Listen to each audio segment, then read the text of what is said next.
Chapter 1. Rebirth, a quirky family. The true heir, Lin Mo, upon being reclaimed by the Lin family in his previous life, fell victim to the machinations of the false heir, Lin Bei. This led to a growing disdain for him from his parents, Lin father and Lin mother, as well as his elder sister Lin Mu, second sister Lin Xingyu, and third sister Lin Jiuzhu. Now, reborn on the very day he was brought back by the Lin family, Lin Mo gazes at the familiar faces before him, feeling a profound discomfort. At the dining table, noticing Lin Mo's reluctance to partake in the meal, Lin Bei feigned concern, saying, "Brother, why aren't you eating? Is the food unappetizing? Or is it because I have stolen your lavish life for 18 years that you detest my cooking? If that's the case, perhaps I should leave this home, allowing you to enjoy your meal in peace." Upon hearing this, Lin father Lin Xiaotian and Lin mother Xiao Qing Shui exchanged worried glances towards Lin Bei, while the three sisters of the Lin family regarded Lin Mo with displeasure, seemingly blaming him for Lin Bai's distress. Lin Mo couldn't help but laugh coldly. Within this had been the manner in which they treated him in his past life. Taking a deep breath, he calmly replied, "No, I'm simply not very hungry." Yet, Lin Bei persisted, continuing his charade, "Brother, please don't say that. I know you must still harbor resentment towards me for having taken away your opulent life for 18 years. But believe me, I will strive to make amends. If you dislike this food, I can prepare something else for you. I am willing to do anything to see you happy." With that, Lin Bei rose to head to the kitchen to prepare another meal. At this moment, Lin father and Lin mother stood up to stop him, reassuring him not to take Lin Mo's words to heart. Witnessing this scene, Lin Mo felt an even deeper melancholy. He understood that no matter how hard he tried, he would always remain an outsider in this family. The elder sister, upon hearing his response, immediately scolded him angrily. "Lin Mo, you must eat, whether you want to or not. Lin Bei cares for you so much, and this is how you repay him? You ungrateful wretch. Lin Bei, your shrimp is delicious. Make sure you eat plenty. No one here will chase you away. If anyone should leave, it should be him." After listening to this tirade, Lin Mo's heart sank completely, and he couldn't help but exclaim, "Indeed, my elder sister is just as she was in my previous life, still harboring the same disdain for me. The truth is, it's not that I don't want to eat, I'm severely allergic to seafood. In my previous life, I was beaten half to death by my elder sister and my father for refusing to eat this dish, and they wouldn't let me eat for an entire week. Now, if I refuse again, I shall face another beating. Fortunately, Aunt Wu, seeing my plight, secretly provided me with leftover food. She is truly a kind-hearted soul. Alas, Lin Bai's meals are cooked with gutter oil, but regrettably, no one believed my word in my past life. Eventually, the third sister cast me out of the house due to this incident, and those very oils lie hidden beneath the kitchen." As Lin Mo paused in his inner lamentations, a familiar voice echoed in their ears, causing the entire family, save for Lin Bei, to shudder. Lin Mu, possessing a strikingly mature visage, quickly regained her composure, attributing the moment to a lack of rest. Lin Mo gazed at the shrimp before him, his lips twitching involuntarily. Yet, he suppressed his discomfort and offered Lin Bei a smile, saying, "Brother, how could I refuse the shrimp you've prepared?" With that, Lin Mo picked up a shrimp and took a bite. The flavor of the shrimp immediately flooded his mouth, the pungent taste nearly inducing him to retch. Nevertheless, he persevered, chewing diligently, attempting to swallow the shrimp meat. Observing Lin Mo's expression of distress, Lin Bei felt a surge of satisfaction, thinking, "You think you can rival me?" The others looked on in astonishment as Lin Mo struggled to swallow the shrimp, silently praying that this shellfish wouldn't upset his stomach. At last, Lin Mo finished the first shrimp, then reached for the second, then the third. With each bite, it felt as though he were enduring a punishment. Yet he understood that if he refused to eat, their father, mother, and sister would surely reprimand him. Thus, amidst the astonished gazes of everyone present, Lin Mo continued to consume the shrimp that was so difficult for him to digest. His family was utterly bewildered, questioning whether they had misheard. Just then, Lin Mo's inner thoughts echoed again. "My dear brother, you're quite merciless. Knowing I have an allergy to seafood, you deliberately prepare it for me. Nonetheless, they don't care if I live or die if I refuse to eat. They'll be punished. Eating may lead to an allergic reaction, but spares me a beating, which seems a fair trade. However, is my elder sister truly so oblivious? Lin Bei has never eaten seafood, yet suddenly decides to prepare it. How cunning he is! My sister may possess a keen business acumen, but she behaves like a sycophant. It's amusing that she remains oblivious to Lin Bei planting spies in the company, ultimately being swindled of all our family's money. How unfortunate for a kind soul like me. At that moment, the entire family, except for Lin Bei, comprehended that they could hear Lin Mo's thoughts. However, Lin Mo wore a puzzled expression, musing, Lin Bei has taken all our money. That can't be right. He has always treated me so well, and yet he has never eaten seafood. After a while, the eldest sister regained her composure and, seeing Lin Mo's predicament, exclaimed with concern, if you don't want to eat, then don't. Meanwhile, the silent second sister paused her actions and softly remarked, I'm full. Lin Mo looked at his second sister, perplexed, and couldn't help but think, what's wrong with her? Isn't she the one who loves Lin Bei's cooking the most? She usually eats the most, yet today she hasn't finished her shrimp and claims to be full. How strange. Hearing Lin Mo's remarks, Lin Bei also noticed the second sister's unusual behavior and quickly asked with concern, Second sister, are you all right? Are you feeling unwell? He set down his chopsticks and approached her, gently feeling her forehead, worried about her health. At that moment, second sister Lin Xingyue suddenly shuddered, quickly regaining her composure and responding to Lin Bei. Little Bei, I'm just a bit tired. I'll return to my room to rest. Upon concluding her words, she turned and entered her room, gently shutting the door behind her. However, moments later, a retching sound emanated from within, as Lin Xingyue seemed unable to suppress the discomfort brewing within her. Grabbing a bag and placing it near her mouth, she began to vomit uncontrollably. It turned out that Lin Xingyue had long suffered from severe obsessive cleanliness. Although what she had just heard were merely Lin Mo's thoughts and did not necessarily reflect the truth, the possibility that they might hold some validity left her in turmoil. The mere thought rendered her legs weak, and recalling the past incident when Lin Bei had cooked with gutter oil intensified her nausea, ultimately leading her to expel the contents of her stomach. Chapter 2. A Flush of Red. Meanwhile, each person at the dining table was lost in their own thoughts. After overhearing Lin Mo's inner musings, Lin's parents exchanged incredulous glances, feeling a wave of nausea wash over them, though they managed to suppress it, remaining skeptical of the revelations. At that moment, the eldest sister, Lin Mo, turned to Lin Bei and said, Little Bei, everyone seems to have finished their meal. Could you please wash the dishes? Lin Bei, having been jolted from his reverie by the earlier incident involving his second sister, smiled and replied, Certainly, eldest sister. Lin Mo observed this scene with increasing perplexity, muttering to himself, This isn't right. Third sister never assigns Lin Bei such menial tasks. Why is there no reaction today? Third sister Lin Jiuzhu, upon hearing her name, finally registered the conversation but remained indifferent. Meanwhile, Lin Bei, perplexed, wondered why third sister was not offering to assist him. As he washed the dishes, he continued to ponder, could it be that third sister is in a foul mood today? Lin Mo quickly deduced, she must be testing Lin Bei truly. The complexities of a woman's heart elude me. On the second floor, after expelling her discomfort, Lin Xingyue gradually regained her composure. She began to concentrate, attentively listening to Lin Mo's inner voice. Time passed swiftly, and soon Lin Bei emerged from the kitchen, having finished washing the dishes. After greeting his parents and sisters, he ascended the staircase, casting a pointed glance back at Lin Mo. Noticing the look, Lin Mo couldn't help but grumble inwardly. Why is Lin Bei glaring at me? How utterly baffling.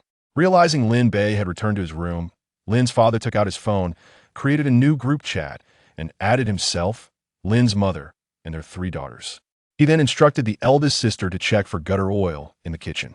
Upon receiving the message, Lin Mo promptly made her way to the kitchen. Following her father's directive, she crouched down and opened the cabinet, meticulously inspecting the ingredients and condiments within. When she spotted the familiar bucket of cooking oil, her heart tightened involuntarily. Cautiously, she lifted the oil container, scrutinizing its color and texture. After a thorough examination, her complexion turned pale. Lin Mo took out her phone captured a photograph of the oil bucket and sent it to the family group chat, accompanying it with the message, "This is indeed gutter oil." Upon reading Lin Mo's message, the rest of the family was left in shock. Lin's father slammed his hand on the table in anger, while Lin's mother let out a disappointed sigh. Although it was indeed gutter oil, third sister still remarked in the group, "It is possible that Xiao Bei was unaware that it was gutter oil. He merely saw oil and used it. We must investigate this matter thoroughly. After all, he is not the type to intentionally use such oil." Upon reading the message from elder sister Lin Mo, everyone felt a sense of relief. They understood that as long as they identified the root of the problem, they could certainly resolve the issue at hand. Second sister Lin Xing harbored a profound aversion to gutter oil. In her eagerness to uncover the truth, she swiftly exited her room like an arrow released from its bow, heading to the living room, where she casually remarked, "Why are the meals so greasy lately? I can hardly eat." Lin Mo, upon hearing this, looked perplexed. "Greasy? What do you mean?" "That's gutter oil, the kind used by street vendors. It's merely gutter oil. During my time at the orphanage, although it wasn't gutter oil, the oil was reused several times. If that's intolerable, then Lin Bei has committed many more repulsive acts. This is merely the tip of the iceberg. I recall that this oil was brought back by Aunt Zhang." With each word, Lin Xing felt increasingly nauseated until third sister Lin Jiuzhu broke the silence, saying, "I will ensure Aunt Zhang uses less oil." Hearing this, Lin Mo recalled something about Lin Jiuzhu. Third sister seems to have a stomach ailment. Lin Bei even made soup for her. Alas, Lin Jiuzhu, intrigued, wished to hear more, but was interrupted by Lin Mo's distinct voice of discomfort. "Oh dear, it's so itchy I must be allergic to seafood." Upon hearing this, Lin Mo's face clouded with concern, and she was about to speak when Lin Mo interjected, "Mom, Dad, sister, I'm not feeling well. I'm heading back to my room."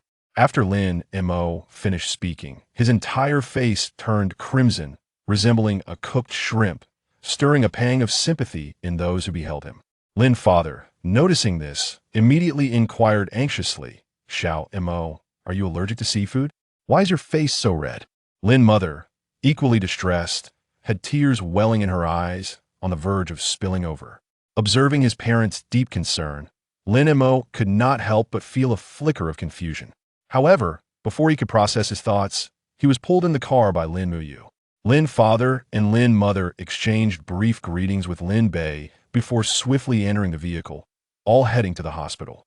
Meanwhile, Lin Bei remained hidden in his room, clandestinely observing the unfolding events through a crack in the door.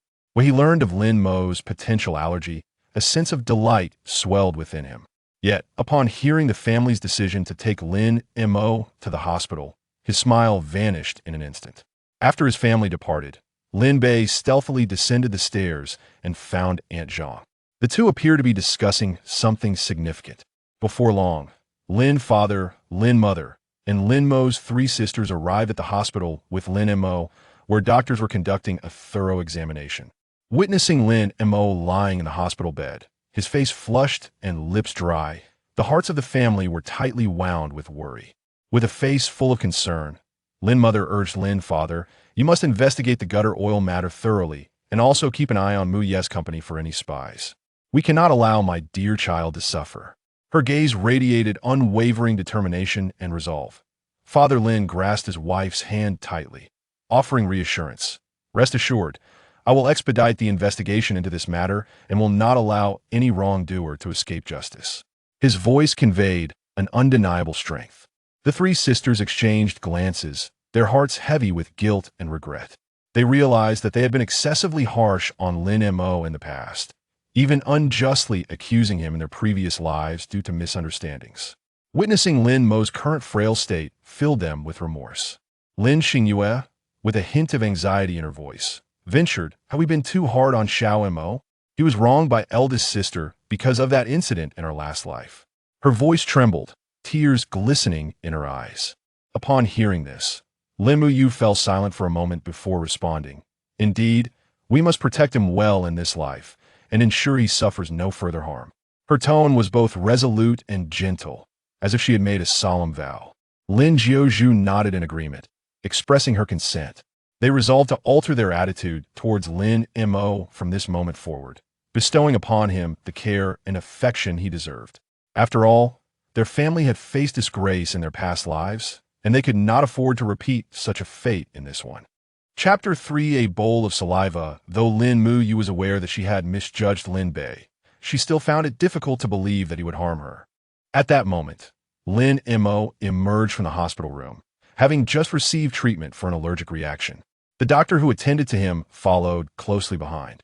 Upon seeing Lin's parents, the doctor displayed a look of mild confusion, seemingly perplexed that this family was unaware of their son's seafood allergy. Nevertheless, he kindly reassured them. Rest assured, he is no longer in serious condition. However, as family, you truly ought to take greater interest in his well-being. From my observations, he is evidently suffering from malnutrition. After imparting these words, the doctor turned and departed. Doctor, what do you mean? How could Mo be malnourished? Lin's mother exclaimed, her heart heavy with worry and confusion. She hastily called out to the doctor, eager to grasp the full extent of the situation. Her eyes widened in disbelief as she gazed at him. Clearly, no one in the Lin family had paid heed to the fact that Lin Mo's orphanage was situated in a remote rural area where conditions were harsh, and the children often struggled to fill their bellies, rarely having access to nutritious foods such as meat. It was this prolonged lack of sufficient nutrition that rendered Lin Mo weak and pale. At that moment, Lin's father, standing nearby, recalled his previous visit to Lin Mo's orphanage, which indeed was quite rudimentary. A wave of regret washed over him. He lamented not having addressed Lin Mo's dietary needs sooner, failing to provide him with a better living environment and care. Now, he recognized his negligence towards Lin Mo, his heart brimming with guilt and remorse. Taking a deep breath, he approached Lin Mo and gently patted his shoulder, saying, Mo, I am truly sorry for not caring for you properly in the past. From now on, whatever you wish to eat, just tell your father. Lin Mo lowered his head, remaining silent. In truth, he longed to express to his parents that he did not mind what he ate. He simply wished for them to spend more time with him. Observing Lin Mo's frail form, Lin's father quietly resolved to take diligent care of him, ensuring he regained his health swiftly. Simultaneously, he vowed to shower Lin Mo with love and support, helping him adjust to his new family surroundings, allowing him to feel genuine warmth and happiness. Upon hearing these words, the doctor appeared taken aback, glancing at Lin Mo and the others with a tone of inquiry. Yours family? Then why do you come to ask me such things? After speaking, the doctor shook his head in resignation, visibly at a loss for words. Faced with the doctor's skepticism, Lin Mo quickly responded, Oh, understood. We will certainly pay more attention to his condition moving forward. Thank you, doctor. Her words tumbled out rapidly, as if she were eager to conclude this awkward conversation. Meanwhile, Lin Mo observed this scene, pondering to himself, could it be that my elder sister is so swiftly making excuses for the family's reputation? Yet, why are they not accompanying Lin Bei, insisting instead on bringing me to the hospital? Furthermore, during my previous life, when my father and sister had mercilessly beaten me, they had shown no concern for my well-being. This time, merely due to a minor allergic reaction, my entire family accompanied me to the hospital. Upon hearing Lin Mo's words, Lin Mo and others exchanged glances, their faces reflecting a sense of guilt. Lin's mother could not help but shed tears as she looked at Lin and said, Mo, it is all my fault. I have caused you to suffer. Observing his mother in tears tightened Lin Mo's heart, prompting him to comfort her. Mom, it's all right. I have often encountered such situations before, so there's no need to worry too much. Let us return home. Lin Mo gently wiped away her tears and nodded in agreement, then reached out to grasp Lin Mo's hand tightly, leading him and the others out of the hospital. Upon returning home, Lin Bei emerged with several bowls of chicken soup. Seeing Lin Bei's efforts, Lin Jiuzhu assumed he was concerned for Xiao Yi and picked up one of the bowls to offer it to Lin Mo. Lin Mo glanced at the bowl of soup, recalling how Lin Bei had a habit of spitting in it during his previous life, causing his stomach to churn. I want to drink it. Take it away. Lin Mo turned his head dismissively. Lin Bei was taken aback. Brother, this is chicken soup I specially prepared for you. Don't you like it? Lin Mo continued to avoid eye contact, insisting, I said I want to drink it. I simply want tea.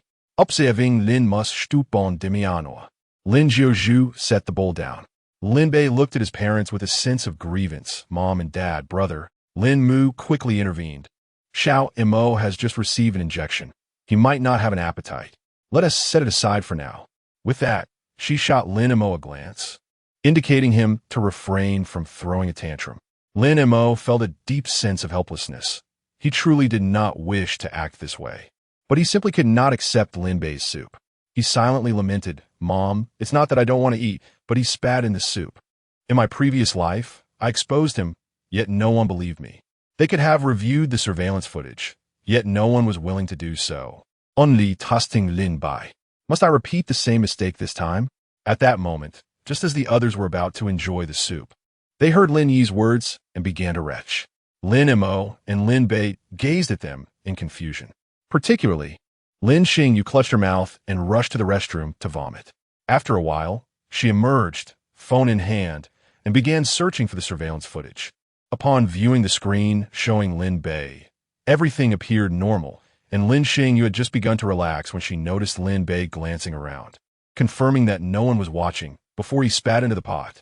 At that moment, she could not help but retch again. Simultaneously, she quickly shared the video in a group chat devoid of Lin Mo and Lin Bei. After watching the video, the faces of the group turned dark, and they all found excuses to retreat to their respective rooms.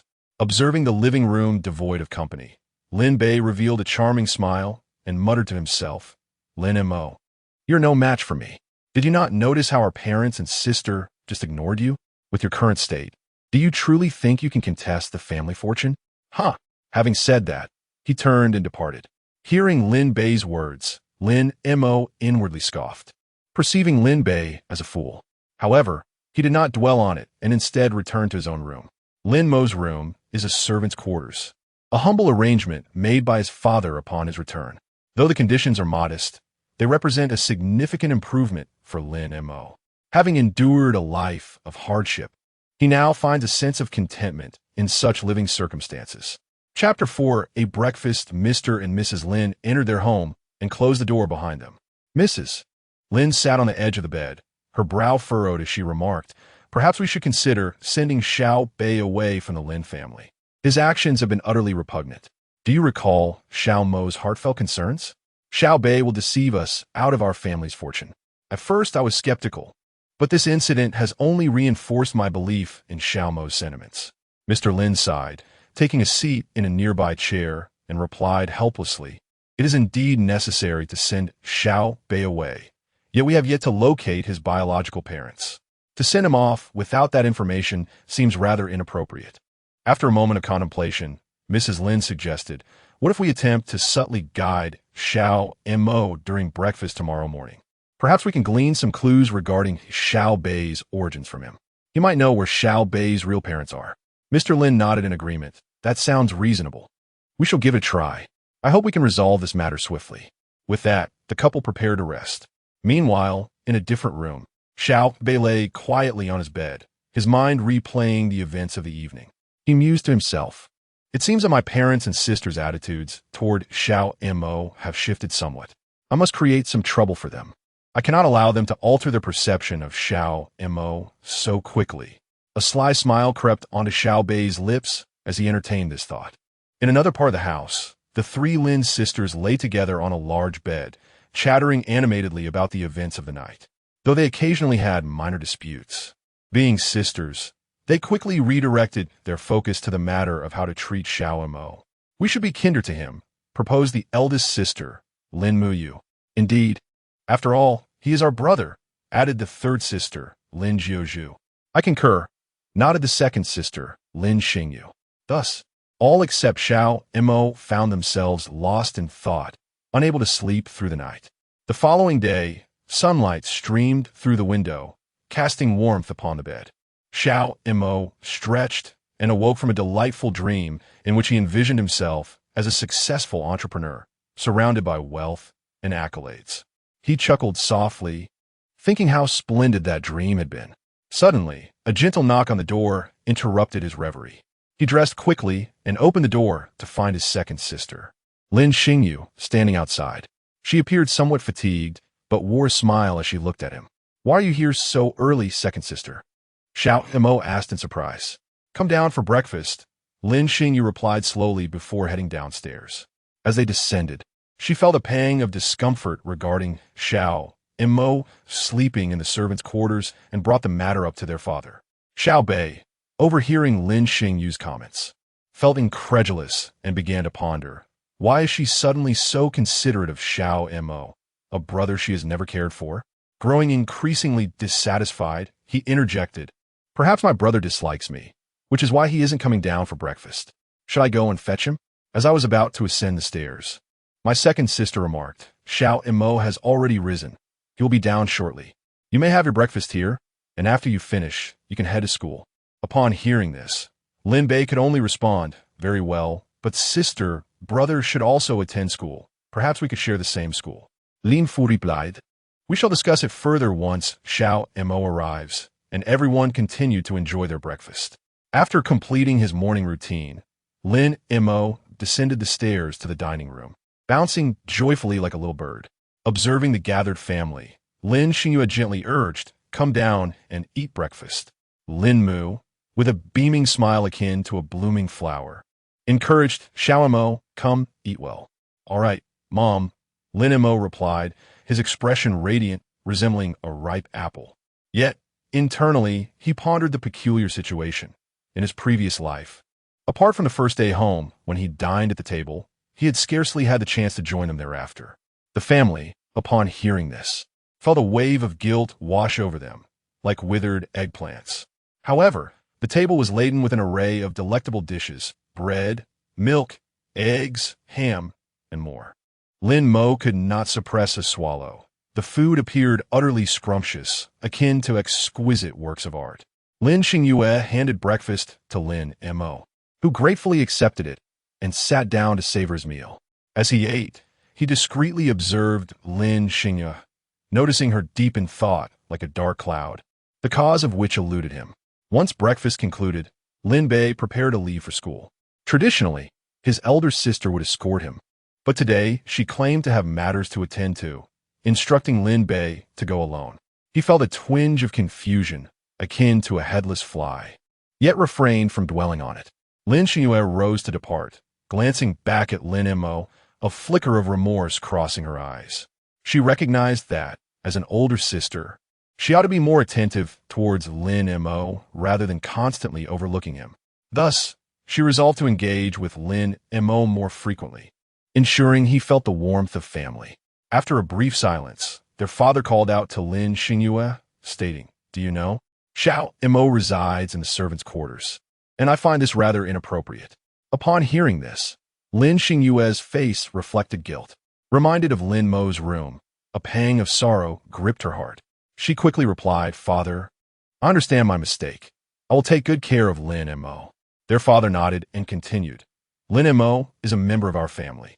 We must not allow him to feel neglected. From now on, you should pay more attention to him, ensuring he feels the warmth of home." Lin Mo felt a surge of warmth at his father's words. He had not anticipated such concern from him. Lifting his gaze to his parents, tears shimmered in his eyes. "Thank you, Dad." "Thank you, Mom," Lin Mo said, touched. "No need to thank us, dear," his father replied with a smile. "If you encounter any difficulties or require assistance, do not hesitate to speak to your father and mother." Lin Mo nodded, silently resolving to strive diligently in his studies, not to disappoint his family's expectations. Simultaneously, he aimed to learn to communicate with them, allowing them to understand his inner world. As soon as Father Lin finished speaking, Mother Lin added, "Muyu, Jiuzhu, we are considering sending Xiao Bei away from the Lin family. What are your thoughts on this?" Upon hearing this, the sisters displayed expressions of discomfort. Lin Muyu spoke up, "Although Xiao Bei has engaged in such actions, if we were to send him away, how would other prestigious families perceive the Lin family? They would think that we have abandoned Xiao Bei." Chapter 5. Lin Bei's biological mother is surprisingly Aunt Zhang. However, Lin Jiuzhu remarked, "If we can locate Xiao Bei's biological parents, we can justifiably return him to them." Soon, Lin Xingyu realized the predicament, saying, "But we have no idea where Xiao Bei's biological parents are." At this juncture, everyone, except Lin Mo, fell into deep contemplation. Meanwhile, Lin Mo, who was leisurely observing, felt a flicker of delight in his heart. The prospect of his parents sending Lin Bei away to the neighboring family was indeed splendid. If Lin Bei could be sent away, the Lin family would escape impending doom. After all, it was merely a matter of a biological parent or two, and Lin Bei's mother was none other than Aunt Zhang. It was evident to anyone that Aunt Zhang was always the first to show concern for Lin Bei whenever he encountered difficulties. In the previous life, the downfall of the Lin family could be attributed to Aunt Zhang's machinations. Moreover, she sometimes entered my mother's room to pilfer a few pieces of gold and silver jewelry, though it was so minuscule that my mother never noticed. Alas, how wretched is the fate of our Lin family. Eldest sister, second sister, third sister, if you all can remain steadfast and not be swayed by Lin Bei, I believe our family will not repeat the tragic fate of the last life and might even ascend to greatness. Upon hearing this, everyone was taken aback. Lin Xingyu quickly responded, suggesting to Lin father, "Why don't we ask Aunt Zhang after all? It was she who brought Xiao Bei back all those years ago." Everyone nodded in agreement, while Lin father instructed Lin Mu to retrieve a strand of Aunt Zhang's hair for a paternity test with Lin Bei. Lin Mo, upon receiving the message, set off to investigate. At that moment, Lin mother interjected, "Xiao Mo, you have yet to graduate from high school. Why not transfer to Xiao Bei's school to continue your studies? Jiangcheng No. 1 High School has an excellent educational reputation." Lin Mo replied, "No need, Mom. I'm already enrolled at Jiangcheng No. 1 High School." The other two sisters were incredulous. How could a child raised in an orphanage possess such remarkable academic abilities? Hearing this, Lin father regarded Xiao Mo as an extraordinary talent, wearing a look of satisfaction. "Very well, you shall accompany Xiao Bei to school tomorrow." Yet, concern lingered among everyone, fearful that Lin Bei might pose a threat to Lin Mo. However, Lin Mo remained unfazed, responding, "All right then." The next day, Lin Mo and Lin Bei set off for school together. Along the way, Lin Mo secretly contemplated how to further extricate himself from the potential crisis that Lin Bei might bring. Lin Bei, on the other hand, appeared somewhat withdrawn, as if he sensed the subtle shifts in the family's attitude towards him. Upon arriving at school, classmates were astonished by the simultaneous appearance of the two. As the true young master of the Lin family, Lin Mo garnered little attention, whereas Lin Bei was the center of everyone's gaze. In class, Lin Mo deliberately showcased his exceptional abilities, answering questions with accuracy and confidence, earning admiration from both teachers and classmates. He aimed to demonstrate his excellence to the Lin family and fortify their support for him. Meanwhile, Lin Bei diligently focused on his studies, determined to prove himself and change his fate through hard work.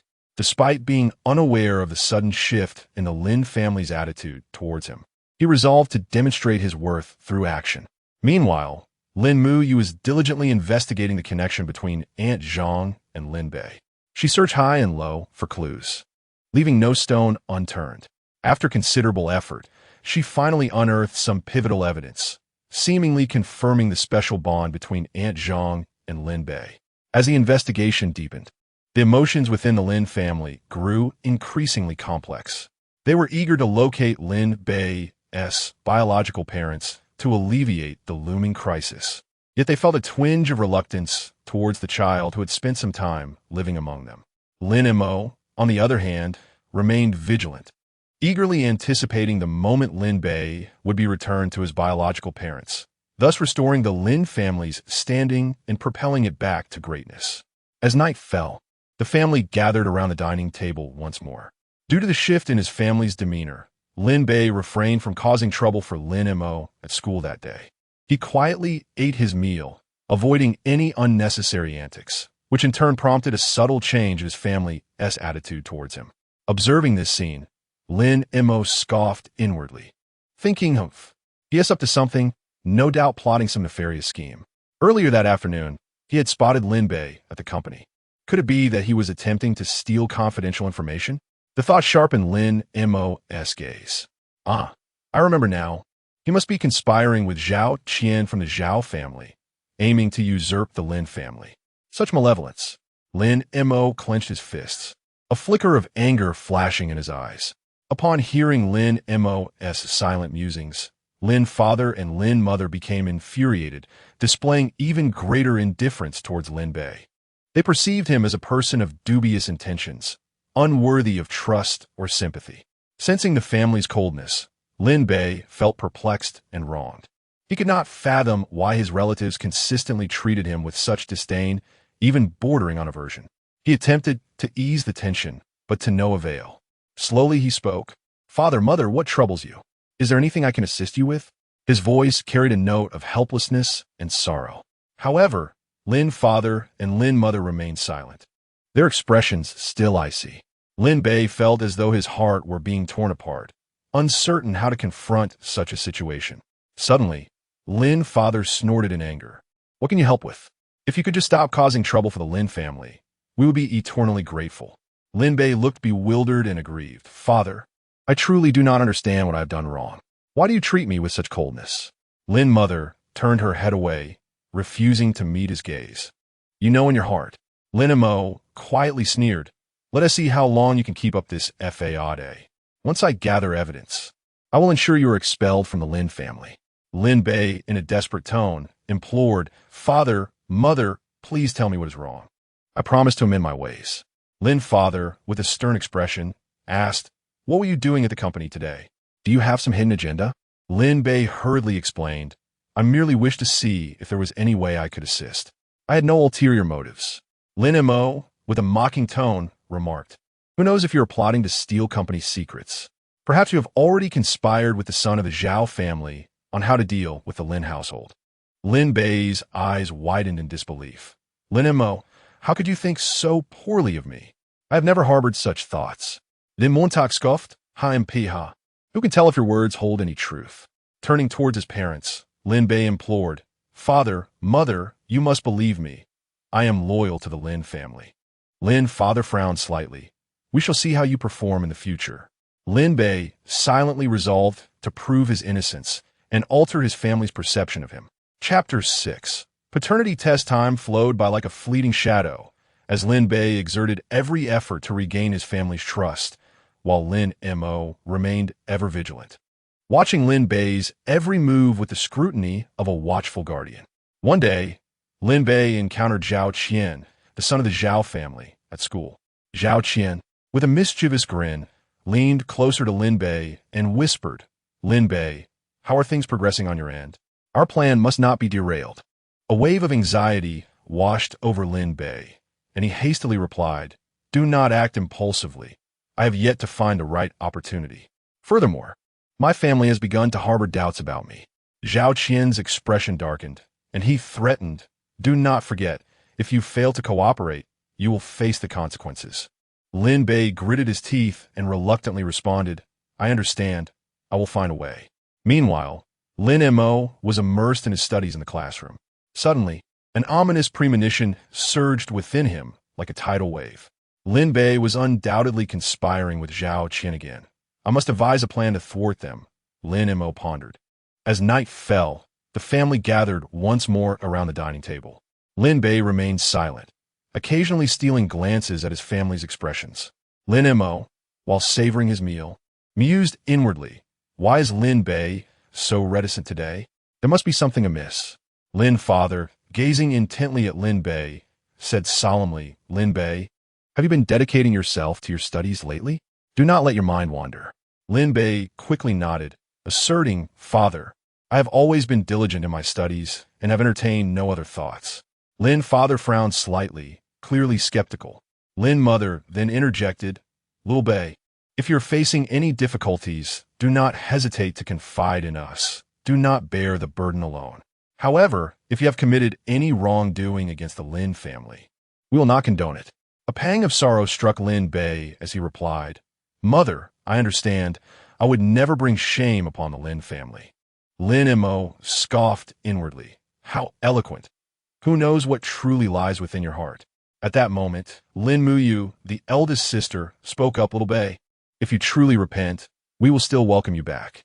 But if you dare to err again, do not blame us for being unyielding." Lin Bei's eyes glistened with unshed tears, resembling a wounded fawn as he softly said, "Elder sister, I acknowledge my mistakes and will strive to improve. Second sister Lin Xingyu added, Little Bei, we hope you will treat us sincerely and abandon those cunning schemes. Lin Bei, Ashamet, lowered his head like a chastened child and murmured, Second sister, I understand. Third sister Lin Jiuzhu also chimed in, Little Bei, we grant you this opportunity. May you cherish it. Lin Bei gazed at his three sisters with gratitude and resolutely declared, Third sister, I certainly will. Lin Mo observed this scene with skepticism, thinking, Lin Bei is surely putting on an act. Once he finds his chance, he will undoubtedly betray us. After dinner, Lin Mo leisurely returned to his room, lay on his bed, closed his eyes, and pondered tirelessly on how to expose Lin Bei's machinations. Meanwhile, Lin Bei found himself tossing and turning in his room, unable to succumb to slumber. He was acutely aware of the precariousness of his current situation, yet he was resolute in his unwillingness to be cast out from the Lin family. I must employ every means at my disposal to prove my innocence and restore my family's faith in me, Lin Bei silently vowed. The following morning, sunlight streamed through the window, illuminating the room. Lin Mo had already awakened and, after attending to his morning routine, set off for school. He resolved to take the initiative and gauge Lin Bei's reaction. Thus, he orchestrated a chance encounter with Lin Bei on campus, greeting him with a smile. Lin Bei, how have you been lately? Lin Mo inquired, a subtle smile gracing his lips, his eyes glinting with a hint of cunning. Lin Bei paused momentarily, a flicker of wariness igniting within him. Yet he quickly regained his composure and replied politely, Thank you for your concern, brother. I have been quite well. A slight smirk tugged at Lin Mo's lips, a fleeting chill passing through his gaze as he continued. Oh? And what is your relationship with young master Zhao Qian of the Zhao family? At the mention of this question, Lin Bei felt a wave of panic wash over him, beads of sweat forming on his forehead. Nevertheless, he feigned calmness and hastily clarified, We are not very familiar. We have merely crossed paths a few times. Lin Mo narrowed his eyes slightly, skepticism lacing his tone. Is that so? Yet I have heard whispers of a different nature regarding your relationship. Lin Bei's face betrayed a hint of anxiety, but he quickly insisted, Brother, please do not heed the rumors. I assure you, we are not close. Internally, Lin Mo scoffed, still in denial. I wonder how long you can maintain this fade? Simultaneously, Lin Mu stealthily obtained Aunt Zhang's hair, swiftly sending it for a paternity test, like an arrow released from its bow. She anxiously awaited the results, hoping to swiftly unveil Lin Bei's true lineage, thereby aiding the Lin family out of their current predicament. As time passed like a fleeting shadow, Lin Mu finally received the report, breathing a sigh of relief. She cautiously opened the document as if handling a precious treasure, meticulously reading each word. When she saw the words mother and son prominently displayed, the tension that had hung over her heart finally eased. However, an overwhelming tide of deep disdain for Lin Bei surged within her. She pondered silently, just as Xiao Mo had said. Subsequently, she raced back to the Lin family, her heart racing. On the way home, Lin Mu sent a message to her parents, informing them of her imminent arrival and sharing the good news.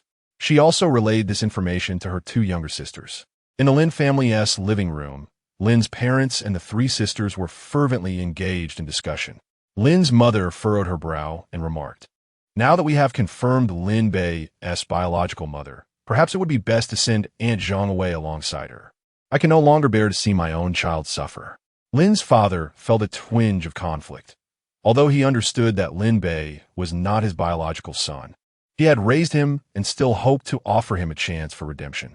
He replied slowly, I wish to give Lin Bei one more opportunity to see if he can change for the better. After all, he has accompanied us for 18 years.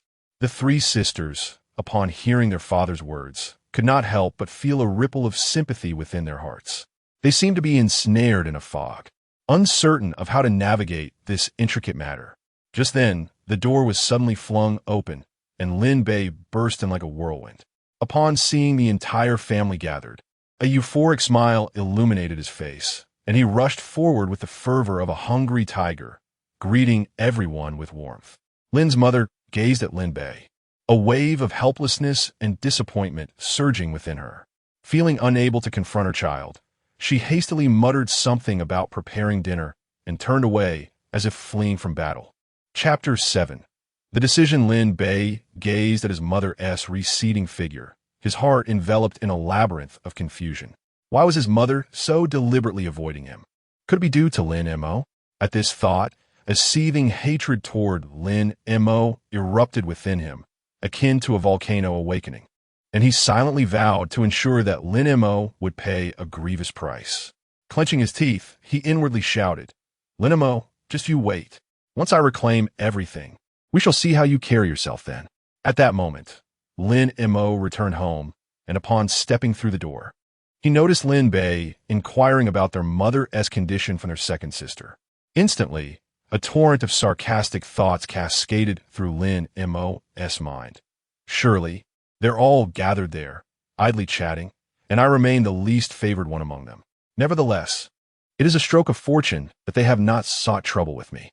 However, his inner monologue was heard distinctly by their eldest sister, Lin Mo. Like a graceful butterfly, she swiftly rose, her face radiant with joy, and gazed at Lin Mo with intense scrutiny, exclaiming, "Little Mo, you're back.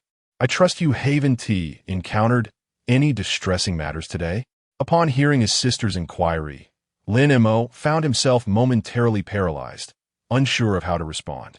He mused himself, "What is this sister of mine up to? Do I appear troubled? Could it be that our family is facing some unforeseen turmoil?" Yet logically, that seems unlikely.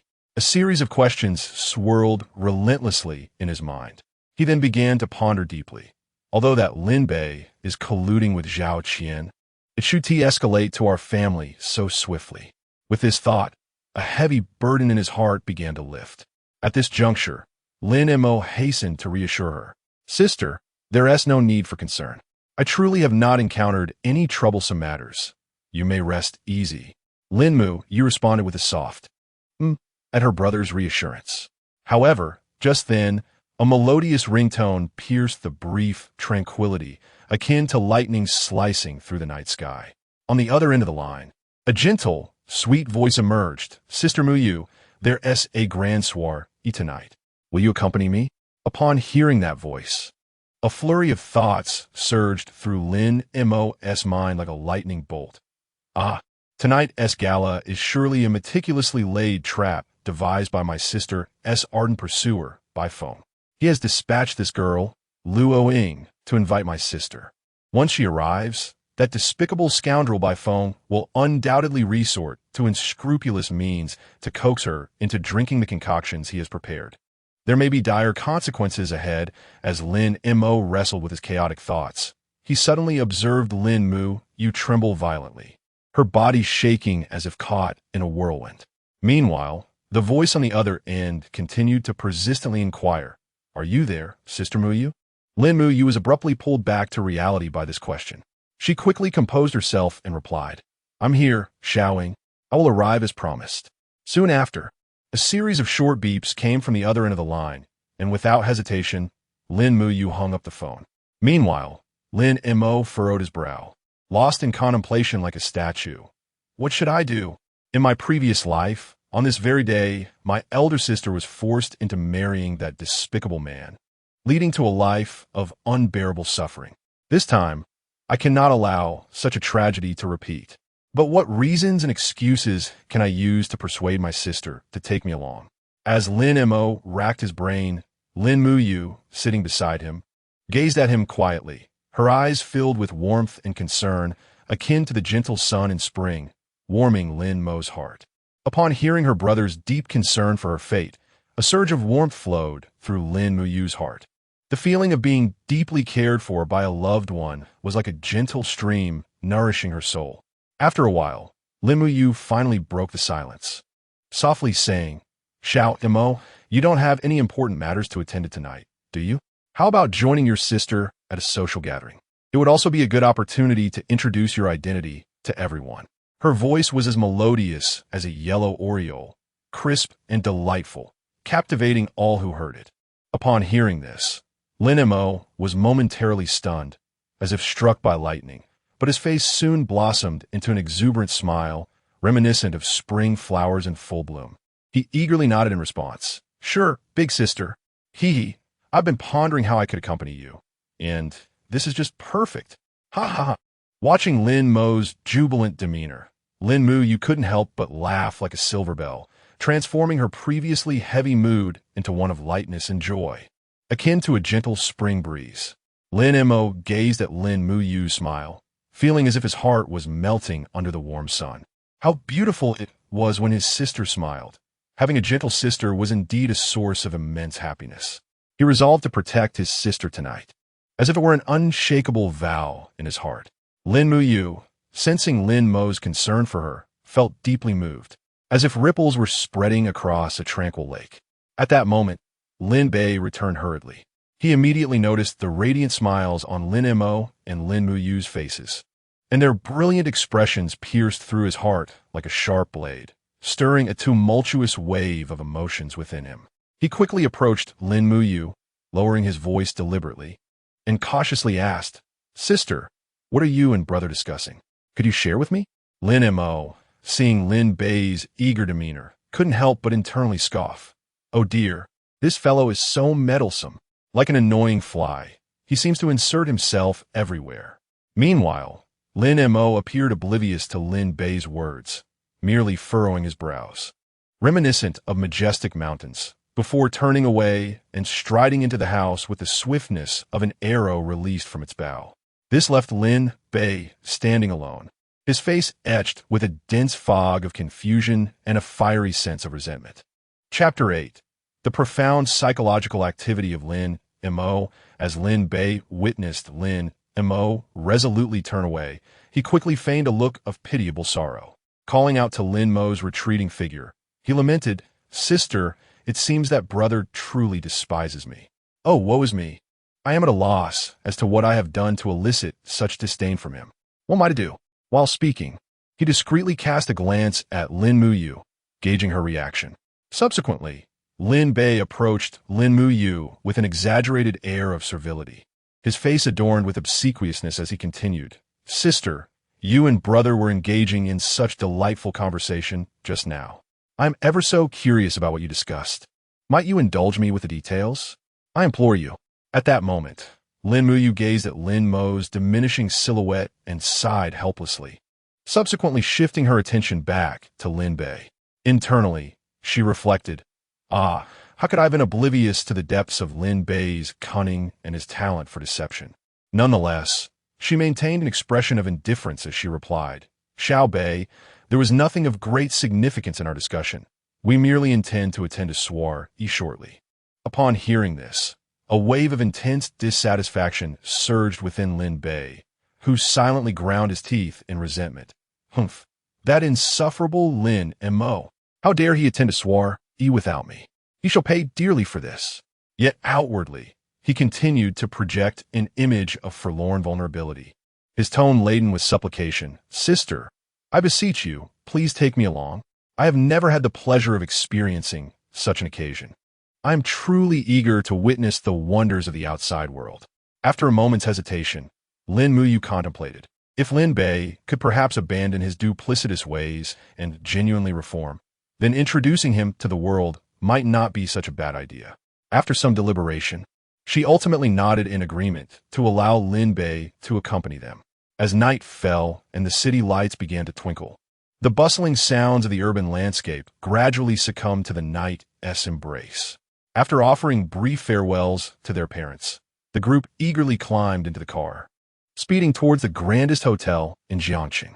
Inside the spacious and comfortable vehicle, the atmosphere was somewhat tense.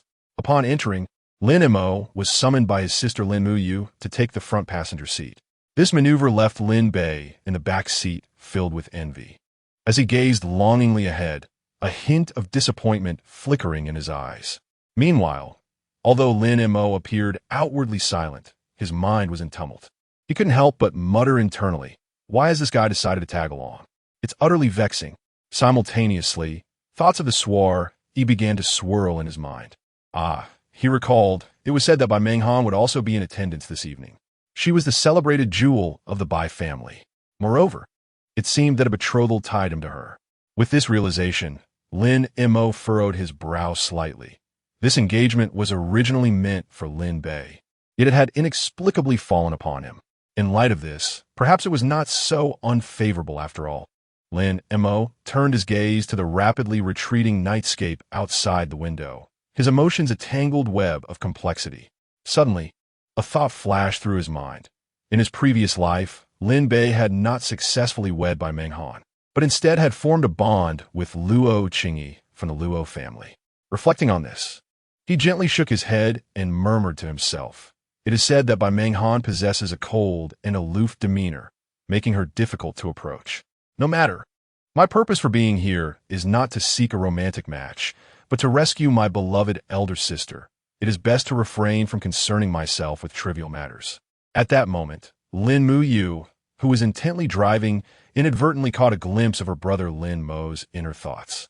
Unable to contain her astonishment, she mused, "How had I not noticed the vibrancy of this fellow's thoughts before? His inner world is indeed so rich and colorful." Before long, the trio arrived at the illustrious Shengshi restaurant, renowned throughout Jiangxing.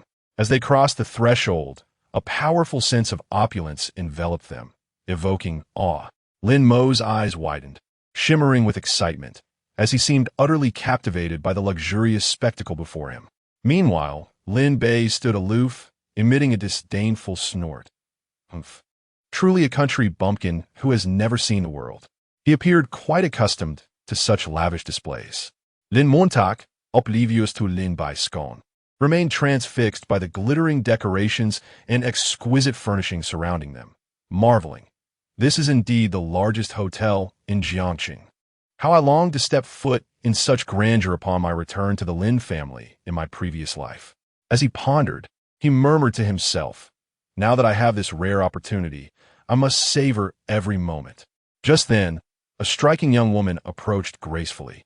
With a warm smile, she greeted Lin Mo enthusiastically. "Mo, you finally made it. Come over here." Upon hearing her voice, Lin Mo turned, her face instantly lighting up with a friendly smile as she replied, "Xiaoying, it has indeed been a long time." Lin Mo, upon hearing his sister converse with the woman, immediately recognized her as Luo Ying, his sister's close friend. However, as he scrutinized Luo Ying more closely, a flicker of wariness arose within him. He furrowed his brow and muttered softly, "So this is my sister's friend, Luo Ying? She is rather ordinary in appearance. How can my beautiful sister have such a companion? It seems my sister's taste could use some refinement." Lin Mo, who had been reveling in Lin Mo's praise of her beauty, felt her heart soar like a spring breeze. Yet, when Lin Mo followed up with his remark regarding her friend's lackluster appeal, her smile abruptly froze, replaced by a look of displeasure and indignation. She swiftly turned to glare at Lin Mo, her gaze like two piercing beams of cold light directed at him, causing him to shiver involuntarily. "Oh dear, why is my sister glaring at me so fiercely?" Lin Montauk protested innocently. Standing nearby, Lin Bei secretly relished the sight of Lin Mo being chastised by Lin Mo. He hurriedly approached, a smile gracing his face as he addressed Luo Ying. "Sister Ying, greetings." At this moment, Luo Ying also noticed Lin Bei, her lips curling into a slight smile as she softly replied, "Oh, it seems little Bei has come as well." Seeing this, Lin Mo, feeling a surge of irritation, turned around once more, reaching out to grasp the still-dazed Lin Mo, pulling him forward. She then introduced him to Luo Ying, saying, "This is my younger brother, Lin Mo." Luo Ying scrutinized the somewhat reserved youth before her and remarked with a chuckle, "Ah, so this is the esteemed Lin Xiao, recently acknowledged." Feeling somewhat bashful of being addressed in such a manner, Lin Mo could only muster the courage to respond, "Hello." Chapter 9. The Refusal of Alcohol. Thus, the four individuals made their way towards the venue of the gathering. Upon entering, they were greeted by a dapper gentleman clad in a suit as pure as snow. Striding confidently towards Lin Mo, with a charming smile, the elegantly dressed man remarked, "Mo, you have finally arrived. I was beginning to think I would have to wait for quite some time." Lin Mo's expression was as frosty as the winter air, her beautiful eyes gleaming with unmistakable disdain. akin to the twinkling of cold stars. She regarded the man before her with an icy glare, her inner fury ignited like tinder, burning ever more fiercely. Not long ago, she had utilized her unique ability to overhear her brother, Lin Mo's thoughts. Discovering that this individual named Bai Feng had audaciously plotted to ensnare her in a trap. Suppressing the flames of anger within, Lin Mo spoke in a tone as frigid as her demeanor. Bai Feng, it appears we have little in common. Kindly address me by my full name. Lin Mu. Bai Feng seemed neither surprised nor angered by Lin Mu's frosty attitude, for she had consistently treated him thus in the past. However, hidden in the shadows, Lin Mo could hardly contain his indignation as he silently cursed. Humph, so this is the detestable Bai Feng? He possesses the visage of a gentleman, yet his heart is as venomous as a serpent. Contemplating this, Lin Mo became increasingly anxious. He yearned to relay Bai Feng's sinister plot to his sister, yet worried that if he were too direct, she might doubt his words. Moreover, if Lin Bei were to become aware of the situation, given his close bond with Lin Mu, she would likely choose to believe him, potentially exacerbating the predicament. Oh dear, what can be done? If I fail to alert my sister about the villain Bai Feng in time, the consequences could be dire. But how can I convince her of my words? It's truly a headache. In a state of frantic urgency, Lin Mo pondered strategies while closely monitoring the unfolding situation. At that moment, Bai Feng, maintaining his charming smile, raised a glass of vividly colored, fragrant wine and gracefully approached Lin Mu. He gently extended the glass toward her, saying sweetly, Mu, this drink has been meticulously crafted for you, infused with my heartfelt intentions. Lin Mu slightly lifted her gaze, first meeting Bai Feng's expectant eyes before shifting her focus to the glass in his hand. The crystal-clear vessel shimmered with alluring brilliance. However, Lin Mu merely shook her head lightly and replied, I apologize, but I cannot drink today. I will need to drive back shortly. With that, she delicately pushed the glass back towards Bai Feng. Yet Bai Feng appeared unwilling to concede so easily.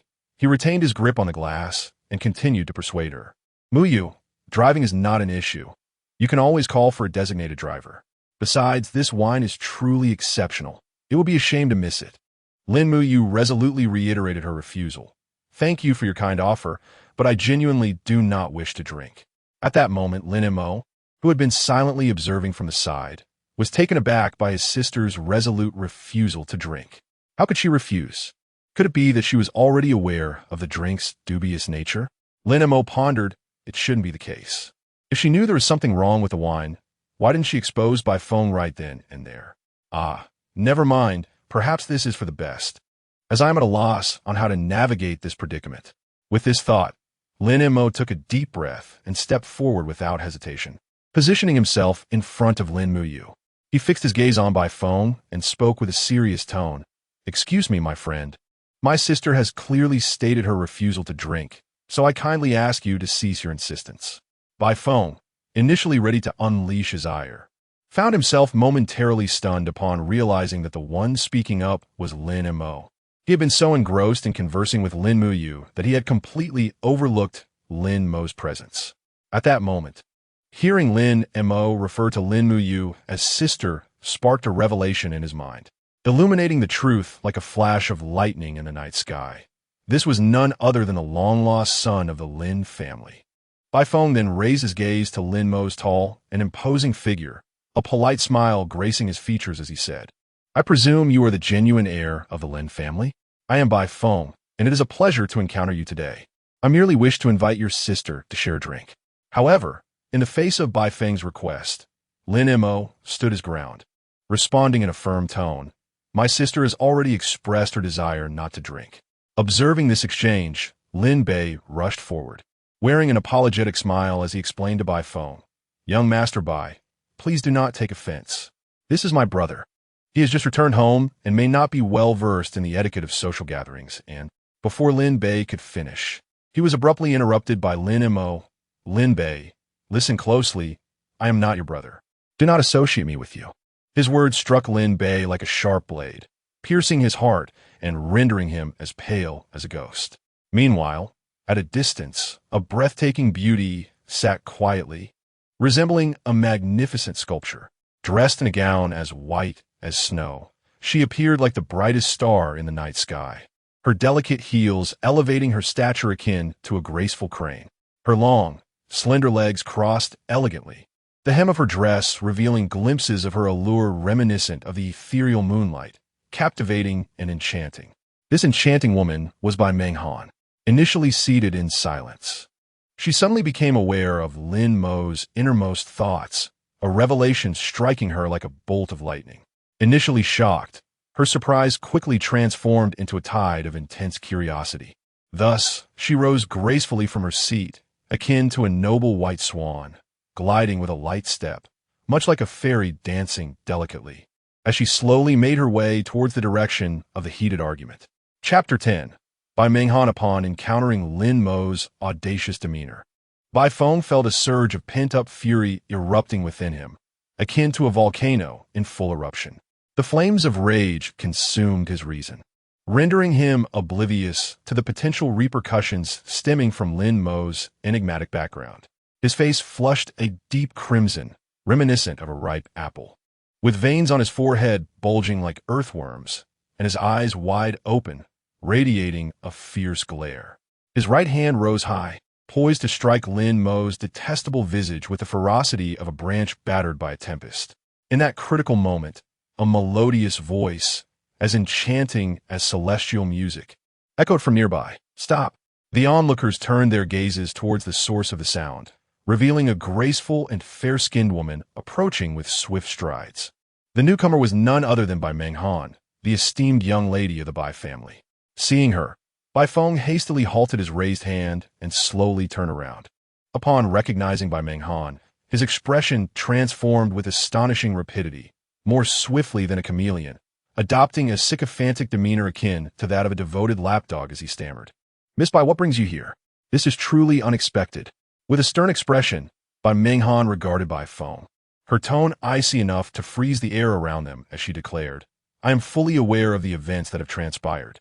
Since Miss Lin is unwilling to partake in drinking, you should not have coerced her. Are you not aware of the importance of respecting others?" She added emphatically, "Do not presume that having the Bai family as your backing grants you the liberty to act recklessly like a crab, indulging in wanton behavior. Should such an incident occur again, do not blame me for being unkind." Upon hearing Bai Menghan's unrelenting reprimand, Bai Feng's countenance turned as pale as parchment, beads of sweat cascading down his forehead as if he had just emerged from water. He understood all too well that he had offended someone he ought not to have crossed. Reluctantly, he nodded submissively, resembling a wilted eggplant, and turned away like a defeated rooster, retreating in disgrace. Meanwhile, Lin Mo, having absorbed Bai Menghan's words, experienced a sudden epiphany, akin to a lightning bolt slicing through the darkness of night. He recalled an essential detail. "Oh, right. Bai Feng is an adopted child of the Bai family. How could I have overlooked that? I've heard he is supposedly affiliated with a certain assassin organization, having been placed in the Bai household due to certain circumstances during his childhood." Lost in contemplation, Lin Mo pondered the implications of a potential alliance with the Bai family.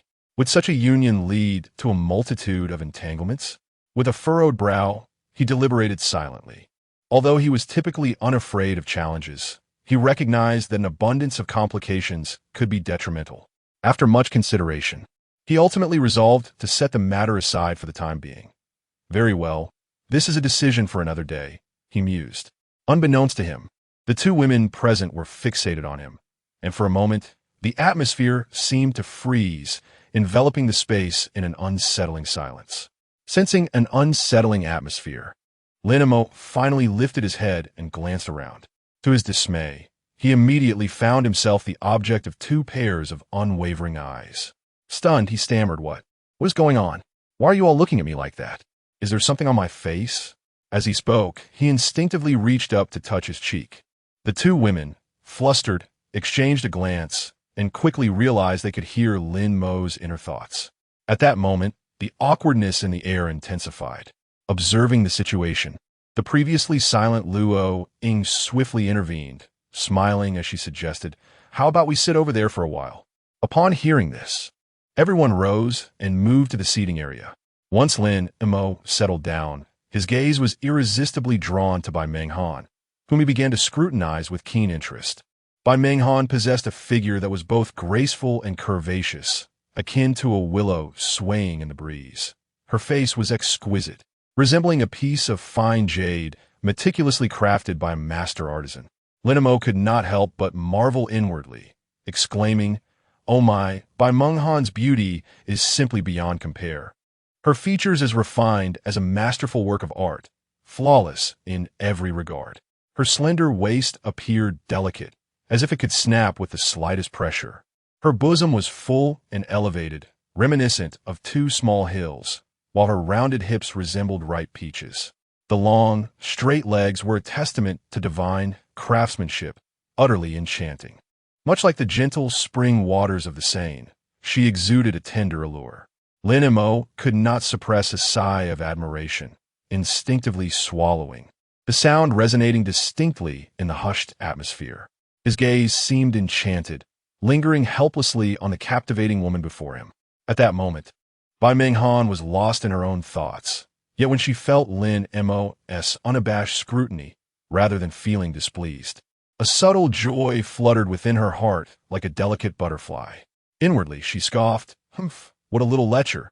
However, her actions belied her thoughts as she gracefully extended a glass of fine wine towards Lin Mo, her movements as elegant as a dancing fairy.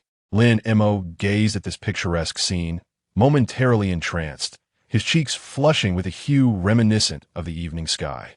Alarm bells rang in his mind. I mustn't look any longer. I truly cannot bear it. Hastily, he reached for the wine glass, hurriedly expressing his gratitude, then quickly turned his head away, fearing that a mere glance longer would result in him being utterly consumed by her enchanting beauty. Seated nearby, Lin Mu observed the unfolding scene with keen interest. Witnessing Lin Mo's cheeks flush with embarrassment due to Bai Menghan, she found it amusing. Ah, who would have thought that the audacious Lin Mo could also exhibit such shyness, reminiscent of a ripe apple, tempting one to take a bite? Meanwhile, Lin Bei felt a surge of discontent as he noticed Bai Menghan only offering wine to Lin Mo, ignoring him entirely. Just as the atmosphere grew slightly awkward, Lin Mu gracefully broke the silence, smiling as she addressed Bai Menghan. "I must express my gratitude to Miss Bai for stepping forward earlier." In response, Bai Menghan lightly waved her hand, her demeanor calm and unruffled. "It was nothing, merely a small effort on my part." Chapter 11. The introverted Lin Mo, as Bai Menghan's voice faded, her watery gaze shifted, flowing like a gentle stream towards Lin Mo, who, preoccupied by recent events, remained oblivious to her penetrating stare. Observing from a distance, Lin Bei felt a surge of discomfort as he witnessed Bai Menghan's intense focus on Lin Mo. It was as though a tranquil lake had been disturbed by a massive stone, sending ripples across its surface. After all, according to the original plan, the protagonists of this union were meant to be he and Bai Menghan. Yet the circumstances had dramatically altered. Clearing his throat to dispel the awkward silence, Lin Bei addressed her. "Miss Bai, I have heard rumors regarding the impending union between our families. Might there be any truth to this?" Bai Menghan lifted her gaze slightly and replied with an expressionless tone, "It seems there is indeed such a matter." Her voice was as cold as the biting winds of winter, sending a shiver down one's spine. Hearing their exchange, Lin Mo couldn't help but mutter internally, "Humph, our family? What gives you the right to claim such a connection?" This brought to mind memories from his previous life, when he had yet to even lay eyes on Bai Menghan and had already received her letter of annulment.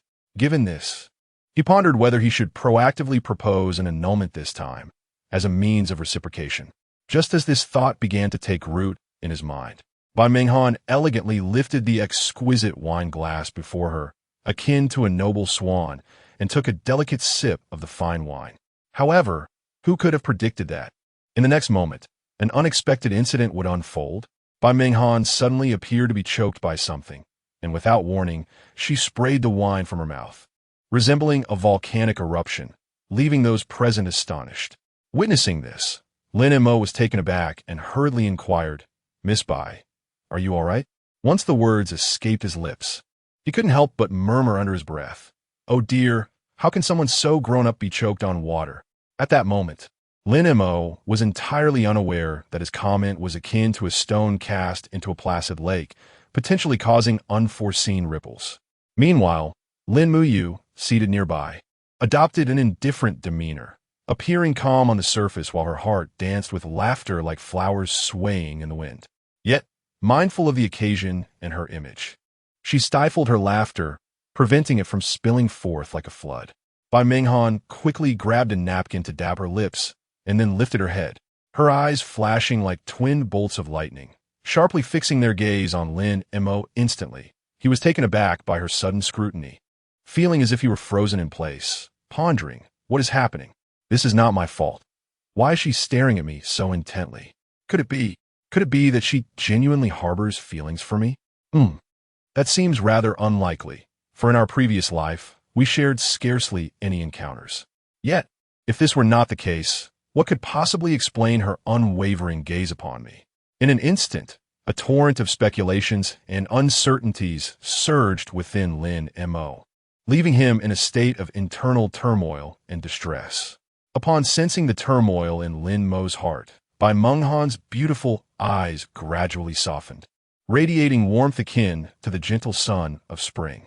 With a slight smile, laced with a hint of playful teasing, she remarked, "Miss Lin, why is this young master of the Lin family so reticent?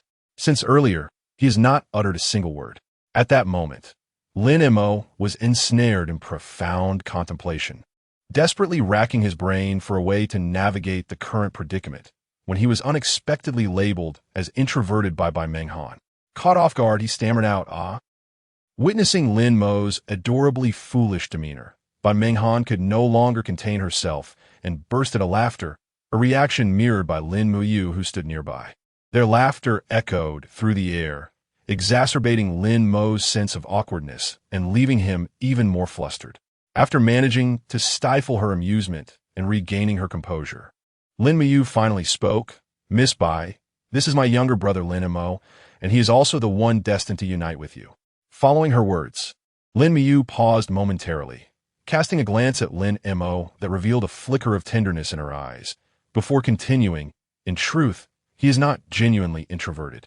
He merely takes a moment longer than others to respond."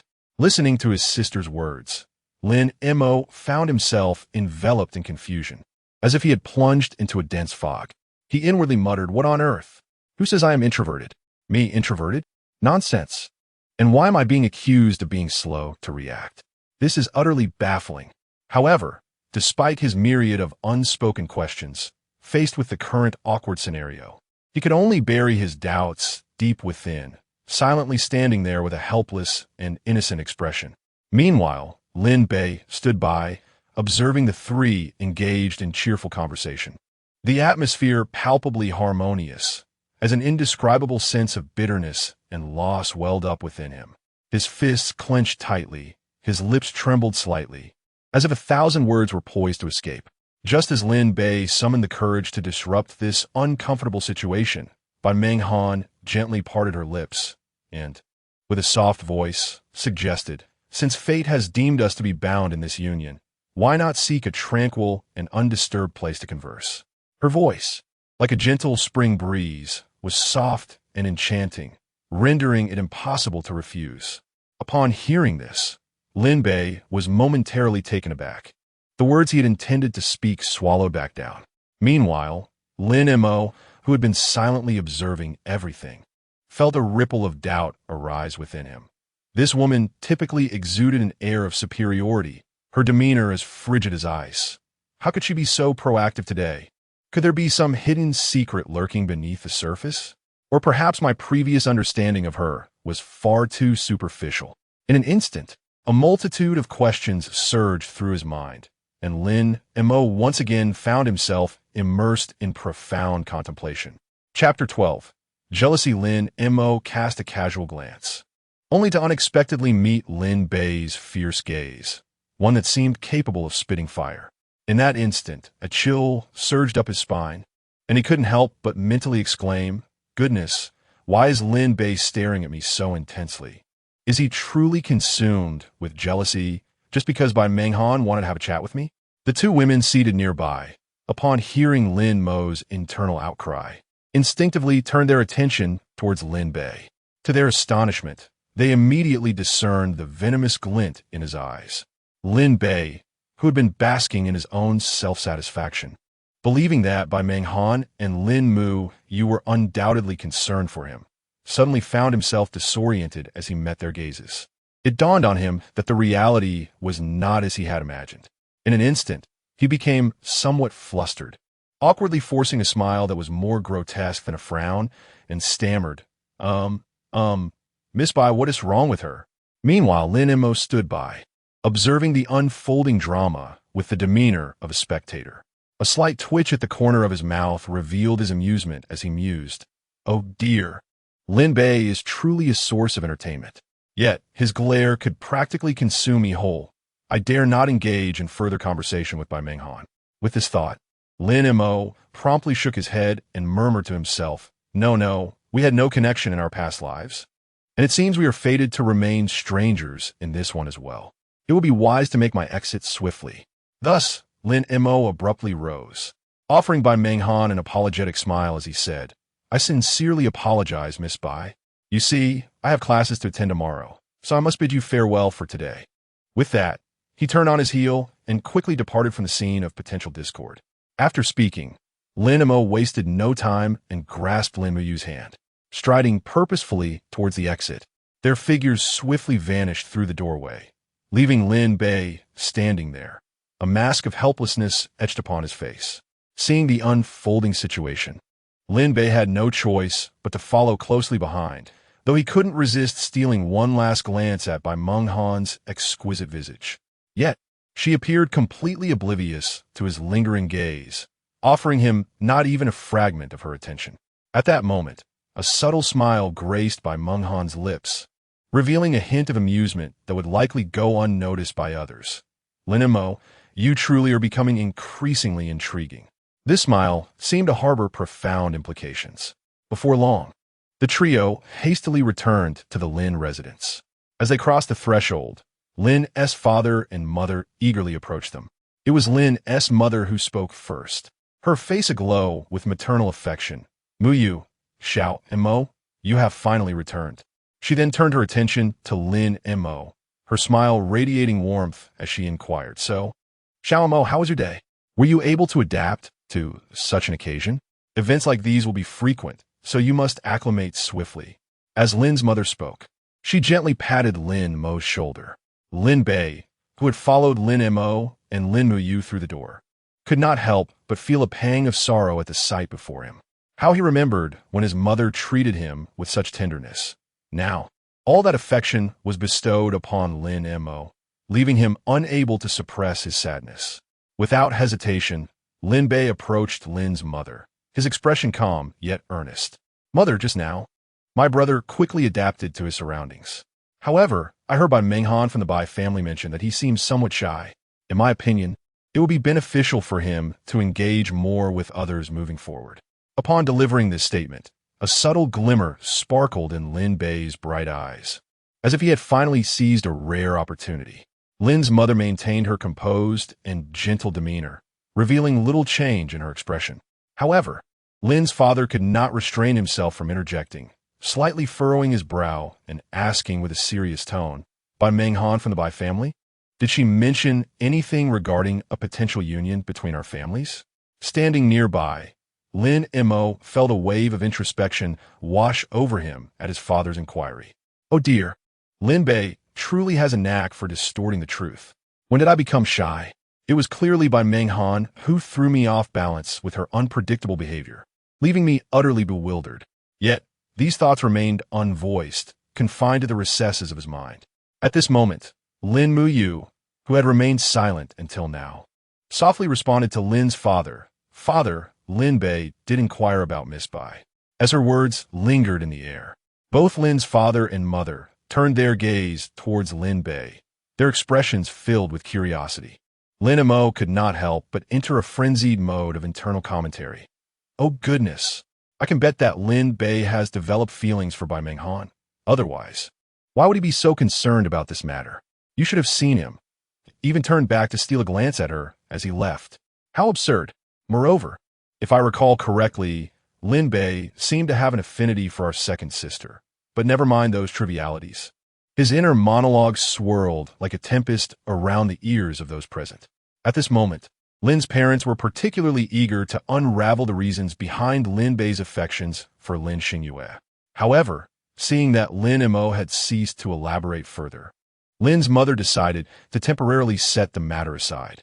She turned her gaze towards Lin Mo and gently instructed, "Xiao Mo, you have school tomorrow. So hurry and take a bath, then be sure to go to bed." Lin Mo nodded obediently and, with a light step, ascended the stairs.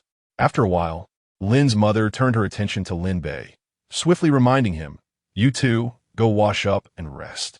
Lin Bei responded with a low murmur of acknowledgement before he slowly made his way toward the stairs. Each step felt somewhat burdensome, as if some weight pressed heavily upon his heart. As he passed by the doorway of Lin Mo's room, he suddenly halted, as if frozen by an unseen spell. He turned his head, his gaze fierce and penetrating, glaring intensely at the tightly shut door. His eyes seemed to harbor boundless resentment and fury, as if they could pierce through the thick door and directly behold the person within. After a moment of tense stasis, Lin Bei took a deep breath, lifted his foot once more, and proceeded towards his own room. However, his slightly rigid silhouette revealed that his spirits had not improved despite leaving that place. Meanwhile, on the other side, Lin Muyu affectionately linked arms with both Lin father and Lin mother, the trio conversing and laughing as they made their way to the study. Upon entering the study, Lin Muyu eagerly began to recount in detail the events that had transpired that evening. Chapter 13. Lin Bei's scheme time flies like an arrow. And before one knows it, a new day has dawned. The first rays of morning sunlight seeped through the cracks in the curtains, gently illuminating the room and rousing the slumbering Lin Mo.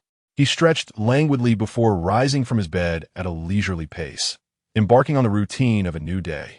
As was his custom, Lin Mo strolled into the bathroom, turned on the faucet, and allowed the cool water to wash over his hands. He then picked up his toothbrush, meticulously attending to his oral hygiene. After completing his morning rituals, he tidied his hair in front of the mirror, gazing at his refreshed reflection with satisfaction before turning to descend the stairs in anticipation of a delightful breakfast. Meanwhile, Lin Bei had already risen early and made his way downstairs. He was seated at the dining table, joyfully sharing breakfast with Lin father and Lin mother.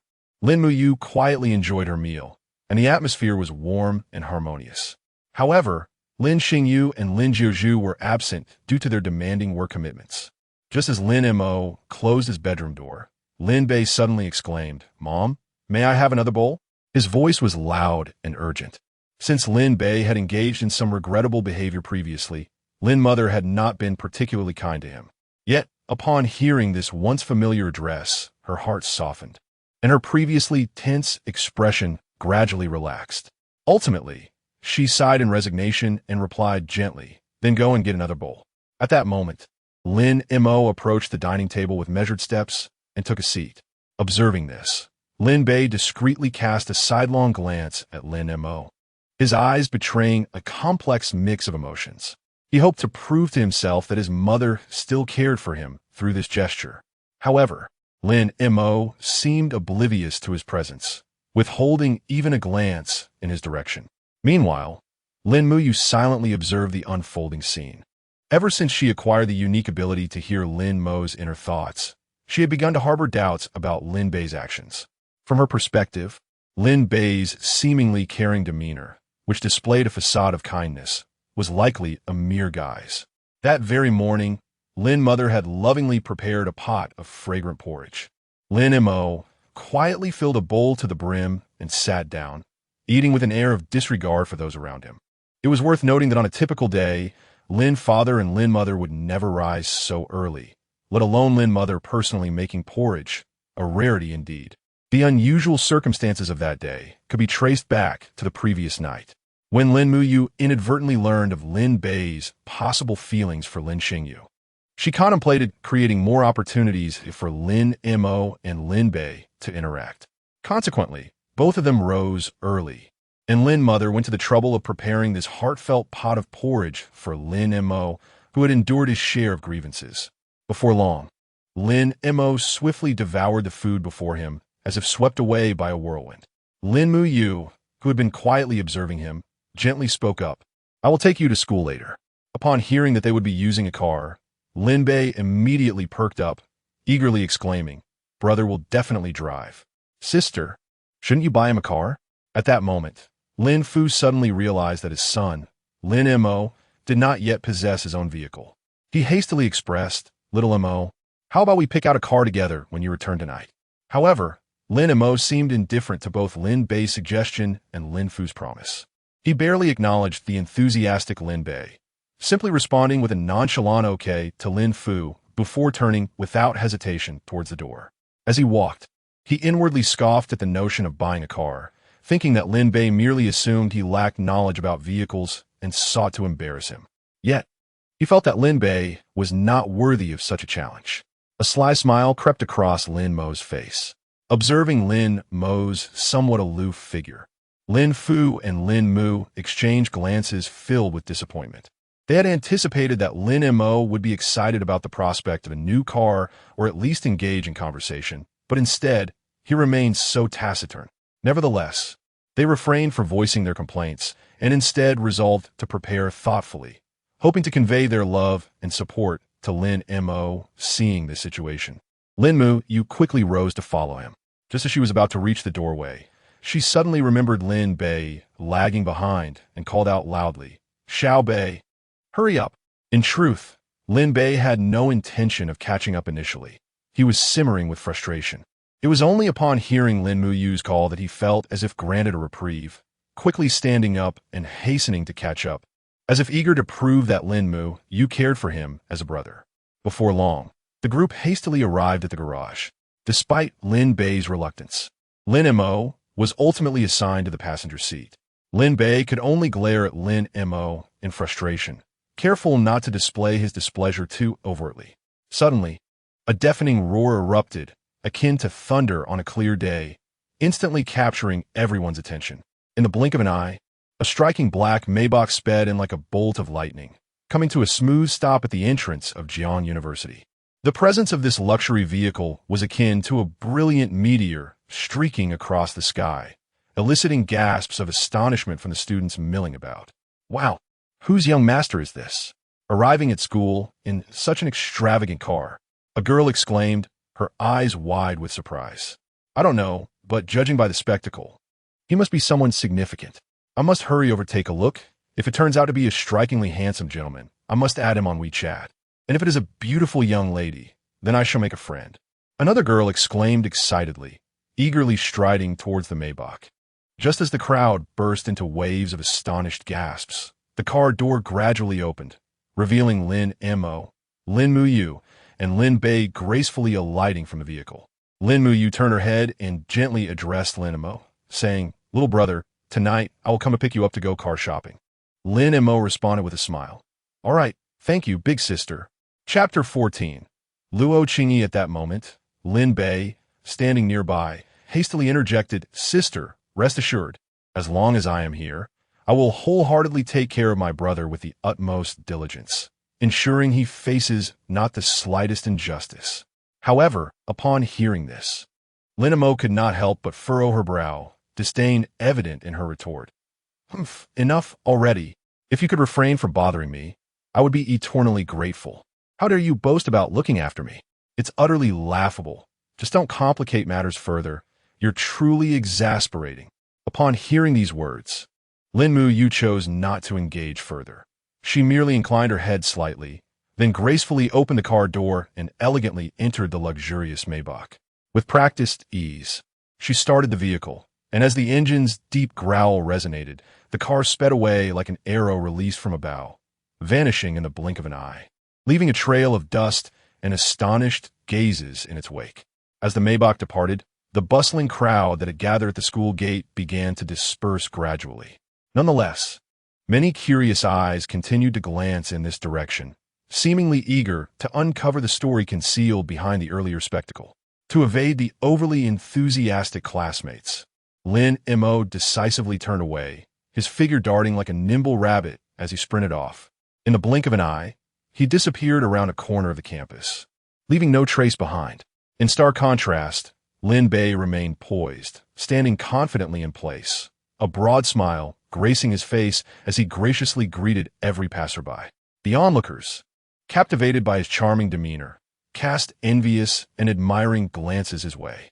Lin Bei reveled in the attention, his heart swelling with an unprecedented sense of satisfaction. In the distance stood a breathtakingly beautiful woman, as ethereal as a celestial being. Her graceful figure stood tall like a radiant blossom blooming amidst the mundane world. At this moment, her captivating eyes, bright as autumn waters, were fixed upon Lin Mo's hurried retreat, the corners of her mouth curving into a subtle, enigmatic smile. She then began to glide gracefully in the direction Lin Mo had taken, each step seemingly floating on air, imbued with elegance and poise.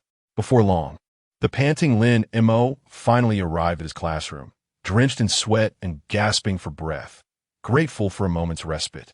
Just 5 minutes before the class bell was to ring, a faint sound of footsteps echoed from outside the classroom. Curious gazes turned toward the door, followed by a chorus of gasps and cheers that filled the room. It was Lin Bei who had entered, towering and upright, his impressive stature and strikingly handsome features, seemingly sculpted by a master craftsman, exuded an irresistible charm. The moment he stepped into the classroom, the previously serene atmosphere erupted into a lively buzz, with students whispering and exchanging excited glances.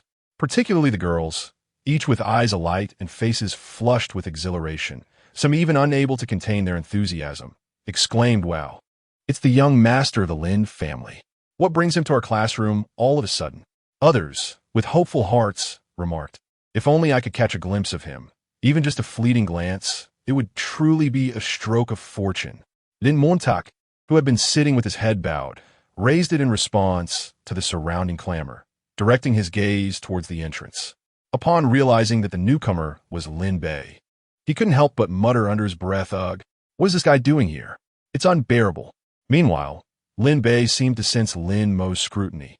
He casually found an empty seat amidst the cheers and, with an air of nonchalance, cast a glance at Lin Mo, his expression seemingly proclaiming the nobility of his status as the scion of the Lin family.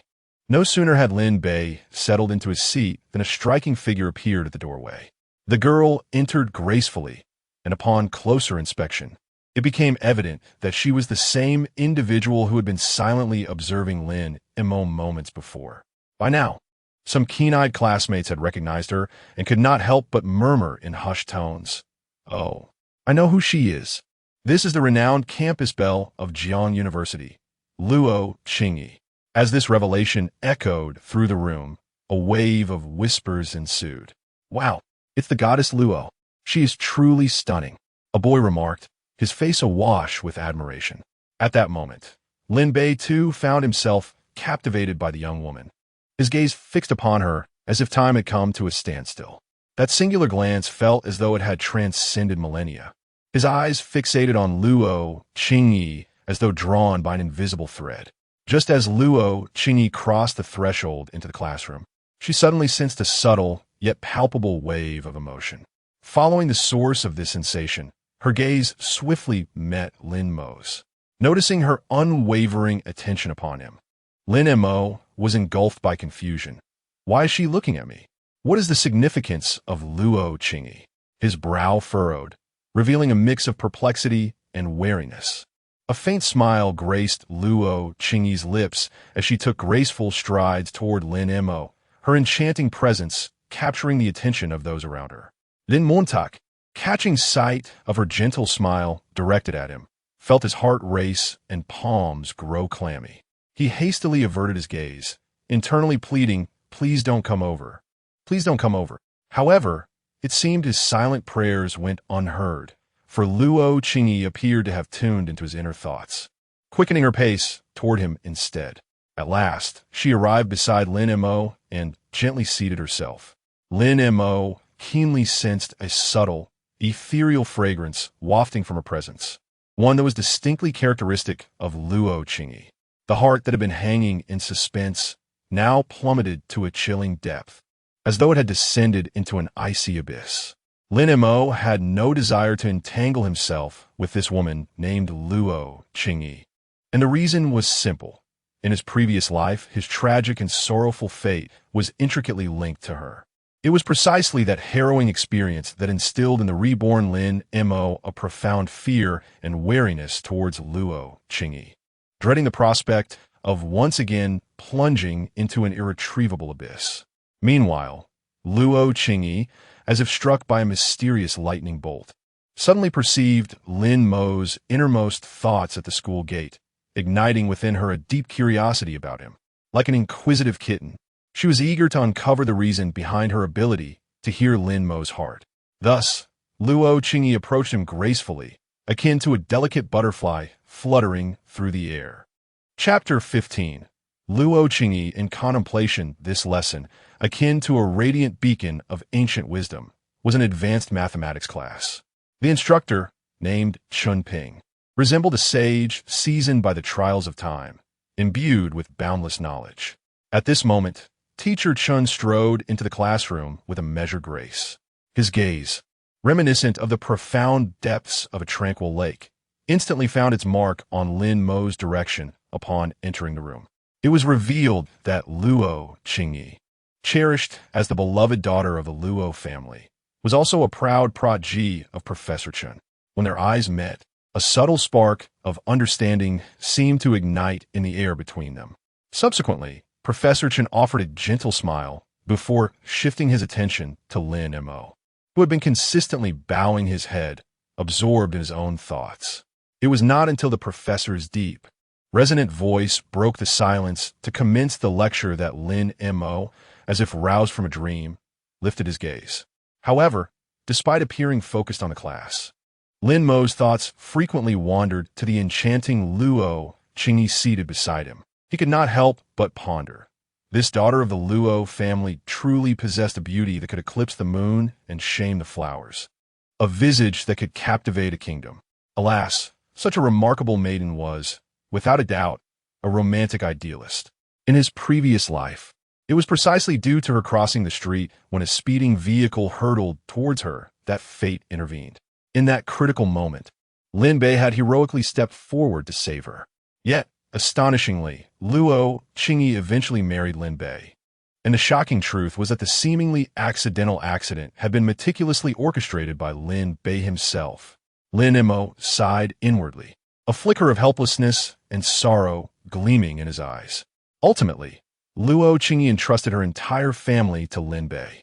Even more incredulous was her unwavering compliance whenever Lin Bei commanded her to confront me. Thus, I was left to endure torment at the hands of this individual until my demise.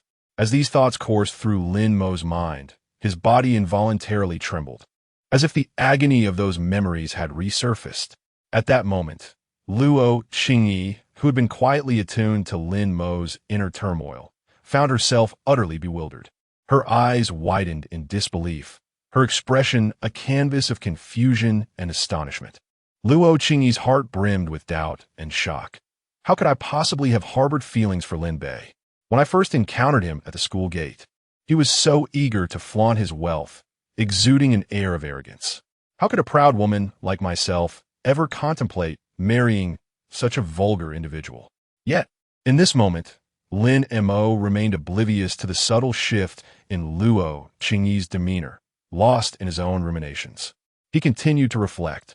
Moreover, it seemed that Luo Qingyi's grandfather would soon suffer a sudden heart attack, leading to his departure from this world. Alas, what a child burdened by a fate so cruel, a lineage steeped in sorrow. As this thought crossed her mind, Lin Mo couldn't help but let out a deep sigh, his eyes revealing a hint of compassion. Luo Qingyi, who already bore a pallid countenance due to certain reasons, was suddenly jolted when she heard Lin Mo's inner thoughts mention that her beloved grandfather might face misfortune. Unable to contain herself, she uttered a startled gasp, the sound resonating sharply in the quiet classroom, instantly capturing the attention of all. The atmosphere in the room shifted to one of tension, with classmates turning to gaze at Luo Qingyi, while even Professor Chunping, who was lecturing at the podium, paused and cast a puzzled glance in her direction. Under the scrutiny of so many eyes, Luo Qingyi's face flushed crimson.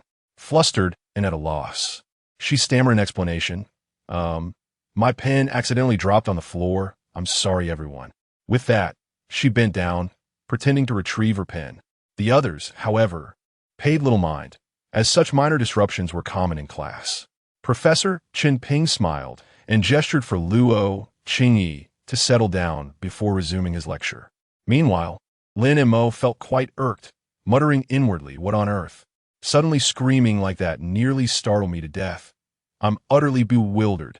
Just then, the echo of Lin Mo's thoughts resounded clearly in Luo Qingyi's mind once more. She paused momentarily, then turned her gaze directly toward him. Lin Montauk, taken aback by her sudden attention, pondered to himself. What does she want? Why is she staring at me like that?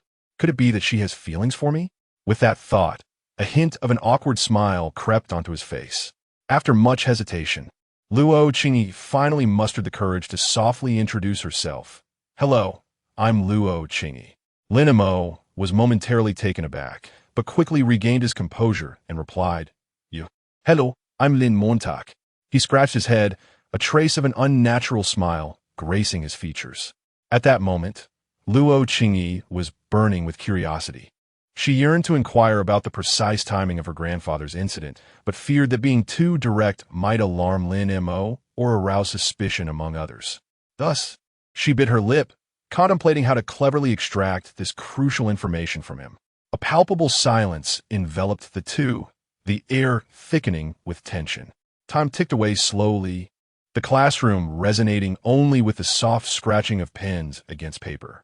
It wasn't until the bright, melodious sound of the class bell rang out, shattering the stifling quiet, that the spell was broken. Yet, even then, Luo Qingyi remained lost in her thoughts. Her gaze somewhat dazed as she pondered how to glean the truth about her grandfather's predicament from Lin Mo's inner voice. As for Lin Mo, he resembled a startled rabbit. Upon hearing the teacher announce the end of class, he sprang from his seat and hastily made his way toward the door without a backward glance. In the blink of an eye, his figure vanished around the corner of the hallway. At that moment, on the other side of the classroom, Lin Bei was quietly observing Luo Qingyi. He pondered what topic he might use to engage in conversation with this enchanting young lady.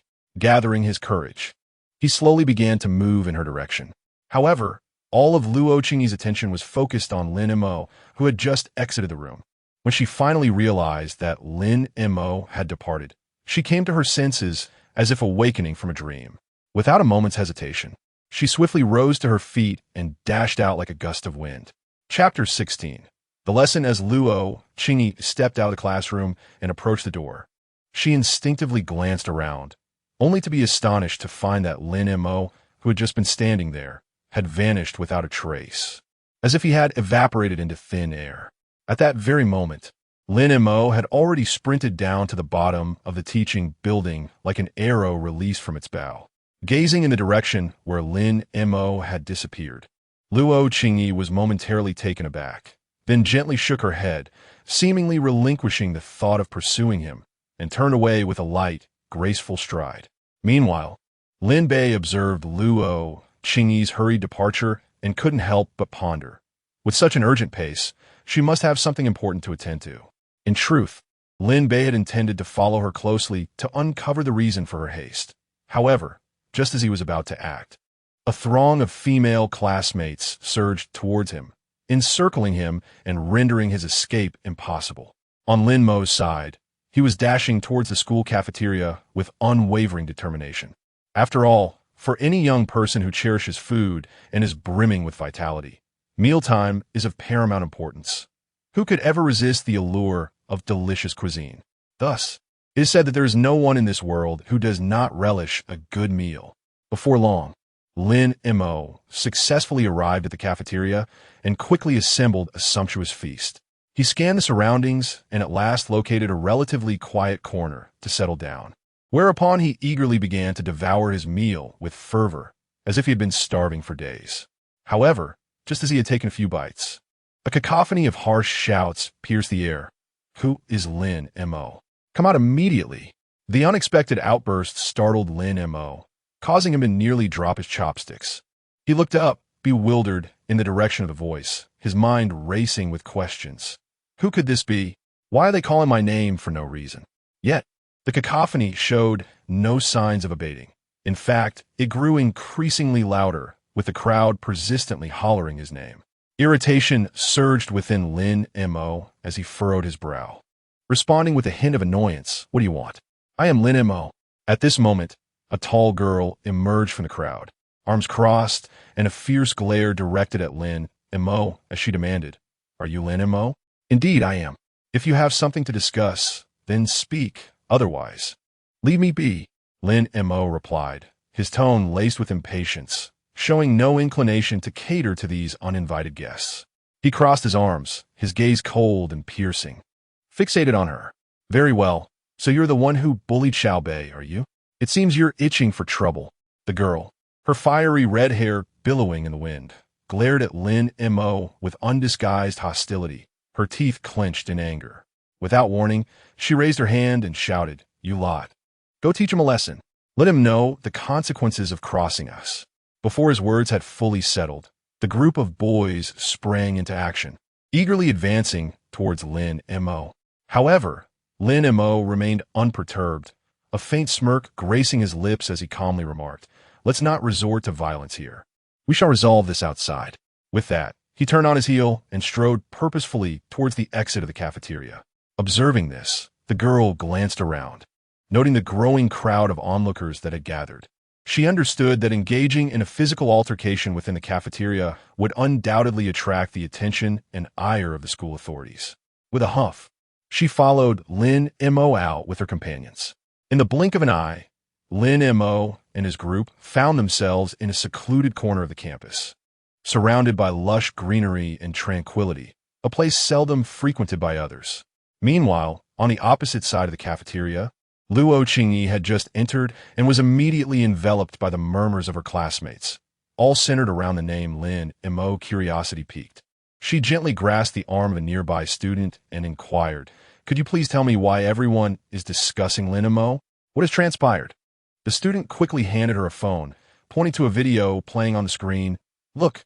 The school website uploaded a video that seemed to show Lin Mo being taken away by 5 or 6 individuals.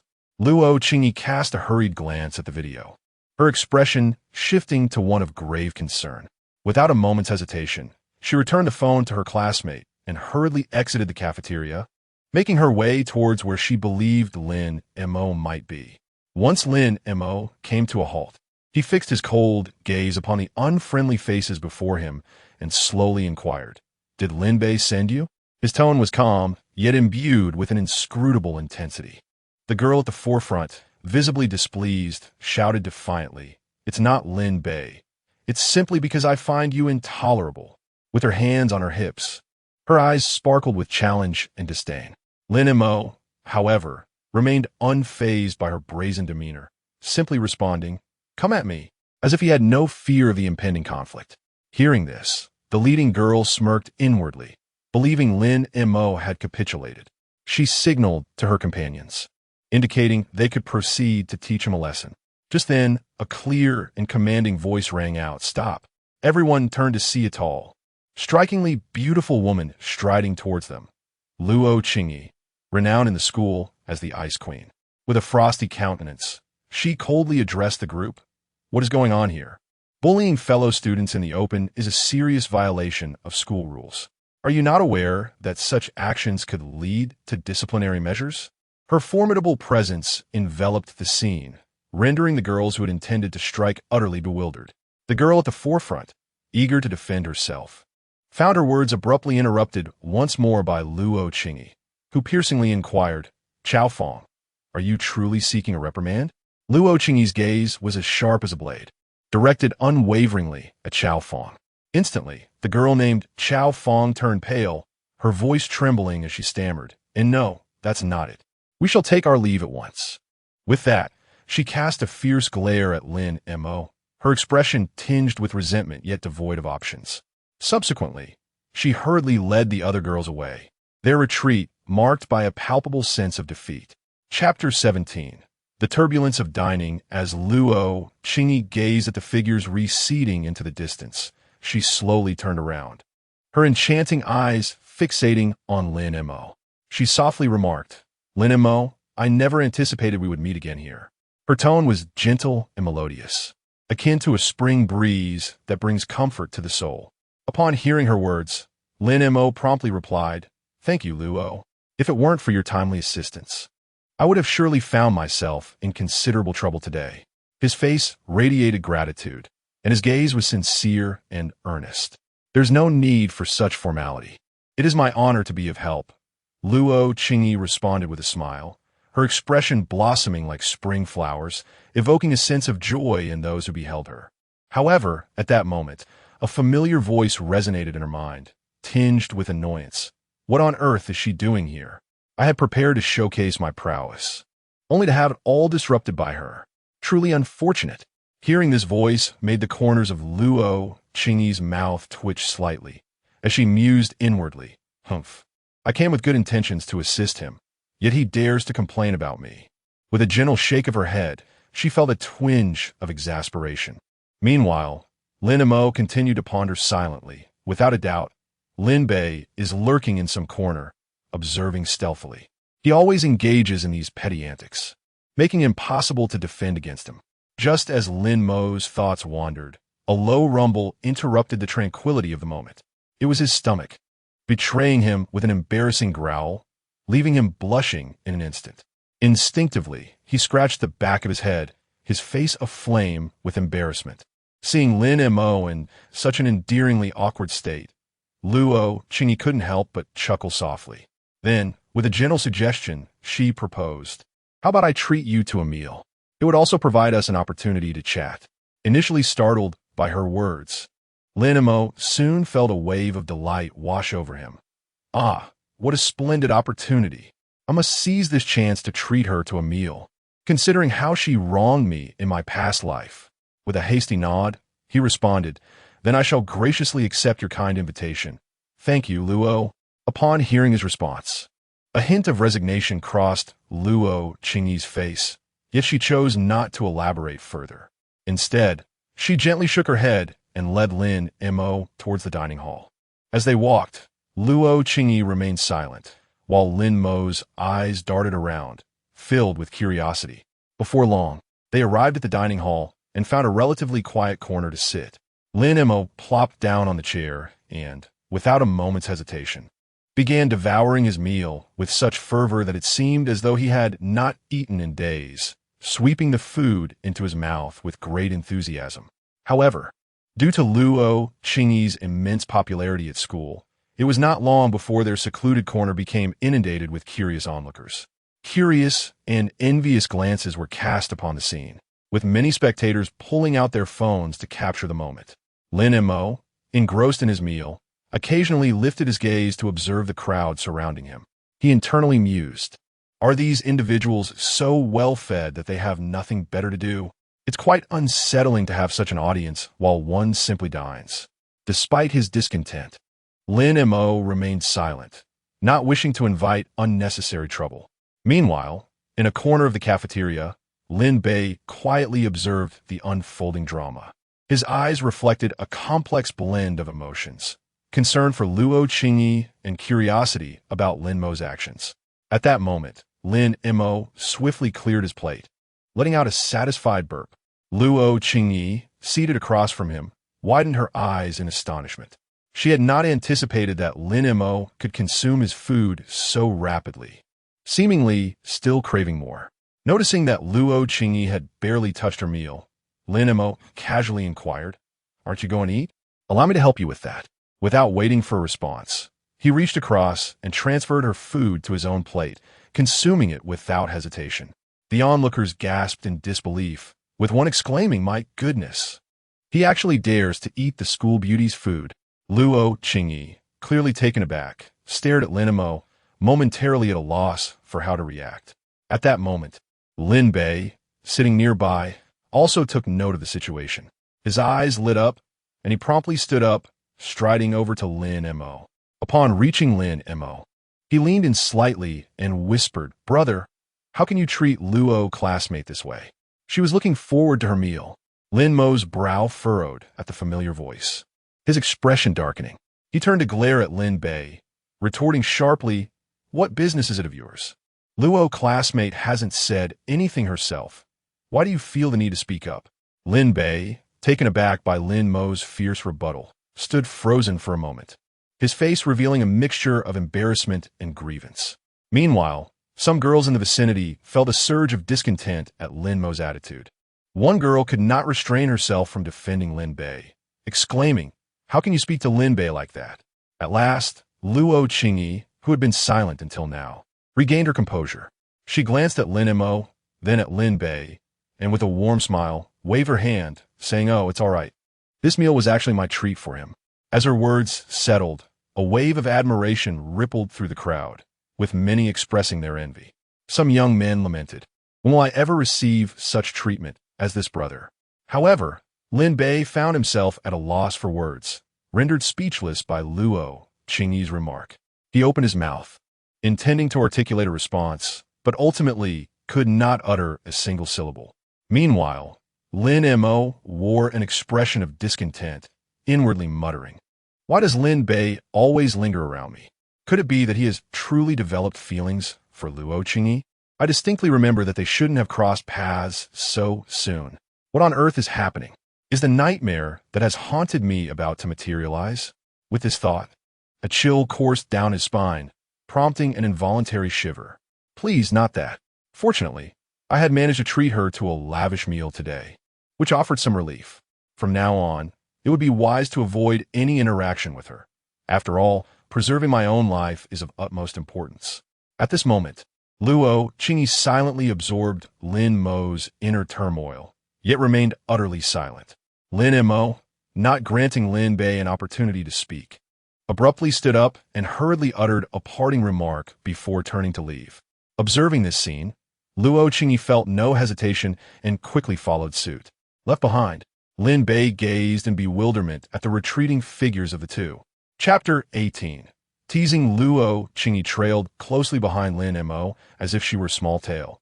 Following him out of the dining hall, Lin Mo strode purposefully toward the dormitory, his pace swift and unwavering, while Luo Qingyi matched his steps, silently shadowing him from a short distance. As Lin Mo walked, he inadvertently caught sight of his elongated shadow cast by the setting sun, resembling a serpentine form. A flicker of confusion arose within him. What on earth is this girl doing? I clearly told her she need not wait for me. I would leave first. Yet she still follows. We are nearly at the dormitory entrance. Does she truly intend to enter with me? With this thought, Lin Mo felt as if his head might explode. At that moment, Luo Qingyi suddenly perceived Lin Mo's inner musings, and her previously determined steps halted abruptly, as though immobilized by an unseen force. She gazed at his receding figure, a fleeting expression of panic and hesitation crossing her face, akin to a startled fawn. However, she quickly summoned her courage and rushed to catch up, calling out, "Lin Mo, please wait." Upon hearing her voice, Lin Mo paused, turning to regard her with a look of suspicion. Luo Qingyi took a deep breath, as if steeling herself for a momentous decision. With a blush creeping on her cheeks, she softly uttered, "Lin Mo, I would like to invite you to my home for dinner, if that's all right." As her words hung in the air, the surrounding sounds seemed to vanish, leaving only the gentle caress of the breeze against their faces, reminiscent of a tender touch. Ah, a dinner invitation? What could this possibly entail? Is she attempting to lure me into her domain, only to ensnare me like a hunter capturing prey, unbeknownst to me? Lin Mo's eyes widened as he pondered this, his thoughts growing increasingly unsettling, with beads of cold sweat forming on his forehead, resembling glistening pearls. Meanwhile, Luo Qingyi, standing beside him, found herself both amused and exasperated by Lin Mo's thoughts.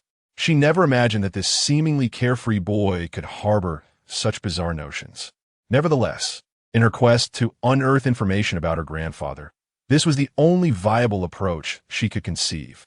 Thus, to alleviate Lin Mo's apprehensions, she swiftly and eloquently continued, "Lin Mo, you truly need not harbor any concerns. The reason I extend this invitation is that I find your personality to be as bright and open as sunlight. Moreover, You will be the perfect match for my grandfather. Hence, I thought it would be wonderful for you to meet him. After speaking, Luo Qingyi flashed a radiant smile reminiscent of spring blossoms, hoping to disarm Lin Mo's defenses. However, Lin Mo remained unimpressed by her words. He shook his head and replied, I'm truly sorry, Luo. I appreciate your kind offer, but I have other pressing matters to attend to this evening and simply cannot spare the time. Perhaps we can discuss this on another day. Having spoken, Lin Mo prepared to turn away. However, at that moment, he could not help but ponder inwardly. You claim that my grandfather and I share a deep connection? What utter nonsense! Do I appear to be someone easily deceived? Furthermore, tonight, Lin Bei intends to take me along to purchase a car. I shall scrutinize him closely to discern what ulterior motives he harbors.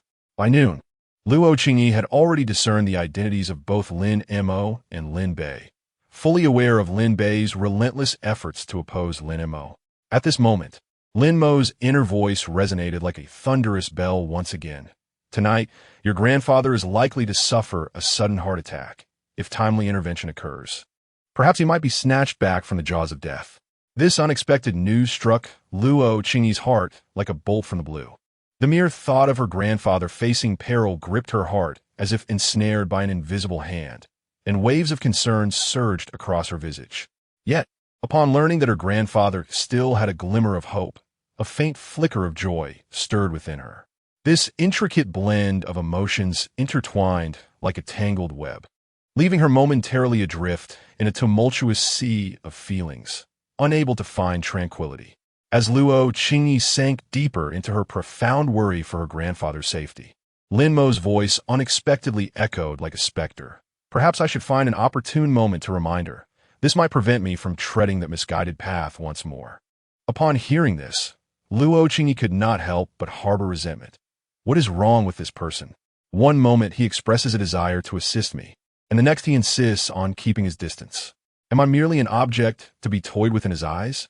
The more she thought about it, the angrier she became, denying Lin Mo any chance for explanation or defense. She coldly declared, since Lin Mo is unwilling, let us abandon this matter. With that, she resolutely turned and departed, leaving Lin Mo standing in stunned silence, like a statue, utterly bewildered. Luo Qingyi mused to herself that she was already aware of her grandfather's situation. Without hesitation, she turned away, striding forth with unwavering determination, never glancing back. Lin Mo's eyes widened in disbelief, as if struck by lightning, staring vacantly at her receding figure, utterly taken aback by the surreal scene unfolding before him. He stood rooted in place, stamping his foot in frustration, unable to contain his inner turmoil. Is this a jest? How could this be happening?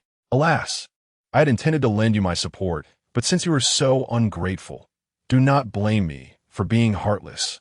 With that, Lin Mo, in a fit of rage, dramatically flung his sleeves and stormed off from the scene. Meanwhile, hidden in the shadows, Luo Qingyi absorbed every word Lin Mo uttered.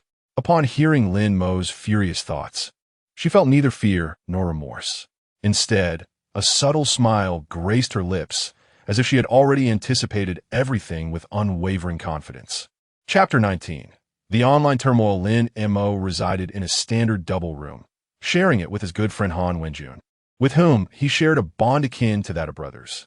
In their previous life, Han Wenjun had devoted himself to aiding Lin Mo, assisting him in numerous significant matters.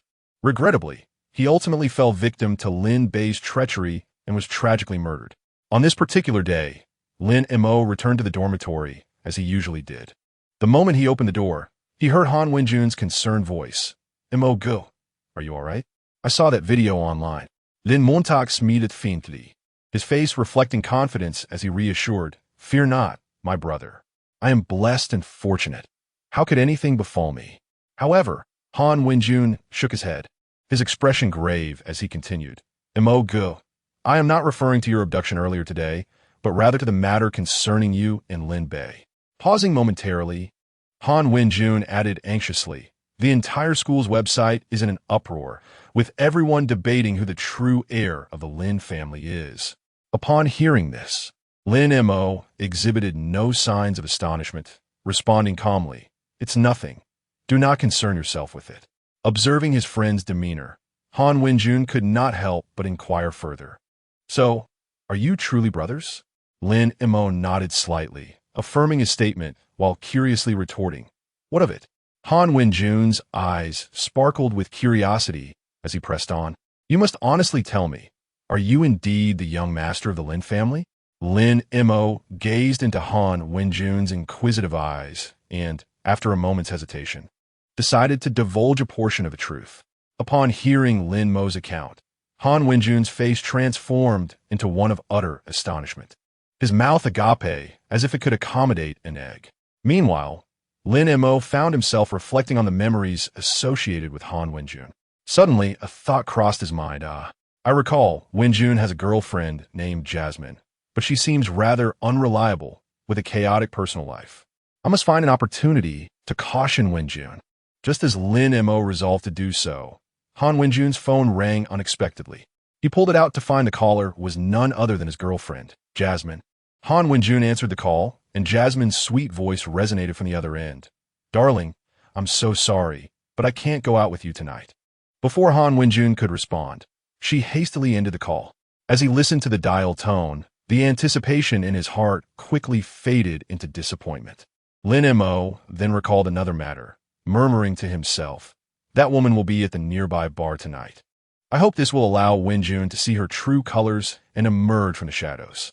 Noticing Han Wenjun's uncertain expression, Lin Mo quickly interjected with a smile. Oh, it's really nothing. Tonight, let me take you to the bar for some well-deserved relaxation. What do you say? Han Wenjun's face betrayed his discomfort as he softly remarked. This doesn't seem quite right.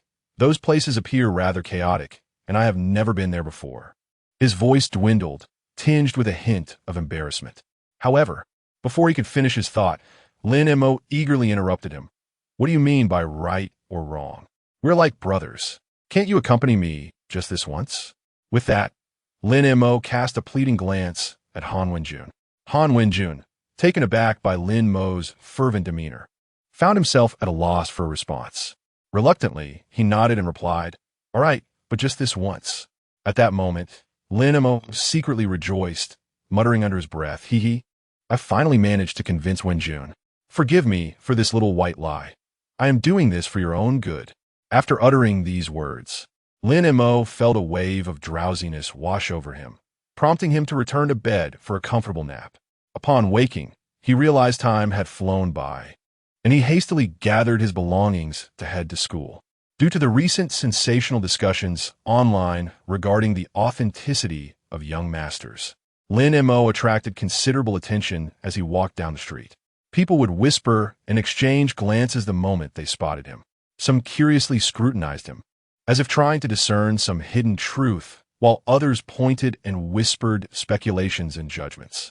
In the face of the curious gazes and the cacophony of chatter, Lin Mo maintained an appearance of nonchalance, yet internally, he felt utterly helpless. Nevertheless, he chose to ignore the incessant sounds and stares, remaining indifferent to their presence. As time swiftly passed, the bell signaling the end of class resonated melodiously. Students began to pack their bags and exit the classroom one by one. At that moment, a luxuriously opulent Maybach was parked at the school gate, and as the window gradually descended, the exquisite visage of Lin Mo was revealed. She tilted her head slightly, scanning the crowd in search of Lin Mo's figure. Before long, Lin Mo arrived at the school entrance. However, to his astonishment, the Maybach, which had been the subject of much online speculation, was now surrounded by throngs of people tightly packed in layers. At that moment, Lin Bei emerged from another direction, walking with a tall, commanding presence and purposeful strides directly towards the Maybach.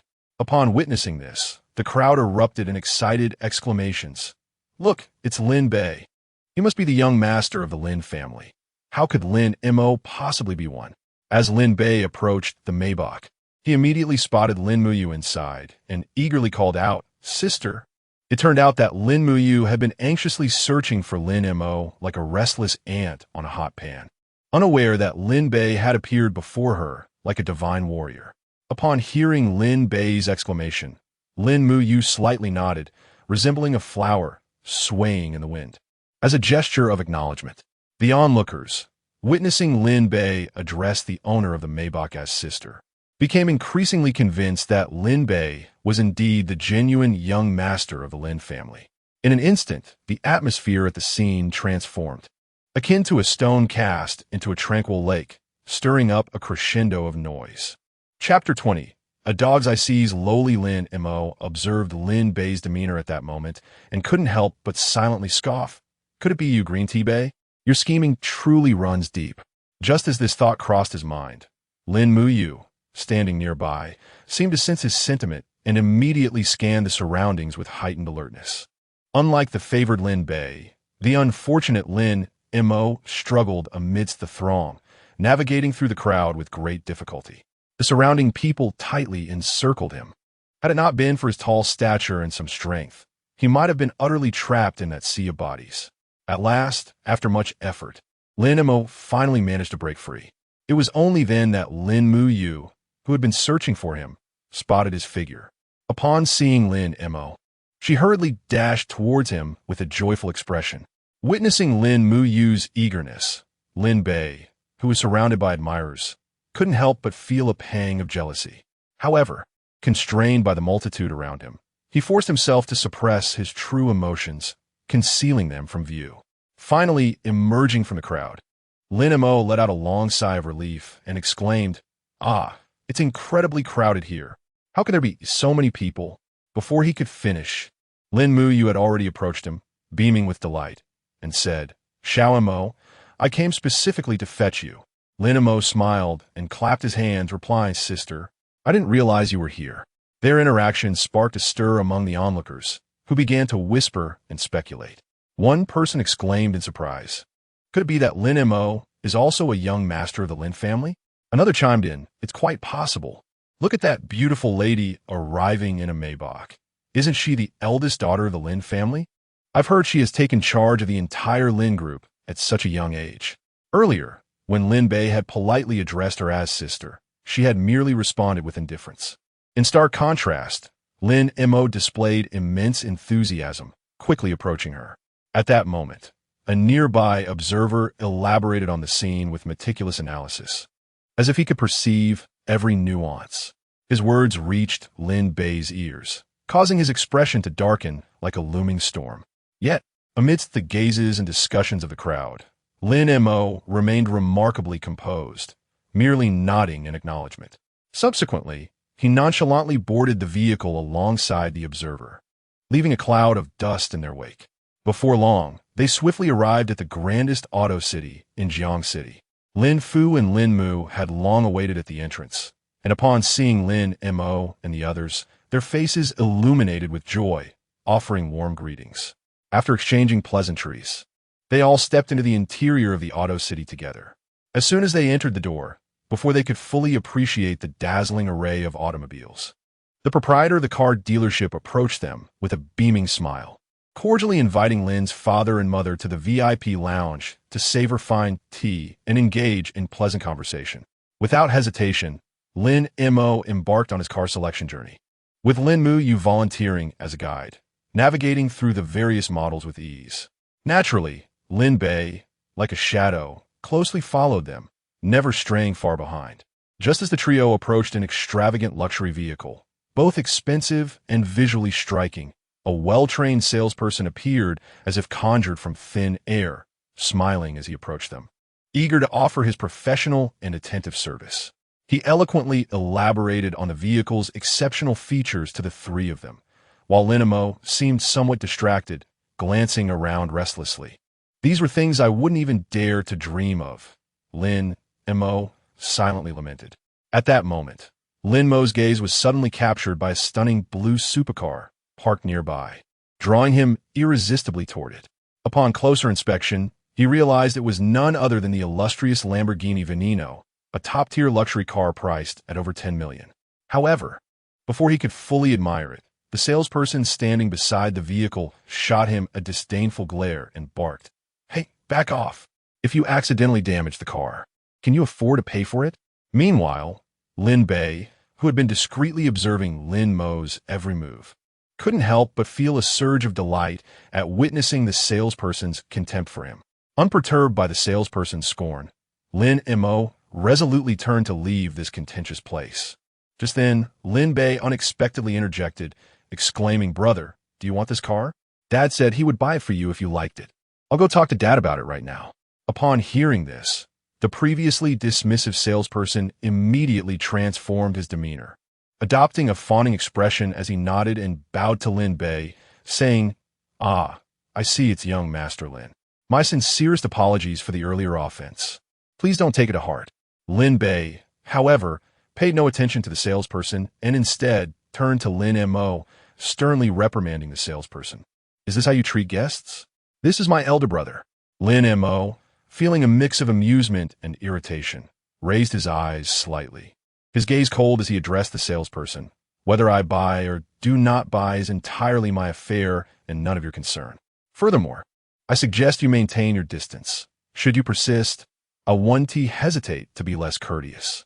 At that moment, Lin Bei noticed Lin Mo approaching and immediately donned a facade of false innocence, his expression plastered with a disingenuous smile. Hastily approaching, she feigned concern, saying, "Brother, I truly only wish to assist you. Why must you treat me so harshly?" Lin Montag, observing Lin Bei's theatrical performance, couldn't help but feel a pang of admiration. This fellow indeed possessed remarkable acting skills. If the Academy Awards were to overlook him, it would be an utter travesty. At that moment, Lin Mo happened to arrive nearby and, overhearing Lin Mo's thoughts, instantly grasped the essence of the situation. Having already discerned Lin Bei's character, she chose not to intervene, instead opting to stand aside and watch quietly.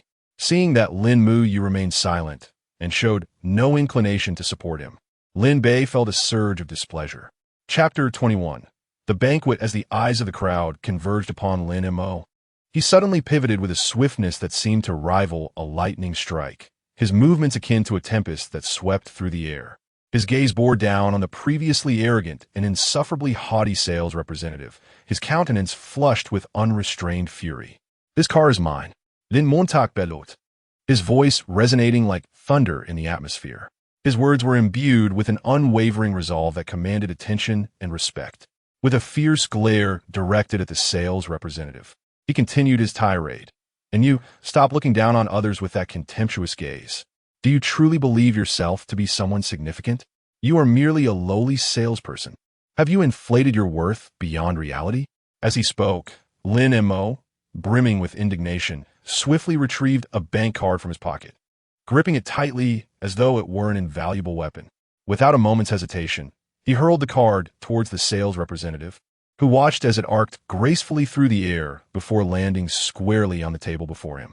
Faced with the formidable presence of Lin Mo, the once arrogant sales representative now resembled a deflated balloon, stripped of his prior bravado. He stood there, trembling slightly, utterly devoid of any inclination to resist, overwhelmed by the sheer force of Lin Mo's assertiveness. Without further regard for the now visibly shaken sales representative, Lin Mo turned and strode purposefully towards the exit of the dealership, his companions following closely behind in a steady procession. Among them, Lin Bei chose the vehicle occupied by his parents, preparing to board. However, in a bid to distance himself from the loathsome Lin Bei, Lin Mo made a beeline for Lin Mo's car, swiftly opening the door and nimbly climbing inside. In no time, both vehicles roared to life, their engines growling in unison. With the accelerator pressed to the floor, the tires spun rapidly, stirring up a cloud of dust as they raced away like untamed stallions, vanishing from sight in the blink of an eye. Before long, the group arrived home, where they gathered around the dining table to indulge in a sumptuous meal. Afterward, they retreated to their respective rooms to rest. The house gradually fell into tranquility, the only sound being the gentle whisper of the evening breeze as it caressed the curtains, bringing with it a hint of coolness. As fate would have it, this day was Friday, and with no academic obligations awaiting him the following day, Lin Mo contemplated how best to relish this leisurely weekend. After much reflection, he resolved to immerse himself in the world of gaming, seeking to unwind completely. Time slipped by unnoticed, and soon it was just past noon on the following day, sunlight streaming through the window and illuminating the room. At this moment, Lin Mo turned over in bed, slowly opened his eyes, stretched languidly, and gradually sat up. With bleary eyes, he glanced at the bright sunlight streaming through the window, yawned, and began to dress before getting out of bed. He made his way to the bathroom and performed a simple morning routine. He casually brushed his teeth, splashed his face with water, and then grabbed a towel to dry his face and hands. Once he had tidied himself up, Lin Mo prepared to descend the stairs to see what was happening. As he reached the top of the staircase, before fully descending, he heard a cacophony of animated discussions from below. Straining to listen, he caught the clear and melodious voice of his sister, Lin Mu, saying, "Tonight, we shall invite the prominent families of the city to attend the grand banquet celebrating Xiao Mo's return to the Lin family. This will also provide an excellent opportunity to discuss the potential union between our families with the Bei family." Following her, a deep and authoritative male voice responded, "Very well. Mu, you shall take charge of this matter. Go and send out the invitations immediately." This voice belonged to Lin Mo's father. Upon hearing this exchange, Lin Mo's eyes widened in disbelief, and he inwardly exclaimed, "What? There's a banquet? This is as unexpected as the sun rising in the west." As if sensing his astonishment, the individuals conversing below instinctively turned their gazes toward the staircase. Lin Mo, caught off guard by their sudden attention, mustered the courage to look down. His gaze collided with Lin Bei's, whose eyes brimmed with hostility, as if they could kill him with a mere glance. Good heavens! This brother of mine could have slain me dozens of times with that look alone. Do I dare to attend such a banquet? Lin Montauk pondered anxiously. The others, having overheard Lin Mo's unvoiced thoughts, once again shifted their attention to Lin Bei. This unexpected scrutiny startled Lin Bei, causing his expression to turn awkward in an instant. His previously calm demeanor transformed, and he questioned, "What is happening? Why does everyone look this way?" At that moment, Lin Mo began to walk slowly toward the gathering. Lin Mu approached him, whispering softly about the events planned for the evening. Simultaneously, Lin Mu's phone rang, and she quickly answered, engaging in conversation. From the snippets of her dialogue, it became apparent to those present that the Lin Corporation was under intense cyber attack. Upon hearing the name of the Lin family, a flurry of thoughts raced through Lin Mo's mind, and he began to recollect a hacker attack. Oh, I finally remember. It turns out that this cyber assault was a meticulously orchestrated scheme devised by Lin Bei to regain their father's trust. Although it may seem like a mere farcical spectacle, it is undeniable that it has indeed inflicted a certain degree of damage and impact on the Lin Group. As the crowd absorbed this revelation, their expressions collectively grew increasingly grave. Each individual felt as though an immense weight had settled heavily upon their hearts, rendering them almost unbearable. However, amidst this turmoil, a voice within Lin Mo's heart persisted. He mused quietly to himself. Nevertheless, this situation is not insurmountable. With a meticulous reevaluation of the company's security system, it is likely that the vulnerabilities could be identified and promptly rectified. Alas, it is a pity that in my previous life, my elder sister did not trust my abilities and judgment. Yet, before Lin Mo could articulate these thoughts fully, he noticed Lin Mu hurriedly dialing the secretary's number. Chapter 22. The fate of Lin Bei. This sudden action struck like a dazzling bolt of lightning, tearing through the night sky and leaving Lin Mo, who stood nearby, utterly stunned. His mouth agape and his eyes wide as saucers. He resembled a witness to the apocalypse itself. After what felt like an eternity, he emerged from his stupor, shaking his head in disbelief, muttering to himself, "Oh my, when did Lin Mu become so astute and agile? It's as if she has risen from the ashes like a phoenix. Truly astonishing." At that moment, the atmosphere was taut as a drawn bowstring, with everyone on edge, akin to startled birds, fearful that any misstep could trigger a tempest. Fortunately, not long after, amidst a flurry of frantic yet organized responses, the crisis instigated by a hacker's malicious attack was successfully averted, with all related issues resolved with utmost care and finesse. At this juncture, the immense weight that had burdened their hearts finally lifted. Lin's parents sighed in relief, exchanging glances with Lin Mu, their silent understanding palpable, though no words were spoken. As the clock quietly approached noon, The sumptuous lunch prepared by the family's diligent maid was freshly served. Consequently, everyone moved to the dining room, gathering around the table to indulge in the delicious meal. After the satisfying feast, Lin Mo felt a wave of drowsiness wash over him. He stretched lazily, yawning as he made his way to his room, intending to enjoy a rejuvenating nap. Simultaneously, Lin Bei also rose to leave, presumably to attend to personal matters. The moment he entered his room, he appeared to carry an invisible burden. His steps hurried. Like an arrow released from a bow, he dashed towards the telephone on the table, decisively picking up the receiver and dialing a series of numbers with lightning speed. As soon as the call connected, he spoke with the urgency of an ant on a hot pan. "What is going on?" His tone brimmed with a blend of anxiety and frustration. On the other end of the line, a deep voice rumbled like thunder. "The security measures of Lin Corporation are as solid as a rock. We had successfully breached their defenses as if we were in a realm untouched. But who could have anticipated that Lin Corporation would reevaluate their security system, catching us off guard like fish in a barrel?" The speaker was none other than Zhao Qian. Upon hearing this, Lin Bei was momentarily paralyzed, akin to a statue struck by lightning, at a loss for words.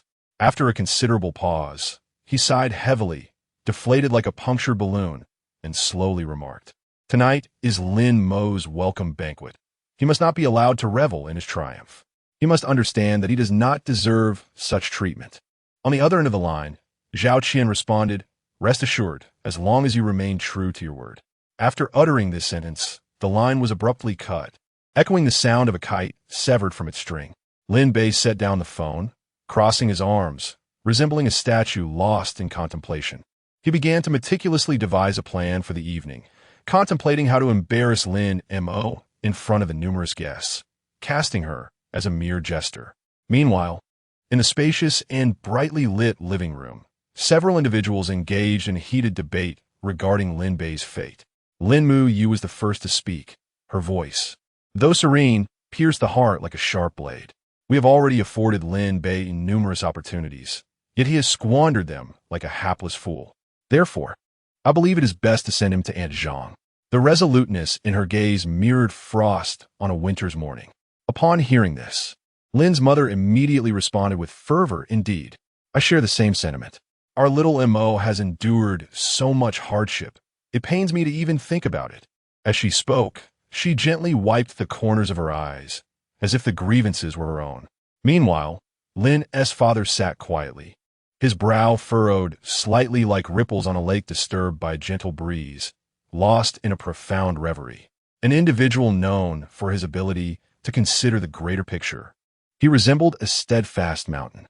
After a considerable pause, he finally spoke. "Let us have Lin Mu consult with Xing Yu and Jiu Zhu regarding this matter, to gather their thoughts and opinions. After all, this concerns the reputation and future of our family, akin to brilliant stars that may dim with a moment's carelessness." Upon receiving her father's directive, Lin Mu swiftly took out her phone, moving like a gust of wind, and promptly composed a message to Lin Xingyu, who was far away, and Lin Jiuzhu, who was busy at the company. Time slipped away like a fleeting shadow, and, as the tension in the room mounted, Lin Mu's phone chimed twice, reminiscent of a lark's sweet song. Upon opening the messages, she found responses from both Lin Xingyu and Lin Jiuzhu, agreeing with Lin's father's proposal. However, it was with a tinge of regret that she learned Lin Xingyu was unable to attend the evening's banquet due to an influx of emergency patients at the hospital, much like a bird constrained by its cage. Upon learning this information, Lin's father pondered for a moment before decisively stating, "In that case, we shall not wait for Xingyu. We will officially announce at tonight's banquet the decision to return Lin Bei to his biological parents." Yet at this moment, Lin Bei remained blissfully unaware of the impending upheaval, oblivious to the colossal storm approaching him like surging waves. In a towering skyscraper, majestic and grand, there existed a spacious and opulently adorned office. At this moment, sunlight streamed through the expansive floor-to-ceiling windows, casting a radiant glow upon the silhouette of a woman whose figure was graceful and whose beauty was exquisite. Chapter 23.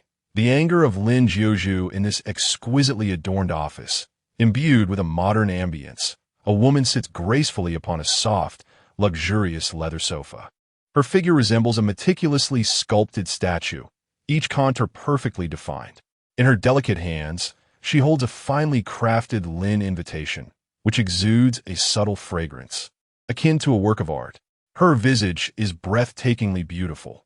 Her cherry-red lips curve gently, forming an elegant arc that reveals a hint of an enchanting smile. This smile blooms like flowers in spring, captivating yet shrouded in a touch of mystery. The woman is no ordinary individual, but a renowned business elite, by Menghan. Commanding the business realm with her exceptional acumen and decisive nature, she has become an object of admiration for many. At this moment, she is clad in a tailored white professional suit, seemingly custom-made to accentuate her alluring silhouette. Her slender waist, long legs, and ample bosom collectively showcase the unique charm of femininity. Her lustrous black hair cascades down her shoulders like a waterfall, gently swaying with the breeze. Each strand glistens with a healthy sheen, adding a touch of allure and maturity to her presence. At that moment, she raises her head, casting her gaze towards her dutiful secretary standing nearby. Her expressive eyes, resembling deep lakes, sparkle with intelligence and confidence, as if she can unravel the mysteries of the world with a mere glance. She speaks softly yet firmly to her secretary. Chu Ran, please prepare a watch for me. The design should be simple yet grand, embodying nobility and elegance. After a brief pause, she emphasizes with a weighty tone, remember, it must be crafted from the finest materials, as I intend to present it as a gift to an esteemed guest at tonight's banquet. Upon hearing the command, the secretary jolts as if electrified, his body trembling slightly. A look of trepidation crossing his face, fearing that any misstep might provoke the formidable Bai. He hurriedly nods, his voice quivering as he responds, Yes, Miss Bai, rest assured. I will not waste a moment and will attend to it immediately. Without delay, he whirls around, his hurried footsteps echoing with a sense of urgency, as though something terrifying were pursuing him. In the blink of an eye, his somewhat flustered figure vanishes through the office door, leaving only the impression of his hasty departure. Just then, a faint knock sounds at the door. Lin Mo turned over in bed, mumbling, Who is it? Knocking on the door so early. After a while, he reluctantly crawled out of bed, his eyes still heavy with sleep as he made his way to the door.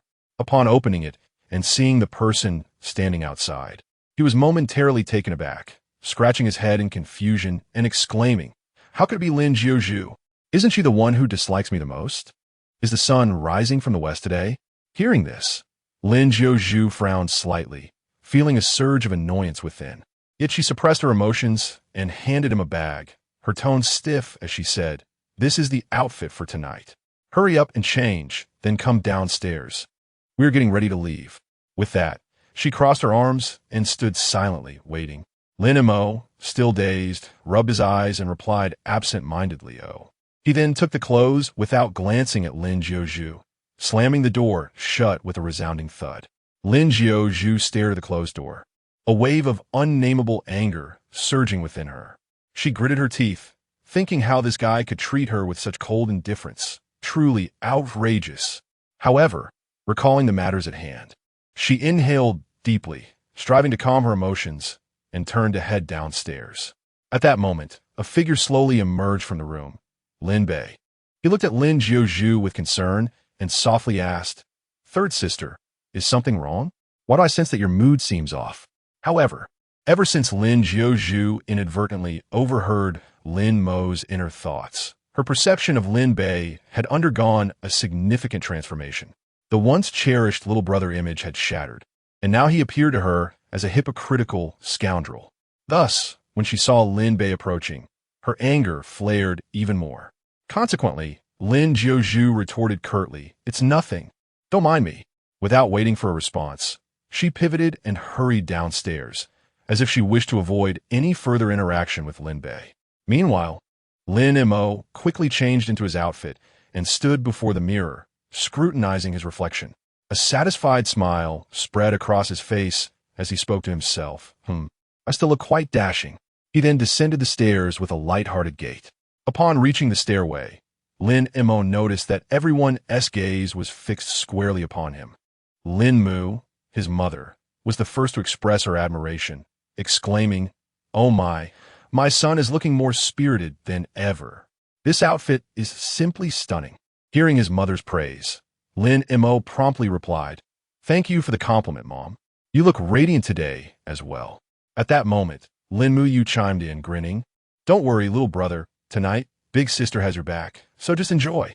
Yet, amidst this joyful and harmonious atmosphere, only Lin Jiuzhu remained sullen, still preoccupied with the earlier incident.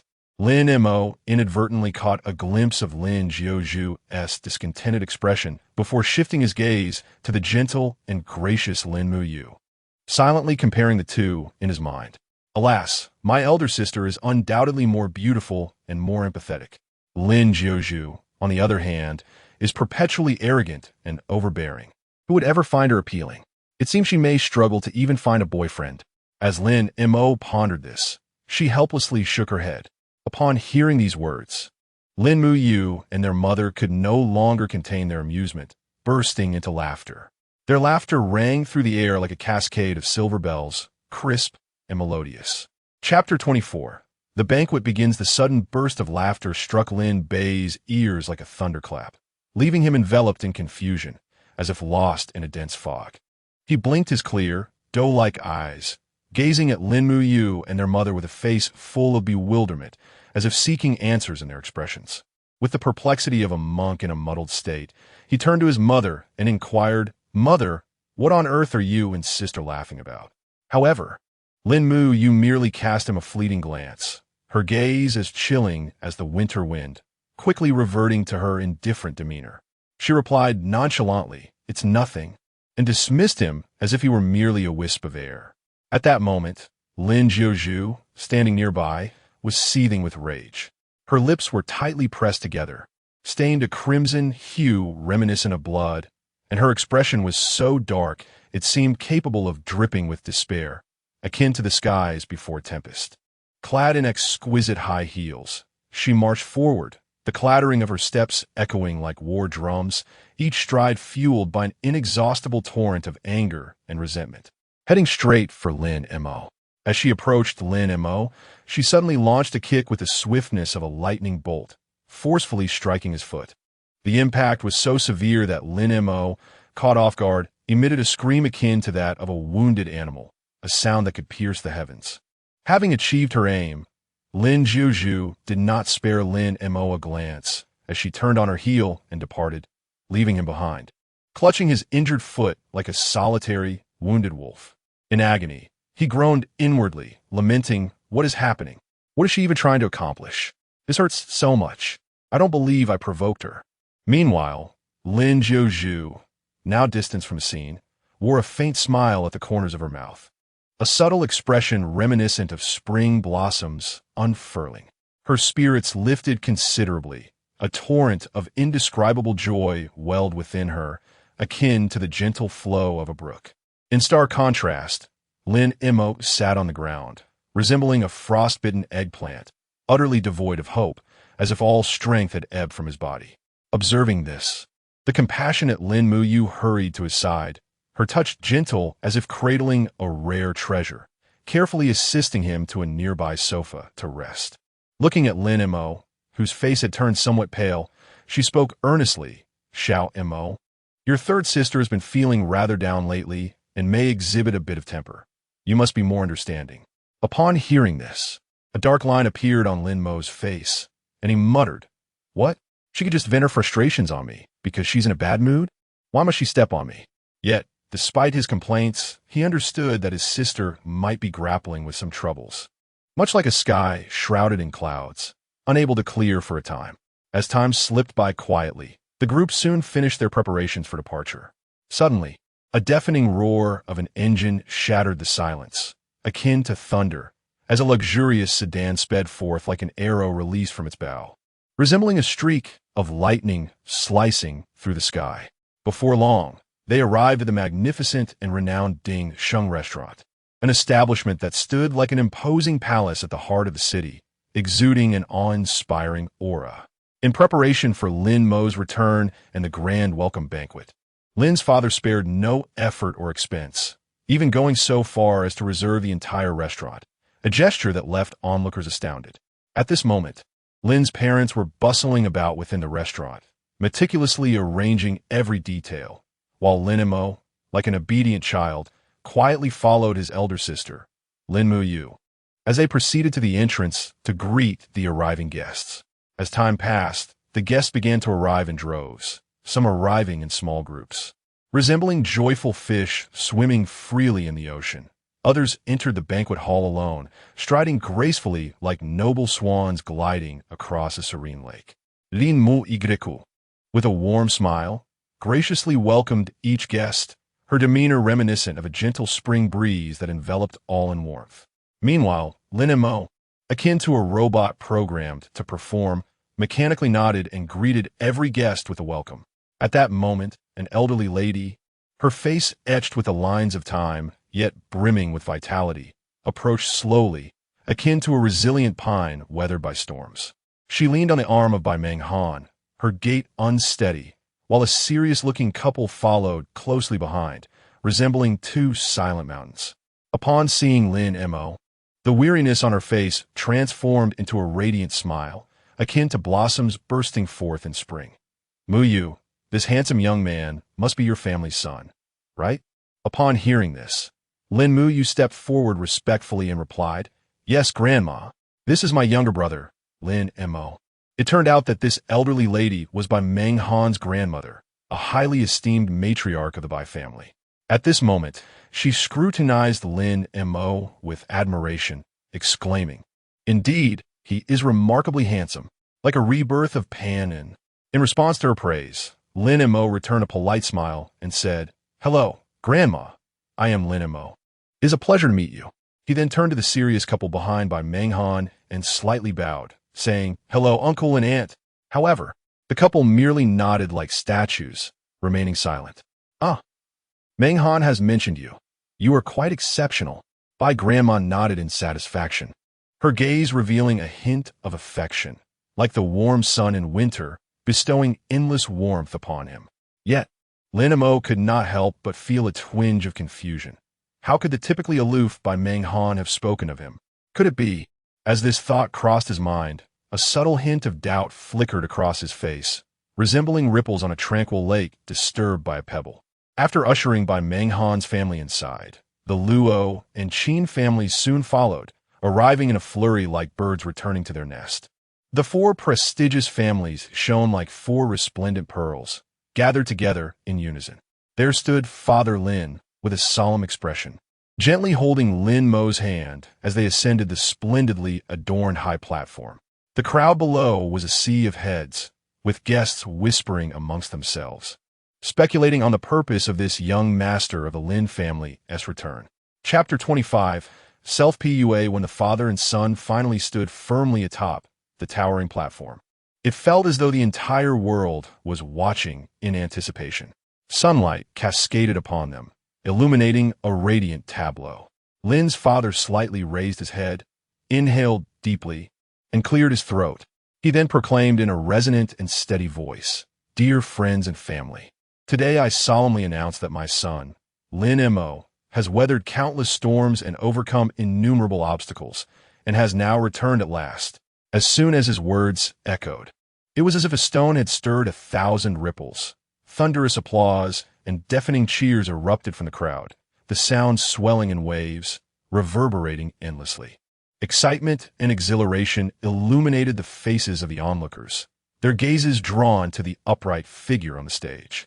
Amidst this fervent atmosphere, which seemed almost capable of melting hearts, Lin's father smiled and gently waved his hand towards the audience, his movements graceful and composed, signaling for a moment of quiet. He continued, "I extend my heartfelt gratitude for your unwavering support and affection towards the Lin family. Without you, our prosperity today would not be possible. Thus, we have organized this feast, hoping to share this hard-earned joy with all of you." Upon completing his speech, he slowly turned, gazing affectionately at Lin Mo by his side. In that moment, his eyes reflected not merely the authority of a father, but an abundance of love and contentment. That gaze seemed to convey years of longing and concern, as well as the joy of witnessing his child's safe return. As Lin's father concluded his final sentence, the banquet officially commenced. Attired attendants entered in procession, each carrying trays laden with exquisite delicacies that tantalized the senses. The alluring aromas wafted through the air, evoking salivation. Simultaneously, bottles of cherished wines were joyfully passed among the guests. The crisp clinking of glasses resonated like a melodious symphony, interwoven with the laughter and chatter of the attendees, creating a vibrant chorus that filled the venue. At that moment, the atmosphere was nothing short of exuberant, a cacophony of joy. Laughter and cheer enveloped the space, as people engaged in animated conversations or danced with exuberance, as if immersed in a sea of happiness. Amidst this joyous ocean, Lin Mo stood contentedly to the side. His right hand firmly grasped a glass of alluring red wine, which he tilted slightly to savor the rich flavors. Meanwhile, his left hand clutched a delectable cake, emitting an enchanting fragrance that beckoned indulgence. Like a child, Lin Mo eagerly stuffed the cake into his mouth, soon puffing up his cheeks, resembling an adorable little dumpling. He then took a satisfied sip of red wine, his expression so charmingly innocent it was impossible not to smile. However, just as Lin Mo was filled with joy, preparing to indulge in another delectable slice of cake, an unexpected figure abruptly intruded upon his line of sight. Upon closer inspection, he realized it was Lin Jiuzhu. In an instant, Lin Mo's previously elated mood dissipated, replaced by a countenance of shock and displeasure. He widened his eyes, gazing at the approaching Lin Jiuzhu, internally muttering, "What ill-fated woman is here again? Surely she hasn't come to stir up trouble and seek to undermine me once more?" With this thought, Lin Mo instinctively halted the motion of bringing cake to his mouth, his body retreating a few steps, as if striving to distance himself from this vexatious woman. Observing Lin Mo's evident trepidation, Lin Jiuzhu's lips involuntarily curled into a slight, teasing smile. She advanced towards him, each step seemingly laden with an invisible pressure, heightening Lin Mo's anxiety. Suddenly, Lin Jiuzhu raised her arm. This simple gesture struck Lin Mo like a bolt from the blue, causing him to shudder involuntarily. He stared, wide-eyed and terrified, at her hand, silently praying it was not directed at him. However, Lin Jiuzhu merely brushed her hair aside with a graceful and natural motion. Witnessing this, Lin Mo's racing heart finally settled, and he exhaled a long, relieved breath. At that moment, Lin Jiuzhu maintained her smile and softly remarked, "Your parents are over there. You should go see them." Hearing this, Lin Mo furrowed his brow in annoyance, retorting, "Why not just tell me to go over instead of all this theatrics? You nearly had me thinking you were going to kick me again." Despite his internal grumblings, he nodded obediently and, like a startled rabbit, hastened towards the direction of Lin's parents. Lin Jiuzhu remained in place, her gaze fixed on Lin Mo's receding figure, her lips curling into a barely perceptible smile. Meanwhile, Lin Mo walked at a leisurely pace, mulling over in his mind, what could this sudden summons be about? It's utterly perplexing. He furrowed his brow, striving to consider various possibilities. As he approached the gathering, he overheard discussions regarding a marriage alliance. Although he had heard whispers of this affair earlier in the day, the proximity to the topic now caused his heart to tighten with an inexplicable tension. Lin Mo slowed his pace, cautiously making his way towards the crowd. Simultaneously, his mind was abuzz with thoughts. Surely, this marriage alliance could not succeed, could it? After all, Bai Menghan was a paragon of business acumen, fiercely independent, intelligent, and proud.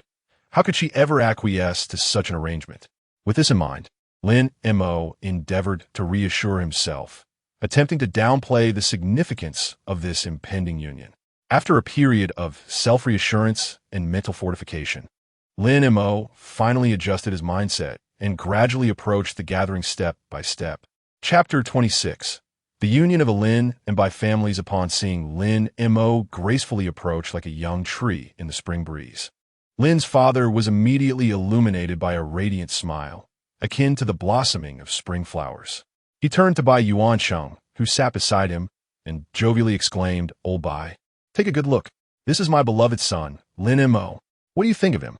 Bai Yuancheng was none other than the father of Bai Menghan and the steadfast pillar of the Bai family. In his earlier days, he had demonstrated remarkable wisdom and determination, establishing and expanding the Baixing group as if he were Pangu himself, carving the heavens.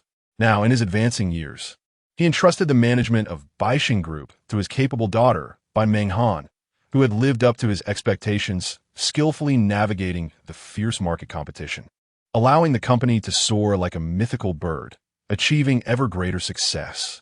Upon hearing Lin's father's words, Bai Yuancheng followed his gaze and looked up. He beheld a tall and handsome young man striding towards them. None other than Lin Mo. On noticing Bai Yuancheng's gaze, Lin Mo's lips curled into a polite smile, warm as a spring breeze. In response, Bai Yuancheng erupted in hearty laughter, exclaiming, "Ha! Old Lin, your son truly resembles the handsome Panin. With such striking looks, a union would not be out of the question. However, in the end, it must depend on Menghan's own wishes." Yet as he spoke, a tempest of conflicting emotions stirred within him. Deep down, he was not particularly inclined to see Bai Menghan wed Lin Mo. After all, the true capabilities of Lin Mo remained an enigmatic mystery. Nevertheless, as the head of a distinguished family, he understood the necessity of prioritizing the family's interests above all else. Thus, despite his reservations, Bai Yuancheng reluctantly acquiesced to his old friend Lin Xiaoyan's proposal for the union. Upon hearing these words, Lin's mother's eyes sparkled like stars in the night sky, instantly igniting with excitement as she cast a keen glance at Bai Menghan. With eager anticipation, she implored, "Menghan, do share with Lin's mother your impressions of our little Mo." In response, Bai Menghan slightly lifted her gaze, her autumn-like eyes briefly assessing Lin Mo. She observed the young man standing before her, tall and upright like a white poplar, his handsome features exquisitely chiseled, and his bright, clear eyes shone like the brightest star in the night sky, radiating sincerity and warmth. With a gentle nod and a smile blooming like spring flowers, she replied, "Lin's mother. To be honest, my first impression of him is quite positive." However, at that moment, Lin Mo was taken aback, his heart churning like a tempestuous sea as he silently exclaimed, "What? Quite positive? Aren't you known for your aloof demeanor? How could you utter such unexpectedly favorable words? This is truly an astonishing remark." Immediately, a thought crossed his mind. "Oh, no. If she truly agrees to be with me, wouldn't that be akin to discovering a treasure?" Ha! At this realization, Lin Mo couldn't help but beam with joy, his imagination conjuring various picturesque and romantic scenes. Meanwhile, Lin's parents observed their son's distracted and contemplative demeanor, filled with perplexity as if shrouded in a veil of mist. Bai Menghan noticed the Lin family's gaze fixed upon Lin Mo and swiftly realized that Lin's parents might be privy to his innermost thoughts. Thus, she cleared her throat softly and gently covered her blushing face, reminiscent of a ripe apple, to mask her embarrassment. With a flushed face, she said, "I think we could try dating." Upon hearing this, Lin's mother radiated a smile as bright as spring flowers, clasping Bai Menghan's hand with warmth and exclaiming, "Wonderful. From this moment on, Menghan, you shall be my prospective daughter-in-law." Beside them, Grandma Lin wore a benevolent expression, beaming like the Buddha, and added, "Menghan, you must take good care of Xiao Mo and never bully him. And you, Yuancheng, hurry and share this delightful news with everyone." Hearing this, Bai Yuancheng, as if receiving a royal decree, wasted no time in agreeing and quickly followed in Lin Xiaoyan's footsteps, walking side by side to the gathering of guests. Simultaneously, Lin Mo and Bai Menghan instinctively stood together, akin to two stars drawn to one another, radiating brilliant light. Lin Xiaoyan then cleared his throat, his voice resonating like a mighty bell, and proclaimed, "Esteemed guests, I must solemnly announce a matter of utmost significance." After a brief pause, he surveyed the crowd like a hawk, ensuring all attention was directed towards him, before continuing, "This monumental occasion is the union of the Lin family with the Bai family in joyous matrimony." As these words echoed, It was as if a stone had stirred 1,000 waves, eliciting varied reactions from the guests. Some displayed astonishment, as though struck by a thunderbolt, while others remained composed, seemingly having anticipated this arrangement, accepting it with the tranquility of a still lake. However, at that moment, a jarring and abrasive voice pierced through the harmonious atmosphere like a sharp sword. "I object." The crowd turned towards the source of the voice, revealing a flamboyantly dressed yet arrogant man striding forward. It was Zhao Qian from the Zhao family. It appeared that Zhao Qian, believing his clandestine collusion with Lin Bei had gone unnoticed, eagerly accepted Lin Bei's invitation to disrupt the banquet, akin to a jester craving the spotlight. Lin Mo gazed at the haughty Zhao Qian before him, waves of turmoil surging within him. Why is this guy here? We certainly did not invite the Zhao family. Beside him, Bai Menghan, with her keen insight, sensed Lin Mo's unease and recognized Zhao Qian as the notorious scion of the Zhao family, instantly feeling revulsion akin to swallowing a fly. Her exquisite eyes, at this moment, became as sharp as those of a hawk, fixated intently on Zhao Qian, as if she intended to pierce through him with her gaze. The graceful figure of Bai Menghan, with her icy demeanor, slightly lifted her chin. Her indifferent eyes locked onto Zhao Qian. Her ruby lips parted. "Zhao Qian, what right do you have to disagree?" Her voice was crisp and cold, seemingly capable of penetrating the very soul. This unexpected remark from Bai Menghan left Zhao Qian momentarily speechless. He opened his mouth, yet found himself at a loss for words. Chapter 27. Disturbance in that fleeting moment, the intention to create chaos and stir up trouble shattered like fragile glass. Deep within Zhao Qian's heart, an overwhelming sense of dread and unease took hold, resembling a dark abyss from which he could not escape. He understood all too well that with his meager capabilities, he was akin to an ant trying to shake a tree, utterly incapable of contending with a formidable Bai family, renowned for their profound heritage and vast influence. The Bai family wielded a power far beyond his imagination. Should he, in his ignorance, provoke them, the consequences would likely be catastrophic, potentially leading to his utter annihilation. Merely contemplating this sent chills down Zhao Qian's spine, as if an invisible hand grasped his throat, stifling his breath. Unbeknownst to him, beads of perspiration began to form uncontrollably on his forehead, trickling down his cheeks and splattering onto the ground. Simultaneously, his body trembled violently like a candle flickering in the wind. His legs weighed down as if burdened with lead, rendering him nearly immobile. Just as Zhao Qian, consumed by fear, contemplated retreating in disgrace, a booming laughter pierced the air. "Ha ha! Young Master Zhao is indeed considering the Bai family." The voice belonged to Qin and of the Qin family. It turned out that Qin had long harbored affections for Bai Menghan, the daughter of the Bai family, but had refrained from expressing his feelings due to various constraints. Upon hearing of the Bai family's impending alliance with the Lin family, he felt an urgent need to intervene. Lin Mo regarded the unfamiliar yet imposing figure before him with suspicion. Who could this person be? Could he possibly be a savior summoned by Lin Bei? He appeared rather formidable. Meanwhile, Lin Bei, situated at a distance, observed the unfolding events with rapt attention, a sinister smile curling at the corners of his mouth. Qin, with a grave expression, confronted by Shu Shu, "Have you truly considered Menghan's genuine feelings before marrying her off to this man?" At this, Lin Mo rolled his eyes in exasperation, muttering to himself, "Is this person out of his mind?" Clearly, Menghan is willing to give it a try, yet he insists on playing the righteous hero. Just then, Bai Menghan inadvertently overheard Lin Mo's thoughts and couldn't help but let out a chuckle. Standing beside her, Lin Muyu and Lin Jiuzhu joined in the laughter. Lin Jiuzhu secretly reveled in the moment, thinking, who knew that listening to this kid's critiques of others could be so amusing? Seeing the sudden laughter of the group, Qin furrowed his brow in confusion and asked, "What is going on? Menghan, do you not wish to marry this man?" As Bai Yuansheng was about to explain, Bai Menghan preemptively interjected, "Mr. Qin, this marriage alliance is entirely based on my personal desire, and has nothing to do with my father." The moment these words escaped her lips, the previously silent Grandma Bai's expression darkened profoundly. Upon hearing this, Qin felt as though he had been struck by lightning. Momentarily rendered speechless, his eyes wide with disbelief as he stared ahead.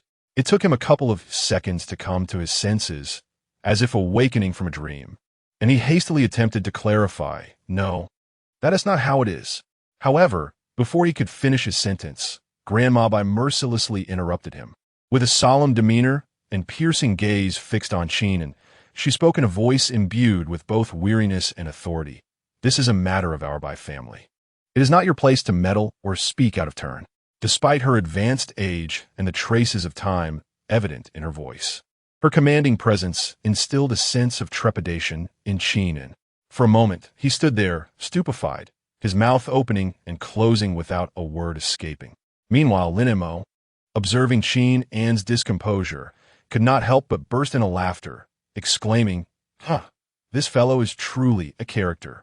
He hasn't even grasped the situation." After laughing, he cast a triumphant glance at Qin, and before turning with Bai Menghan to walk away. Seeing Qin and utterly powerless before Lin Mo, Lin Bei felt a surge of indignation.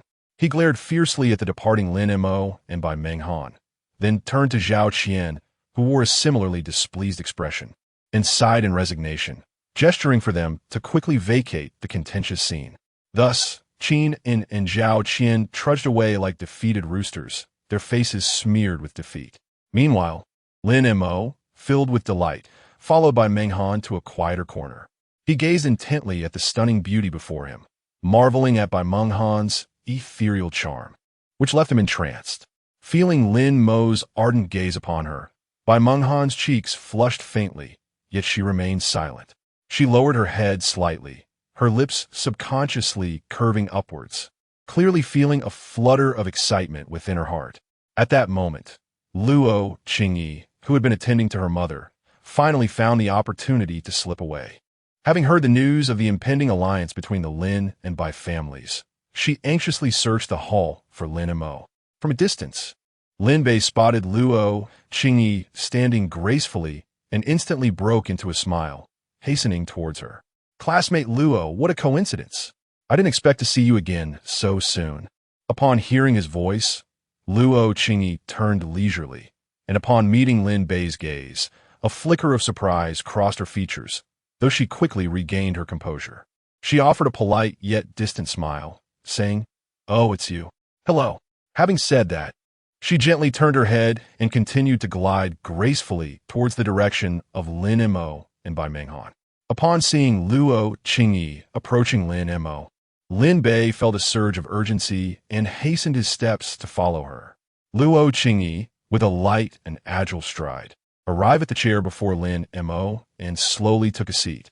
Then, with a smile that was both enigmatic and teasing, she fixed her gaze upon Lin Mo and remarked, "Lin, it seems that in just a brief moment of absence, you have already acquired a fiancé." At her words, Lin Mo's body stiffened abruptly. The tender gaze he had been casting upon Bai Menghan was suddenly diverted, as if struck by a bolt of lightning, and he dared not meet Luo Qingyi's eyes. In that instant, the atmosphere grew rather delicate and charged. Chapter 28. Unexpected encounters. Lin Mo slightly tilted his head, casually casting a glance at the elegant Luo Qingyi beside him. In that fleeting moment, he was captivated by her enchanting visage, a beauty rivaling that of Bai Menghan. At that instant, Bai Menghan, who had been attentively observing the surroundings, noticed Luo Qingyi approaching. With a smile gracing her lips, she gracefully extended her delicate hand, akin to a tender sprout, and softly greeted, "Hello, Miss Luo." In response, Luo Qingyi's face briefly illuminated with a barely perceptible smile before she confidently clasped Bai Menghan's hand, replying, "Greetings, Miss Bai." On the surface, their interaction appeared to be harmonious and congenial. However, only Lin Mo positioned between them, sensed the underlying currents of hostility concealed beneath their smiles. This tension rendered him exceedingly uncomfortable and awkward, just as the atmosphere thickened with unspoken rivalry. An abrupt voice shattered the eerie tranquility. It was Lin Bei, striding forward with a serious expression. He addressed Luo Qingyi directly, stating bluntly, "Classmate Luo, Lin Mo is already betrothed. Perhaps it would be wise for you to refrain from intruding upon their relationship. Upon hearing this, Luo Qingyi did not immediately respond to Lin Bei. Instead, she released her grip on Bai Menghan's hand, turned her gaze to Lin Bei, and with a slight smile, casually remarked, "I merely came to extend my congratulations. Surely, Miss Bai's not so petty as to feel jealousy over such a trivial matter?" In the face of Luo Qingyi's provocation, Bai Menghan maintained her composure. She responded with a soft smile, her tone gentle yet resolute. "Oh, that would certainly not be the case. After all, our families have successfully united in marriage. As for you, Miss Luo, shouldn't you consider seeking a suitable suitor for yourself?" Standing to the side, Lin Mo silently observed the exchange between the two women, each volleying words with precision. He pondered, though they appeared to be exchanging pleasantries. Why do I sense a hidden malice beneath their smiles? Ah, it truly aligns with the saying, only women and petty men are difficult to nurture. Indeed, none of these women are easy to provoke. But wait, if Bai Menghan were to marry me in the future, wouldn't my life be utterly devoid of freedom? Would I be required to report my every move to her like a schoolboy? The mere thought of it is exhausting. Lin Mo furrowed his brow, lost in his thoughts. At that moment, Bai Menghan, standing nearby, felt somewhat speechless upon hearing Lin Mo's inner monologue. However, she did not let this emotion show, maintaining her elegance and poise. Similarly, Luo Qingyi's expression remained unchanged, oblivious to the fact that they could hear Lin Mo's thoughts. On the other side, Lin Bei, filled with joy yet tinged with apprehension, ventured to speak.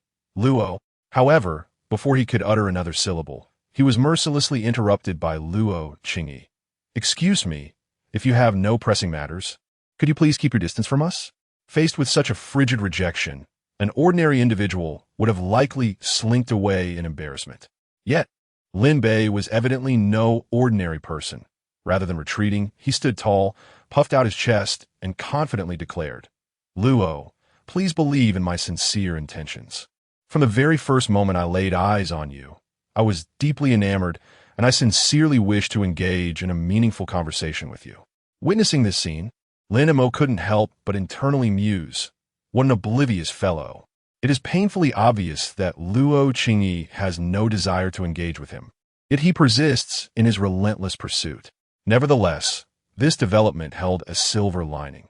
The more Luo Qingyi detested him, the easier it would be to sever any potential emotional ties between them. Consequently, Lin Bei's influence would inevitably wane, which would be nothing short of a splendid boon for me. With this thought, a subtle smile crept across Lin Mo's lips, and he promptly turned on his heel, striding purposefully away. Bai Menghan, seeing this, unhesitatingly followed suit, her graceful figure gliding like a delicate butterfly in flight.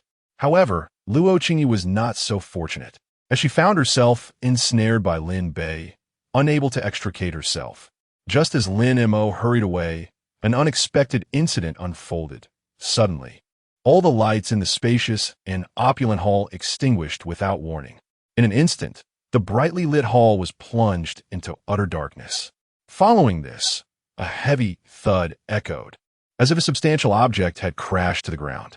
Lin Mo was jostled by another person amidst the chaos. This abrupt turn of events sent shockwaves of terror throughout the crowd, triggering a cacophony of screams and cries of panic. As time ticked by, a few minutes later, the lights gradually flickered back to life. As everyone's vision cleared, they were horrified to discover a person lying motionless on the floor. This individual lay face down, utterly still, their fate uncertain. The gaze of the crowd converged on the fallen figure, each face etched with shock and fear. Ironically, this unfortunate soul lay in closest proximity to Lin Mo. Almost simultaneously, Lin Bei rushed over, anxiety etched across his face as he asked Lin Mo, "Brother Lin, did you see what happened just now?"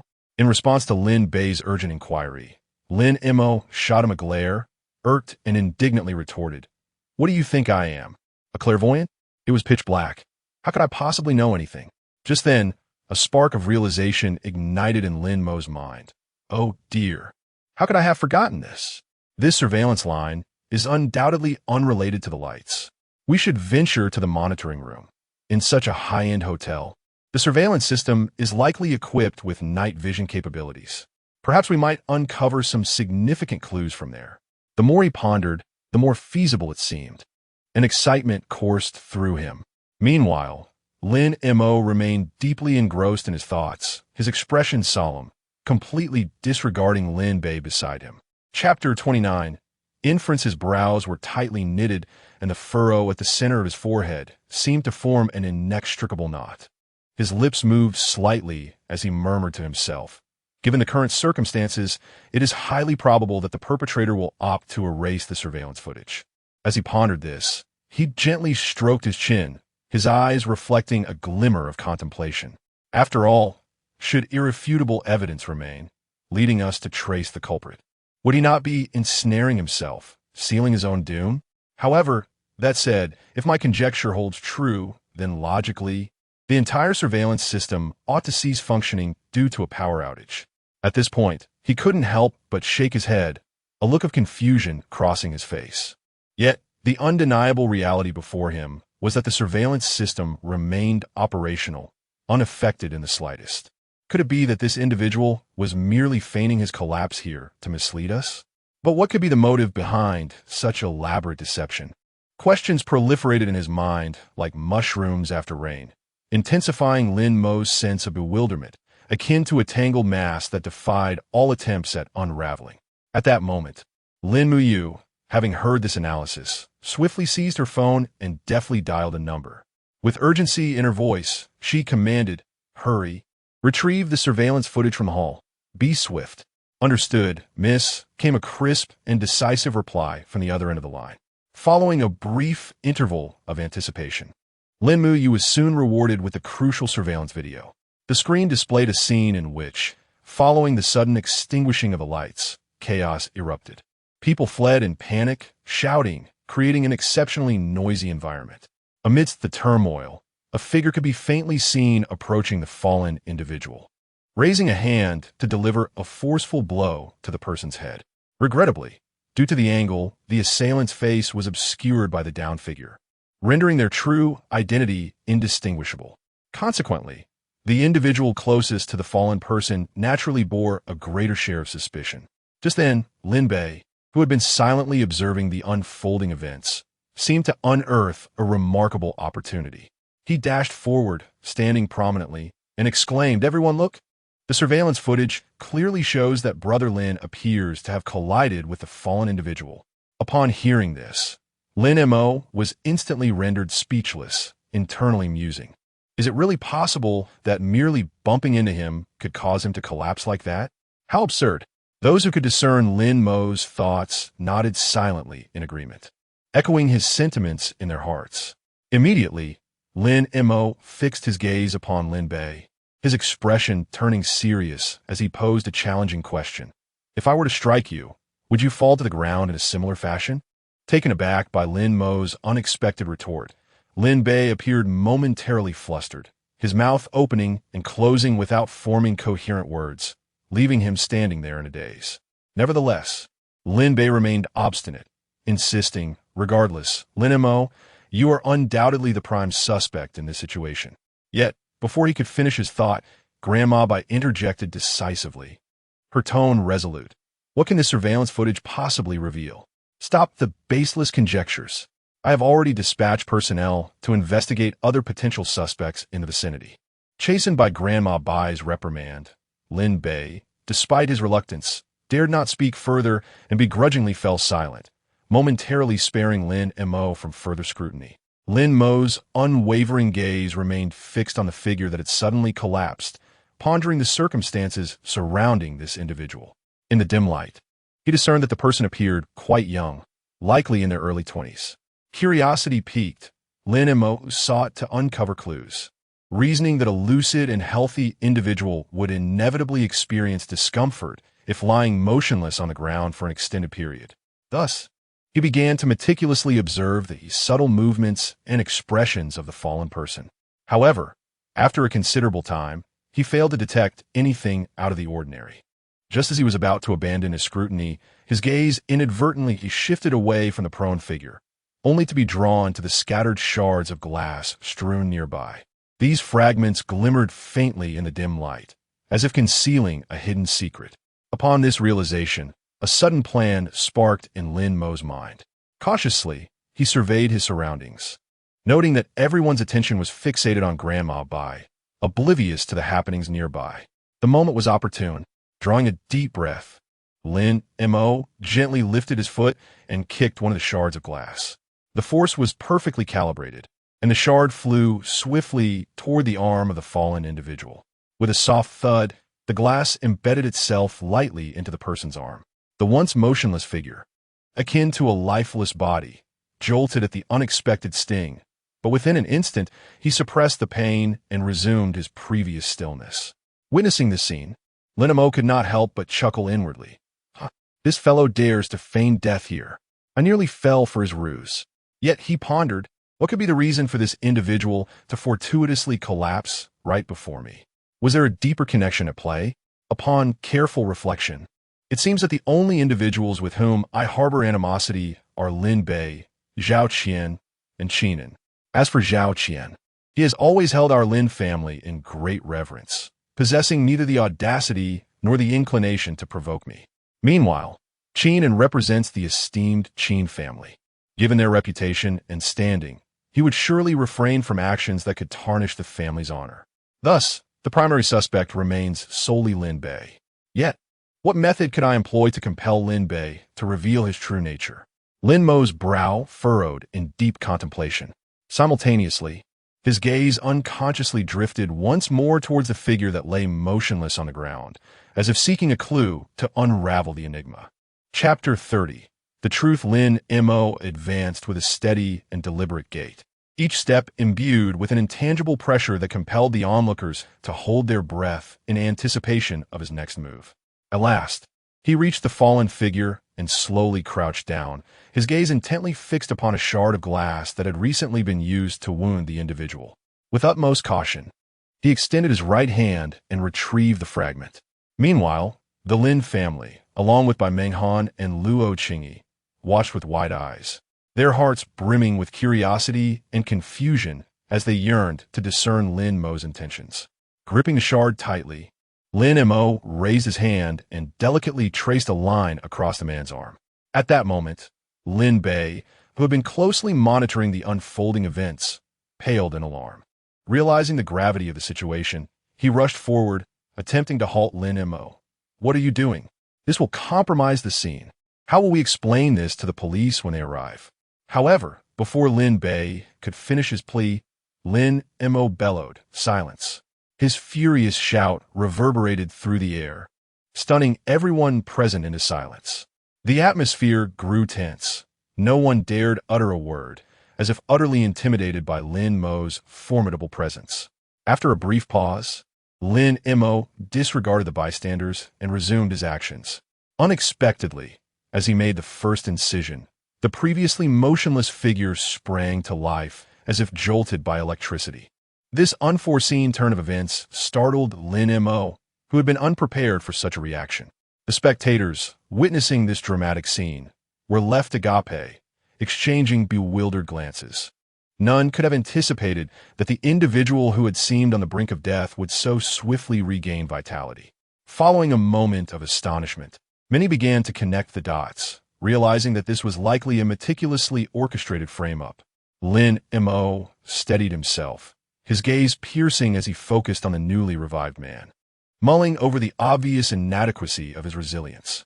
What a poor display of professionalism, he mused inwardly. He also recalled how Lin Bei had rushed to intervene just as he was about to make his incision, leading him to suspect that Lin Bei was the mastermind behind this entire scheme.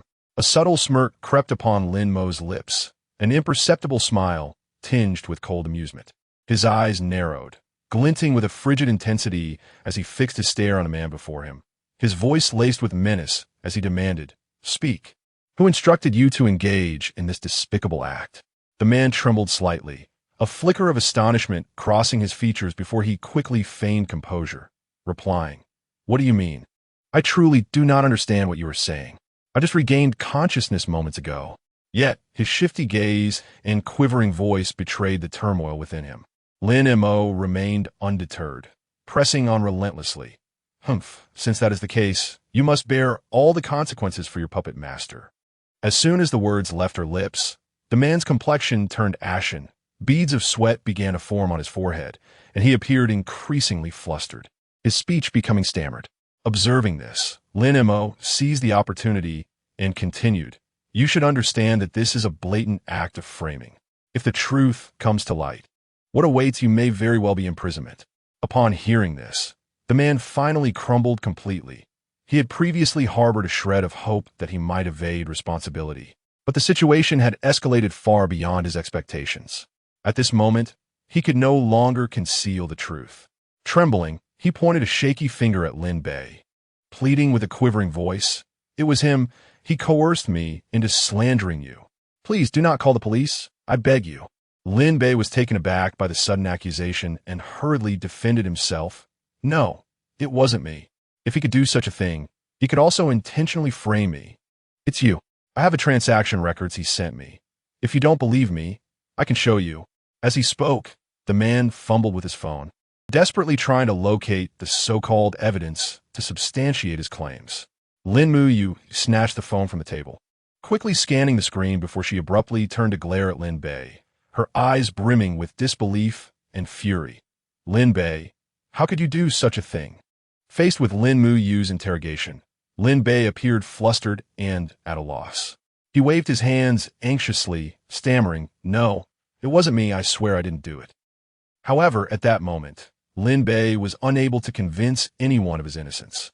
Lin's father, who had been silent until now, finally erupted. His eyes widened in anger as he shouted, "Enough! Stop making excuses, Lin Bei. From today onward, you will return to your biological parents. Our Lin family has no son like you." Hearing this, Lin Bei felt as if he had been struck by lightning, freezing in place. Moments later, he regained his senses and frantically rushed towards Lin's father, clinging to his leg in desperation. "Please, father, don't send me away, I beg you, please." Yet Lin's father remained unmoved, forcefully shaking off Lin Bei's grasp and leaving without a backward glance. Lin Bei, in despair, watched his father's retreating figure and turned to his mother for help.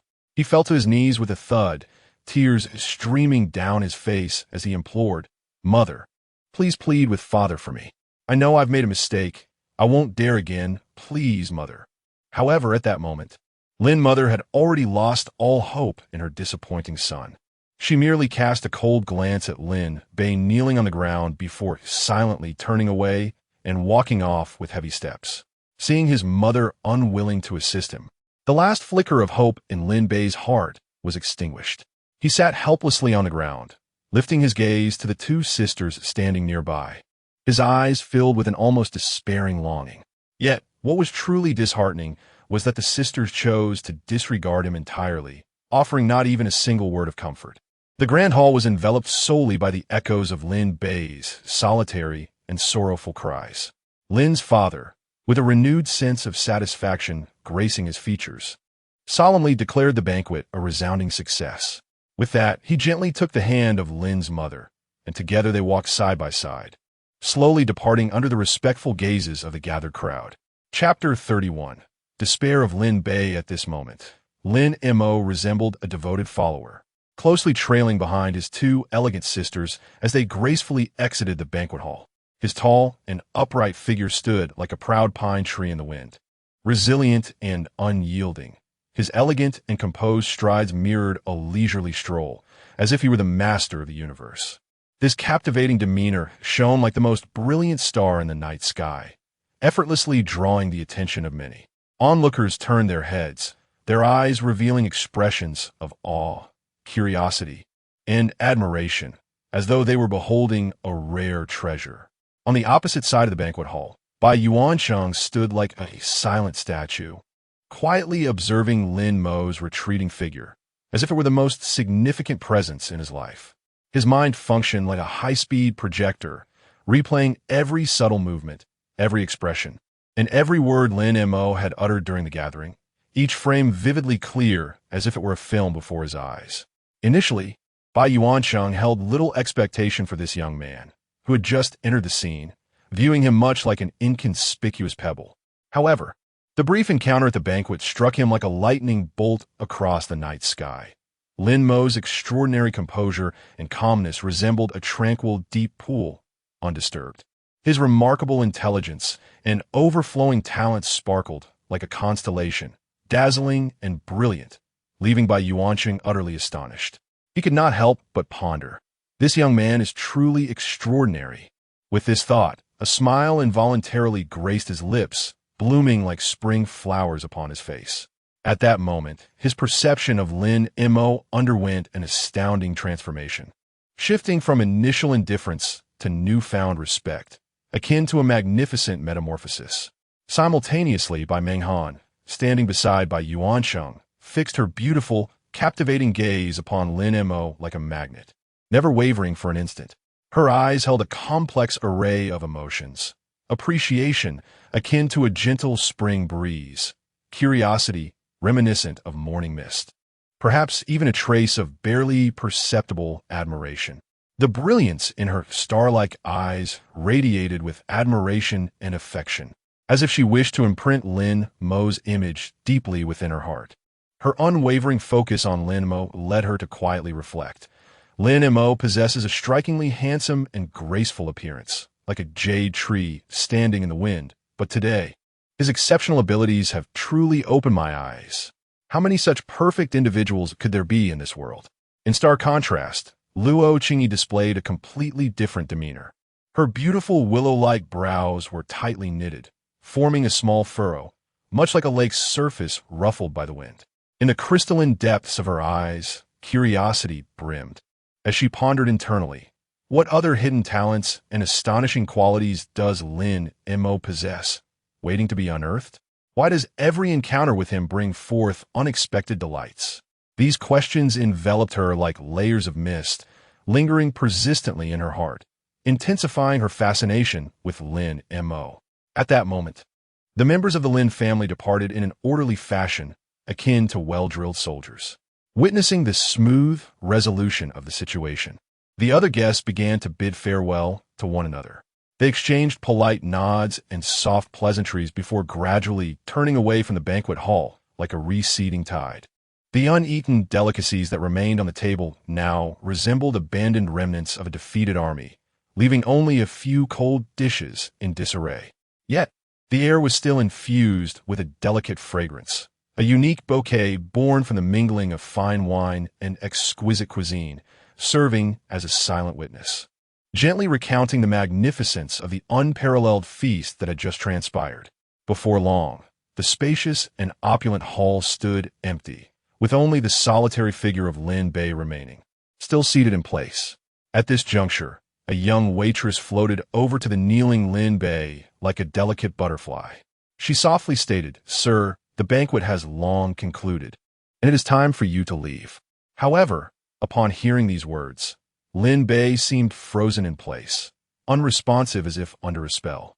After a considerable pause, he gradually lifted his head, revealing a contorted visage, bloodshot eyes, and a countenance twisted in rage akin to an enraged lion. Suddenly, he lunged at the waitress, hands clawing frantically at her, as if possessed by madness. The unexpected scene sent the waitress into a panic, resembling a frightened rabbit desperately struggling to escape Lin Bei's grasp. At that moment, another server, sensing the danger, dashed over like an arrow to assist. Together, they exerted every ounce of strength, ultimately managing to pull the frenzied Lin Bei out of the hall. Yet even then, once outside, Lin Bei remained in a kneeling position, his gaze vacant and lifeless, as if his soul had departed, standing there like a statue, completely motionless. On the drive home, Lin Mo reflected inwardly. Today, it was thanks to my elder sister's wisdom that I was spared, otherwise I would have been the one to suffer. Lin Mu, attuned to Lin Mo's thoughts, felt a twinge of dissatisfaction. What does he mean by me being wise this time? I have always been quite astute. Thank you very much, she mused, her lips unconsciously pouting, her demeanor adorably reminiscent of a playful pet, which elicited suppressed laughter from Lin Jiuzhu, while their parents, Lin Fu and Lin Mo wore benevolent smiles, radiating warmth like the gentle sun of spring, nurturing the hearts of everyone present. Throughout the journey, Lin Mo and his companions embodied the essence of a harmonious and affectionate family, filled with laughter and deep familial bonds. Lin Bei knelt before the magnificent Ding Sheng restaurant like a statue for a brief moment before quietly departing. Alone and solitary, he drifted like a lonely fallen leaf towards his biological mother, Aunt Zhang. Upon seeing Lin Bei in such a state, Aunt Zhang offered him gentle words of comfort. However, Lin Bei had already made up his mind, his resolve as unyielding as steel, vowing to bring Lin Mo to utter ruin. Aunt Zhang, resembling a steadfast warrior, resolutely decided to aid her son, having made the irrevocable determination to support him in his endeavor. Chapter 32. The blushing Lin Mo in the blink of an eye. A new day dawned. Sunlight streamed through the window, gently illuminating Lin Mo's face as he stirred from his slumber. With sleepy eyes, he was suddenly roused by a series of urgent knocks at the door. It was Lin Jiuzhu, come to waken him. Lin Montag stretched lazily, yawned, and after a quick morning routine, made his way to the living room. As he passed Lin Bei's room, he couldn't help but notice its stark emptiness. Every item had vanished, as if no one had ever resided there. Shaking his head, he silently marveled at the efficiency of the proceedings. Upon entering the living room, he found his family seated upright on the sofa, the atmosphere unusually grave. Lin Fu's face lit up with a warm smile upon seeing Lin Mo. He kindly announced, "Little Mo, we have deliberated together for quite some time and have reached an important decision. I'm transferring 5% of my shares to you." Lin Mo was taken aback, disbelief washing over him. His eyes widened as he murmured internally, "Shares? And 5% at that? This is utterly unexpected." Beside him, Lin Mu couldn't help but stifle a laugh at his astonishment. "Little Mo, do not be so surprised. This 5% was originally meant for me from our father, so it is an excessive amount. Later, you shall accompany me to the company to handle the necessary paperwork." Awakened from his reverie by his sister's words, Lin Mo eagerly nodded in agreement. His heart swelled with joy. Today was indeed a day worth celebrating. His emotions surged like tumultuous waves, refusing to subside. For Lin Fu, the resolute decision to transfer the remaining shares to Lin Mo was not merely a means to compensate his son for past hardships and grievances. More importantly, he sought to use this opportunity to discreetly observe whether any nefarious individuals lurked within the company, ensuring the stability and healthy development of their family enterprise. As morning sunlight bathed the dining table, Lin Mo and his family savored a sumptuous breakfast before embarking on the new day's journey. Recalling past instances when Lin Mu had summoned him to the front passenger seat, Lin Mo had developed a habit of instinctively taking that position. However, seated there now, he felt a twinge of boredom. His gaze inadvertently began to examine Lin Mu, who was intently focused on driving. Clad in a finely tailored professional outfit, she wore a crisp white blouse complemented by a simple yet elegant black tie. Her fitted black trousers accentuated the graceful lines of her long legs. As one gazes further, a form-fitting pencil skirt envelopes her voluptuous and perky silhouette, the hem grazing her knees and revealing two slender, beautifully shaped legs adorned in black stockings. The stockings cling to her legs like a second skin, exuding an enchanting sheen. The towering stilettos that could make anyone swoon have been replaced by a pair of fresh white sneakers, infusing the overall ensemble with a hint of youthful exuberance. Lin Montag, captivated by this sight, feels his heart race and his cheeks flush. "No, I cannot look any longer. This outfit is an irresistible temptation for a young man like myself. How can I possibly endure it?" At that moment, Lin Mu is wholly focused on driving. Yet upon inadvertently catching a glimpse of Lin Mo's inner thoughts through the rearview mirror, she can't help but sneak a glance. In that fleeting moment, she notices Lin Mo's face, reddened like a ripe apple. Instantly, a smile creeps into her heart. Oh dear, this little brother is simply adorable. Before long, the car glides steadily into the parking lot of the Lin Tian group. After skillfully parking the vehicle, Lin Mu leads the still somewhat distracted Lin Mo into the elevator. As the doors of the elevator slowly close, They are about to embark on a new day filled with uncertainties and challenges. Lin Mo looks up at the elevator, where two prominent characters, private, are clearly marked. He cannot help but privately marvel. Truly, the wealthy possess everything, even elevators that are exclusive possessions. Time passes swiftly, and soon, with a gentle chime, the elevator halts smoothly at the top floor. Lin Mo reaches out to gently push open the heavy, ornate door of the president's office. At that moment, a striking figure appears before them. It is a woman clad in a pristine white suit, paired with a figure-hugging pencil skirt and black stockings, exuding both professionalism and alluring charm. She strides swiftly to Lin Mo, slightly bows, and says, "President, the meeting you arranged will commence in half an hour. Please prepare accordingly." Lin Mo nods impassively and walks directly to the nearby sofa, settling down with a casual wave of her hand. "Understood. You may leave now." Once the woman turns to exit and gently closes the door behind her, Lin Mo glances at Lin Mo, who stand a short distance away, and smiles invitingly. "Xiao Mo, come sit over here." Hearing his sister's call, Lin Mo hurriedly steps forward and takes a seat beside Lin Mo on the comfortable, soft sofa. The elegant woman, with her graceful figure and exquisite features, offers a slight nod before elegantly lifting her long, slender leg, stepping in her chic high heels, and sauntering towards the door. Each step seems to strike a chord in the hearts of those present, capturing everyone's attention. Just as the woman is about to cross the threshold, Lin Mo suddenly calls out, "Wait, Lu Ning, don't leave just yet. Allow me to introduce you. This is my younger brother, Lin Mo." As he spoke, he gently pulled the somewhat inexperienced youth beside him forward. Hearing her name being called, Lu Ning halted her steps and turned around, displaying a professional smile on her face. She slightly bowed and responded in a melodious and respectful tone. "Certainly, President. I understand. It is a pleasure to meet you, Mr. Lin Mo." After finishing her words, she did not forget to cast a friendly and warm glance towards Lin Mo. Feeling a bit shy, Lin Mo nodded in acknowledgement, and Lu Ning then departed. Chapter 33. Undercover in the spacious and brightly lit office. An almost palpable silence enveloped the room, broken only by the soft hum of the air conditioning.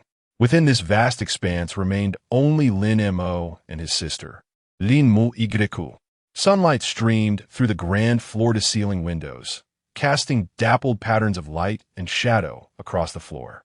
Lin Mo gently pressed her lips together, then spoke in a calm and soothing voice. "No matter what happens in a while, please do not panic.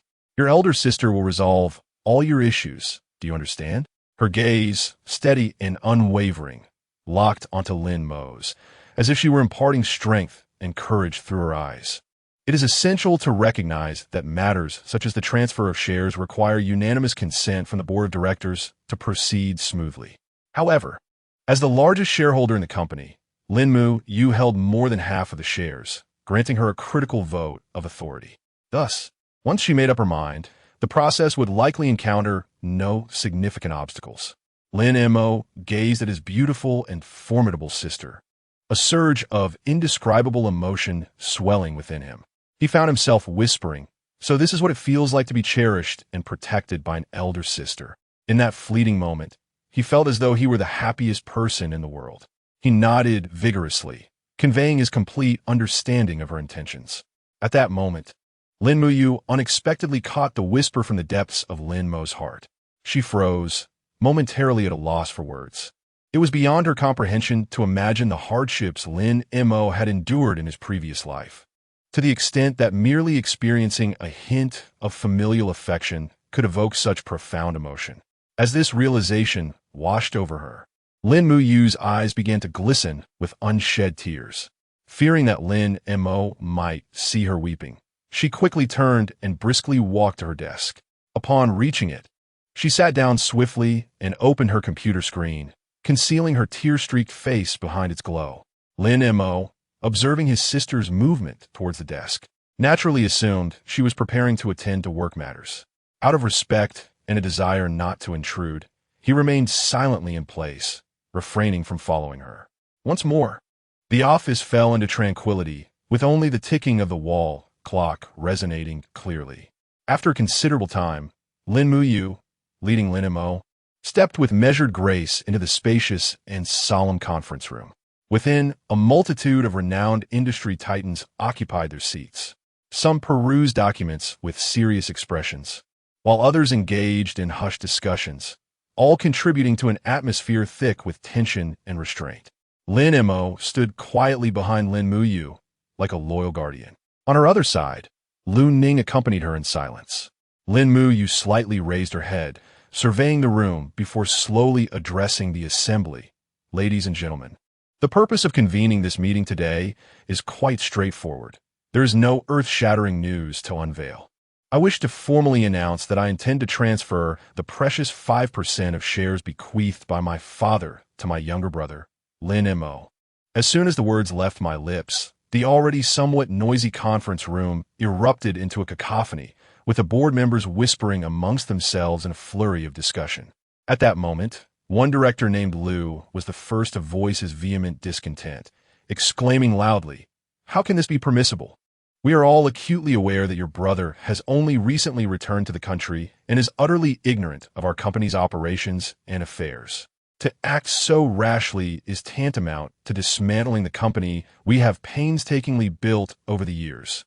In the face of Lu's impassioned objections, Lin Mu remained unflappable. When she spoke again, her tone had shifted to one of cold certainty. "Director Lu, please understand the situation. I am not here to seek your approval or to discuss this matter with you, but merely to inform you."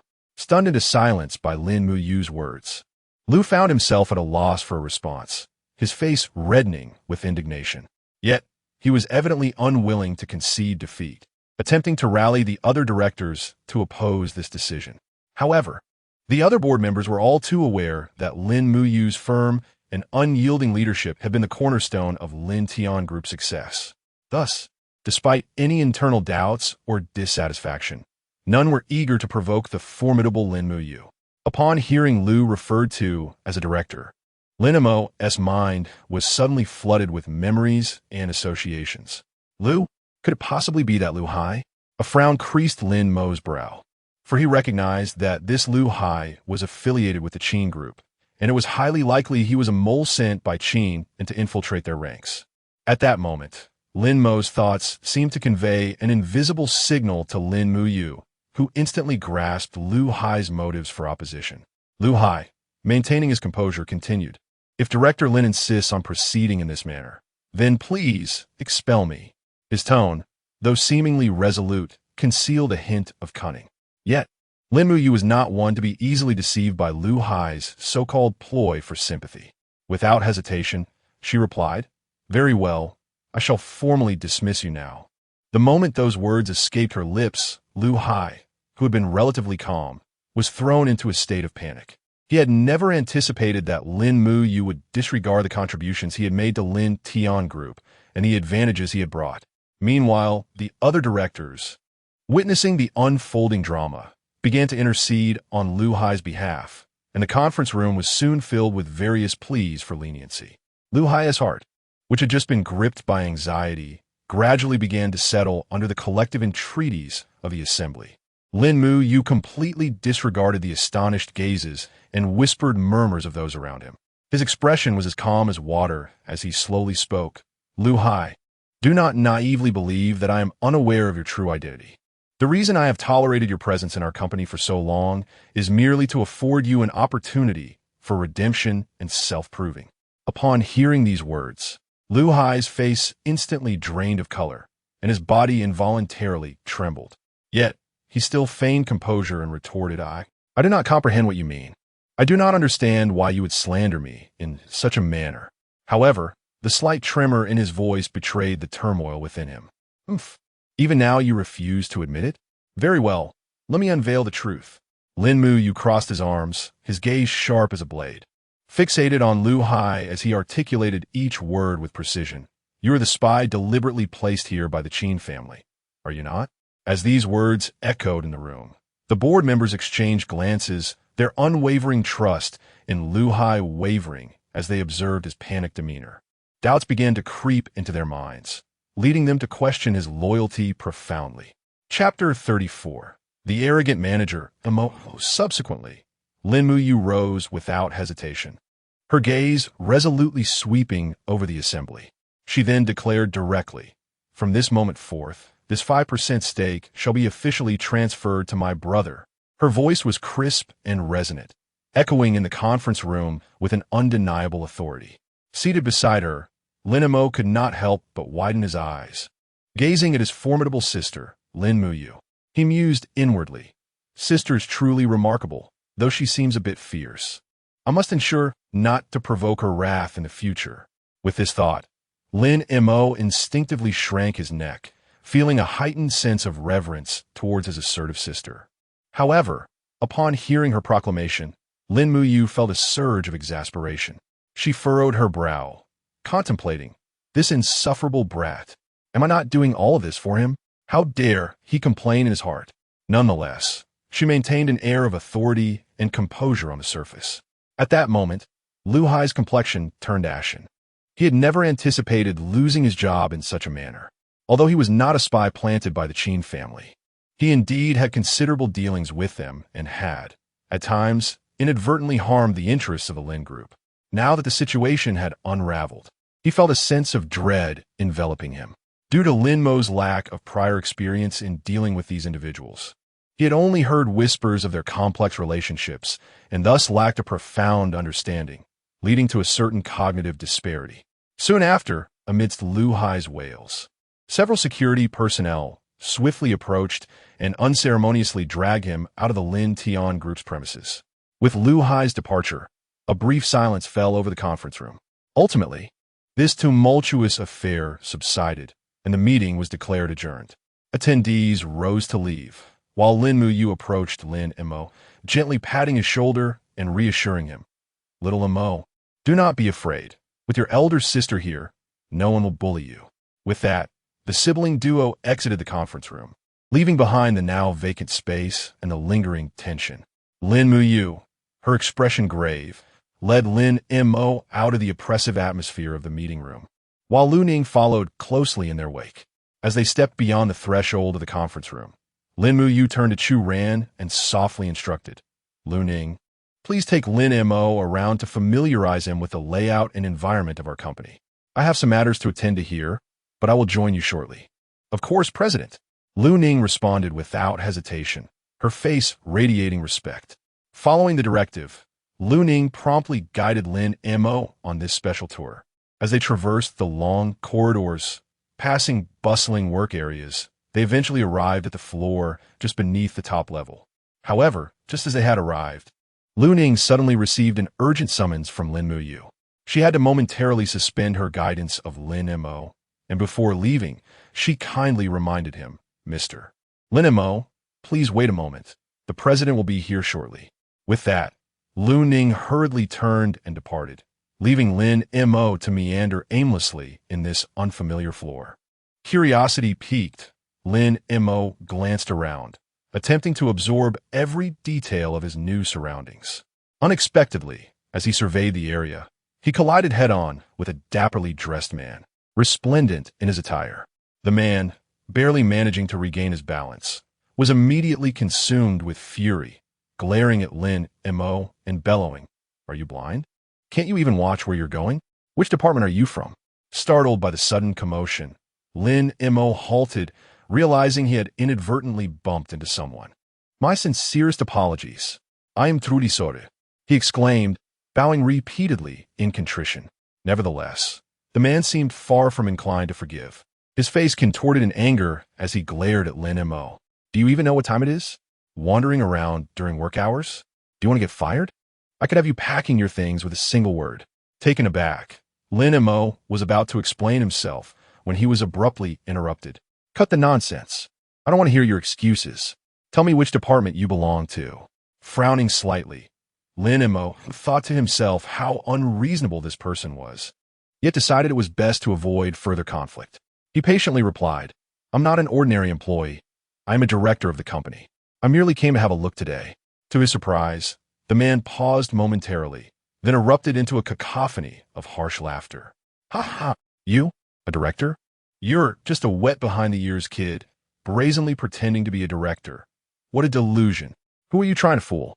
At that moment, A young woman standing nearby could no longer bear the scene. She gently tugged at Lin Mo's sleeve and whispered, "You might want to stop arguing with Manager Mo. Just tell him which department you're from.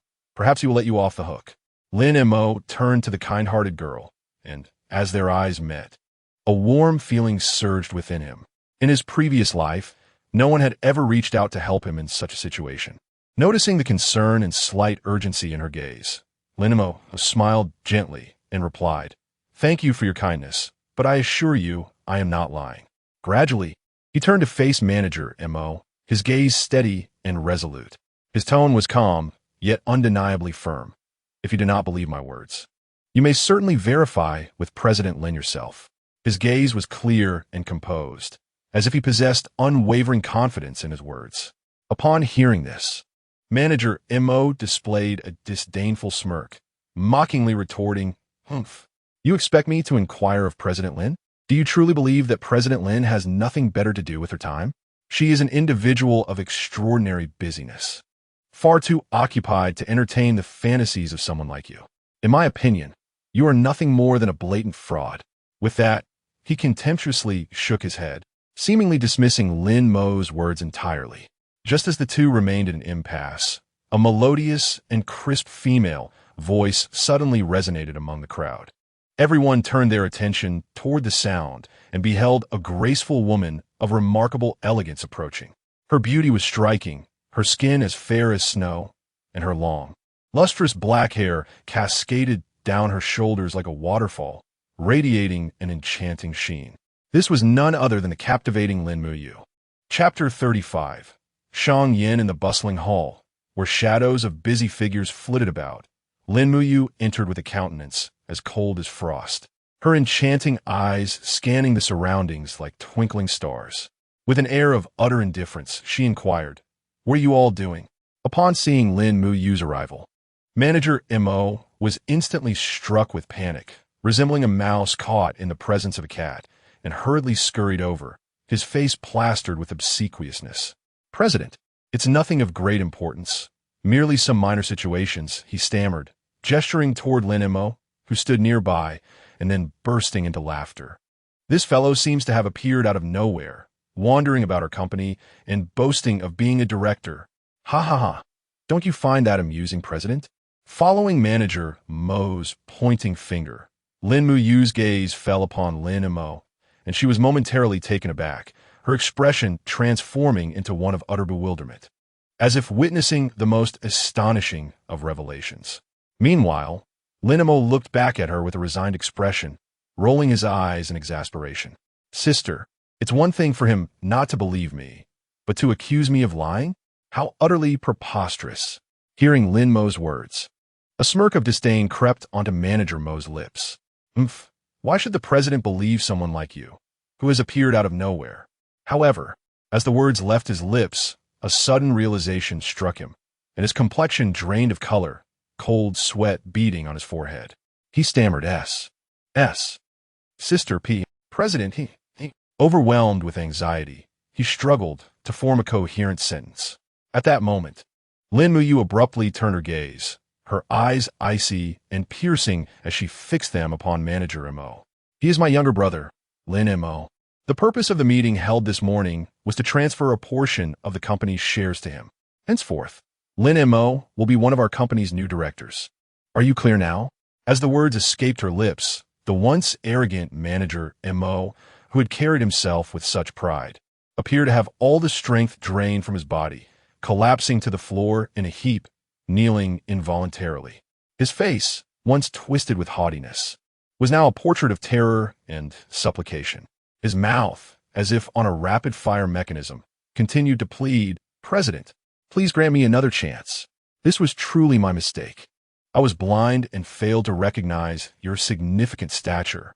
Yet, Lin Mo, standing beside him, remained unmoved by his pitiful display. Instead, he interjected ruthlessly, "Humph. Now that you realize my position surpasses yours, you dare not act so arrogantly? What about the ordinary employees? Have they not frequently suffered under your oppression and exploitation?" As Lin Mo finished speaking, Lin Mo who had been quietly observing the unfolding situation, immediately grasped the gravity of the matter. Without hesitation, she dispatched her subordinates to conduct a thorough investigation into the conduct of manager Lin Mo. Sure enough, it was not long before the results of the inquiry rushed back like a tempest, revealing that manager Lin Mo was indeed a contemptible individual. Emboldened by his modest authority, he had long bullied his subordinates and relentlessly exploited them without remorse. Upon learning the truth, Lin Mu was engulfed by a seething rage, her beautiful eyes sparkling with indignation. She unflinchingly issued the command to expel this odious character from the company. As manager Lin Mo was escorted away in disgrace by security, the office erupted in jubilant applause, with everyone expressing their approval of Lin Mu's decisive action. At that moment, Lin Mo, who had been a detached observer of this farce, could not help but cast his gaze upon his sister, Lin Mu, whose resolute actions were nothing short of impressive. He silently mused, "Sister, you are truly remarkable. You handle matters with such clarity and decisiveness, devoid of any hesitation. It's genuinely admirable." Seemingly sensing her brother's appreciative glance, Lin Mu turned to meet Lin Mo's eyes, a subtle smile gracing her lips, revealing her delight at his unspoken praise. Just as Lin Mo was about to depart, he suddenly recalled the courageous young lady who had stood up to assist him earlier. He halted his steps, turned, and offered her a grand thumbs up, silently commending. This young lady possesses a rare kindness, truly commendable. Alas, in such a complex workplace environment, this virtue may become a disadvantage. I hope she navigates her path smoothly in the future. With these thoughts lingering in his mind, Lin Mo gradually turned away, striding confidently out of the office, leaving behind a scene of exuberant celebration. Lin Mu was wholly engrossed in the depths of Lin Mo's thoughts, each word etched deeply into her memory. Particularly when Lin Mo described the young lady, Lin Mu listened intently, imprinting her likeness into her mind. Following this, Lin Mu enthusiastically guided Lin Mo on a tour of the company, weaving through various departments and gaining insights into the operational processes and business scope. As this lengthy and enriching tour came to a close, just as Lin Mo was about to turn to leave, a remarkably familiar face suddenly came into view. It was none other than Xiang Yan, the candidate who had come for an interview. Lin Mo couldn't help but ponder. This individual seemed to have failed this interview in my previous life, ultimately winding up at a smaller company. Yet, that small firm ascended like a dark horse, flourishing rapidly. Upon contemplating this, Lin Mo's gaze grew increasingly profound as he mused internally. Should he succeed in recruiting her, it would undoubtedly bestow the Lin Tian group with formidable advantages, propelling it to new heights. Lin Mu, who had been quietly observing Lin Mo, did not overlook this train of thought.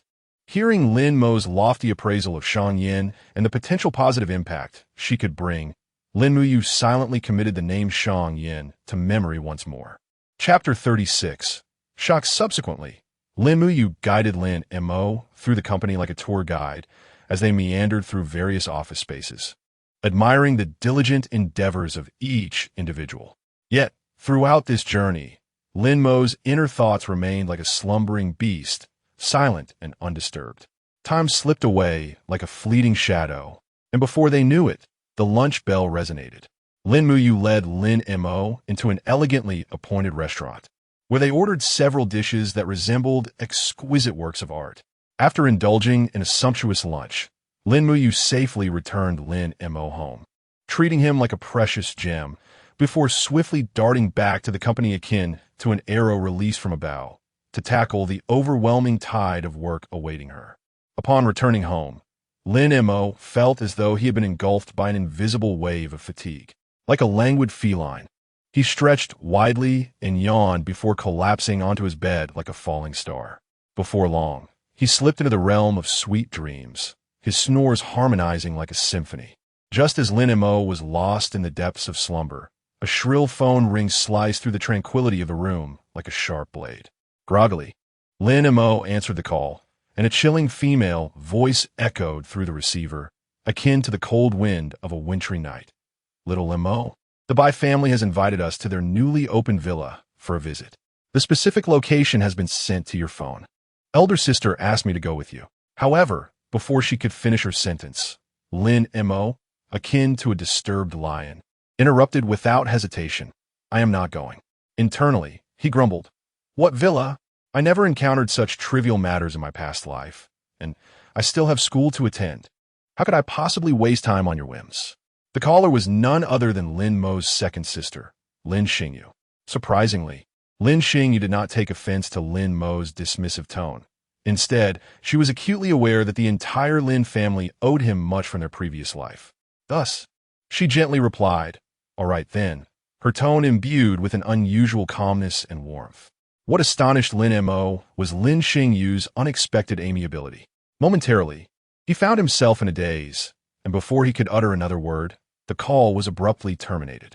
Regaining his composure, Lin Mo glanced at his phone screen, where the address sent by Lin Xingyu was clearly displayed: Yin Ting Villa.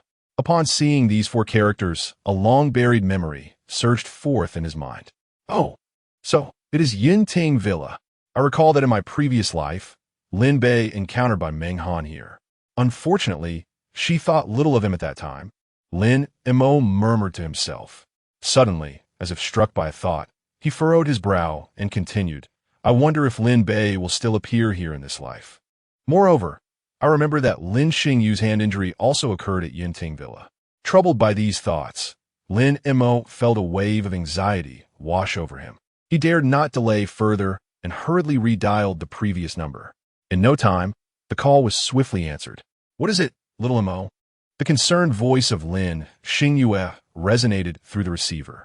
Lin Mo cleared his throat to mask the tension within him, then resolutely declared, Second sister, I must go. Upon hearing Lin Mo's words, Lin Xingyu was initially taken aback, followed swiftly by an indescribable surge of joy. However, she astutely sensed that there were undoubtedly hidden matters of significance concealed within the estate. After concluding her response, Lin Xingyu hastily opened her phone and sent a message to a group that did not include Lin Mo. At that moment, the group was abuzz with activity. Lin Mu was the first to speak up, saying, Xingyu, when you see Xiao Mo, remember to delve deep into his true thoughts. Lin Xingyu promptly replied, Rest assured, I know precisely what to do. Shortly thereafter, Lin's parents chimed in, Our beloved daughter, be sure to prioritize your safety while you are away. Meanwhile, Lin Jiuzhu boldly asserted, Xingyu, if that brat misbehaves, be sure to teach him a good lesson. In an instant, the entire group was engulfed in the fervent discussions of the Lin family. Simultaneously, Lin Mo, who had just ended the call with Lin Xingyu, suddenly realized a pressing issue. He had classes to attend the next day. However, after a moment of contemplation, he deemed the matters at the estate to be far more urgent and significant. Thus, he resolutely decided to set aside his studies and immerse himself fully in this venture. As fate would have it, that very night, Lin Xingyu hurriedly returned. She scarcely had time to unpack her belongings before eagerly seeking out Lin Mo. And together, they meticulously discussed the various arrangements for their early departure the next morning. On the following morning, sunlight gently streamed through the gaps in the curtains, casting a soft glow in the room. Lin Mo was lost in a sweet slumber when he suddenly felt a gentle shove on his shoulder, accompanied by a soft call of his name. Struggling to open his heavy eyelids, he groggily beheld Lin Xingyu standing before him. With a tender gaze, she smiled and urged, Time to rise and shine. The sun is already up. Lin Mo, still dazed, nodded and slowly dragged himself out of bed, wobbling towards the bathroom to freshen up. After a brief, cleansing routine, he felt considerably more alert. As they made their way to the dining room for breakfast, Lin Xingyu inadvertently inquired, Xiao Mo, didn't you say yesterday that you were unwilling to go to that place? What made you change your mind so suddenly? Upon hearing this, an awkward smile crept onto Lin Mo's face as he hastily replied, Sister, there's really no special reason. I just thought about it carefully yesterday and realized that perhaps some interesting events might unfold there, so I decided to go. Yet, only Lin Mo himself understood that his change of heart was solely motivated by concern for Lin Xingyu's safety. At that moment, he silently mused, It's all for you. Dear sister, who could predict when one might encounter an unforeseen mishap? What if, by some unfortunate twist of fate akin to my previous life, I were to injure my hand? It seems imperative that I exercise heightened vigilance during this outing. At that moment, the others nearby overheard the news that Lin Xing might injure her hand at Yunting Villa, their faces registering astonishment as if they could swallow a whole egg. Expressions of disbelief washed over them like a tidal wave. After all, it is well known that Lin Xingyue, as the esteemed second young lady of the Lin family, holds a position of utmost reverence. Who would dare to act so audaciously against her?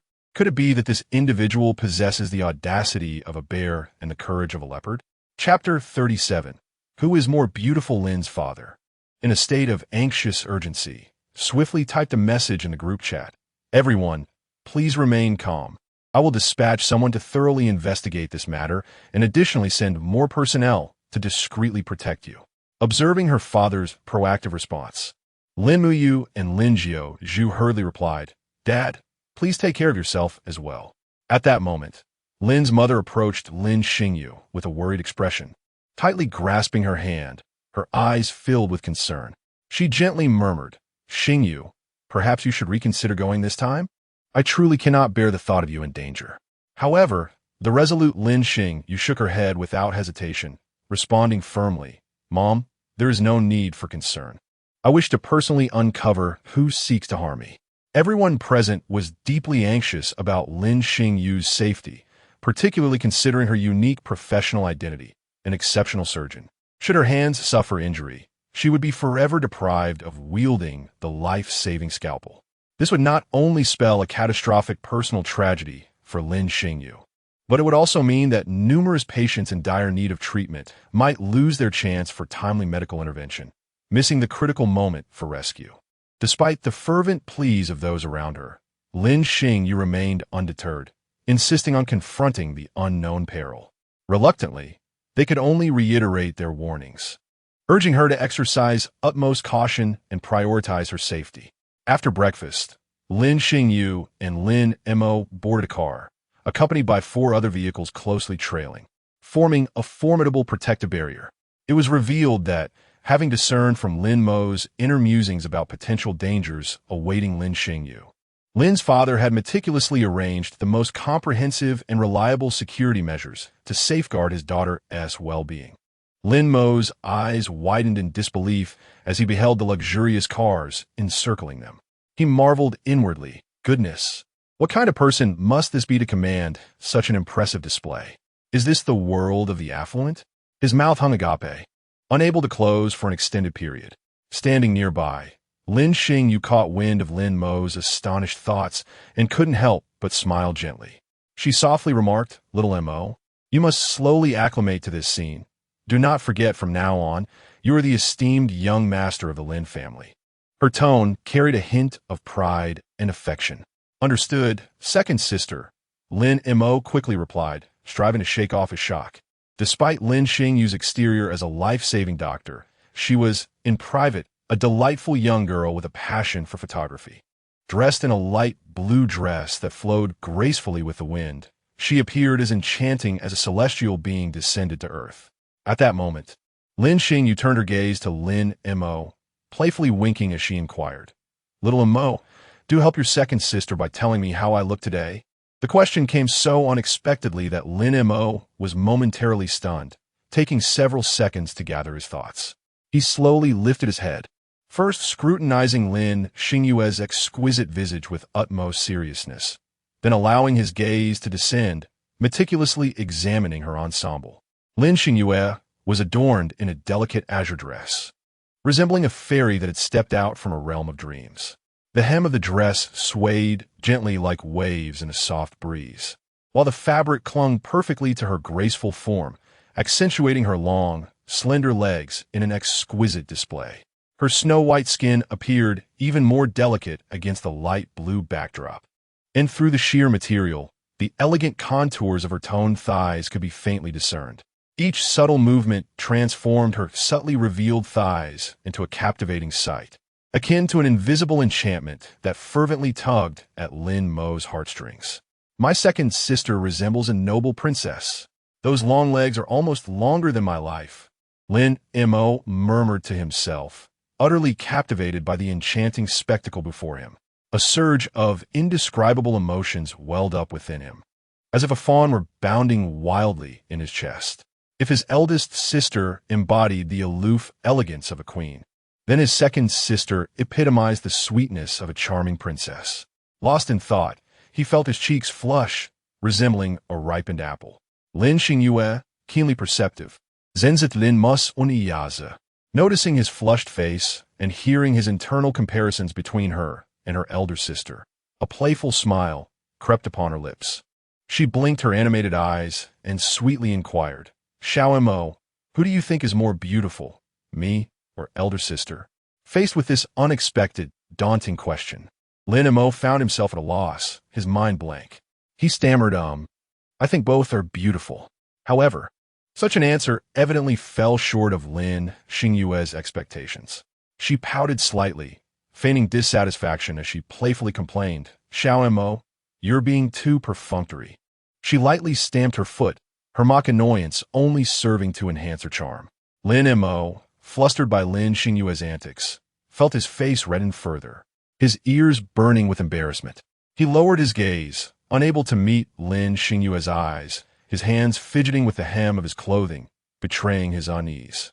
Observing Lin Mo's adorably shy reaction, Lin Xingyue felt a surge of delight, unable to resist teasing him further. She leaned closer, whispering, Xiao Mo, why are you so easily embarrassed? It's simply delightful. With that, she erupted into a fit of giggles. Lin Mo, akin to a startled rabbit, swiftly raised his hands to cover his flushed cheeks, his head bowed deeply as if wishing to disappear. He muttered, how can my second sister treat me this way? I'm still just a child. How can I endure such things? At that moment, it felt as though 1,000 ants were scurrying within him, both shy and somewhat bewildered. His crimson cheeks resembled ripe apples, evoking an irresistible urge to take a bite. His eyes occasionally darted furtively towards the direction of his second sister, seemingly gauging whether she had noticed his awkward demeanor. Lin Xingyue slightly turned her head, her gaze falling upon Lin Mo, observing his somewhat embarrassed expression. A pang of sympathy stirred within her heart. Initially intent on provoking him further, the words lingered on her lips, but ultimately retreated. She gently pressed her lips together, resolving not to trouble Lin Mo any longer. Thus the two sat in silence, neither daring to break the stillness that enveloped them. Chapter 38. The elevator turmoil before long. A sleek black luxury car glided smoothly to the entrance of Yunting Villa. The car door opened as if enchanted, revealing a pair of impeccably polished leather shoes, followed by the tall and dignified Lin Mo, who descended from the vehicle with the grace of a noble prince. Lin Xingyue followed suit, alighting from the car like a delicate butterfly in flight. Subsequently, the bodyguard responsible for driving parked the car steadily in the lot. After securing the vehicle, the bodyguard briskly followed Lin Mo and Lin Xingyue as they made their way towards the hotel within the villa. The trio entered the spacious and well-lit lobby together. Upon entering, Lin Mo quietly trailed behind Lin Xingyue as she approached the front desk.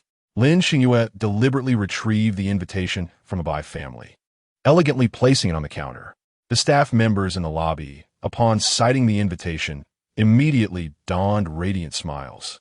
Swiftly retrieving a key from the drawer and presenting it to Lin Xingyue with both hands while courteously stating, Esteemed lady, here is your key. Please take care of it. Your room is located on the top floor of our hotel, and the private elevator to the upper levels is over there. Lin Xingyue smiled in response, expressing her gratitude. Thank you.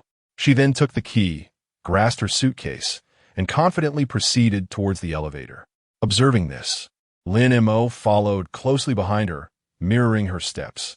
At that moment, the hotel doors swung open once more, revealing a stunning figure that captured everyone's attention.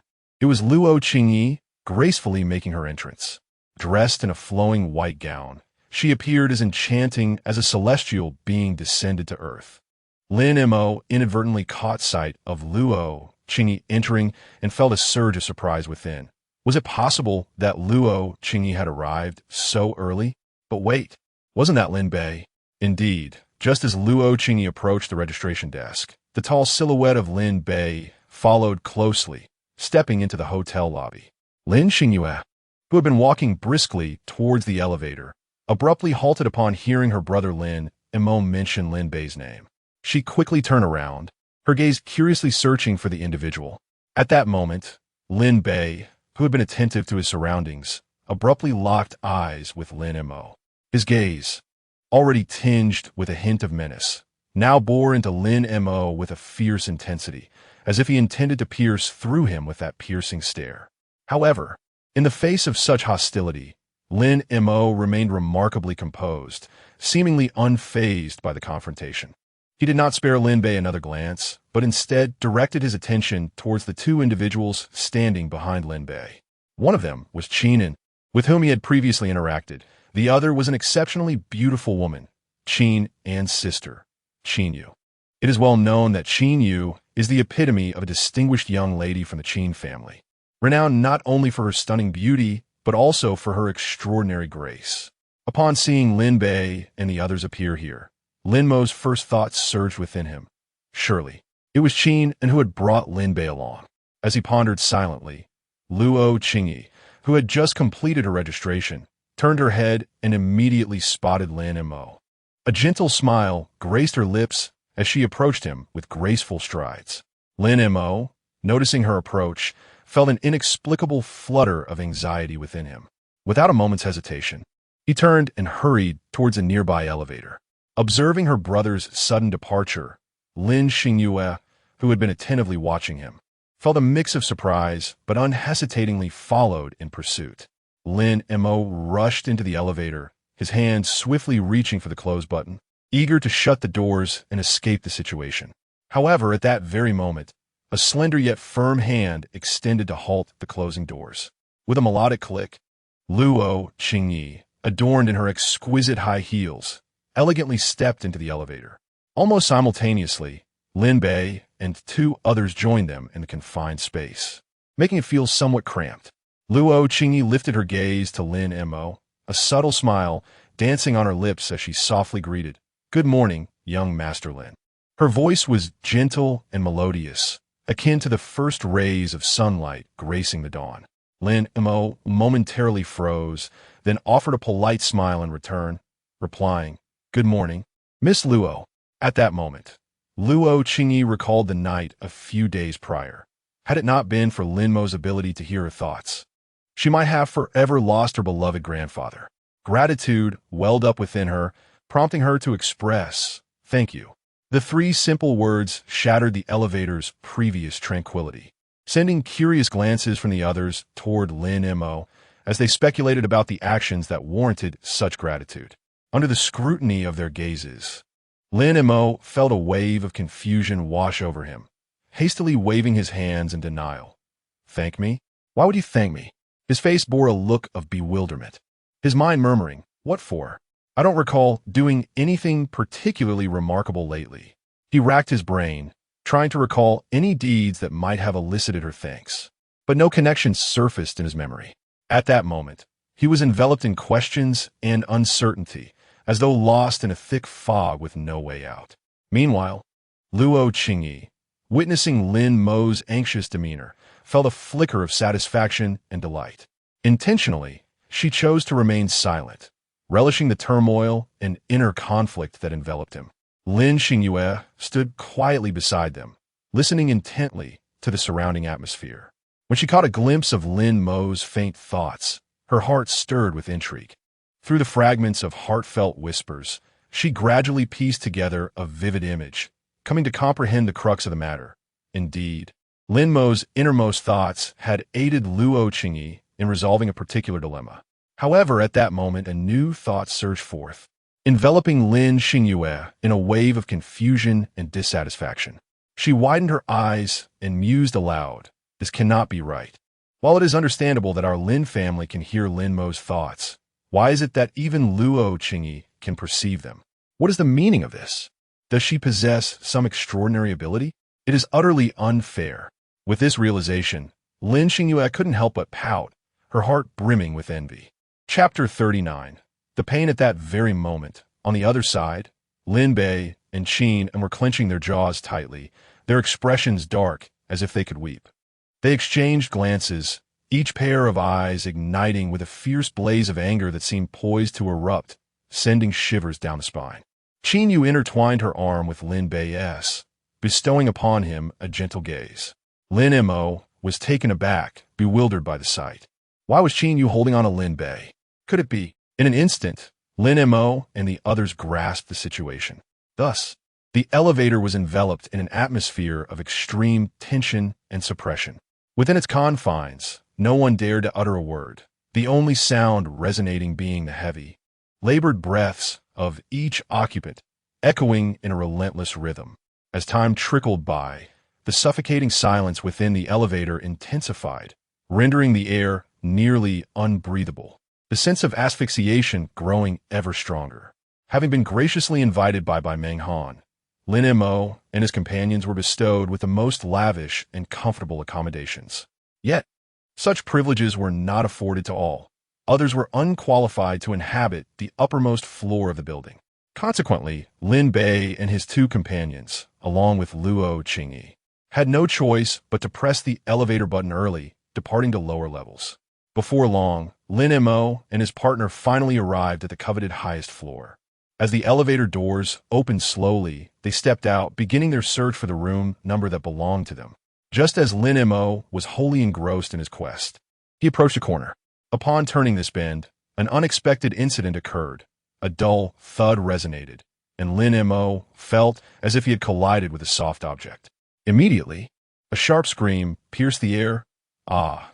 Lin Mo winced in pain at his chest, instinctively rubbing the spot, and upon looking up, he was momentarily stunned by the sight before him. It was none other than by Meng Han lying on the ground. Faced with this sudden turn of events, Lin Mo became flustered and disoriented. He hurriedly extended his hands to help Meng Han to her feet.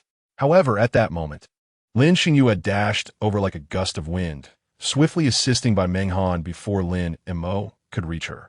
Lin Mo, as if jolted by electricity, quickly retracted his outstretched hand and began to babble incessantly. "I'm sorry. I truly apologize."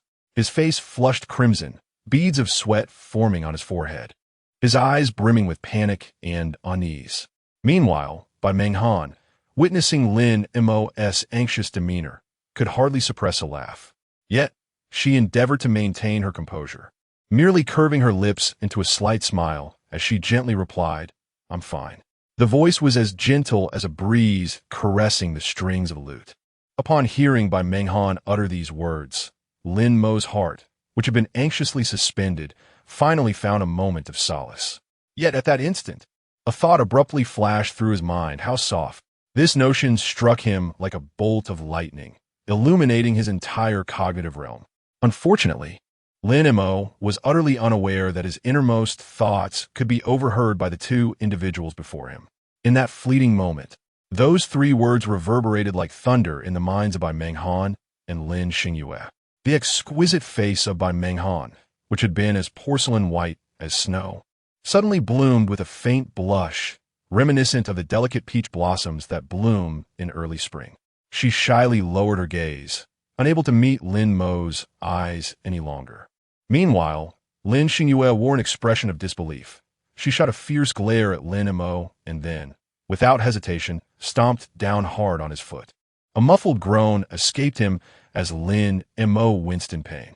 Following this, Lin Xingyu, without uttering a word, took Meng Han's hand and swiftly turned to leave, leaving Lin Mo standing alone, clutching his sore foot, staring blankly at their receding figures. Lin Mo's expression contorted in agony, reminiscent of a malevolent spirit, as vivid memories of being mercilessly trampled by Lin Jiuzhu flooded his mind. He muttered to himself, "No way, how can my second sister behave just like my third sister? Both so fond of stepping on others. What a peculiar obsession." After voicing his thoughts, Lin Mo grimaced while shaking his still throbbing foot, stumbling along as he endeavored to catch up with the two women walking side by side, not far ahead. Before long, Lin Xingyu cautiously assisted Meng Han into the room that belonged to her and Lin Mo. Once inside, Lin Xingyu gently helped Meng Han settle onto the sofa. then turned to the helpless Lin Mo, commanding him in an authoritative tone, "Fetch a glass of water." Hearing this, Lin Mo understood all too well that had it not been for his reckless intrusion, Bai Menghan would not have found herself in such an unfortunate predicament. Hence, he nodded without protest, replying, "All right." He then turned and made his way towards the door, albeit with a slightly unsteady gait. But he hastened to fulfill the task of fetching water. In a short while, Lin Mo returned with a glass of water, placing it gently on the table before saying to Bai Menghan, "The water is here." At that moment, Bai Menghan, who had been silent, slightly raised her head and softly uttered a thank you. Lin Mo revealed his tender and considerate nature. Not only did he pour a glass of water for Bai Menghan, but he also took care to fill one for Lin Xingyue as well. After completing these tasks, he finally settled down to rest for a moment. However, Lin Mo was inwardly lamenting his plight. It was worth mentioning that, setting aside the recent ordeal of having his feet cruelly trampled by Lin Juju's razor-sharp stilettos, he was now enduring the special treatment bestowed upon him by Lin Xingyue, a pain so excruciating that it made him grit his teeth in agony.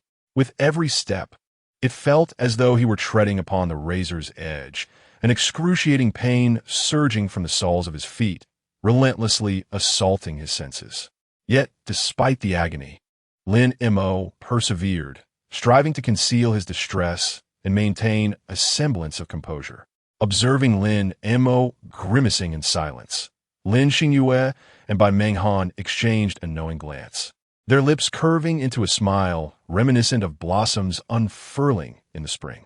Chapter 40. The pretentious Lin Mo. Soon, Bai Menghan gracefully rose, her movements reminiscent of a delicate fairy gliding through the clouds, each step imbued with an elegance that captivated the eye.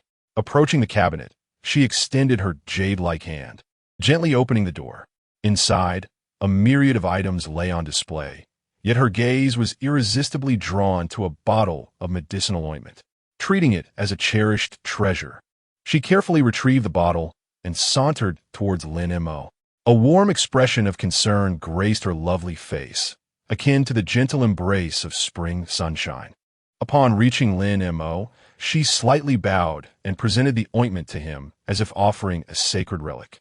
Lin Mo's eyes widened, fixated on the ointment before him, his gaze so intense it seemed his eyes might leap from their sockets. Nevertheless, he feigned calmness, attempting to adopt a nonchalant demeanor as he said, "Thanks, but it's really no big deal." Despite his words, his eyes remained glued to the bottle, unable to divert their attention. Just then, noticing Bai Menghan turn to leave, Lin Mo, fearing the loss of this rare treasure, hastily slipped off his shoes, swiftly uncapped the bottle, and eagerly began applying the ointment to his foot.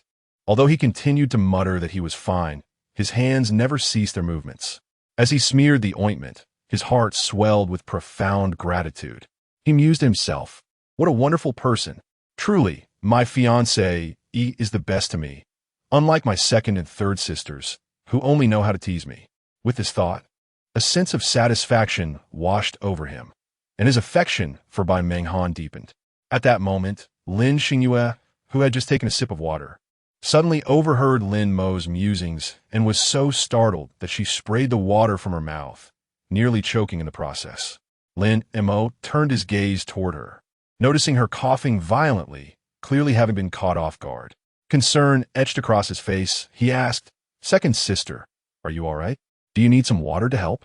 Lin Xingyue, infuriated, thought it ridiculous that he suggested drinking water to remedy her choking. However, only he knew that he was secretly amused, reveling in the poetic justice of her predicament. "Huh, this is what you get for always bullying me. Let us see if you dare to treat me this way again." As these thoughts slipped from his lips, Bai Menghan, standing beside Lin Xingyue, could no longer contain herself and burst into laughter. Her laughter rang out like a string of silver bells echoing in the air. However, Lin Xingyue did not join in the mirth. Instead, her expression darkened, her eyes flashing with anger, clearly irked by Lin Mo's schadenfreude. As the atmosphere grew increasingly awkward, it was Bai Menghan who first shattered the silence, smilingly suggesting, "How about we head down to the swimming pool together for a bit of fun?" Her voice was gentle and sweet, akin to a soft spring breeze caressing the ears of those around her. Upon hearing her words, Lin Xingyue's previous displeasure evaporated instantly, replaced with an expression of excitement and anticipation. She eagerly nodded in agreement, exclaiming, "Absolutely. That's wonderful. I just happened to bring my swimsuit today." With that, she patted her backpack, indicating that it contained her swimwear. In contrast, Lin Mo displayed little interest in the proposal. It was not due to any lack of swimming ability. In fact, he was quite a proficient swimmer. The true reason lay in his aversion to the prospect of encountering Lin Bei at the pool. The mere thought of possibly running into Lin Bei soured his mood considerably. Observing Lin Mo's Unveiling de Mianoa, Lin Xingyu nonchalantly retorted, "HMPH. Are you really not interested in accompanying your second sister for some fun? What if I get bullied by others out there?" She then feigned a pitiful expression as she gazed at Lin Mo. Upon hearing this, Lin Mo rolled his eyes, inwardly muttering, "Bullied? Who could possibly bully you? With your prowess in high-heel combat, you could probably sweep away a crowd. And to speak of being bullied, it would be a blessing for anyone if you didn't proactively intimidate them." However, a sudden thought struck him. If the assailant chose to strike at this moment, his second sister might be in peril. With a resigned sigh, he conceded, "Fine, I suppose I will go. But you must express your gratitude this time, second sister." Just then, a revelation dawned upon Lin Mo, and he quickly interjected, "Wait a moment. That is not right. I don't even have a pair of swim trunks." At that moment, Bai Menghan, who had been silently observing from the side, akin to a startled bird, quickly chimed in, "I have some." Yet, as the words left her lips, she felt a jolt of realization that perhaps it was inappropriate, and hastily added, "Oh no, that's not it. These are specifically for guests who forget to bring their swimwear." After hearing her explanation, Lin Mo stood there like a statue, simply nodding in acknowledgement. Subsequently, Bai Menghan twirled gracefully, her movements reminiscent of a dancing butterfly, as she elegantly made her way towards the door. Her enchanting figure resembled a beautiful landscape, swiftly disappearing beyond the threshold to fetch Lin Mo's swim trunks. Meanwhile, Lin Xingyue gazed at Bai Menghan, who was busy explaining, with an expression of disbelief. It was noteworthy that Bai Menghan was a renowned commercial elite, known for her decisiveness and assertiveness in the workplace. The fact that she would patiently explain such a trivial matter was indeed astonishing to Lin Xingyue. One cannot help but ponder. A figure who commands the business world with such authority is presently expounding upon this trivial matter with utmost seriousness, which is truly perplexing. Ha ha! What an amusing spectacle it is. One wonders what astonishing display this enigmatic beauty will unveil next. With this thought, Lin Xingyue's lips curled into a subtle smile, her eyes sparkling with curiosity and anticipation, akin to the resplendent stars illuminating the night sky. Chapter 41. The Unspoken Secrets on a Sun-Drenched Afternoon. Lin Xingyue and Bai Menghan flitted into the changing room like two jubilant birds, each selecting a relatively modest swimsuit. Yet, even with such restraint, the tailored cuts elegantly accentuated their graceful curves, with every line appearing natural and fluid, striking a perfect balance. Before long, Lin Mo glided into view like a lithe fish, adorned in a simple pair of swim trunks. Beneath his taut skin, 8 perfectly sculpted abdominal muscles were clearly visible, exuding a captivating sheen that seemed to have been chiseled to perfection. As Lin Xingyue frolicked in the water, her eyes sparkled like the stars in the night sky, her face blooming into a radiant smile akin to a flower in full bloom. Playfully, she teased, "Xiao Mo, look at that physique of yours. It's simply magnificent. Come, let your sister have a feel to see if it's the real deal." Before her words had fully settled, Lin Xingyue eagerly approached Lin Mo, extending her delicate hand as if to touch him. In response to his sister's sudden advance, Lin Mo, swift as a leopard, adeptly pivoted to evade her grasp. Not one to relent, Lin Xingyue quickly scooped up water from the pool, splashing it towards him. Lin Mo, unwilling to be outdone, deftly dodged the oncoming sprays. In an instant, laughter and merriment filled the air around the pool, creating a lively atmosphere that resembled a joyful celebration. Meanwhile, Bai Menghan stood quietly to the side, observing the scene unfold. Although Lin Mo's well-defined physique was indeed eye-catching, her heart remained as tranquil as a still lake, undisturbed by the commotion. Suddenly, an unexpected mishap occurred. Lin Mo lost his footing and tumbled into the pool. The impact sent a cascade of water splashing into the air, reminiscent of a dazzling firework display. Most of the water rained down mercilessly on by Meng Han, drenching her from head to toe, while only a scant amount reached the more distant Lin Xingyue. Rising from the water like a statue, Lin Mo gently shook his body, sending droplets flying like pearls scattering in the sunlight. He then lifted his hands, vigorously shaking his head as if to rid himself of the excess water. With a casual flick of his long fingers, he tousled his damp hair, freeing it from clinging to his scalp. At that moment, Lin Mo slowly opened his eyes, his gaze magnetically drawn to Bai Meng Han. Her hair, now damp from the water he had just splashed, resembled willow branches swaying in a gentle spring breeze. A few strands delicately brushed against her porcelain cheeks, adding an extra touch of allure. Encased in her wet swimsuit, her striking figure resembled a lustrous pearl, captivating attention with its artfully sculpted curves that resembled a finely crafted masterpiece, compelling one to steal a few more glances. Lin Mo stood frozen in place, as if ensnared by a spell, his gaze entirely captivated by Bai Meng Han. At that moment, a singular thought dominated his mind. So grand, so desirable, so. This notion galloped through his heart like a wild stallion, quickening his pulse to the point where it felt as though it might leap from his throat. However, at that instant, a surge of warmth erupted from his nostrils like a volcanic eruption. Instinctively, he reached up to touch it, only to find his hand stained with crimson liquid, blood. Alarmed, Lin Mo swiftly covered his nose with his hand and turned his head away, resembling a startled fawn, desperate to conceal this embarrassing spectacle from others. Bai Meng Han, perceptive to Lin Mo's inner turmoil, blushed deeply, her face turning the color of a ripe apple as she lowered her gaze shyly. Meanwhile, not far away, Lin Xingyue observed the two with a teasing expression, akin to an onlooker awaiting an enthralling performance. Simultaneously, Lin Bei and Qin approached the edge of the pool. But curiously, Qin was not with them.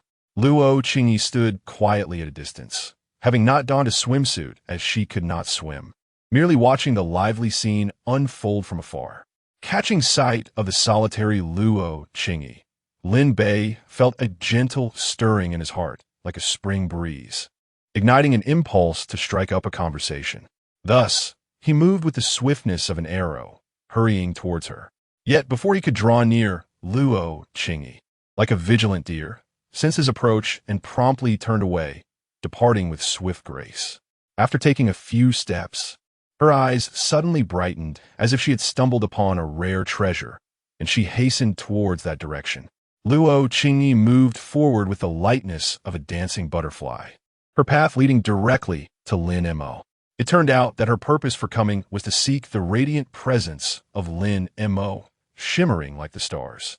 Simultaneously, Lin Mo noticed Luo Qingyi approaching, his gaze scanning the vicinity, unexpectedly landing on Lin Bei's face, which had turned as red as a ripe apple from anger.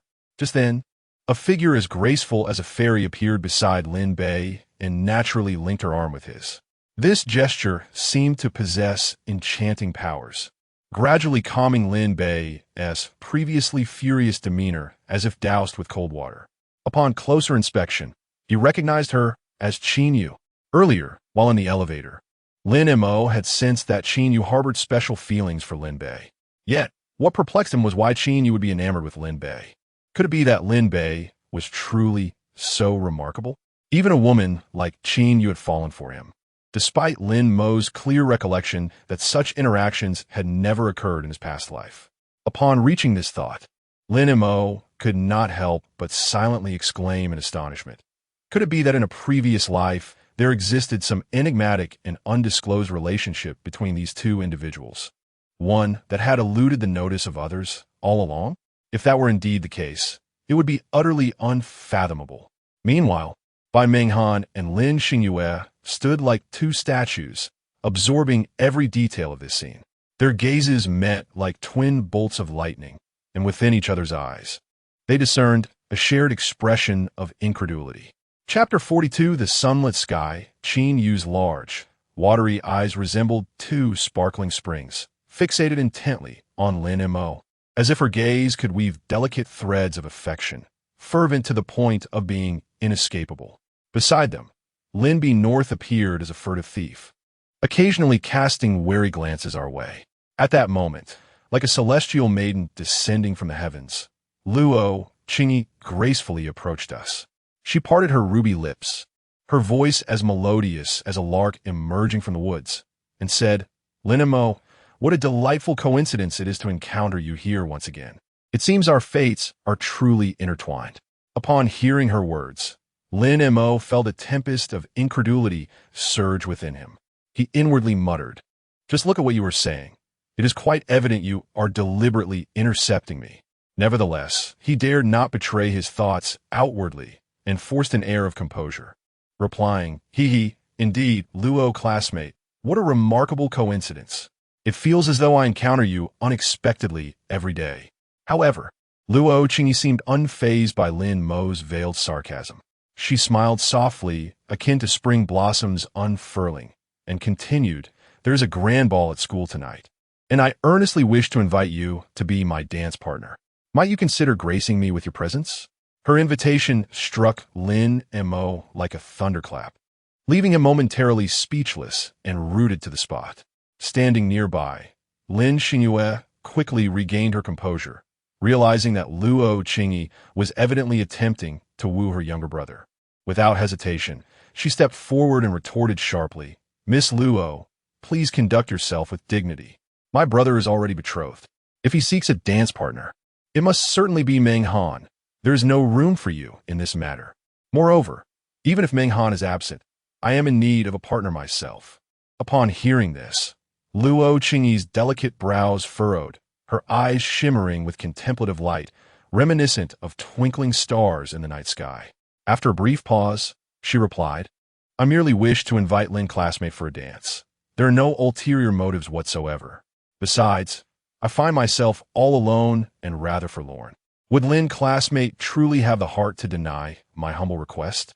At this juncture, Lin Mo's gaze shot like an arrow towards Meng Han, who looked at him with eager anticipation, her eyes blooming like vibrant spring flowers.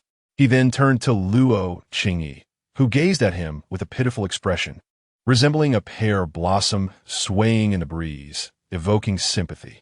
Finally, he glanced at Lin Xingyue. He pondered inwardly, "Given that both my sister and Meng Han wish to be my dance partner, it seems adding Luo Qingyi to the mix would not be amiss. Moreover, the prospect of dancing with three exquisite beauties simultaneously is indeed a fortune bestowed from a previous life." Just as Lin Mo was about to voice his agreement, he was abruptly interrupted by Lin Xingyue, whose words struck him like a thunderclap. "Dare to agree, and see what happens." Lin Mo was taken aback by this sudden admonition, and internally mused, "Oh dear, how could she possibly know what I was thinking? Could it be that she possesses some extraordinary ability?" Upon hearing Lin Mo's unspoken thoughts, Lin Xingyue hastily clarified, "After contemplating for so long, you were merely considering dancing with Miss Luo, weren't you? What do you think this would mean for Meng Han?" After absorbing her words, Lin Mo felt an immense weight lift from his heart, finally allowing his racing pulse to settle. He sighed in relief, realizing she was merely speculating, and he had been unnecessarily frightened, believing she truly had foresight. However, a cloud of despair enveloped him. Helplessness and dread surged like a tide, for he was loath to let matters descend into such a dire abyss. After all, she was Luo Qingyi, a figure as fearsome as a demon.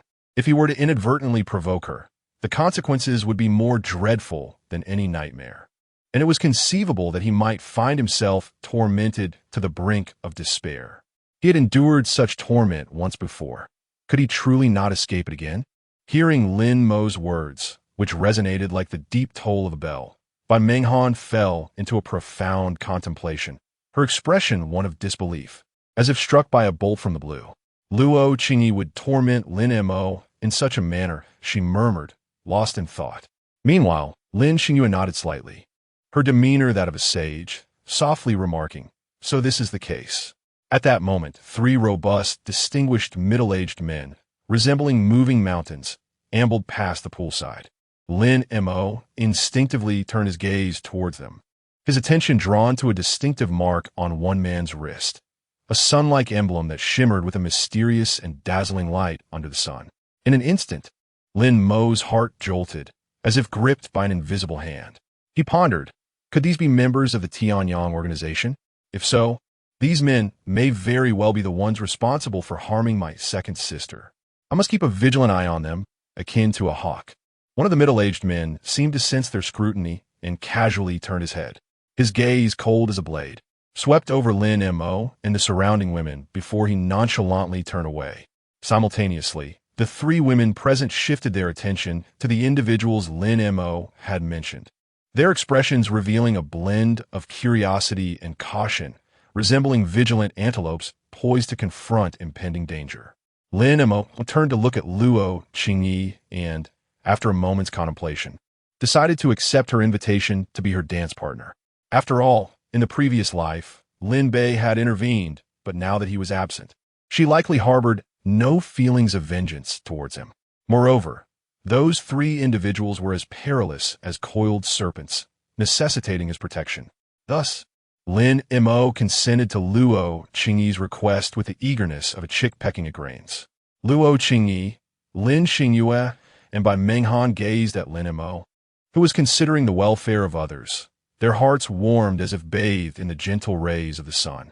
Finding the situation rather dull, Lin Mo suggested they retire for the evening, and the four of them departed together. Chapter 43.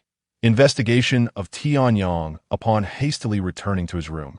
Lin Mo swiftly opened the wardrobe and rummaged through his belongings to find a clean pair of trousers to change into.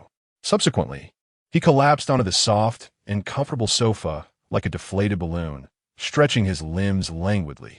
He casually picked up his phone, which lay nearby, and began to engross himself in its entertainment. Meanwhile, Lin Xingyue entered the bathroom, turning on the faucet to let the warm water cascade over her body. After her shower, she wrapped herself snugly in a pristine white towel, resembling a fresh lotus emerging from water, captivating in her allure. She then gracefully approached the adjacent sofa and sat down, deftly opening the group chat interface on her phone, sending out a message. "Do you know what the Tianyang organization is?" Almost instantaneously, Lin's father replied, "Xingyue, what did you hear about Tianyang?" Seeing her father's inquiry, Lin Xingyue quickly typed back, "I learned about it from Xiaoma, and there are three individuals involved. Xiaoma mentioned that they might be responsible for injuring my hand." After a while, Lin's father sent another message. Tianyang is certainly not a benevolent entity. It is an organization engaged in illegal activities, with each member having a criminal record. At this moment, Lin Mu interjected, "Stay as far away from them as possible. I will arrange for additional bodyguards to protect you." Lin's mother promptly echoed, "Yes, Xingyue, you must be careful." Lin Xingyue obediently replied, "Mem, I understand." On the other side, Bai Menghan emerged from her bath, radiating vitality. She gracefully stepped out of the bathroom and approached the vanity, tidying her slightly disheveled hair in front of the mirror. Subsequently, she picked up the phone on the table and decisively dialed a number. Once the call connected, she spoke in a serious tone. "Please investigate the Tianyang organization and ascertain how they infiltrated our circle." After hanging up, Bai Menghan pondered the gravity of the situation and resolved to personally inform Bai Yuanqing. Upon hearing Bai Menghan's account, Bai Yuanqing's expression turned grave as he contemplated how to handle this unexpected predicament. Lu Qingyi, acutely aware of the formidable skills and extreme danger posed by the three individuals, promptly commenced a thorough and meticulous investigation. Meanwhile, Lin Mo, engrossed in his game within his room, was suddenly startled by the sight of a figure emerging slowly from the bathroom. Upon closer inspection, he realized it was Lin Xingyue, wrapped in a pristine bathrobe. In that instant, he was rendered motionless as if under a spell, inwardly questioning, "Why is my sister emerging like this in just a towel? Although I am her younger brother, there are boundaries between genders." Simultaneously, the voice he was all too familiar with reached Lin Xingyue's ears, causing her to reflexively exclaim, Ah. Almost immediately, she seemed to realize the situation and playfully admonished, "Turn around." The sudden shout startled Lin Mo, prompting him to hurriedly turn his head and mumble a complaint. "Oh dear, it's not as if I wished to see that. Clearly, it was you dashed out like that, and now you're blaming me." Upon hearing this, Lin Xingyue's face flushed a deep crimson, resembling a frightened little rabbit as she swiftly retreated to her room, shutting the door behind her to change her clothes. After a considerable time, once assured that she was appropriately attired, she timidly reopened the door and made her way to the living room. After calming herself, Lin Xingyue cleared her throat, attempting to alleviate the somewhat awkward atmosphere, and said, "Xiao Mo, this time it was my sister's fault. It's a bad habit of mine. So please don't take it to heart." Lin Mo appeared rather magnanimous, casually waving his hand in response. "Oh, sister, it's nothing. I completely understand. Everyone has their clumsy moments." With that, he lowered his head once more to resume playing on his phone. Observing this, Lin Xingyue chose not to press the matter further. 2 hours later, time seemed to stand still, the room enveloped in silence, broken only by the rhythmic ticking of the wall clock.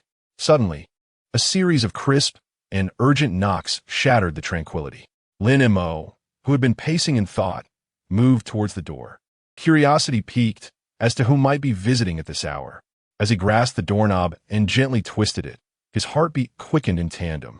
The door creaked open, revealing a familiar and enchanting visage. Luo Qingyi stood outside, her face alight with a cheerful smile, dressed in a pale blue dress that swayed gently in the breeze. She appeared ethereal, like a fairy descended from the heavens. Before Lin Mo could utter a word, Luo Qingyi stepped forward, saying, "Lin Mo, I suspect you don't have an appropriate outfit for tonight's event, do you? Fear not, for I have meticulously chosen this for you." With that, she extended a beautifully wrapped gift box towards him, her eyes brimming with anticipation. Instinctively, Lin Mo reached out to accept the gift, but just as his fingers were about to graze the box, a slender arm intervened. It was Lin Xingyue, who had swiftly moved to intercept him. With an impassive demeanor, she fixed her gaze on Luo Qingyi and coldly stated, "Our Xiao Mo already has formal attire. There is no need for your concern. Please take your leave." In response to Lin Xingyue's frosty demeanor, Luo Qingyi remained unperturbed, a gentle smile gracing her lips as she unhesitatingly placed the dress directly into Lin Mo's hands, softly wishing him to enjoy it before gracefully turning to depart. Lin Mo stood there, momentarily a loss for how to react as he watched Luo Qingyi's retreating figure. It was not until Lin Xingyue prompted him that he snapped back to reality, instinctively shutting the door behind him. Once back inside, Lin Mo quietly placed the dress on the table, his gaze transfixed upon it, unable to look away. At this moment, Lin Xingyue, who had been observing him closely, could not help but inquire once more, "Xiao Mo, do you truly intend to don the gown she gifted you? What about Meng Han? Do not forget that Meng Han is your fiancé." It became evident that Lin Xingyue's aversion to the dress sent by Luo Qingyi stemmed from her earnest desire to unite Lin Mo and Bai Meng Han. Upon hearing his sister's question, Lin Mo exhibited a fleeting look of confusion. He shook his head and replied, "Sister, to be honest, I am uncertain about what to do. Frankly speaking, I cannot claim to have strong feelings for either Luo Qingyi or Bai Meng Han." Chapter 44. The ball. Lin Xingyue furrowed her brows slightly and replied, "Meng Han has never shown any signs of blushing or flustering around that person. Even she herself might struggle to articulate her feelings towards you." Pausing for a moment, she fixed her gaze intently upon the individual before her and solemnly continued, "However, I still hope you can embody the role of a responsible and genuine fiancé. Do you grasp my meaning?" Upon uttering these words, Lin Xingyue's expression turned exceptionally grave, as if the matter at hand were of utmost significance, leaving no room for negligence. Lin Mo, upon hearing her words, fell into a profound contemplation. He inwardly muttered, "What on earth is happening? In my past life, there was no connection between Bai Meng Han and me. How has everything become so entangled and chaotic in this lifetime? Moreover, that Luo Qingyi seems utterly deranged, as if she is determined to ensnare me," with these thoughts swirling in his mind. Lin Mo felt an overwhelming sense of frustration and helplessness, and he could not help but complain, "Ah, do as you please.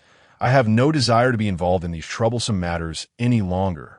Following this exclamation, he closed his eyes, attempting to find a moment of peace and calm his troubled spirit. However, at that instant, a gentle knock echoed through the air. Startled awake from his drowsy state by the unexpected sound, Lin Mo felt a surge of irritation rise within him. Meanwhile, Lin Xingyue sprang to her feet and swiftly approached the door. Upon opening it, she was taken aback to find Bai Meng Han standing outside. A warm smile immediately graced Lin Xingyue's face as she unhesitatingly welcomed Bai Meng Han into the room, her demeanor standing in stark contrast to how she treated Luo Qingyi. Once inside, Bai Meng Han gracefully settled onto the sofa.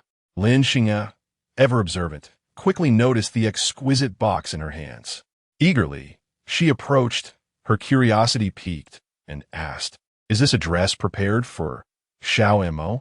With a gentle smile, Bai Meng Han straightforwardly nodded and replied, "Indeed, the box contains not only Xiao Mo's dress, but also yours." Upon hearing this, Lin Xingyue felt a ripple of delight. How considerate of Meng Han to think of her while presenting a gift. She turned a glance at Lin Mo, who sat quietly, seemingly indifferent to the world around him. His eyes were tightly shut, as if he were lost in his own thoughts. Seeing Lin Mo in such a state, Bai Meng Han assumed he was merely resting and softly remarked, "Then I shall not disturb you any further." With that, she turned and gracefully departed, leaving behind an elegant silhouette. Lin Xingyue gazed at Lin Mo, her heart brimming with exasperation. She gently shook her head, as if attempting to rid herself of the convoluted emotions swirling within her. As time ticked away, approximately 2 hours later, Lin Xingyue and Lin Mo had finally donned their formal attire. Lin Xingyue, dressed in a strikingly vibrant red evening gown, resembled a blooming, resplendent flower. The tailored garment perfectly accentuated her graceful silhouette, each detail radiating sophistication and opulence, showcasing her beauty in all its glory, rendering her utterly captivating. In contrast, upon donning the exquisite attire gifted by Bai Meng Han, Lin Mo's whole demeanor underwent a remarkable transformation, exuding an undeniable charm. His already handsome visage appeared even more defined, with deep-set eyes resembling twinkling stars in the night sky, emanating an enchanting glow. As they entered the ballroom hand in hand, they instantly became the center of attention. From a distance, Luo Qingyi and Bai Meng Han spotted Lin Mo approaching and hurriedly made their way towards him. Clad in a pristine white gown, Luo Qingyi resembled a delicate white flower, while Bai Meng Han, adorned in a golden dress, shone like a radiant pearl, the two presenting a striking contrast. Unperturbed by Lin Mo's choice to forego the dress she had prepared, Luo Qingyi maintained her graceful smile and began to speak. This first dance. However, before she could finish her sentence, Lin Xingyue eagerly interrupted. "Let this first dance be between Lin Mo and Meng Han." The other young elites in attendance couldn't help but feel a pang of jealousy as they watched Lin Mo surrounded by 3 stunning beauties, wishing they were themselves standing beside these enchanting women. Lin Bei observed this scene from afar, his expression dark as if it could drip with disdain, his heart brimming with rage that nearly led him to the brink of madness. Meanwhile, Lin Mo, with unwavering confidence, grasped Bai Meng Han's hand, and together they strode toward the center of the stage. The moment Lin Mo took her hand, Bai Meng Han felt a sudden wave of fluster wash over her. Usually aloof, she had never been this close to a man before. Lin Mo was indeed the first. A charming blush bloomed on her fair cheeks. As Lin Mo held her hand, he couldn't help but marvel inwardly. Wow, I never knew a girl's hand could be so soft, and it carries such a delightful fragrance. These candid thoughts, bubbling up from his heart, caused Bai Meng Han's cheeks to flush a deeper shade, extending to the very tips of her ears. At that moment, the melodious music began to play softly, akin to a gentle breeze caressing the hearts of the attendees. Lin Mo and Bai Meng Han began to dance gracefully, synchronized with the rhythm of the music. Bai Meng Han endeavored to calm herself and focus on the dance. Yet deep within, she struggled to suppress an unfamiliar feeling. as she danced lightly, resembling a butterfly fluttering about. Her heart was far from the ease her exterior portrayed. Thoughts echoed in her mind. No, this does not align with my persona. I am the aloof goddess. How can I lose composure like this? Just then, Bai Menghan unexpectedly halted, executing a surprising gesture. She extended her slender, fair hand and gently brushed Lin Mo's chest. In that instant, it felt as though time itself had come to a standstill. Lin Mo had not anticipated such audacious behavior from Bai Menghan. A jolt of electricity coursed through his body. His heart raced uncontrollably, and blood surged to his head. In an instant, his face became flushed, deepening to his very neck. Observing Lin Mo's exaggerated reaction, Bai Menghan could not help but feel a surge of delight. Initially, she merely intended to playfully tease this seemingly naive boy, but the outcome exceeded her expectations. Consequently, she resolved to thoroughly amuse the charmingly innocent Lin Mo. In that fleeting moment, it was Bai Menghan who transformed from a ripe apple, blushing at Lin Mo, to him, who now felt restless and uncomfortable, as if he were sitting on pins and needles. Chapter 45. The arrival of danger. At this moment, Lin Mo was utterly unsettled by Bai Menghan's presence, to the extent that he misstepped in the dance. Meanwhile, Bai Menghan, observing the flustered Lin Mo with his flushed face, could not suppress a secretive smile. As the melodious music gradually faded, what should have been a flawless first dance concluded abruptly amidst Lin Mo's repeated blunders. As the music came to an end, Lin Mo, as if awakening from a dream, regained his composure and respectfully extended a hand towards the enchanting woman before him, gesturing for her to proceed. Bai Menghan, noticing his gesture, allowed a charming smile to grace her lips. She then gracefully turned and began to walk towards the audience below. Lin Xingyue, who had been attentively observing the stage from below, quickly ascended the platform upon witnessing the scene.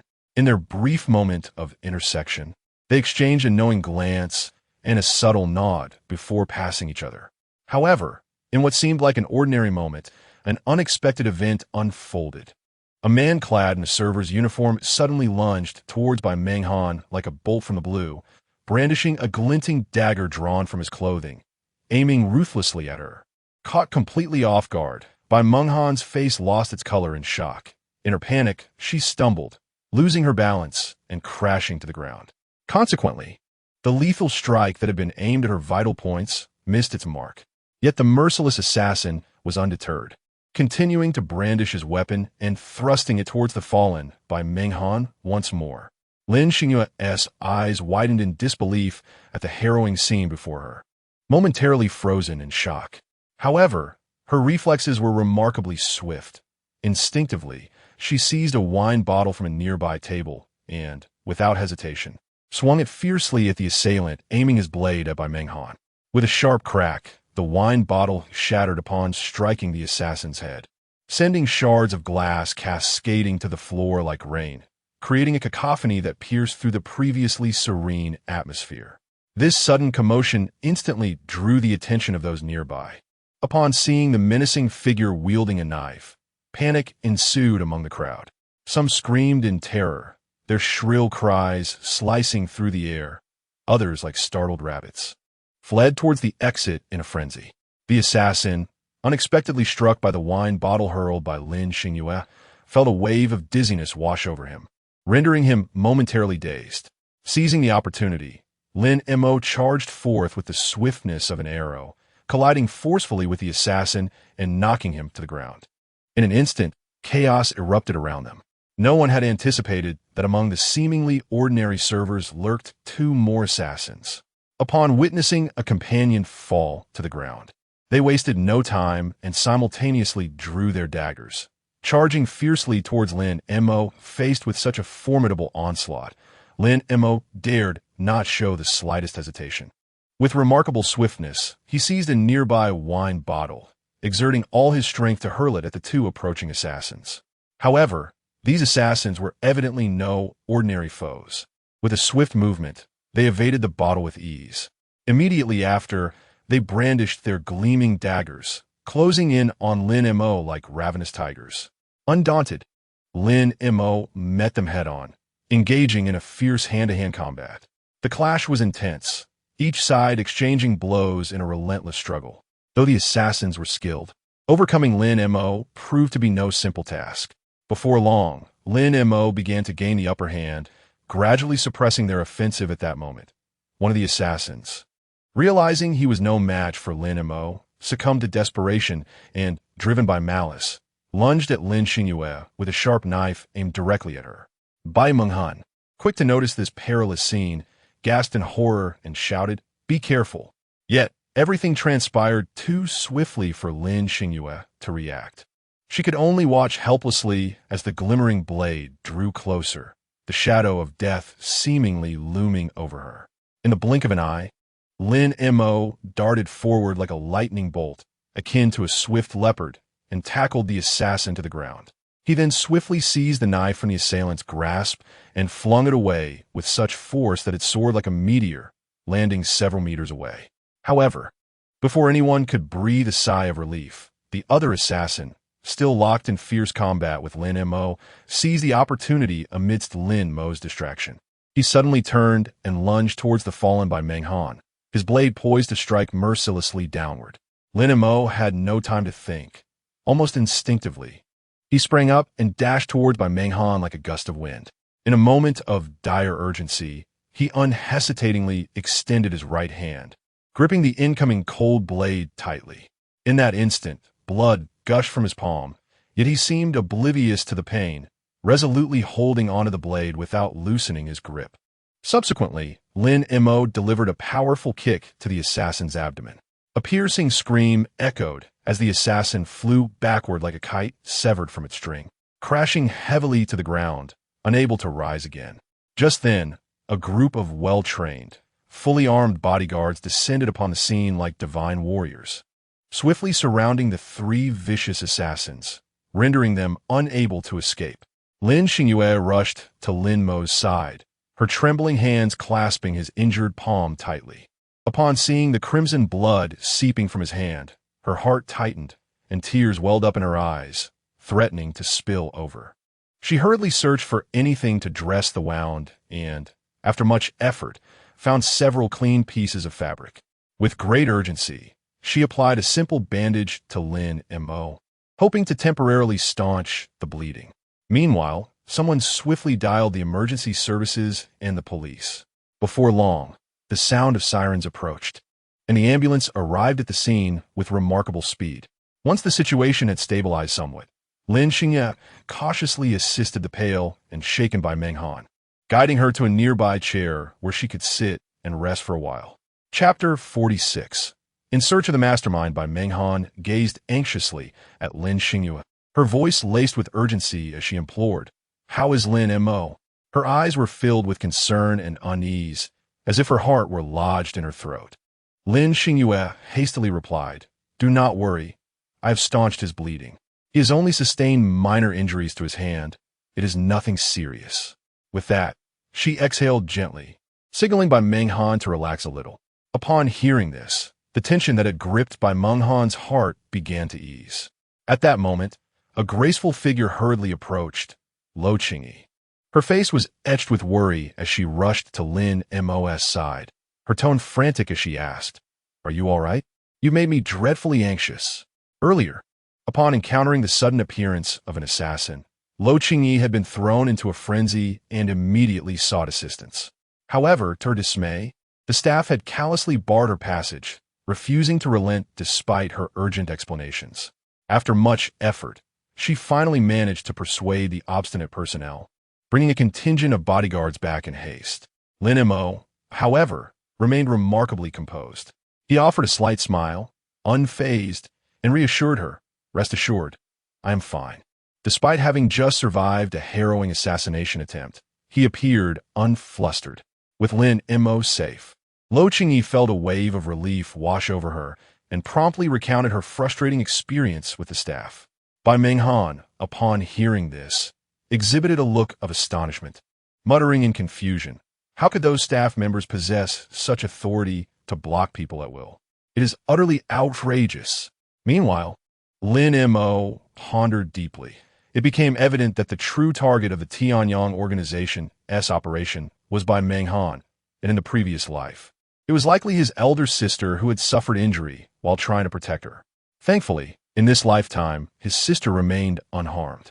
However, the commotion had escalated to such a degree that the bodyguards remained oblivious, which was indeed perplexing. It seemed that there was someone within the Bai family covertly intervening in the affairs of Yunting Villa. Yet, the identity of this individual remained a mystery as these thoughts coursed through his mind. Lin Mo's brow furrowed slightly, plunging him into contemplation. Bai Menghan, too, began to align her thoughts, frowning as she racked her brain to uncover who had orchestrated this incident. Meanwhile, Lin Xingyue, still shaken, reflected on the harrowing experience. Although she had anticipated the possibility of injury and had taken precautions, the reality of the chaotic scene still sent shivers down her spine. Just then, the steady and authoritative voice of the doctor unexpectedly cut through the disarray of thoughts among those present. Shortly thereafter, Lin Mo and Bai Menghan were swiftly escorted to the hospital by the medical staff. Concerned for their well-being, Lin Xingyue unhesitatingly chose to accompany them, while Lo Qingyi quietly turned to leave the scene. Upon their arrival at the hospital, after a series of arrangements, Lin Mo and Bai Menghan found themselves sharing the same ward, albeit resting on separate beds. The room buzzed with an unusual liveliness, besides Lin Mo and Bai Menghan. Lin's father, mother, sister Lin Muyu, the Bai couple, and the venerable yet sprightly grandma Bai had all hurried to their side. With a face full of concern, Lin's mother approached Lin Mo's bedside and softly inquired, "Xiao Mo, how is your hand? Is everything all right?" Lin Mo, observing his mother's anxious expression, offered a gentle smile, reassuring her, "Mom, please don't worry too much. My hand is truly fine. It's just that my second sister insisted I stay for observation." As he spoke, he cast a somewhat helpless glance at Bai Menghan, who lay on the adjacent bed. Meanwhile, Bai Menghan was also receiving meticulous care and concern from her own family. Once everyone had calmed down a bit, Lin Mo began to recount the entire sequence of events. As he narrated, the expressions on the faces of those present shifted from tension to anger, particularly when he reached the pivotal moments of the story. The usually gentle grandma Bai became infuriated, rising abruptly to exclaim, "These lawless ruffians, they must be tired of living. How dare they lay a hand on my precious granddaughter?" Bai Menghan quickly interjected, "Grandma, please don't be upset. I must sincerely thank Lin Mo. If he and T come to my aid in time, the consequences would have been unimaginable, and I wouldn't be standing here speaking with you." She cast a grateful glance towards Lin Mo as she spoke. Upon hearing her words, Grandma Bai swiftly turned her attention to Lin Mo, her face lighting up with a warm smile. With a kind tone she praised, "Xiao Mo, you truly are remarkable. Our Menghan is fortunate to have such an outstanding fiancé as you. It is indeed a blessing she has earned over several lifetimes." In response to Grandma Bai's commendation, Lin Mo's lips curved into a slight smile, reminiscent of the gentle warmth of spring sunshine, embodying both humility and courtesy. Beside him, Bai Menghan appeared somewhat bashful, resembling a shy flower. Following this brief, yet heartwarming exchange, the group, as if sharing a silent understanding, began to leave the ward. Resembling a flock of quiet spirits, intent on providing Bai Menghan and Lin Mo with ample space to rest and recuperate. As the door softly closed, the ward seemed to be enveloped in a magical tranquility. After a while, Bai Menghan, like a delicate butterfly, turned her head slowly, her clear eyes resembling deep, serene lakes. Gazing intently at Lin Mo, breaking the silence, she softly uttered, "I am truly grateful for your courageous intervention today. You saved my life." Lin Mo, taken aback by her sudden expression of gratitude, quickly regained his composure and replied earnestly, "There's no need for such formality, Menghan. After all, I am your fiancé. Protecting you is my responsibility." Upon hearing Lin Mo's words, a warm current surged within Bai Menghan's heart, and the tension she had felt began to dissipate gradually. After a moment of silence, she inquired once more, "Who do you believe is responsible for this audacious act?" Lin Mo furrowed his brow slightly, and after a brief contemplation, he articulated his analysis. "In my opinion, This matter is highly likely connected to those individuals from the Bei family involved in the Yunting Mountain Villa project. After all, if they dare to obstruct even the heiress of the Luo family, it indicates that those responsible for the relevant tasks have been covertly replaced.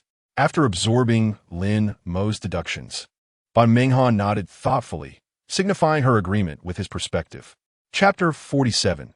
Delectable Delicacies. By Menghan adeptly retrieved her phone from her bag, her slender fingers swiftly maneuvering across the screen before she pressed send, dispatching a succinct message to Chu Ran. Investigate everyone who has come into contact with Yunting Mountain Villa. Almost instantaneously, a reply arrived from Chu Ran. Understood, President. Meanwhile, Lin Mo, seated beside her, slowly closed his eyes, his somewhat fatigued visage appearing pallid under the dim light. At that moment, he yearned to seize this brief respite to alleviate the dual pressures weighing upon his body and mind.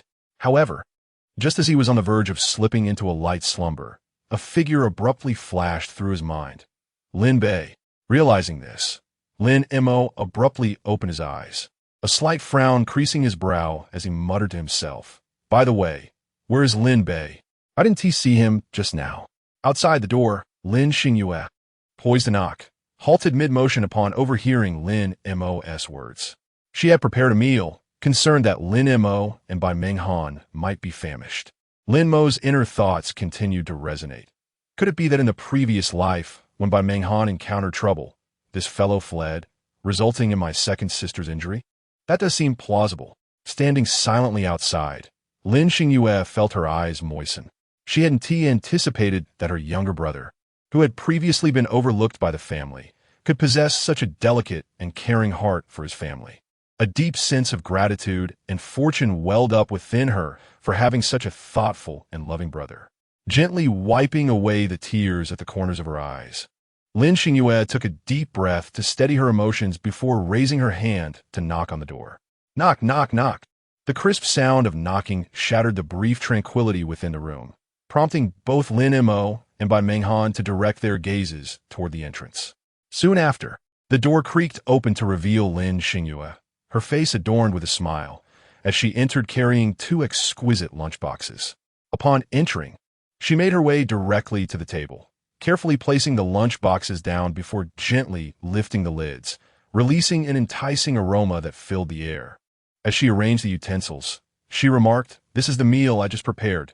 Do try it and see how it tastes." With that, she cheerfully handed the 2 elegant lunchboxes to Lin Mo and Bai Menghan. Upon receiving the boxes, both responded in unison, "Thank you." The moment the words escaped their lips, a rush of warmth surged to their faces, their cheeks involuntarily tinged with a soft blush. Observing this, Lin Xingyue smiled tenderly and encouraged, "No need for formality. Please enjoy." Hearing this, Bai Menghan gently picked up her chopsticks, taking a small bite of the dish. After savoring it thoroughly, she could not help but exclaim, "Wow, this is absolutely delicious. Sister Xingyue, your cooking could rival that of a Michelin-starred chef." Bai Menghan's praise felt like a gentle spring breeze caressing Lin Xingyue's heart, causing her to bloom with joy, her face radiating a blissful smile. Meanwhile, Lin Mo hastily took a bite of the food. As the delectable flavors danced upon his palate, he couldn't help but exclaim inwardly, "Goodness! How did I not realize that my second sister possessed such remarkable culinary skills? It seems Lin Bei truly had it easy in my previous life." Unbeknownst to him, Lin Xingyue had heard his thoughts crystal clear at that moment. Upon hearing Lin Mo's inner voice, Lin Xingyue felt a sweetness envelop her heart, akin to tasting honey. At this point, Lin Mo, seemingly famished, devoured his meal with great fervor, rapidly consuming every last morsel from his lunchbox as if a tempest had swept through. In stark contrast, Bai Menghan had only savored a few bites at a leisurely pace. Suddenly, Lin Mo let out a resounding burp. Realizing his indiscretion, he quickly covered his mouth with his hand and awkwardly turned away, unable to meet the gazes of Lin Xingyue and Bai Menghan. Witnessing this scene, Lin Xingyue and Bai Menghan, who had been eating, could no longer contain their laughter, setting down their bowls and chopsticks as they erupted into fits of giggles. In an instant, the air was filled with joyous laughter. and the entire atmosphere brimmed with warmth and delight. The trio's journey was accompanied by continuous laughter, creating a harmonious and intimate ambience, as if they were a closely knit family. Time flew by, and just a few days later, both Bai Menghan and Lin Mo recovered and were discharged from the hospital. Lin Mo opted to rest at home for a day to fully regain his strength, while Bai Menghan hurried back to the company, well aware that work could not be delayed for long. Upon settling at her desk, Bai Menghan picked up a mysterious list and scrutinized it closely. Her brows furrowed slightly, her gaze intense, as she seemed to plunge into deep contemplation. The list prominently featured 3 suspicious individuals: Bai Yuanjing, Chen Wei, and Wu Tianxiang. Among them, Chen Wei and Wu Tianxiang held managerial positions in 2 different departments of the company, while Bai Yuanjing was Bai Menghan's own uncle. Years ago, due to Bai Yuanjing's exceptional talents, the Bai Sheng Group was entrusted to him for management. Now, with Bai Yuanjing passing the torch to Bai Menghan, she had been responsible for overseeing the group's affairs. At that moment, a thought suddenly flashed through Bai Menghan's mind. Could it be that her uncle harbored discontent over Bai Yuanjing's control of the Bai Sheng Group, subsequently directing his ire towards her?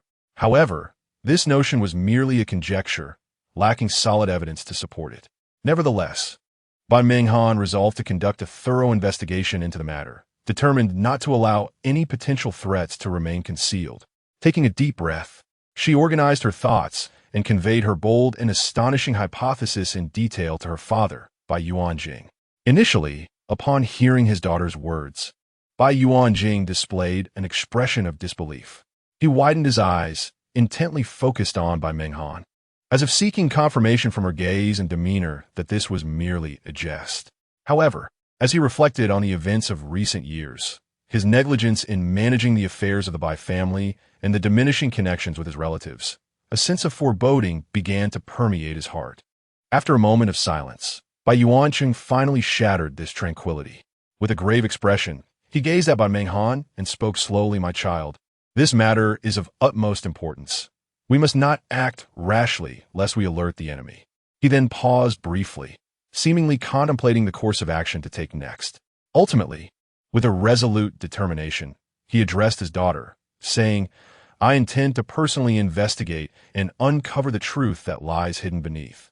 With that, Bai Yuansheng rose to his feet and strode purposefully towards the door. He would not permit anyone to harm his family. Chapter 48. Tranquility. As dawn broke on the following day, the sun had yet to fully rise, casting only a faint light across the horizon. Lin Mo had already awakened from his slumber. He swiftly completed his morning routine, donned his immaculate attire, and resolved inwardly to return to school to continue his studies. After partaking in a simple yet nourishing breakfast, Lin Mu personally drove Lin Mo to the university. Before long, the luxurious Maybach came to a smooth halt at the entrance of Jiang University. Just as Lin Mo was gently pushing open the car door to alight, another Maybach approached from a distance. The 2 vehicles parked side by side, and a brief comparison revealed that the one driven by Lin Mu was evidently of a superior caliber. At that moment, the door of the other car swung open, revealing a tall man of remarkable demeanor, followed by an exquisitely beautiful woman of graceful bearing. The man was none other than Lin Bei, the eldest son of the Lin family, while the woman was the cherished daughter of the Qin family, Qin Yu. With an air of composure, Lin Bei exited the vehicle, first adjusting his suit with meticulous care, embodying the essence of a refined gentleman in every movement. He then greeted Qin Yu with a warm smile before striding towards the university gates. Throughout this encounter, Lin Mu did not cast a single glance towards Lin Bei. Without hesitation, she pressed the accelerator and swiftly departed from the scene. Simultaneously, Lin Mo, as though Lin Bei were non-existent, made his way into the campus without looking back. Due to the lavish banquet that had been exclusively attended by prominent families the previous evening, the Lin family had deliberately refrained from publicizing the event to avoid unnecessary media attention and complications. Thus, at that moment, passers-by were unaware of the preceding events. Yet the peculiar scene prompted whispers and hushed discussions among them. "Look over there. Isn't that Lin Bei, the young master of the Lin family?" Strangely, He isn't arriving at school with the Lin family's daughter. Instead, it's Lin Mo. Came a voice of astonishment from the crowd. Indeed, during the last holiday, the Lin family's young lady had been fervently warm towards Lin Mo, while she remained icy towards Lin Bei, an observation easily discernible to the astute. Lin Mo must truly be the real young master of the Lin family. At that moment, a girl shouted loudly, her voice piercing through the murmurs as if she feared no one could hear her. The instant her words escaped, it was as though a powder keg had been ignited, and the crowd erupted into a frenzy of discussion. Meanwhile, Lin Bei had intended to showcase his charm with Qin Yu by his side, but to his dismay, the attention of everyone was fixated on Lin Mo Yu instead. This unexpected turn of events left him utterly humiliated, wishing to find a crevice in the ground to hide himself. Desperate to escape this sea of gossip, he yearned to distance himself from the tumultuous scene. However, the throngs of onlookers were overwhelming, creating an impenetrable blockade, and Lin Bei exerted tremendous effort yet failed to extricate himself, inadvertently ending up with a face full of dust. In contrast, Lin Mo was well aware of the rampant gossip circulating within the campus. He understood that such news spread with a swiftness akin to the fervor of zealous fans in the entertainment industry, making it nearly impossible to manage. Thus, long before the situation escalated, Lin Mo had swiftly made his escape. Before long, he arrived breathlessly at the dormitory entrance. He gently rapped on the door, which flew open as if equipped with springs. Immediately, a rather handsome young man rushed forward and enveloped Lin Mo in a tight embrace, bursting into tears. "Ah, Lin Ge, my heart aches terribly. Why is this happening?" At that moment, a familiar figure emerged into view. It was Lin Mo's roommate, Han Wenjun. He approached slowly, his countenance shadowed by sorrow, as if he had lost his very soul. Lin Mo, taken aback by Han Wenjun's demeanor, was initially perplexed.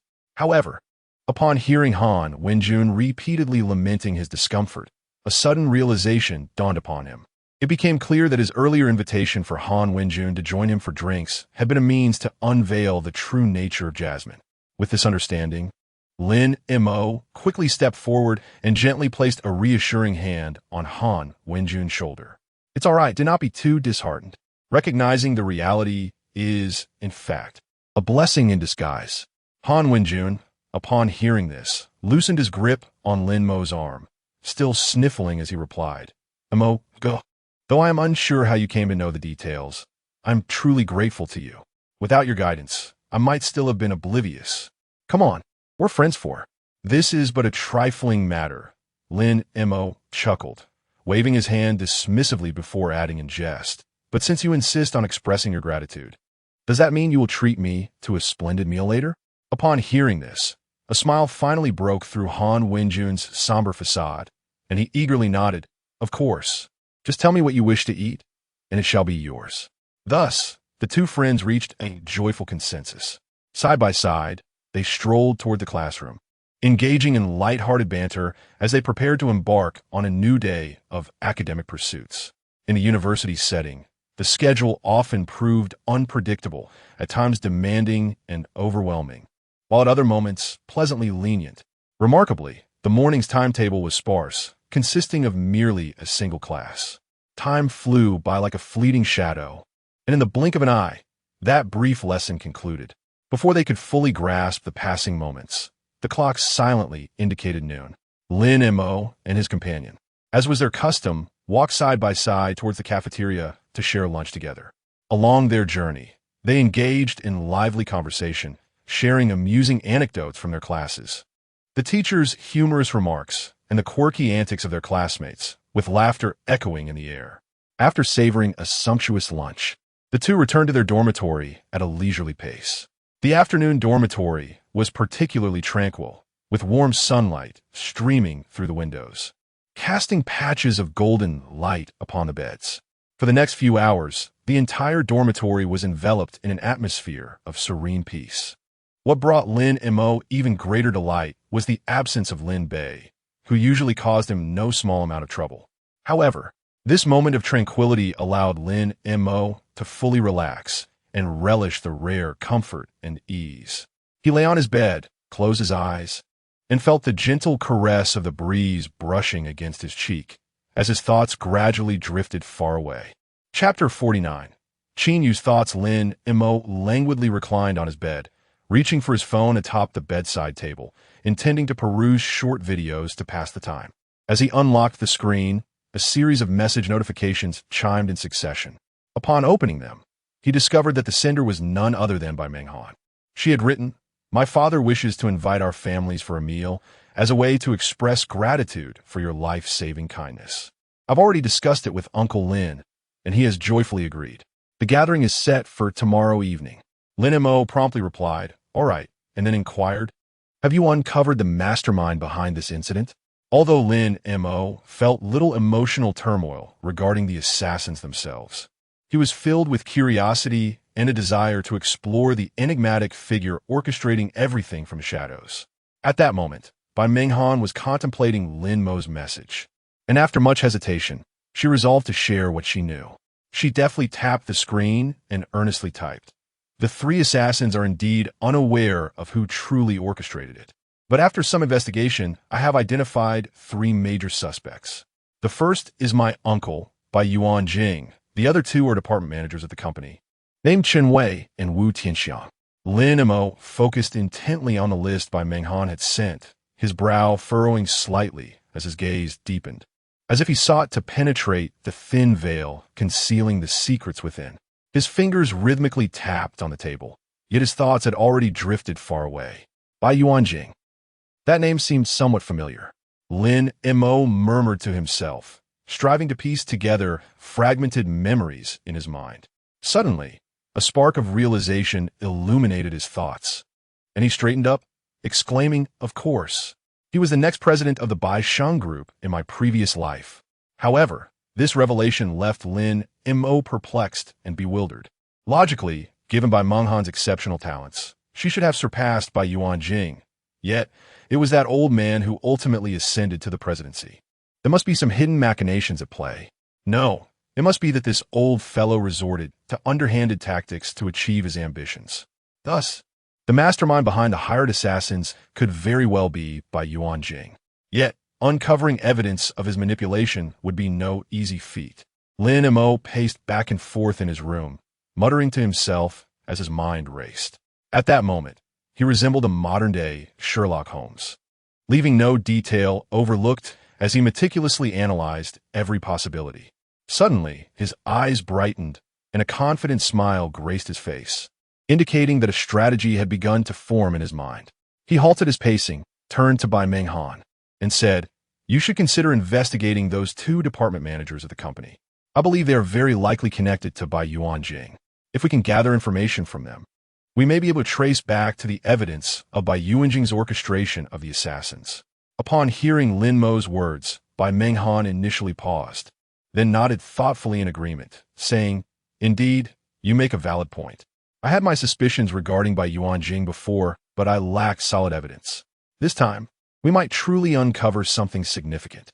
Lin Mo nodded in acknowledgement and continued, "After all, he is your uncle, and having operated within the company for years, he naturally possesses an extensive network of connections that he can mobilize to serve his interests. Therefore, we must proceed with utmost caution, lest we alarm the serpent in the grass."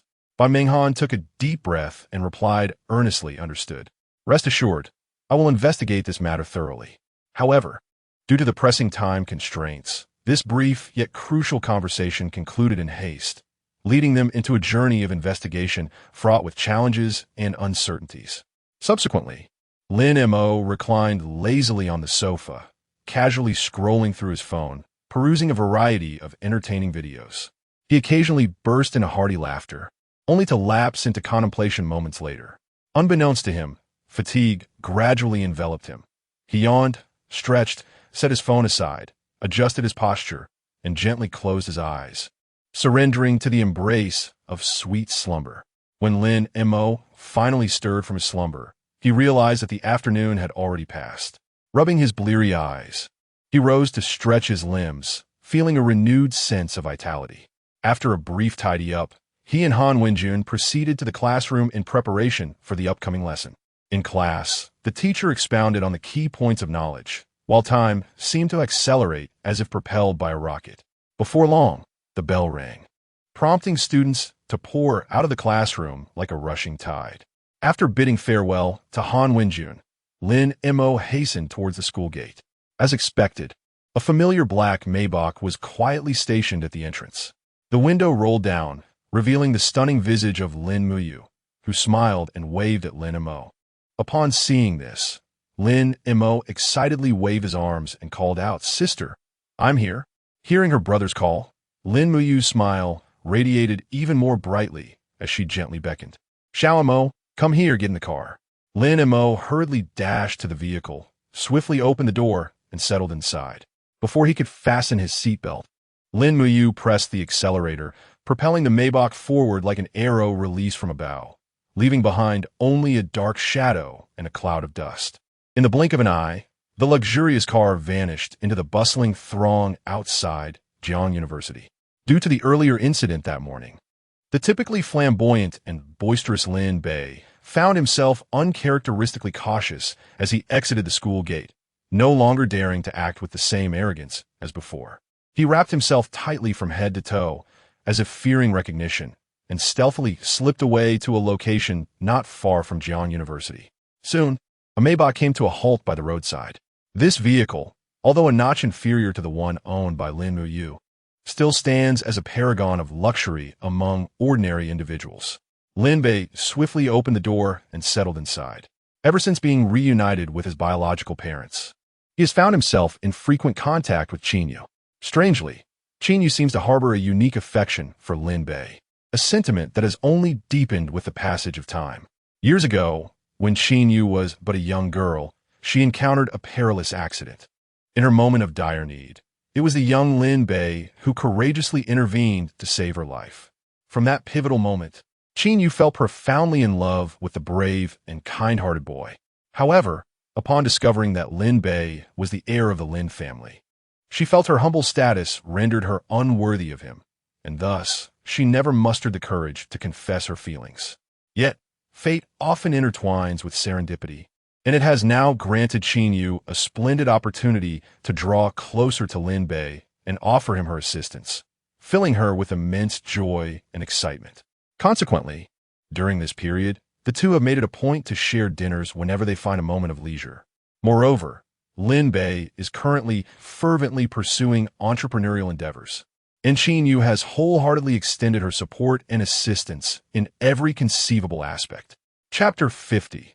The startled Lin Mo. Not long after arriving at the Lin family residence, dusk descended, and the warm glow of lights illuminated the evening. The Lin family gathered around the dining table, preparing to indulge in a sumptuous dinner.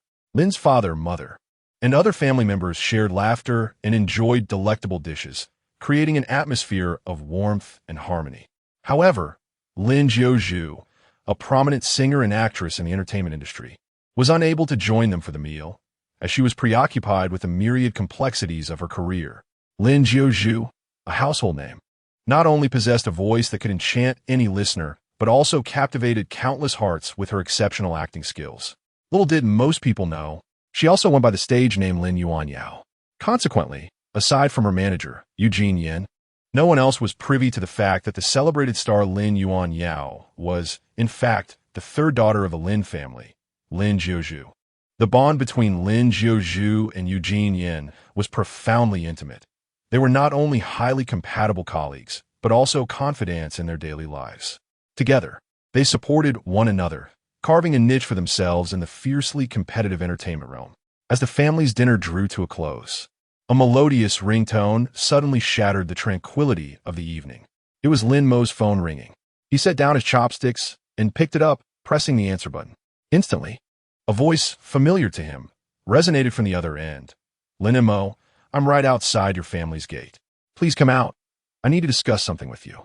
Without a hint of hesitation, Lin Mo responded, "Sure, no problem. I'll be right there." Yet, a flicker of confusion lingered in his mind.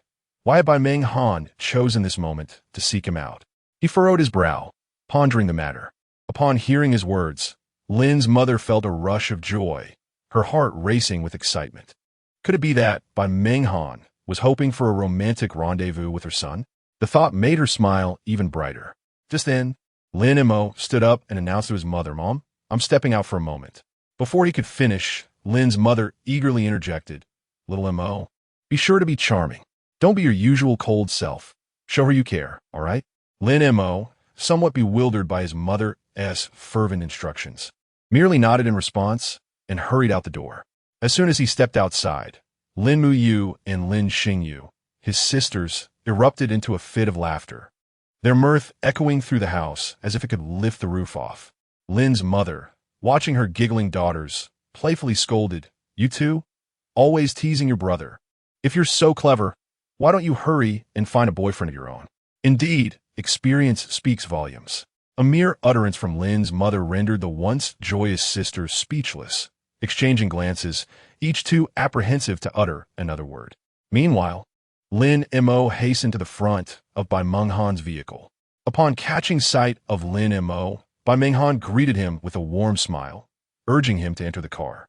Lin Mo responded with a gentle acknowledgement, then swiftly opened the door and settled himself inside with grace. As soon as he entered, Bai Menghan deftly took her place behind the wheel and, without hesitation, pressed the accelerator to the floor. In an instant, the engine roared to life, akin to a ferocious beast, and the car surged forward like an arrow released from its bow. The abrupt acceleration caught Lin Mo off guard, sending his heart racing as he nearly lurched forward. Thankfully, he reacted quickly, gripping the handle beside him with a firm grasp to steady himself. At that moment, Lin Mo's expression was one of sheer terror, his eyes wide as he turned to Bai Menghan, his voice trembling as he inquired, What is happening? Miss Bai? Surely, we can discuss this calmly. Could you please ease up on the speed? This is far too perilous." However, Bai Menghan appeared impervious to Lin Mo's plea, showing no sign of reducing her speed. With a stoic expression, she gazed ahead and coolly stated, "Chun Wei and Wu Tianxiang attempted to flee, but my associates have successfully apprehended them. Now, I require your assistance in interrogating the two." Upon hearing this, the tension in Lin Mo's chest eased slightly. Yet he couldn't help but mentally grumble. If we're going to interrogate them, why the sudden need for such reckless speed? You nearly frightened me into thinking I had unwittingly offended you. Are we on a path towards mutual destruction? At that moment, Bai Menghan, focused on driving, seemed to sense Lin Mo's inner turmoil, feeling a mix of exasperation and disbelief at his vivid imagination. Before long, the vehicle gradually entered a desolate area, surrounded by an eerie emptiness, with only a handful of dilapidated houses standing forlornly. Ultimately, the car came to a steady halt before a relatively well-preserved structure. Lin Mo eagerly exited the vehicle, but as soon as he stepped out, the sight before him left him momentarily stunned. Dozens of imposing, serious-looking bodyguards encircled the house, each armed and vigilantly scanning their surroundings. Even Lin Mo, well acquainted with various experiences, found himself taken aback by such a display. In that instant, he noticed Bai Menghan striding purposefully towards the house. Without a moment's hesitation, he hurriedly followed in her wake. Upon entering the interior, Lin Mo was greeted by a shocking scene. Two individuals were bound tightly to sturdy wooden posts, while Chu Ran stood beside them, conducting the interrogation. At that moment, the two captives bowed their heads, their faces etched with terror. Upon seeing Bai Menghan enter, Chu Ran hastily approached, his expression filled with remorse. "President, I have failed in my duties and could not extract any useful information from these two." Bai Menghan gently waved her hand, interrupting Chu Ran. "It is of no consequence. You may step aside for now." With that, she shifted her gaze to Lin Mo, who followed closely behind her. Observing this, Chu Ran promptly made way. Lin Mo met Bai Menghan's gaze, and after a brief moment of eye contact, he swiftly advanced. Confronted with the tense situation before him, he began to ponder meticulously how to initiate the inquiry with the bound individuals. Chapter 51. The commencement of judgment. Suddenly, Lin Mo, who had remained silent until now, spoke with a voice as cold as ice. "Why do you choose to act as the vicious hound for Bai Yuanjing? Are you not aware of his true nature?" However, Lin Mo's words fell upon the two like stones cast into a deep pool, creating merely a ripple before vanishing into oblivion. The two figures stood motionless, akin to wooden statues, their mouths tightly sealed as if bound by an unyielding adhesive, unable to utter a single sound. Witnessing this scene, a faint smile played at the corners of Lin Mo's lips, as if he held all the cards in his hand. Clearly, he had anticipated such a reaction. Subsequently, Lin Mo's gaze deepened, his mind racing to analyze and deduce the current situation. These two are undoubtedly lackeys of Bai Yuanjing. Just upon the mention of his name, their lips involuntarily twitched. Such subtle expressions cannot escape my keen observation. Reflecting on my previous life and my understanding of Bai Yuanjing, a ruthless and unscrupulous character, it is evident that his acquisition of the Bai Sheng group from Bai Menghan involved some unseemly and sordid dealings.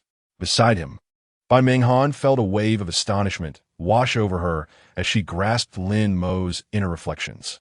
She had never imagined that Bai Yuanjing would resort to such despicable tactics to usurp her family's enterprise, the Bai Sheng group. What shocked her even more was her previous ignorance of these machinations. At this moment, Lin Mo shattered the silence once more. Speaking with unwavering conviction, "Allow me to be frank. We have gathered ample evidence of your collusion with the Tianyang organization. Therefore, even if you choose to remain silent now, it will have no substantial impact on the overall situation." Instantaneously, their expressions shifted to one of gravity, their bodies tensing involuntarily as if ensnared by an invisible pressure. Their eyes brimmed with unease and terror, beads of sweat forming on their foreheads. Bai Menghan quietly observed their reactions, secretly reveling in their dismay. She was immensely pleased with Lin Mo's previous display, finding his strategy remarkably effective. Seeing the unfolding scenario, Lin Mo pressed on with renewed vigor. "The reason I inquired of you is to offer you a chance for redemption. Know that surrendering voluntarily will result in a comparatively lighter penalty. Yet, should you be foolish enough to disregard this rare opportunity, the consequences will rest solely upon your shoulders." These words struck Chen Wei like a heavy hammer upon his heart. The facade of calm he had maintained crumbled entirely upon hearing the word conviction. His face paled with terror. His legs weakened, nearly giving way beneath him. In desperation, he clutched at Lin Mo as if grasping a lifeline, pleading, "Brother, I beseech you, show mercy and grant me a path to salvation. As long as you can spare me, I promise to disclose everything truthfully."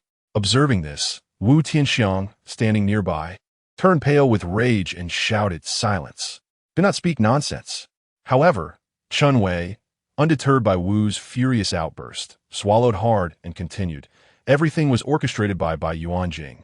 He coerced us into contacting individuals from Tianyang to conspire against the president.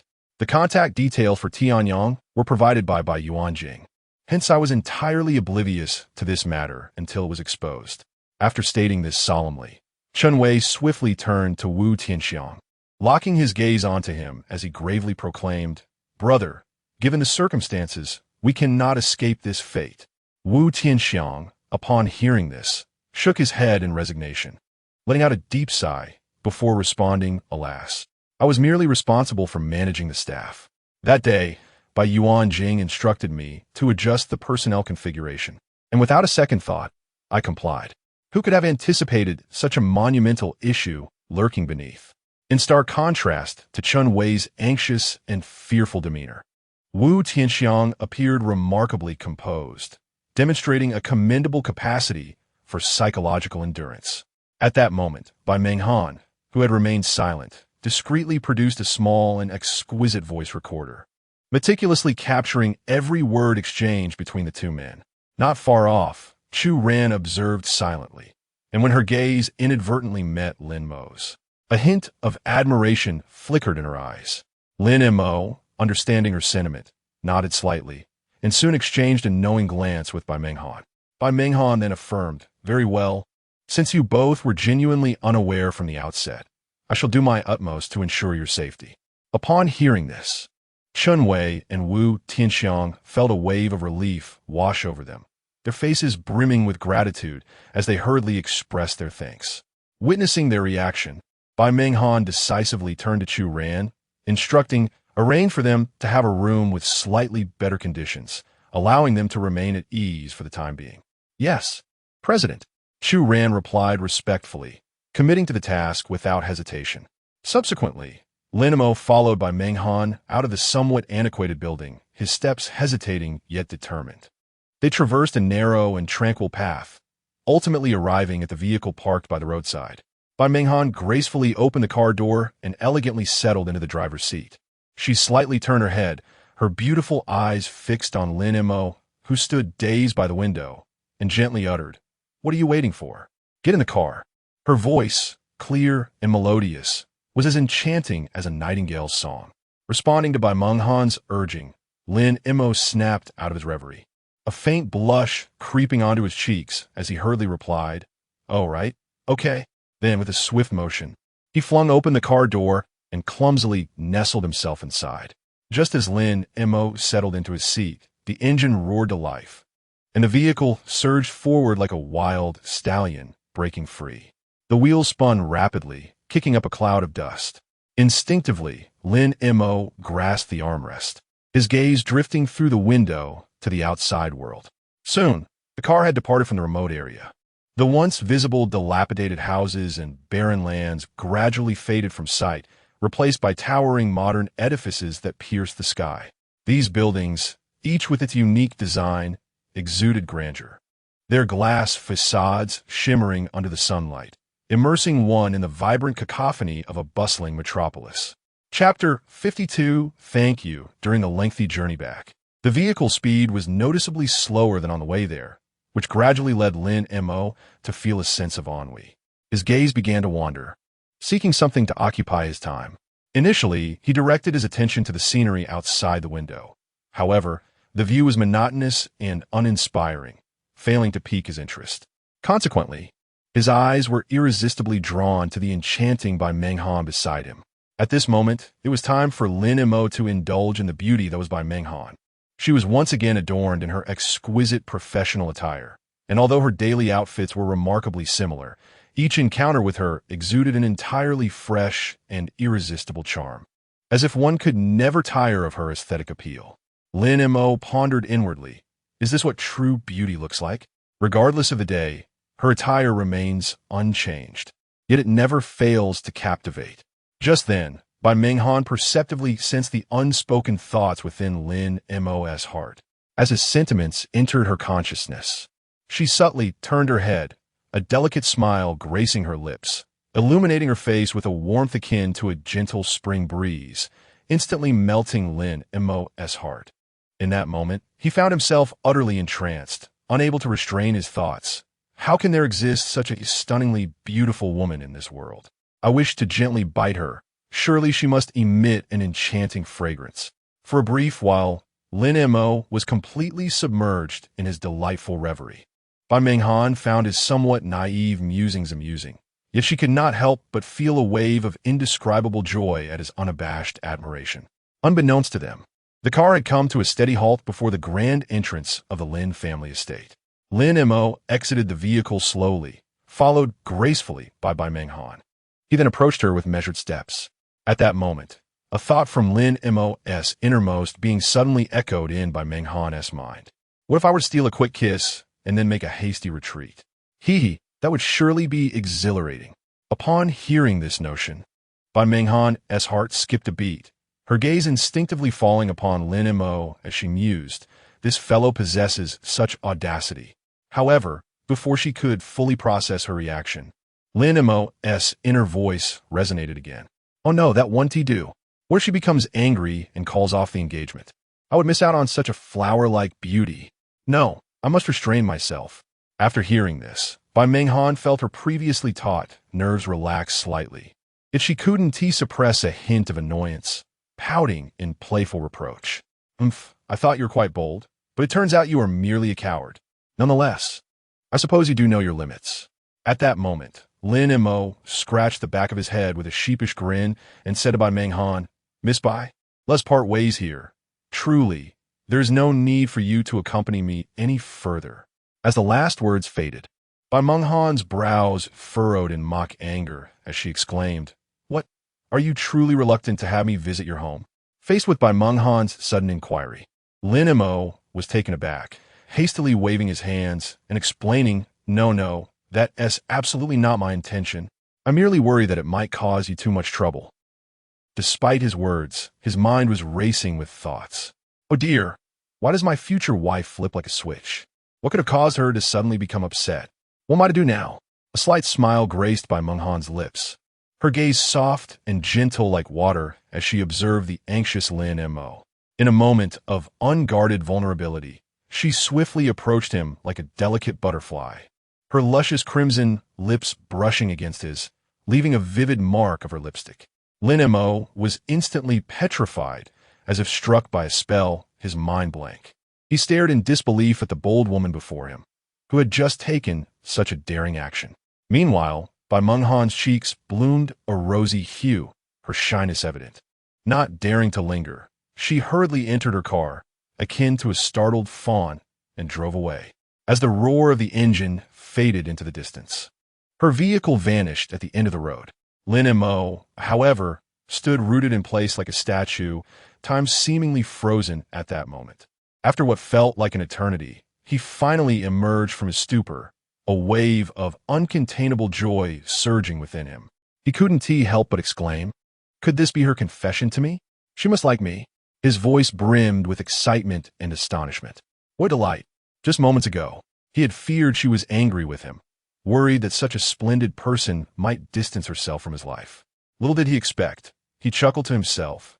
As he murmured, he unconsciously licked his lips, savoring the lingering scent of her lipstick, intoxicating and sweet. With a buoyant spirit, he bounded toward the Lin family gate as if walking on clouds. In the living room, his mother, busy with household tasks, caught sight of her son's radiant expression and curiously inquired, "Xiao Mo, what has happened to bring you such joy?" At that moment, his sisters, Lin Muyu and Lin Xingyu, were quietly seated on the sofa watching television. Upon hearing their mother's question, they turned their attention toward Lin Mo at the door. Faced with the concerned gazes of his family, Lin Mo silently thought, I want to be sharing the fact that Bai Menghan kissed me with you all. This is our secret." Thus, he feigned composure and replied, "Oh, it's nothing. Mom, just a little happy incident." With that, he swiftly made his way to his room, eager to relish in the sweetness of his newfound happiness. As Lin Mo ascended the stairs with a light-hearted gait, the three left in the living room exchanged knowing glances and simultaneously erupted into laughter. Their laughter resonated in the spacious living room, as if the air itself was imbued with an ineffable joy. Yet, Lin Mo, filled with delight, believed that Mother Lin, his elder sister, and his second sister remained oblivious to his true thoughts. Little did he know that his small secrets had already spilled forth like a torrent breaching a dam, revealing his innermost feelings without reservation. Upon returning to his room, Lin Mo first entered the bathroom, diligently tending to his grooming. Then, clad in comfortable loungewear, he languidly reclined upon the soft bed, casually picking up his phone to browse. At that moment, the screen suddenly illuminated, presenting a new message, none other than from Bai Menghan. It simply read, "Thank you." Upon seeing this message, a radiant smile blossomed on Lin Mo's face as his fingers swiftly danced across the keyboard in reply. "It's nothing. We are engaged, after all." After sending this message, Lin Mo patiently awaited her response. Before long, Bai Menghan replied with a single word, "Amen." Though merely a simple utterance, for Lin Mo, whose spirits were soaring, it was more than sufficient to envelop him in a profound sense of happiness and contentment. Carrying this sweetness and joy within him, Lin Mo soon drifted into a blissful slumber, a gentle smile gracing his lips. Perhaps in his dreams, he was already immersed in visions of a beautiful future with Bai Menghan. Chapter 53. Serving dishes on the following morning, sunlight streamed through the window, illuminating Lin Mo's room. He stretched languidly, then, as was his custom, rose to wash up. After enjoying a hearty breakfast, he slung his backpack over his shoulder and set off for school. The days at school proceeded in their usual rhythm, with teachers passionately imparting knowledge while some classmates listened attentively, while others discreetly drifted off. Throughout, Lin Mo remained focused, diligently taking notes. Time flew by, and soon the day's classes came to an end. Lin Mo gathered his books and hurried back to the Lin residence. Upon entering, he was greeted by a lively atmosphere. The family had made ample preparations for their imminent departure to the Bei household for a joint banquet. Lin Mo quickly changed into appropriate attire before making his way to the courtyard. At that moment, Lin Muyu's vehicle stood patiently waiting for them. Lin Mo approached briskly, opened the car door, and took his seat. Shortly thereafter, his three sisters joined him, chattering animatedly, transforming the once quiet interior of the car into a hub of laughter and joy. With all three sisters gathered, the journey promised to be particularly delightful. Along the way, the sisters showered Lin Mo with care, inquiring incessantly about his studies, daily life, and personal preferences. Overwhelmed by their barrage of questions, Lin Mo could not help but reflect how delightfully inquisitive these sisters are. Yet, it truly warms my heart to feel the love and affection for my family. Just as the sisters' questioning began to wane, the vehicle glided smoothly into the Bei family's grand estate. The imposing main gate stood wide open, and a captivating figure awaited them at the entrance, Bei Han. Upon noticing the Lin family's vehicle approaching, her face lit up with a radiant smile as she rushed forward to greet them. Once the car came to a halt, everyone disembarked. Bei Han first politely greeted Lin Mo's parents, saying, "Hello, uncle and aunt." Lin Mo's parents, observing the well-mannered and considerate Bei Han, exchanged appreciative glances, responding warmly, "Very well, Han, how thoughtful of you. In the future, should you face any grievances or bullying after marrying our Xiao Mo, do not hesitate to seek our assistance." Upon hearing this, Bei Han shyly nodded, her gaze unconsciously drifting towards Lin Mo. A delicate blush blossomed on her fair complexion, reminiscent of peach blossoms in spring, beautiful and enchanting. This rosy hue not only enhanced her already striking features, but also hinted at a subtle shyness. At that moment, Lin Mo and the others approached. When Bei Han's eyes met Lin Mo's handsome and familiar visage, her heart skipped a beat, as if struck by an unseen force. However, instinctively, she averted her gaze and softly suggested, "Shall we go inside?" Her voice, though soft, carried an unmistakable tension. Subsequently, everyone followed Bei Han into the Bei residence. As they crossed the threshold, Bei Yuancheng and Mrs. Bai greeted them with warm smiles. "Mr." Lin was the first to extend his hand towards Bei Yuancheng, greeting him warmly. "Old Bai, it has been quite a while." Bei Yuancheng promptly grasped Mr. Lin's hand in return, saying, "Indeed, old Lin, it has been some time since we last met." Following suit, Lin Mo displayed remarkable politeness, slightly bowing as he respectfully addressed, "Hello, uncle and aunt." The Bai couple exchanged smiles, their eyes filled with admiration for the young man. Last night, Bei Han had recounted to them how Lin Mo skillfully extracted evidence from Chun Wei and Wu Tianxiang, which deepened their respect for his intelligence, bravery, and decisiveness. Meanwhile, the three sisters from the Lin family chimed in, sweetly greeting, "Hello, uncle and aunt." Mrs. Bai beamed in response, "Good, good, good. Children, please come in." She warmly ushered everyone to take their seats, saying, "Come, sit down. No need to stand." After Grandma Bai's arrival, everyone settled into their chairs. Lin Montag also politely greeted Grandma Bai. At that moment, in the spacious and bright dining room, a massive table was laden with an array of delicious dishes, their enticing aromas wafting through the air, making one's mouth water. Bei Han and Lin Mo sat side by side, despite the joyous laughter surrounding them. They appeared somewhat distracted. Bei Han occasionally stole glances at Lin Mo, lost in her thoughts, while Lin Mo seemed focused on the delectable food before him. Yet his mind had drifted far away. Bei Yuancheng, with a broad smile, encouraged, "Come, everyone, let us dig in." He then glanced at Lin Mo with concern, adding, "I hope these dishes suit your palate." Little Mo was suddenly called upon. Lin Mo, immersed in his own thoughts, felt a wave of nervousness wash over him, stammering, It's fine, I can accept anything." As he spoke, a sheen of perspiration appeared on his forehead. In contrast, Bei Han appeared more composed, though her cheeks occasionally flushed with shyness. As the president of the Bei Sheng group, she had encountered many grand occasions, and at this moment, she seemed relatively at ease. She glanced at the somewhat anxious Lin Mo, and a playful idea sparked in her mind, with a slight upward curve of her lips. Revealing a subtle, mischievous smile, she picked up her chopsticks and deftly grasped a large chicken leg, under the curious gaze of the others. Bai Menghan unhesitatingly placed the chicken leg gently into Lin Mo's bowl, staring at the chicken leg that had unexpectedly appeared in his bowl. Lin Mo was momentarily taken aback, then instinctively responded, "Thank you." His voice was just audible enough for everyone present to hear clearly. Upon hearing Lin Mo's polite gratitude, Bai Menghan's smile widened, and she softly replied, "It's nothing." She then nonchalantly resumed her meal, as if the act of serving Lin Mo had never occurred. However, Lin Mo found it impossible to remain as composed and unruffled as Bai Menghan. He cast a furtive glance at Bai Menghan, who appeared utterly unfazed, and inwardly began to ponder. "Oh dear, why has she suddenly taken it upon herself to serve me food? What am I to do now? I am genuinely quite anxious." Unbeknownst to him, Bai Menghan had already discerned his inner thoughts through her uncanny ability to read minds and was secretly amused. Chapter 54. The dispute seated beside Lin Mo was Lin Mu, who at that moment resembled a cunning little fox. Upon witnessing the scene before her, she gently lifted her exquisitely smooth foot, akin to mutton fat jade, and playfully nudged Lin Mo.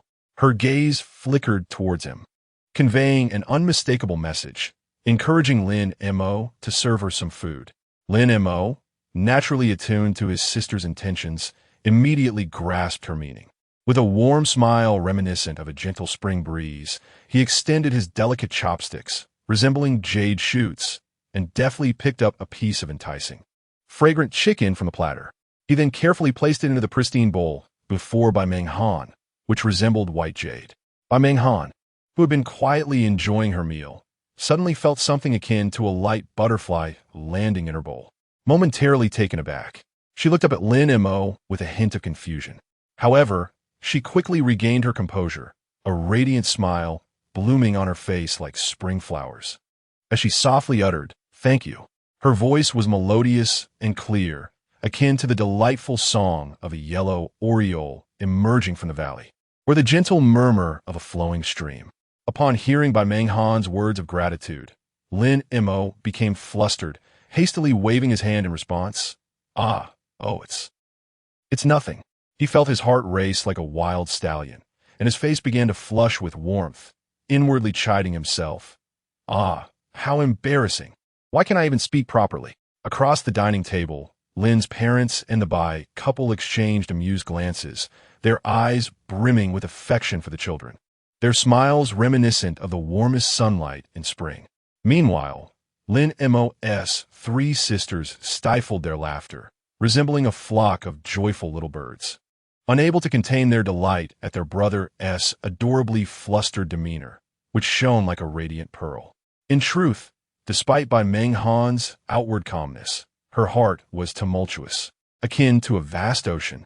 The family gathering was still a relatively unfamiliar setting for her, and with so many eyes upon her, it would be disingenuous to claim she felt no pressure. Fortunately, her strong professional demeanor allowed her to quickly adjust her mindset, concealing her nervousness. At that moment, an abrupt sound of footsteps shattered the rare harmony, akin to a stone cast into a serene lake. Everyone turned towards the noise to see a middle-aged man in a suit, carrying a briefcase, approaching with steady strides. This was Bai Yuanjing. Time had etched subtle lines upon his face, yet it did little to diminish his astute and capable presence. Following closely behind him was a young man with striking yellow hair, Bai Yuanjing's son, Bai Zhe. He sauntered with an air of nonchalance, his gaze wandering, exuding a demeanor of youthful irreverence. Upon spotting his elder brother, Bai Yuanjing, Lin Mo felt a surge of discontent swell within him. With a furrowed brow, he inquired, "Brother, what brings you to my home so unexpectedly? Our families have long since separated due to the company's trivial matters, and we have ceased all contact. What is your intention today?" Bai Yuanjing, however, wore a broad smile, seemingly unfazed as he replied, "Oh, dear brother, what are you saying? I heard that you have arranged a marriage for our niece, Menghan, and learned that her fiancé has already paid a visit. Thus, I came to see which fortunate young man has captured the heart of our family's cherished daughter. Additionally, I have heard that Menghan has suffered an injury, so I brought Bai Zhe along to pay our respects." As he spoke, he cast a knowing glance at Bai Zhe. In that instant, Bai Zhe appeared to be struck by a sudden realization and exclaimed, "Second uncle, please don't misunderstand. My father's actions are solely motivated by concern for Sister Menghan." However, Lin Mo, overhearing this, wore a look of disdain, unable to suppress his internal grumblings. "Ugh, indeed, this young fellow is truly repulsive," he thought. It's hard to believe he shares blood ties with Bai Menghan. Stealing a glance at Bai Menghan, he noticed that she, having inadvertently caught wind of his thoughts, turned her gaze towards him. Her already bright and enchanting eyes now gleamed with an unnerving sharpness, as if they could penetrate one's very soul. Startled by her sudden scrutiny, Lin Mo quickly averted his gaze, muttering to himself, "Heavens, Bai Menghan's stare is utterly terrifying. But I feel I've done nothing wrong. Why is this happening?" His heart raced uncontrollably, and a thin sheen of sweat broke out on his forehead. Bai Yuanqing's expression was as cold as ice. Showing no sign of mercy towards Bai Yuanqing, he coldly stated, "You know better than anyone what schemes you've been involved in. Cease your pretenses." Upon hearing this, Bai Yuanqing's face darkened considerably, his lips twitching involuntarily before he regained composure, anger flickering across his features as he shouted, "Bai Yuanqing, clarify your words. What do you mean by this? Are you insinuating that I orchestrated this affair?" In response to Bai Yuanqing's accusation, Bai Yuanqing struggled to suppress the raging fury within him.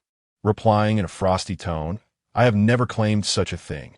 It is merely the oversensitive nature of certain individuals."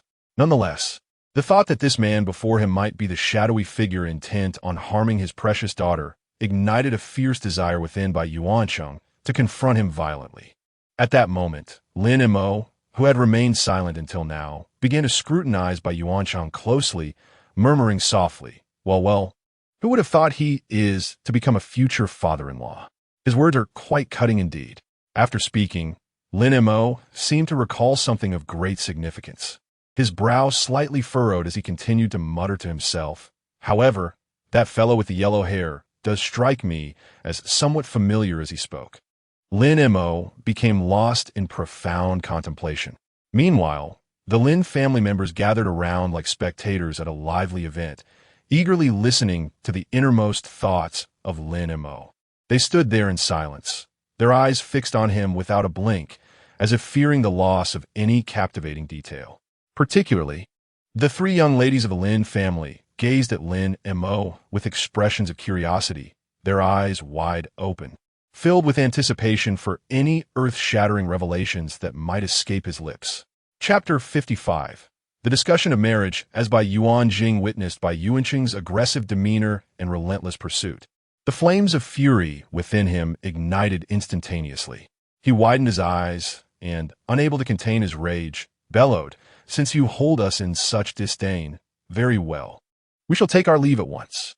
Initially, Bai Yuanqing had harbored the hope that Grandma Bai, valuing familial bonds, would not merely stand by as the relationship between the two became irrevocably strained.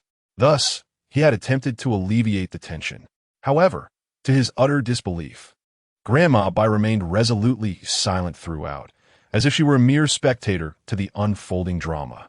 This situation caused Bai Yuanqing's anger to erupt like a volcano, threatening to consume him whole.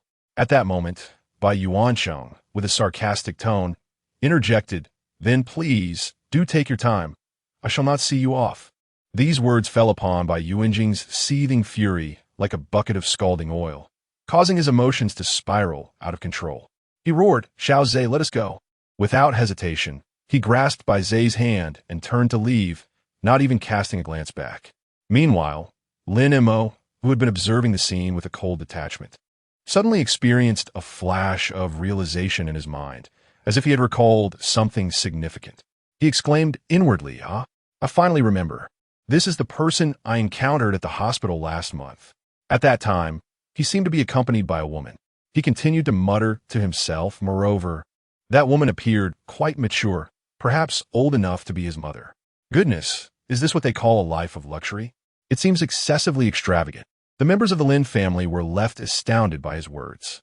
Their astonishment did not stem from the shocking antics of the wealthy offspring, as they had heard their fair share of such rumors. Rather, what truly bewildered them was the revelation that he was entangled with a woman old enough to be his mother, which was simply too outrageous. Bai Menghan stood to the side, wearing an expression of helplessness and disbelief. Her thoughts diverged sharply from those of the Lin family present. Deep within, she harbored a startling suspicion that Bai Yuanjing had indeed strayed. Furthermore, the boy named Bai Zhe was likely the illegitimate child born from Bai Yuanjing's liaison with that woman. Once this notion took root, it proliferated in her mind like wild grass, leaving her in a state of unrest. Yet, despite her certainty, when confronted with the stark reality, she was still overwhelmed by shock. Once Bai Yuanjing stepped outside, he immediately dialed a number and, upon discovering the call, went unanswered. Anxiety washed over him as he drove away. With Bai Yuanjing and Bai Zhe departing, the once spacious living room fell into an eerie silence, as if time itself had momentarily frozen. The previously boisterous atmosphere vanished without a trace, leaving only a stifling stillness in its wake. Just as this silence threatened to extend indefinitely, Grandma Bai was the first to shatter the quietude.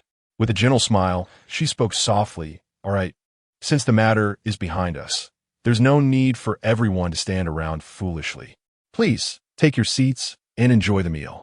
Upon hearing her words, the crowd seemed to awaken from a dream, promptly shifting their feet to find their places at the table, resuming their indulgence in the sumptuous feast laid before them. Just as they had taken a few bites, Grandma Bai suddenly turned her gaze toward Lin Mo, seated beside her, and inquired with keen interest, "Little Mo, why don't you tell Grandma what you think of our Menghan?" The unexpected question struck Lin Mo like a thunderclap, leaving him utterly unprepared. For a moment, his mind buzzed, and he found himself at a loss for words. Stammering, he mumbled, "Miss Bai, she's very nice." Stealing a glance at Bai Menghan, who seemed unfazed by his response, he discreetly breathed a sigh of relief. Grandma Bai appeared quite pleased with his answer. Nodding slightly and smiling before directing the conversation back to Bai Menghan, "And Menghan, what is your opinion of our little Mo?"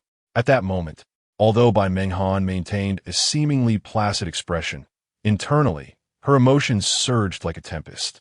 Taking a deep breath to steady herself, she endeavored to respond in a calm tone. "Grandma, I think he is quite good. Excellent. Since you both find each other agreeable, why not choose a time to marry?" Grandma Bai remarked with a smile, her words hitting Lin Mo and Bai Menghan like a bolt from the blue, leaving them momentarily speechless. Just as Lin Mo raised his glass to take a sip, he was so taken aback that he spluttered the water everywhere. Meanwhile, Bai Menghan, startled by the sudden declaration, choked on her drink, erupting into a fit of coughing. The room echoed with their sporadic coughs until Mrs. Bai was the first to regain her composure. She quickly stood to pat their backs, expressing concern. "Are you all right? Drink some water to clear your throat." After a considerable time, their coughing subsided. Mrs. Bai turned to Grandma Bai and gently suggested, "Mother, don't you think you're being a bit hasty? They've only just met. Isn't it a bit early to discuss marriage?"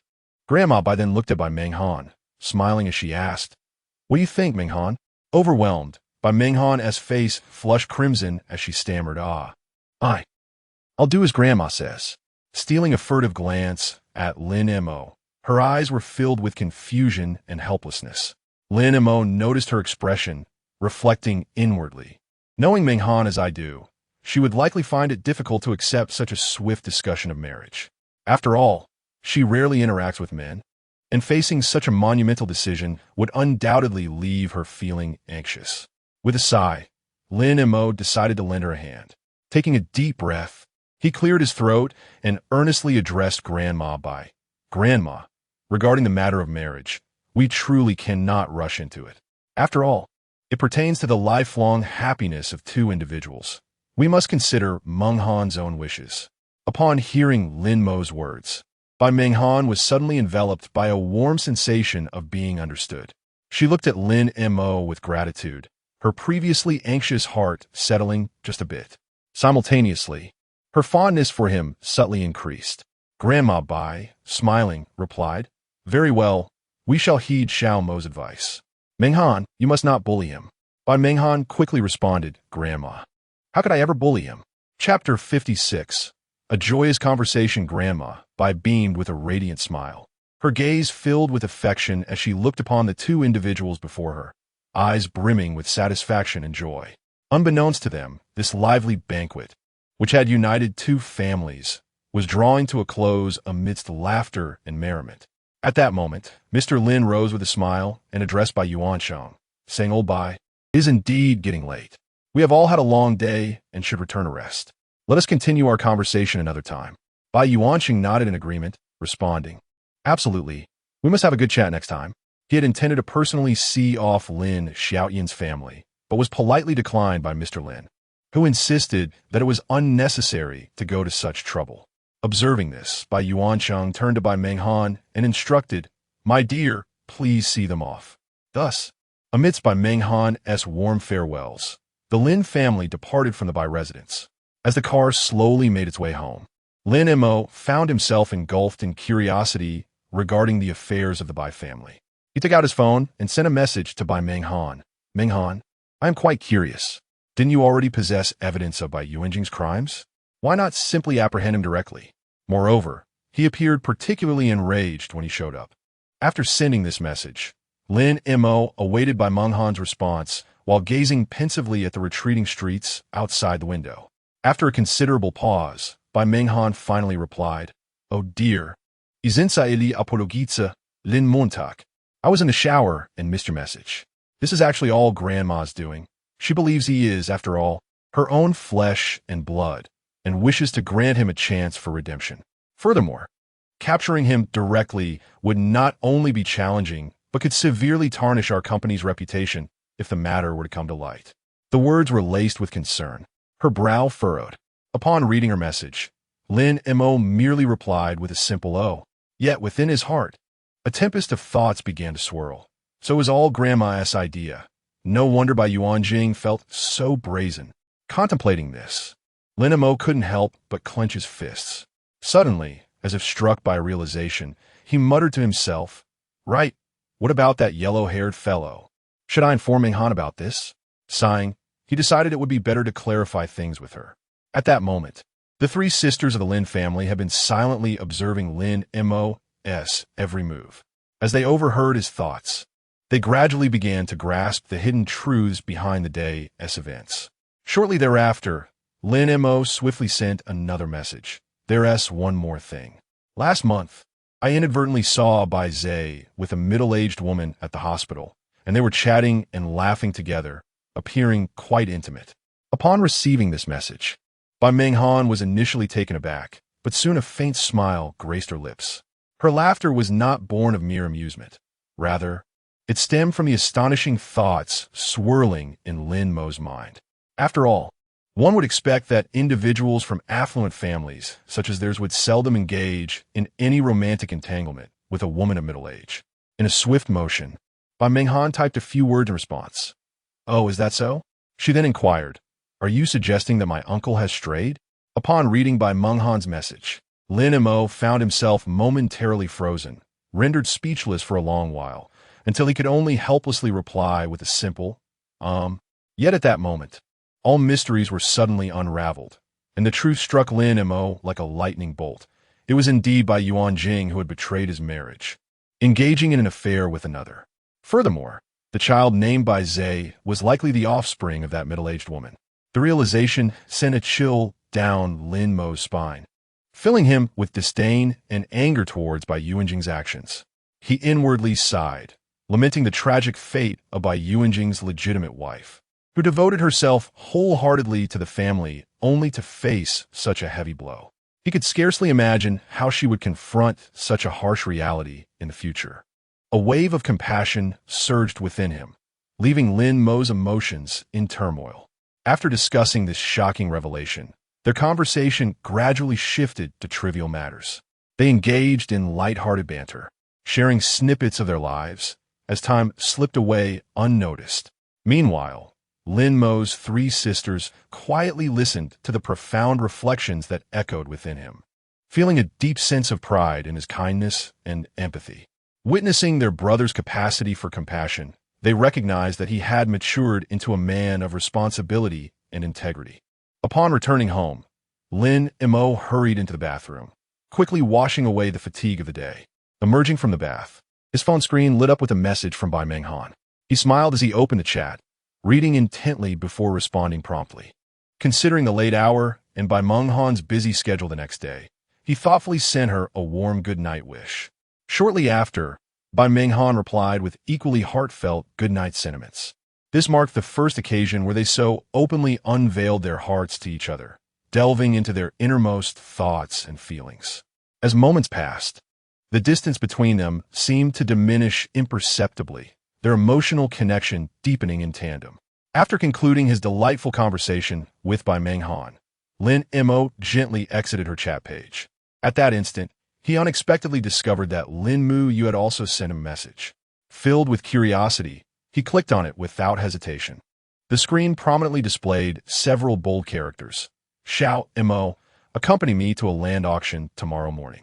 Upon receiving this message, Lin Mo, without a moment's hesitation, expressed his unwillingness to attend. Originally, he had planned to enjoy a restful morning the next day, as he had no classes. He promptly replied, "Sister, I have class tomorrow." However, Lin Mu smiled and responded, "You have no class in the morning." Upon reading her message, Lin Mo was momentarily taken aback, pondering how she knew of his free morning. Just as he was lost in thought, a transfer record appeared beneath the message. When his gaze fell upon the lengthy string of numbers, he was utterly astonished, unable to believe his own eyes. After a brief moment of shock, an unmistakable joy illuminated Lin Mo's face as he quickly replied, "All right, no problem." At that moment, Lin Mo gazed at the astronomical amount in his account with sheer delight, feeling as if a multitude of brilliant fireworks had erupted within him, an excitement beyond the bounds of mere words. Chapter 57. The auction begins. Time swiftly flows by, and before one realizes, a new day has dawned. The morning sunlight streams through the window, illuminating every corner of the room. Lin Xingyue rises early, meticulously preparing herself before hastily heading off to work. Meanwhile, Lin Jiuzhu has also packed his belongings and returned to his company to commence a busy day. At home, only Lin Mu remains. She leisurely finishes her breakfast and then embarks on the journey to the bidding venue alongside Lin Mo. Along the way, the two exchange thoughts and expectations regarding the upcoming bid. Soon, they arrive at the auction site, which is bustling with activity. A glance around reveals that the attendees are either from esteemed families or represent powerful corporations, with some even having traveled from distant locales to participate. Curiously, Lin Mo scans the surroundings until he is suddenly captivated by a group of individuals not far away. Upon closer inspection, he recognizes Lin Bei, Qin Yu, and an unfamiliar woman engaged in conversation. This woman is none other than Xiao Fong, the one who had once sought to teach Lin Mo a lesson during their school days. While the specifics of their interaction remain unclear, the peculiar expressions and atmosphere suggest the presence of a hidden secret. As Lin Mo ponders this, his gaze inadvertently shifts to another direction. In that instant, his eyes widen in disbelief. He spots Bai Yuanjing, Bai Zhe, and the woman who had previously appeared with Bai Zhe at the hospital. Lin Mo cannot help but exclaim inwardly, "My goodness, how audacious of Bai Yuanjing to brazenly bring his mistress to the bidding for this land." With this thought, Lin Mo furrows his brow, sinking into profound contemplation. Lin Mu, sensing his unease, follows his line of sight and naturally notices Bai Yuanjing and the others. Meanwhile, Bai Menghan, amidst the crowd, hears this familiar inner voice and instantly realizes that Lin Mo is also present at the event. Without hesitation, she strides purposefully toward the direction of the voice. And upon seeing the woman standing next to Bai Zhe, her expression mirrors that of surprise. Unexpectedly, it is revealed that the woman is none other than Bai Yuanjing's secretary.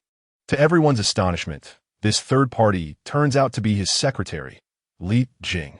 This revelation strikes like a bolt from the blue, leaving onlookers speechless. At that moment, Bai Menghan gracefully approaches Lin Mo and elegantly takes a seat beside him. As she draws near, a gentle, refined fragrance wafts through the air, reminiscent of a spring breeze, enveloping Lin Mo's senses. The enchanting aroma seems to possess a certain magic, instantly captivating him and transporting him into a gentle reverie, as if he were nestled in a tender dream. While Lin Mo remains immersed in this sudden, delightful fragrance, he silently muses, how could it have suddenly become so fragrant just as he is lost in this reverie? Bai Menghan clears her throat softly. The sound of a cough rang out like a clarion call, abruptly pulling Lin Mo from his reverie back to reality. He snapped to attention, turning to the side, and upon recognizing that it was Bai Menghan, his body stiffened instantly, rendering him visibly uncomfortable. In a flurry of anxiety, Lin Mo hastily responded, Menghan, what brings you here? His words betrayed an unmistakable tension and awkwardness.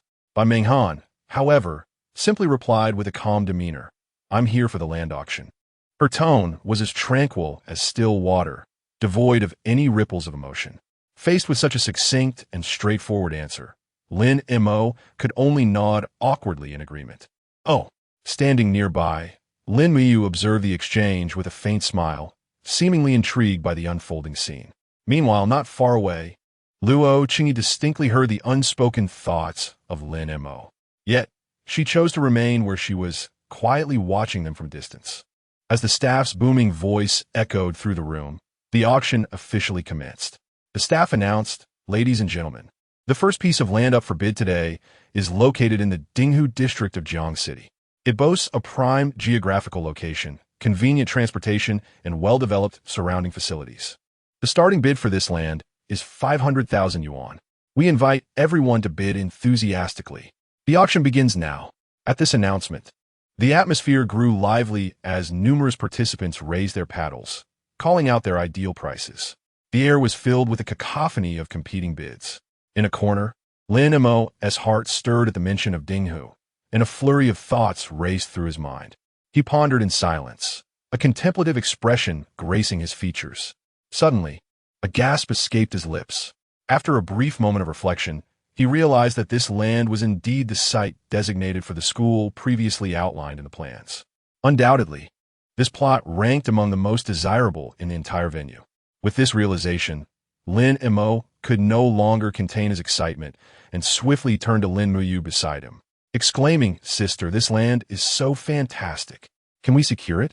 I believe acquiring this plot would yield great potential. Lin Mu, initially taken aback by her brother's enthusiasm, soon met his eager gaze filled with hope and aspiration. Without hesitation, she affirmed, Since you hold this land in such high regard, of course, I will support you. Rest assured, we shall exert every effort to obtain it. With his sister's endorsement, Lin Mo felt a surge of exhilaration, his focus fixated on the auction stage, eagerly anticipating the final outcome. True to their determination and financial strength, Lin Mu successfully outbid her competitors, triumphantly acquiring the coveted land. However, just as the Lin siblings reveled in their joy, Bai Yuanjing cast a scornful glance their way. He coldly scoffed, truly unaware of the vastness of the world. This land may appear appealing on the surface, yet conceals numerous hidden issues. In my opinion, capturing it will only lead to ruinous losses. How dare you proceed? Clearly, your naivety betrays your lack of experience. With a disdainful curl of his lip, he radiated an air of derision. However, Lin Mu's trust in Lin Mo remained as steadfast as a rock. He was unwavering in his belief that Lin Mo was undoubtedly correct. Chapter 58. The exorbitant price. The bidding event continued to unfold with fervor, time slipping by unnoticed amidst the charged atmosphere. Just as the crowd held their breath in anticipation, Lin Bei could no longer contain himself and called out a bid.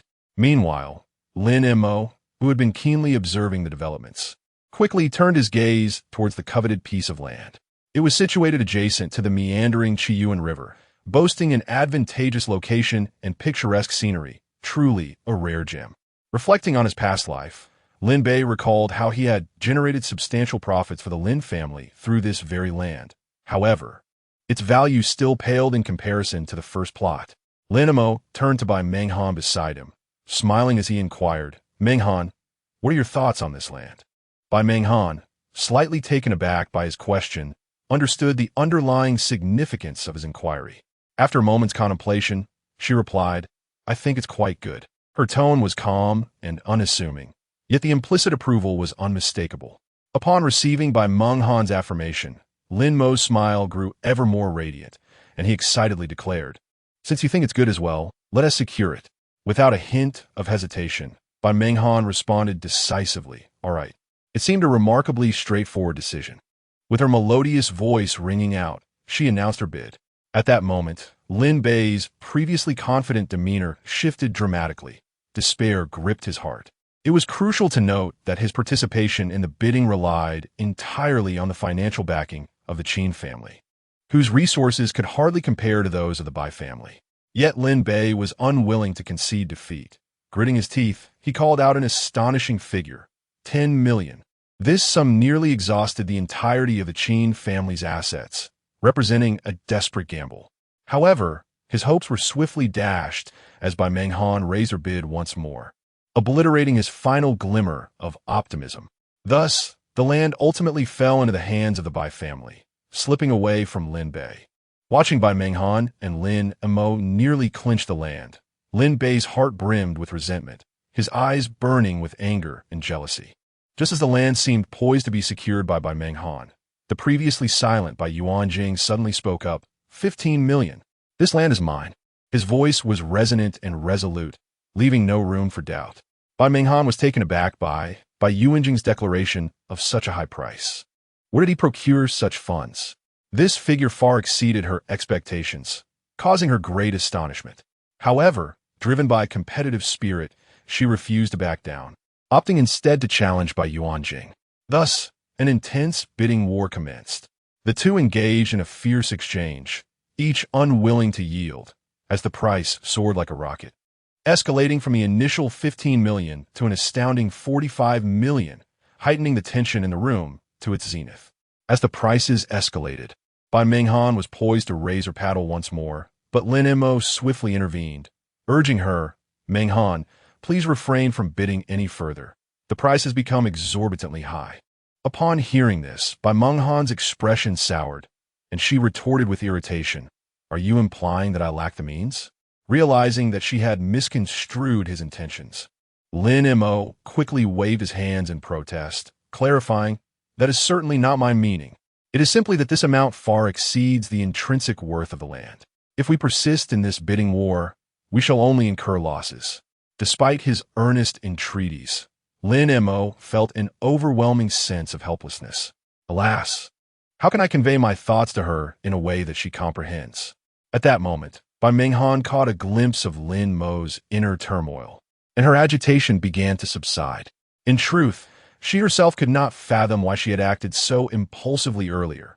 Perhaps it stemmed from her discontent with Bai Yuanjing. Fortunately, Lin Mo's timely intervention had spared her from a more grievous mistake. Ultimately, amidst a tense and fervent atmosphere, as the staff delivered the final, weighty blow, one that seemed to determine destiny, the suspenseful land auction came to a gradual close.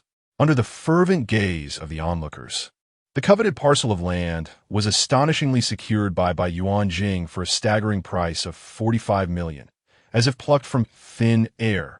At that moment, Bai Yuanjing's face radiated an unmistakable pride, akin to spring blossoms in full bloom, resembling a victorious general returning from battle. With the distinct arrogance and pride of a conqueror, he cast a challenging glance, sharp as an eagle's, towards Bai Menghan. However, faced with Bai Yuanjing's brazen demeanor, Bai Menghan remained as tranquil as a placid lake, not even deigning to acknowledge him with a glance, as if he were but an inconsequential speck of dust in her eyes. Subsequently, Lin Mo, who had been quietly observing the unfolding situation, turned to Bai Menghan and gently advised, "Ignore him. Let us proceed. There are still numerous splendid parcels of land to consider." Nodding slightly in understanding, Bai Menghan signaled her compliance. Thus, the two focused their intent gaze upon the next piece of land set to be auctioned. Time slipped away like a fleeting shadow, and soon they arrived at the final parcel of this bidding event. This land, akin to a brilliant jewel, lay in the bustling capital and, importantly, belonged to the illustrious Xia family. Furthermore, this auction was orchestrated by the Xia family themselves. It is worth noting that the Xia family is undoubtedly a titan among the affluent in Huaxia, their influence towering like Mount Tai, their wealth vast as the ocean. Thus, even a mere ordinary plot of land sold by the Xia family was regarded as a precious rarity in the eyes of all present. Consequently, when this land appeared on the auction list, numerous participants leaped to bid with the fervor of hungry tigers, the competition as fierce as a meteor colliding with the earth. The price soared relentlessly, ascending like a rocket, and before long, it effortlessly surpassed the significant threshold of 50 million. While the crowd continued to fervently contest ownership of the land, a sudden voice echoed in Lin Mo's mind. Although this parcel is situated in the capital and boasts an exceptional location, even the formidable Xia family is willing to auction it off, indicating there must be some hidden circumstances. Perhaps even the Xia family themselves are unable to navigate the complexities surrounding this land. Contemplating this, Lin Mo could not help but furrow his brow. The two individuals seated beside him exchanged glances upon hearing this revelation and promptly made the resolute decision to withdraw from the bidding for the property. Chapter 59. Interception. Ultimately, this parcel of land gleamed like a radiant jewel, successfully acquired by a mysterious magnate whose wealth was as astonishing as it was formidable. As the final piece of precious land settled into this magnate's embrace like dust, the intense auction concluded with a flourish akin to a splendid symphony. The numerous participants in the bidding, reminiscent of a well-trained army, began to exit in an orderly fashion. At that moment, within an opulent private room that dazzled the senses, a breathtakingly beautiful woman, rivaling the exquisite Bai Menghan, gazed intently through the transparent glass, her eyes sharp as a hawk's, fixed on Lin Mo below. This enchanting lady resembled a blooming peony, resplendent and vibrant, and was none other than the cherished daughter of the Xia family, Xia Yan. Beside her stood Xia Lingfeng, the young master of the Xia family, as steadfast as a pine tree. Xia Yan slightly turned her head and quietly instructed her subordinate, "Go. Investigate this person with meticulous precision." The subordinate, not daring to show any sign of hesitation, promptly nodded in agreement, resembling a chick pecking at grain, before swiftly departing to fulfill the command. Xia Lingfeng, wearing a puzzled expression akin to a monk befuddled by a riddle, could not help but inquire, "Sister, why do you wish to investigate this person? To my eyes, he seems utterly ordinary, devoid of any distinguishing features. Look at him, surrounded by beautiful women. He is clearly just a carefree playboy." He scoffed dismissively, curling his lip in disdain. Xia Yan was well aware of Bai Menghan's prowess in Jiangxing. In response to her brother's skepticism, she regarded the fact that even an elite like Bai Menghan sat beside him as indicative of this man's exceptional qualities. With a slight smile gracing her lips, reminiscent of spring blossoms, she teasingly retorted, "Humph, is it not permissible for this young lady to take an interest in him?" Upon hearing this, Xia Lingfeng's eyes widened in disbelief, as though he had witnessed the end of the world, and he hastily urged, "Oh dear sister, do not be foolish." Xia Yan appeared unfazed by her brother's words, rising with an expression as composed as a proud peacock, and strode forward without hesitation. Seeing this, Xia Lingfeng could only shake his head in resignation and followed her like a shadow. Upon returning to the hotel, Xia Yan received all the information regarding Lin Mo, and a faint smile spread across her face as she perused the details. Meanwhile, Lin Mo closely trailed behind his sister, Lin Muyu, while Bai Menghan, fortuitously traveling the same route, accompanied them. Before long, they arrived at the parking area, exchanged brief greetings, and Lin Muyu started the vehicle, preparing to take her brother Lin Mo to school first. After safely delivering Lin Mo to his destination, she would then hasten to her company. As for Bai Menghan, she bid them farewell and made her way back to her own company. In the following days, Lin Mo's life progressed smoothly, devoid of any worries.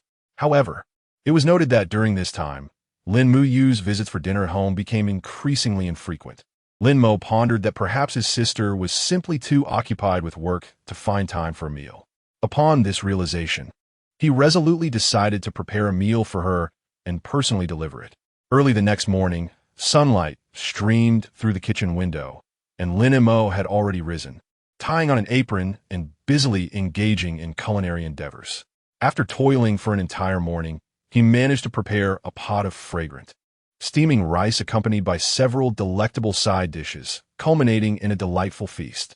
With great care, Lin Mo packed the meal into a lunchbox, his heart swelling with joy as he eagerly anticipated his sister's reaction upon tasting his creation. At noon, the family gathered around the dining table, joyfully sharing lunch together. Lin's mother was the first to take a bite, savoring it thoughtfully. Moments later, a satisfied smile graced her face as she praised, "Xiao Mo, I never expected you possessed such remarkable culinary skills. This is absolutely delicious." Lin's father, overhearing, could hardly contain himself and quickly sampled a few bites before giving Lin Mo a thumbs up, expressing high praise. The compliments from his parents filled Lin Mo's heart with sweetness akin to honey, further solidifying his resolve to bring lunch to his sister. Speaking of his culinary prowess, it was indeed hard-earned.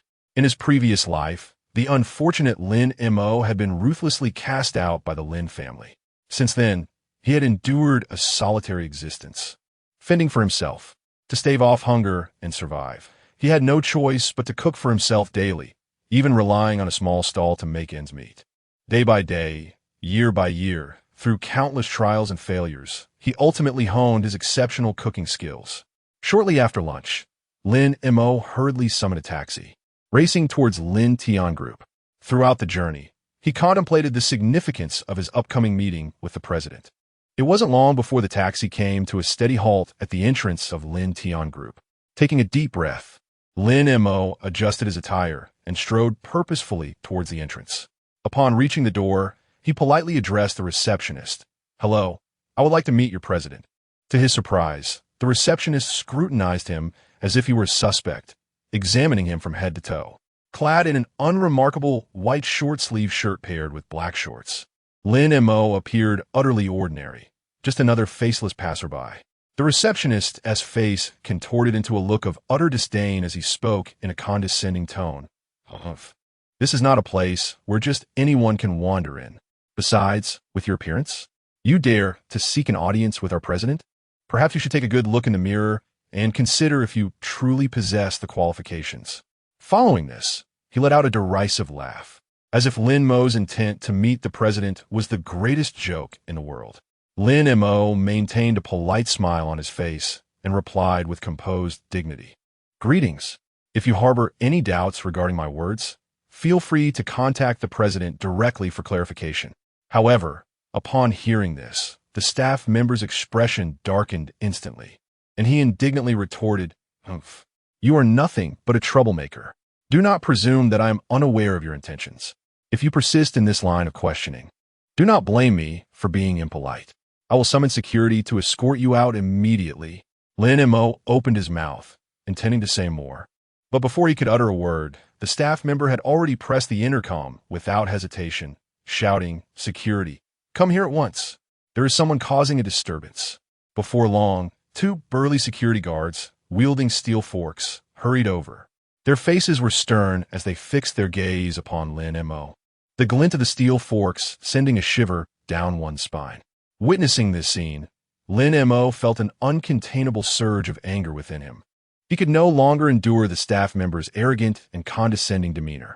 Shouldn't such a bully, who exploits their position, face the consequences of their actions? With this thought, Lin Mo clenched his fists, bracing himself for the potential conflict that loomed ahead. Chapter 60. The eldest sister steps in soon after. Lin Mo swiftly extracted his mobile phone from his pocket, adeptly navigating to his contacts, where he found the name he knew all too well, Lin Mo. Without a moment's hesitation, he pressed the call button. Before long, a melodious yet slightly fatigued voice resonated from the other end. "Hello, Xiao Mo? Why are you calling so late? Is something the matter?" Despite the hint of weariness in her tone, her words were imbued with genuine concern for Lin Mo. He hurriedly replied, "Sister, it's nothing serious, really. I'm just downstairs at the company, but the receptionist refuses to let me in." However, before he could finish his sentence, Lin Mo, clearly anxious, interrupted him. All right, I understand. Lin Mo, just wait there. I'll be right down to get you. The call was promptly ended, leaving Lin Mo with a sense of anticipation. Meanwhile, the receptionist, witnessing Lin Mo's phone call, showed no signs of relenting. Instead, he grew even more obstinate, crossing his arms and casting a disdainful glance at Lin Mo. Don't think that just because you called someone, I'll let you waltz through this door. As he scrutinized Lin Mo with a contemptuous glare, he mockingly continued, Look at you, dressed so pitifully. Even if you could summon someone, I bet they'd be just as lowly as you. His derisive laughter echoed through the cavernous lobby, sending a chill down the spine of anyone who heard it. Just as the receptionist continued his unrestrained ridicule, a bright and familiar voice shattered the oppressive atmosphere. Lin Mo. Upon hearing that voice, Lin Mo, who had been feeling somewhat dejected, instantly perked up, his face blooming with a joyful smile as he exclaimed, Sister, you finally made it. With renewed determination, Lin Mo hurriedly reported the situation to his sister. This person won't let me in. I can understand them adhering to the rules, but to insult me like that is simply outrageous. At that moment, the once arrogant receptionist, now pale and trembling, dropped to his knees with a resounding thud. His eyes widened in disbelief at the unfolding scene, and regret flooded his heart. He could never have anticipated that the individual he had offended could summon the company's president to his aid, let alone that this president was the very sister of Lin Mo. Realizing the gravity of his misstep, he crawled desperately before Lin Mo, tears streaming down his face as he pleaded, President, please, I beg you, show mercy and spare me. It was my fault for not recognizing your brother. I promise I will never make such a mistake again. Please grant me another chance. In my household, I bear the responsibility of supporting both the elder and the younger generations, relying solely on my job to sustain my family. Should I lose this employment, we will be cast out onto the streets. However, in response to the desperate pleas of the individual before her, Lin Mo remained utterly indifferent. With a look of disdain, she took a few steps back to maintain a distance, then turned to the security personnel beside her and commanded, Remove him from my sight. From this moment forward, he is forbidden from entering the company again. The security guards, taking her order with utmost seriousness, swiftly approached and seized the man, dragging him out with little mercy, as if he were a mere chick. Despite his incessant shouting, struggling, and cries of, President, I could truly understand my mistakes. Please spare me this time. I cannot lose this job. I have a family to support. Lin Mo remained unmoved, her heart untouched by his sorrowful entreaties. Standing nearby, Lin Mo witnessed the entire spectacle with a heart full of joy, his face radiating happiness. He couldn't help but silently admire. How fortunate it is to have such a formidable and reassuring sister. Upon hearing his unvoiced thoughts, Lin Mo felt a surge of joy blossom within her heart, akin to spring flowers unfurling, and a radiant smile graced her lips. She gently spoke, Come with me, her voice soft and melodious, like a gentle spring breeze caressing Lin Mo's spirit. He nodded slightly in agreement and promptly followed in her footsteps. As they walked, neither spoke further, yet an unspoken understanding flowed between them. In no time, they arrived at the door of the president's office. Lin Mo gently pushed the door open and gracefully entered, taking her seat in the spacious and comfortable office chair. Her enchanting eyes turned to Lin Mo, and she inquired tenderly, Little Mo, what brings you here today? Her words conveyed a deep concern and curiosity for her brother. Lin Mo smiled and replied, Sister, you've been so busy with work lately and rarely return home for meals. I worry about your health, so I brought some dishes I prepared, hoping you would enjoy my culinary skills. As he spoke, he carefully retrieved a finely crafted lunchbox from his bag, placing it gently on the table before slowly lifting the lid. An enticing aroma wafted into the air. Captivated by the delicious scent, Lin Mo couldn't resist picking up her chopsticks to savor a piece of succulent meat.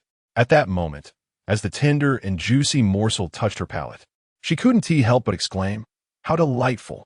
Thereafter, she devoted herself entirely to relishing the exquisite meal before her. Lin Mo continued to savor each bite with great delight, seemingly lost in the realm of culinary bliss, oblivious to everything around her. Before long, The once full box of food had been devoured by her in a whirlwind manner, leaving even the container licked clean, devoid of any remnants. From Lin Mo's ravenous demeanor, it was evident that she must have been starved, likely having neglected proper meals in her daily routine. Finally, after relishing a satisfying feast, Lin Mo let out a resounding burp of contentment. This unexpected gesture elicited a chuckle from Lin Mo, who could not help but laugh aloud. Upon noticing this, a faint blush crept onto Lin Mo's cheeks as she playfully scolded him. No laughing. Yet, despite her words, she too succumbed to laughter. In that moment, the entire office of the CEO resonated with the cheerful sounds of the sibling duo.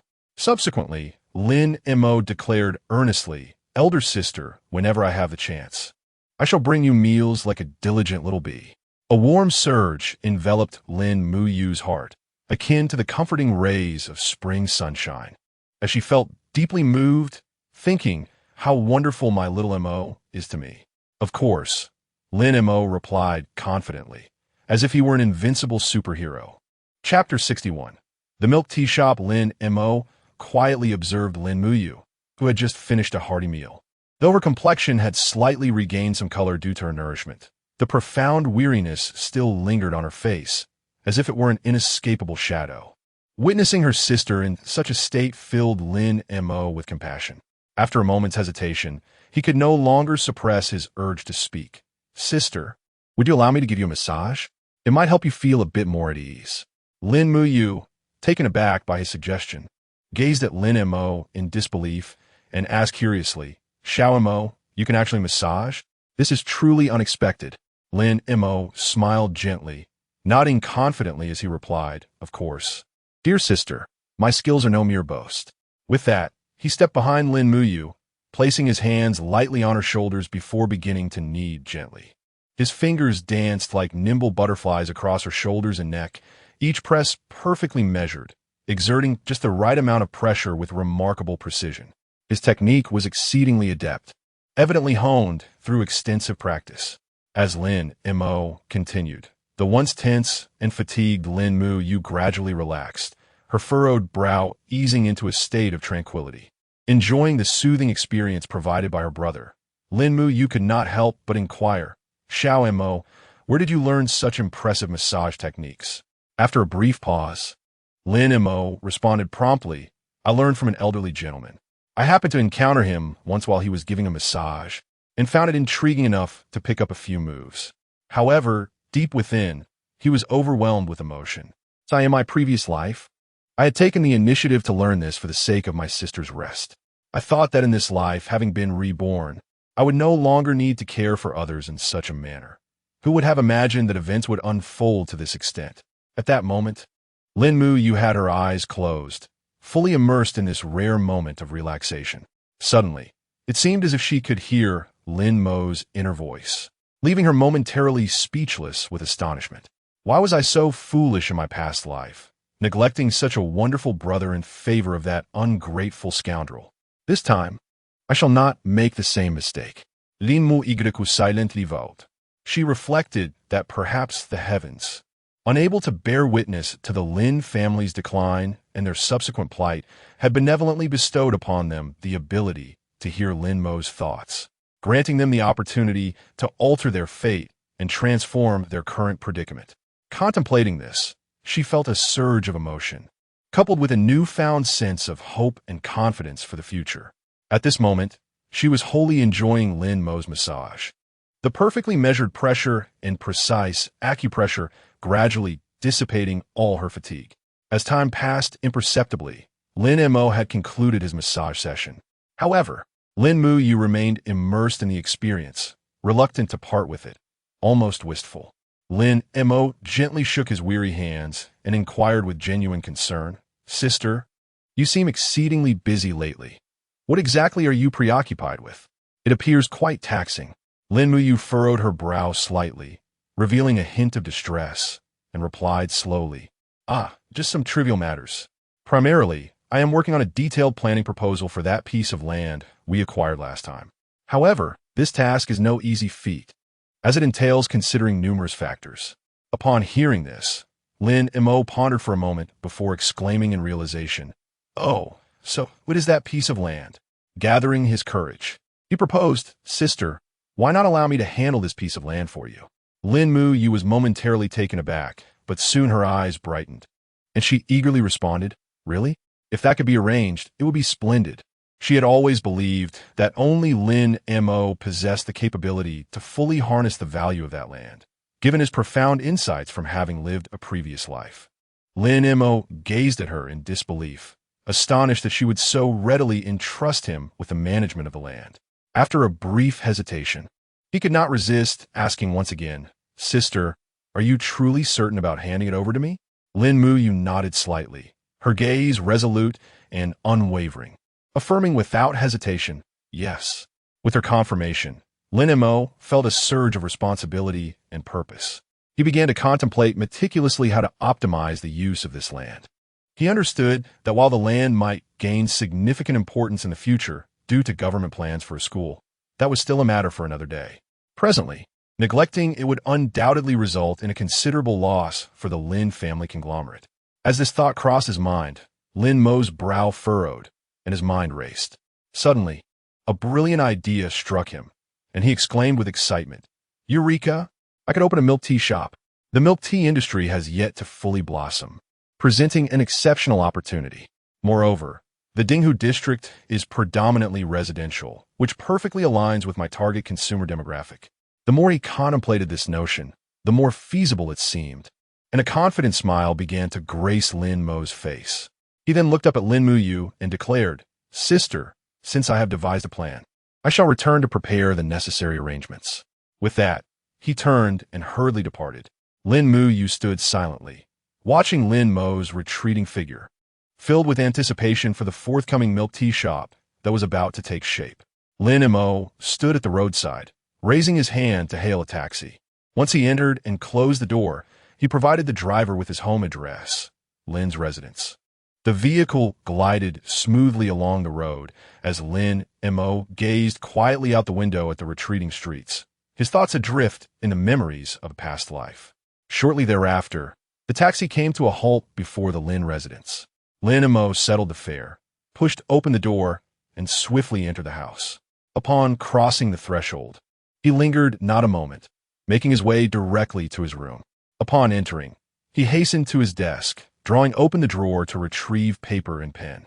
Subsequently, Lin Mo closed his eyes, striving to recollect the myriad ingredients he had encountered in his previous existence.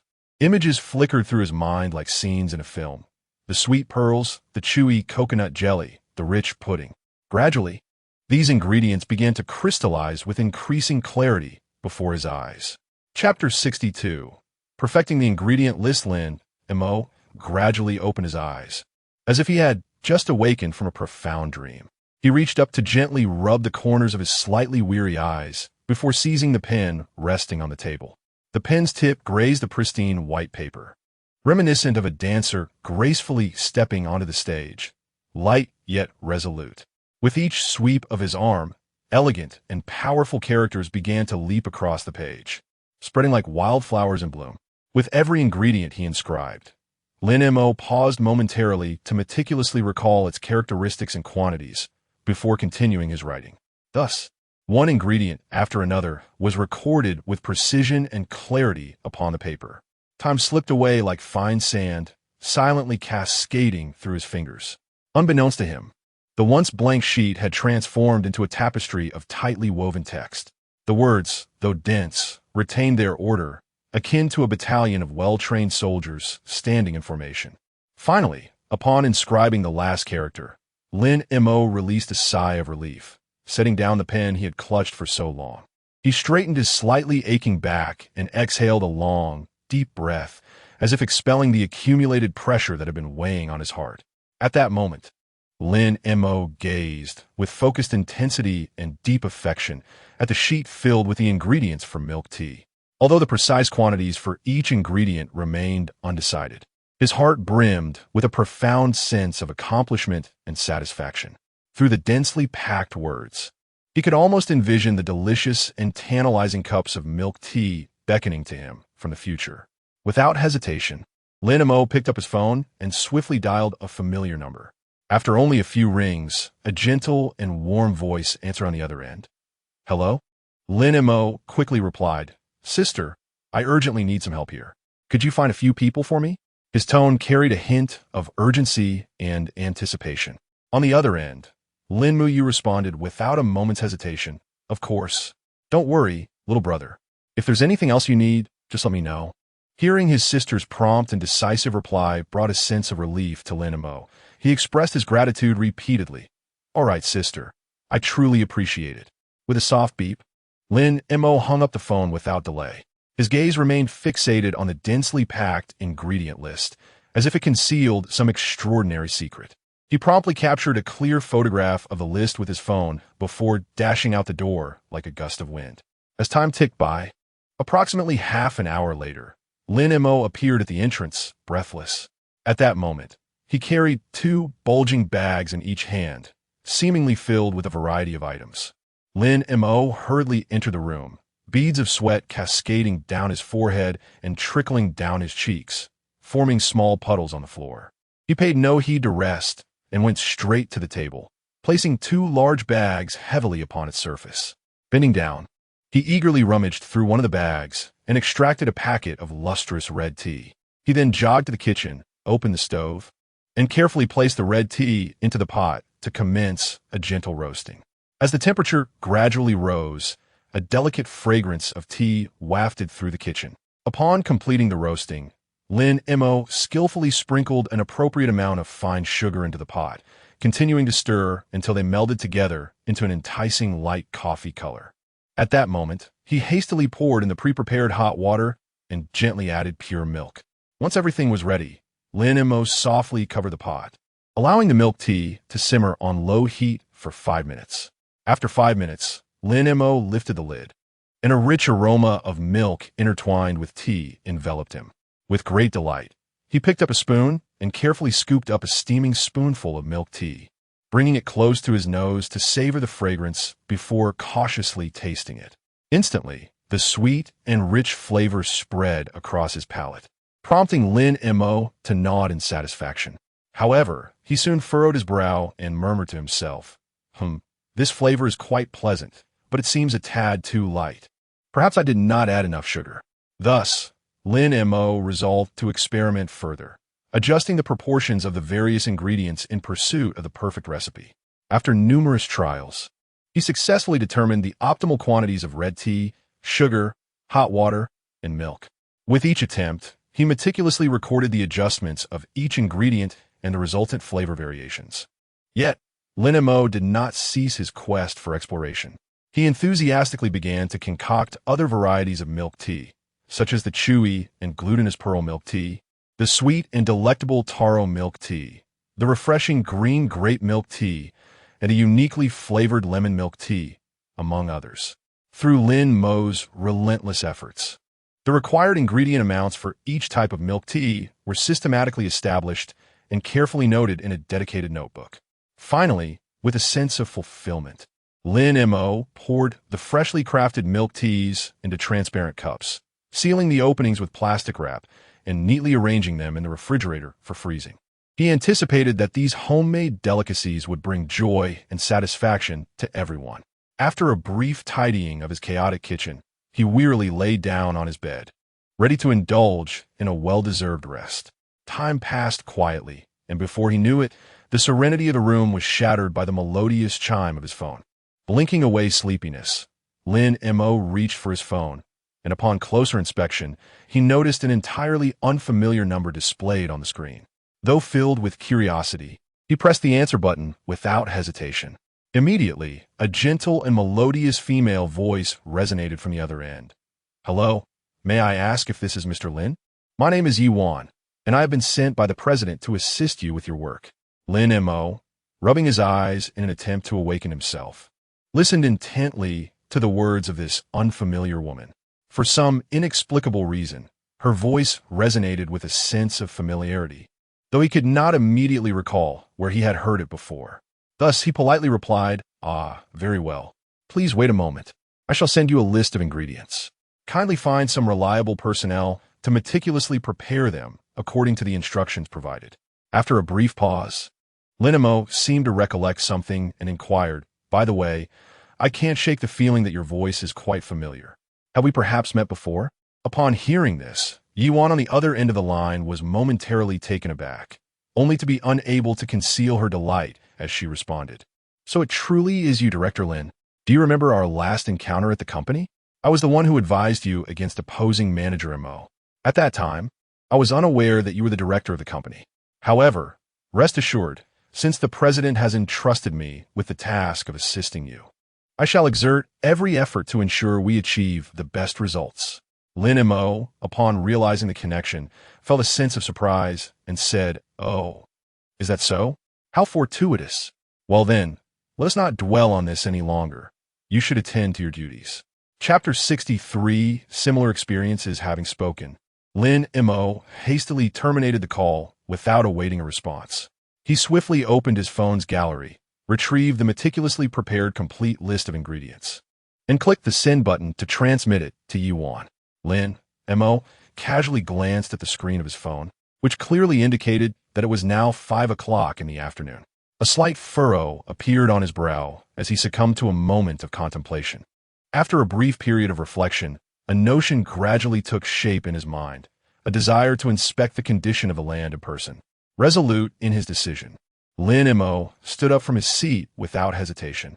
He briskly entered the restroom, splashed his face with cold water in an effort to awaken his senses. Subsequently, he took his keys and stepped out of his home with unwavering determination. Throughout his journey, Lin Mo felt a sense of urgency, his pace unconsciously quickening. Before long, he arrived at his destination. From a distance, he could see the construction was fervently underway on the land, with various engineering vehicles bustling about and workers diligently engaged in their tasks. Lin Mo mused to himself that this must have been orchestrated by his elder sister, Lin Mo. Standing before the land, Lin Mo began to scrutinize the surrounding environment, although it did not rival the bustling commercial streets in vibrancy. The foot traffic was quite impressive. He pondered that such a density of pedestrians would be ideally suited for opening a milk tea shop. However, he soon recognized a significant issue. The land had garnered substantial government support and was slated for the construction of a school precisely because of its expansive area and proximity to residential communities, which would greatly facilitate the lives of nearby residents. Thus, merely establishing a milk tea shop here would evidently fail to capitalize on the land's advantages and potential. After careful consideration, Lin Mo had formed a clear idea in his mind. Given this understanding, he realized that he could not confine his plans to a singular milk tea shop model. Further development of additional related projects was necessary. With his resolve firm, Lin Mo did not linger any longer and turned to make his way back home. The following day, as customary, he entered the campus of Jiangda University. When the bell rang for the first class, he noticed the absence of Han Wenjun, pondering if he had perhaps overslept. Yet, when the second class commenced and Han Wenjun remained missing, an ominous feeling began to brew within Lin Mo. In a flurry, he dialed Han Wenjun's number, but the call rang briefly before being unceremoniously cut off. Anxious and restless, Lin Mo hastened to seek Bai Menghan to inquire about Han Wenjun's whereabouts. Bai Menghan, equally prompt, dispatched individuals to investigate Han Wenjun's situation while driving to Jiangda. Meanwhile, Lin Mo requested leave from his teacher and made his way to the university's entrance without delay. Upon arrival, a pristine white vehicle caught his eye. Recognizing it to be Bai Menghan, he wasted no time and swiftly boarded the car. Eagerly, he inquired, "Have you found him?" Bai Menghan replied, "He is in a house not far from here." The vehicle gradually came to a halt before a reasonably decent residential building. The two individuals disembarked with the swiftness of the wind, racing towards the upper floors. In his previous life, Han Wenjun had shown unwavering concern for Lin Mo, who had already regarded him as his own brother, wishing fervently for his safety. Upon arriving at the door of their destination, Lin Mo rapped lightly on the door. From within, a gruff male voice bellowed, "Who is it? Can't you see how annoying that is?" Accompanied by the sound of heavy footsteps, the door creaked open, revealing a burly man with a fierce countenance. Upon noticing Lin Mo and the other individual at the threshold, his brow furrowed in displeasure, and he snapped.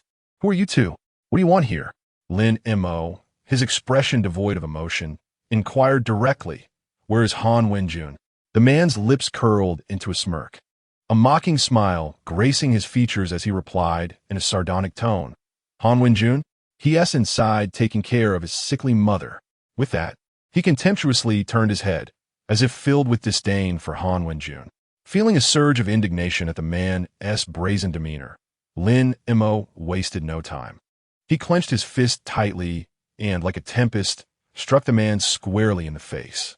A resounding thud echoed as the man, caught off guard, was sent reeling, his vision clouded with stars, before he collapsed to the ground, emitting a wail akin to that of a wounded animal. Lin Mo cast not a glance at the man writhing in agony on the floor and strode directly into the room, swiftly opening the narrow door. Upon entering, he beheld Han Wenjun standing motionless, his gaze vacant and hollow, as if his very soul had departed. Meanwhile, a middle-aged woman lay on a makeshift bed, her body still and her complexion as pale as parchment, devoid of any color, resembling a lifeless corpse from a distance. Just then, the sudden sound of the door being pushed open startled Han Wenjun, causing him to tremble and retreat as if a startled bird. Only upon recognizing Lin Mo did his taut nerves begin to relax slightly, and he hurriedly approached, forcing a smile that was more tragic than tears, stammering, Mo, go what? What brings you here?" Lin Mo gazed intently at Han Wenjun's forced smile, feeling a wave of sorrow wash over him. He understood all too well that behind Han Wenjun's smile lay an abyss of pain and helplessness. The manner in which he recoiled in alarm struck Lin Mo's heart like a dagger, evoking memories of his own past life, where he too had been similarly feeble and lost. Observing Han Wenjun before him, Lin Mo couldn't help but reflect, it seems our fates are remarkably alike, akin to two parallel lines. Lin Mo took a deep breath, as if to expel all the unease within him, and then spoke slowly. "Seeing that you did not attend class, my heart felt as if it were a tumultuous well, with 15 buckets clashing in a chaotic dance. I truly feared something had befallen you." "Dear Mo, you needn't worry. I am perfectly fine," Han Wenjun replied, still adorned with a radiant smile that shone like the sun. Chapter 64. Extending a helping hand at that moment, a deep and authoritative male voice suddenly resonated. "Who on earth are you? How dare you trespass into a private residence and even resort to violence?" As the voice echoed, it was as if a great bell had tolled, drawing the gaze of all present to its source. A tall, stern-looking middle-aged man strode forward, clad in a dark suit, exuding an aura of unyielding authority. Lin Montauk, who had been calmly observing the surroundings, felt his demeanor shift as he heard the voice, his eyes sharpened with a newfound intensity. He keenly noticed that Han Wenjun's body involuntarily quivered, betraying a deep-seated apprehension and fear towards this man. Yet, without hesitation, Lin Mo stepped forward, positioning himself firmly in front of Han Wenjun. Upon seeing Lin Mo, the man momentarily faltered, but his expression quickly soured as he pointed an accusing finger at Han Wenjun, exclaiming in anger, well, you little brat dare to return with someone to beat your own brother? You truly are courting disaster." With that, he lunged at Han Wenjun, seemingly intent on delivering a severe reprimand. In an instant, Bai Meng Han, quick on her feet, delivered a swift kick that struck the man squarely. With a muffled thud, he was sent soaring through the air like a kite severed from its string, crashing heavily to the ground. The force of the impact left him grimacing in pain, unable to rise for a considerable time. As the situation spiraled further out of control, Han Wenjun's heart sank, and he hurriedly grasped Lin Mo's shirt, anxiously imploring, "Mo, go. Please let it go. After all, he is my biological father." Lin Mo turned to face Han Wenjun, noticing his anxious demeanor, and offered a reassuring smile, gently patting his shoulder to convey calmness. Meanwhile, the man who had been knocked down was struggling to regain his footing, assisting his injured companion in the process. At that moment, Lin Mo was filled with astonishment and disbelief. He mused to himself, "I never anticipated that this seemingly delicate woman, Bai Meng Han, possesses such remarkable skill. That kick was both swift and powerful. I doubt I could have evaded it easily myself. He couldn't help but feel a twinge of apprehension at the thought. If I were to marry her in the future and inadvertently anger her, I might find myself severely beaten. Meng Han stood to the side, her expression a mix of helplessness and exasperation, unsure of how to respond. Internally, she pondered, when the world is happening, how can such bizarre events continually unfold? Meanwhile, the man was nursing his lower back, his face contorted with rage as he shouted, "You little brat, you actually acknowledge me as your father. Just look at your attitude. How dare you treat me this way?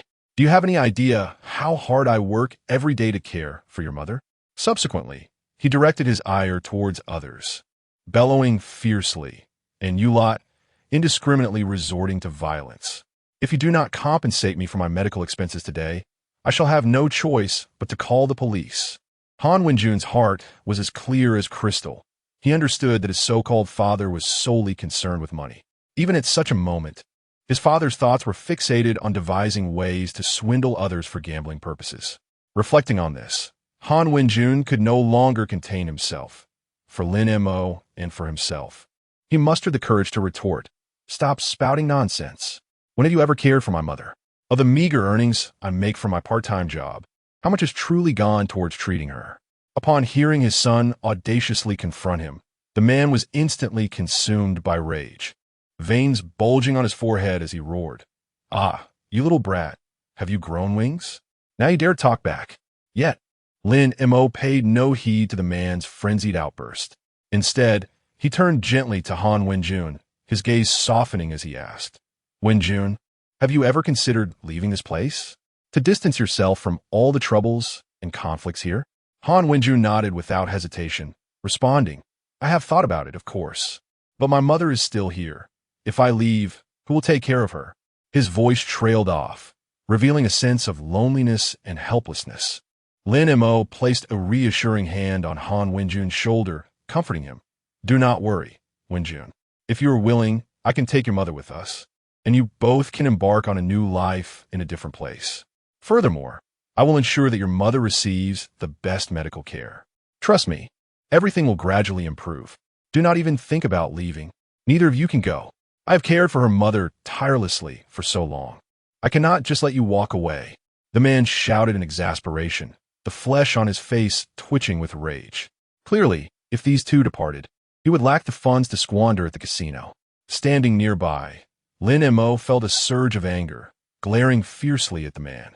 His piercing gaze seemed capable of penetrating the very soul, causing the man to involuntarily seal his lips, silenced by fear.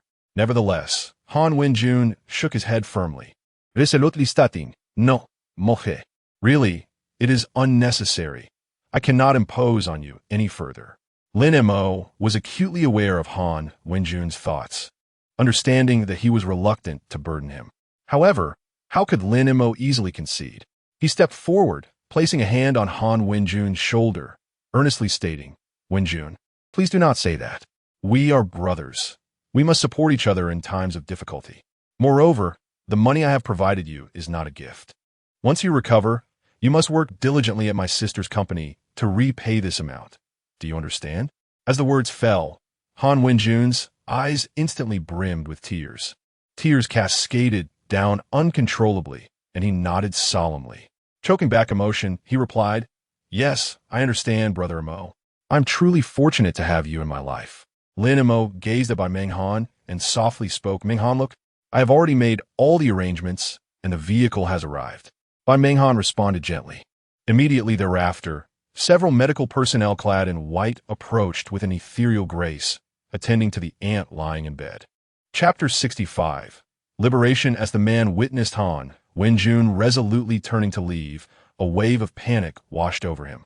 His legs seemed to lose all strength, giving way beneath him as he collapsed to the ground with a heavy thud.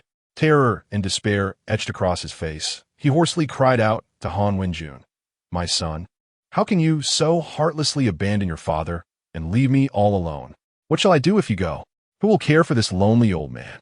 Standing nearby, Lin Mo could not suppress a cold snort, his tone frigid as he remarked, "Humph, so now you realize the gravity of your actions? Or was this humility before?" You once carried yourself with such arrogance and disdain. I see that your remorse is not genuine. You are merely frightened that after Wenjun leaves, you will have no one left to fund your gambling habits. Thus you grovel before him. Lin Mo unabashedly exposed the man's true intentions.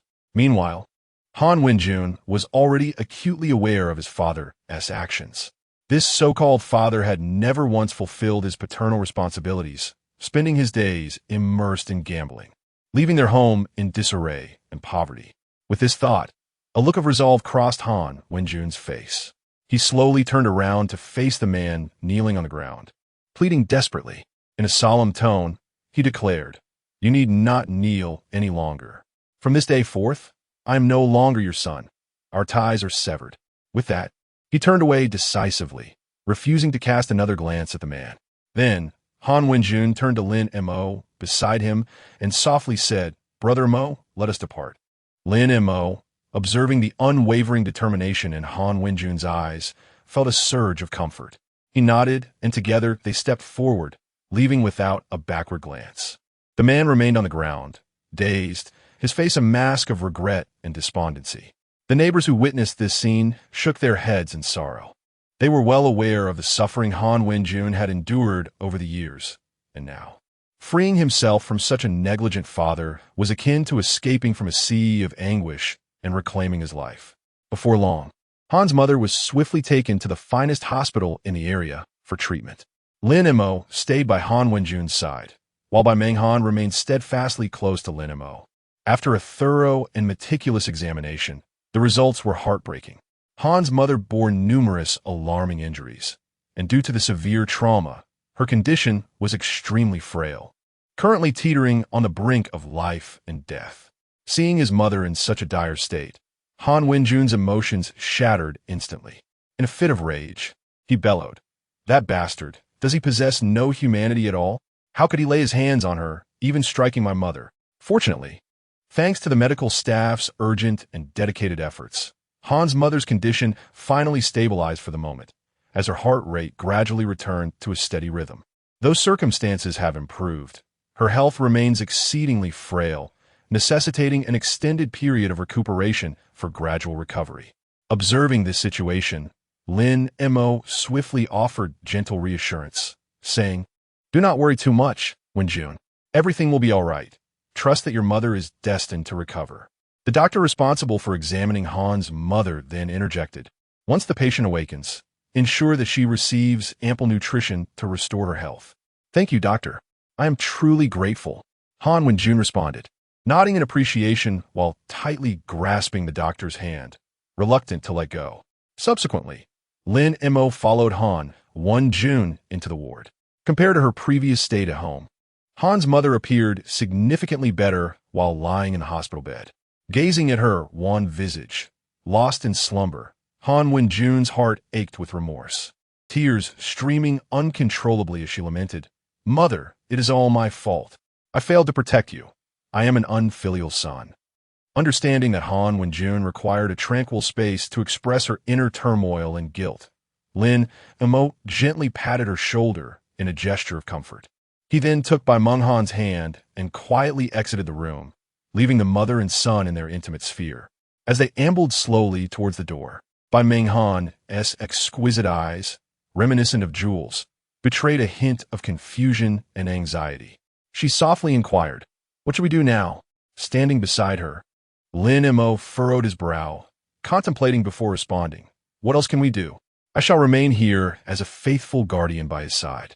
It will be best for you to return. After all, you have numerous important tasks awaiting your attention, akin to imposing mountains that beckon you to ascend." Bai Meng Han instinctively raised her wrist to glance at her elegant timepiece, noticing the hour hand nearing 12, signifying the approach of noon. As time seemed to fly before her eyes, swiftly, she remarked, "In that case, I shall prepare lunch for you both and bring it back." Upon hearing this, Lin Mo felt a twinge of surprise and inwardly mused, "Bringing food is quite a thoughtful gesture. My stomach has been rumbling like a drum. I wonder if the meal will be prepared by Meng Han herself. If so, I would consider myself exceedingly fortunate. To think that a poised and aloof CEO like her would cook, and I would be the first to savor her culinary efforts. Just the thought ignites a fervent excitement within me, as if a blazing flame has been kindled in my heart. As if perceiving Lin Mo's thoughts, Bai Menghan observed the glimmer of anticipation in his eyes. A subtle smile graced her lips, akin to a blossom unfurling in the warmth of spring. Lin Mo nodded enthusiastically in agreement, and Bai Menghan then turned, stepping forward in her elegant high heels. The sound of her footsteps resonating with clarity, gradually receding until it vanished from sight. Only a series of melodious footfalls reminiscent of silver bells lingered in the air. Lin Mo, akin to a deflated balloon, sat listlessly upon a chair. Ensnared by ennui, he began to wander aimlessly. As he meandered, he inadvertently found himself in the maternity area. A sudden jolt of alarm coursed through Lin Mo, and an overwhelming sense of awkwardness washed over him, prompting a fervent desire to escape this locale. Just as he was about to exit the vicinity, two familiar figures appeared before him like bolts of lightning. Observing this, Lin Mo hastily followed, resembling a startled rabbit. Chapter 66. Disturbance. The figures gradually came into focus, revealing Bai Zai and Li Jing. They strolled side by side, their mouths moving incessantly as if engaged in an endless conversation. Lin Mo followed behind at a leisurely pace, deep in thought. Could it be that Li Jing is pregnant again? Bai Yuanjing certainly is quite vigorous. He shook his head, contemplating further, yet there is something decidedly odd about these two. Thus, Lin Mo trailed them quietly. As they walked, the pair abruptly halted at a corner, seemingly waiting for a specific moment. Just as Lin Mo prepared to quicken his pace to investigate, Li Jing unexpectedly turned into the bend. Bai Zai remained motionless, standing quietly in place. At that moment, a sudden scream echoed from ahead, followed by the sound of something heavy crashing to the ground. Lin Mo's heart raced, and he hurriedly dashed forward. Upon arriving at the scene, he found Li Jing sprawled on the floor, emitting cries of pain. Ah! Concurrently, a familiar, anxious voice rang out. Are you all right? To Lin Mo's astonishment, it was Lin Xingyue. He observed as Lin Xingyue took a small step forward, extending her hand in an attempt to help Li Jing up. However, Li Jing quickly seized Lin Xingyue's arm. Unfamiliar with Li Jing, Lin Xingyue was unaware of who this woman was. Meanwhile, Bai Zai, lurking in the shadows, was startled by Lin Mo's appearance, his composure shattering in an instant. Lin Xingyue, with a furrowed brow and a serious expression, focused intently on Li Jing. Li Jing incessantly pawed at Lin Xingyue, muttering under her breath.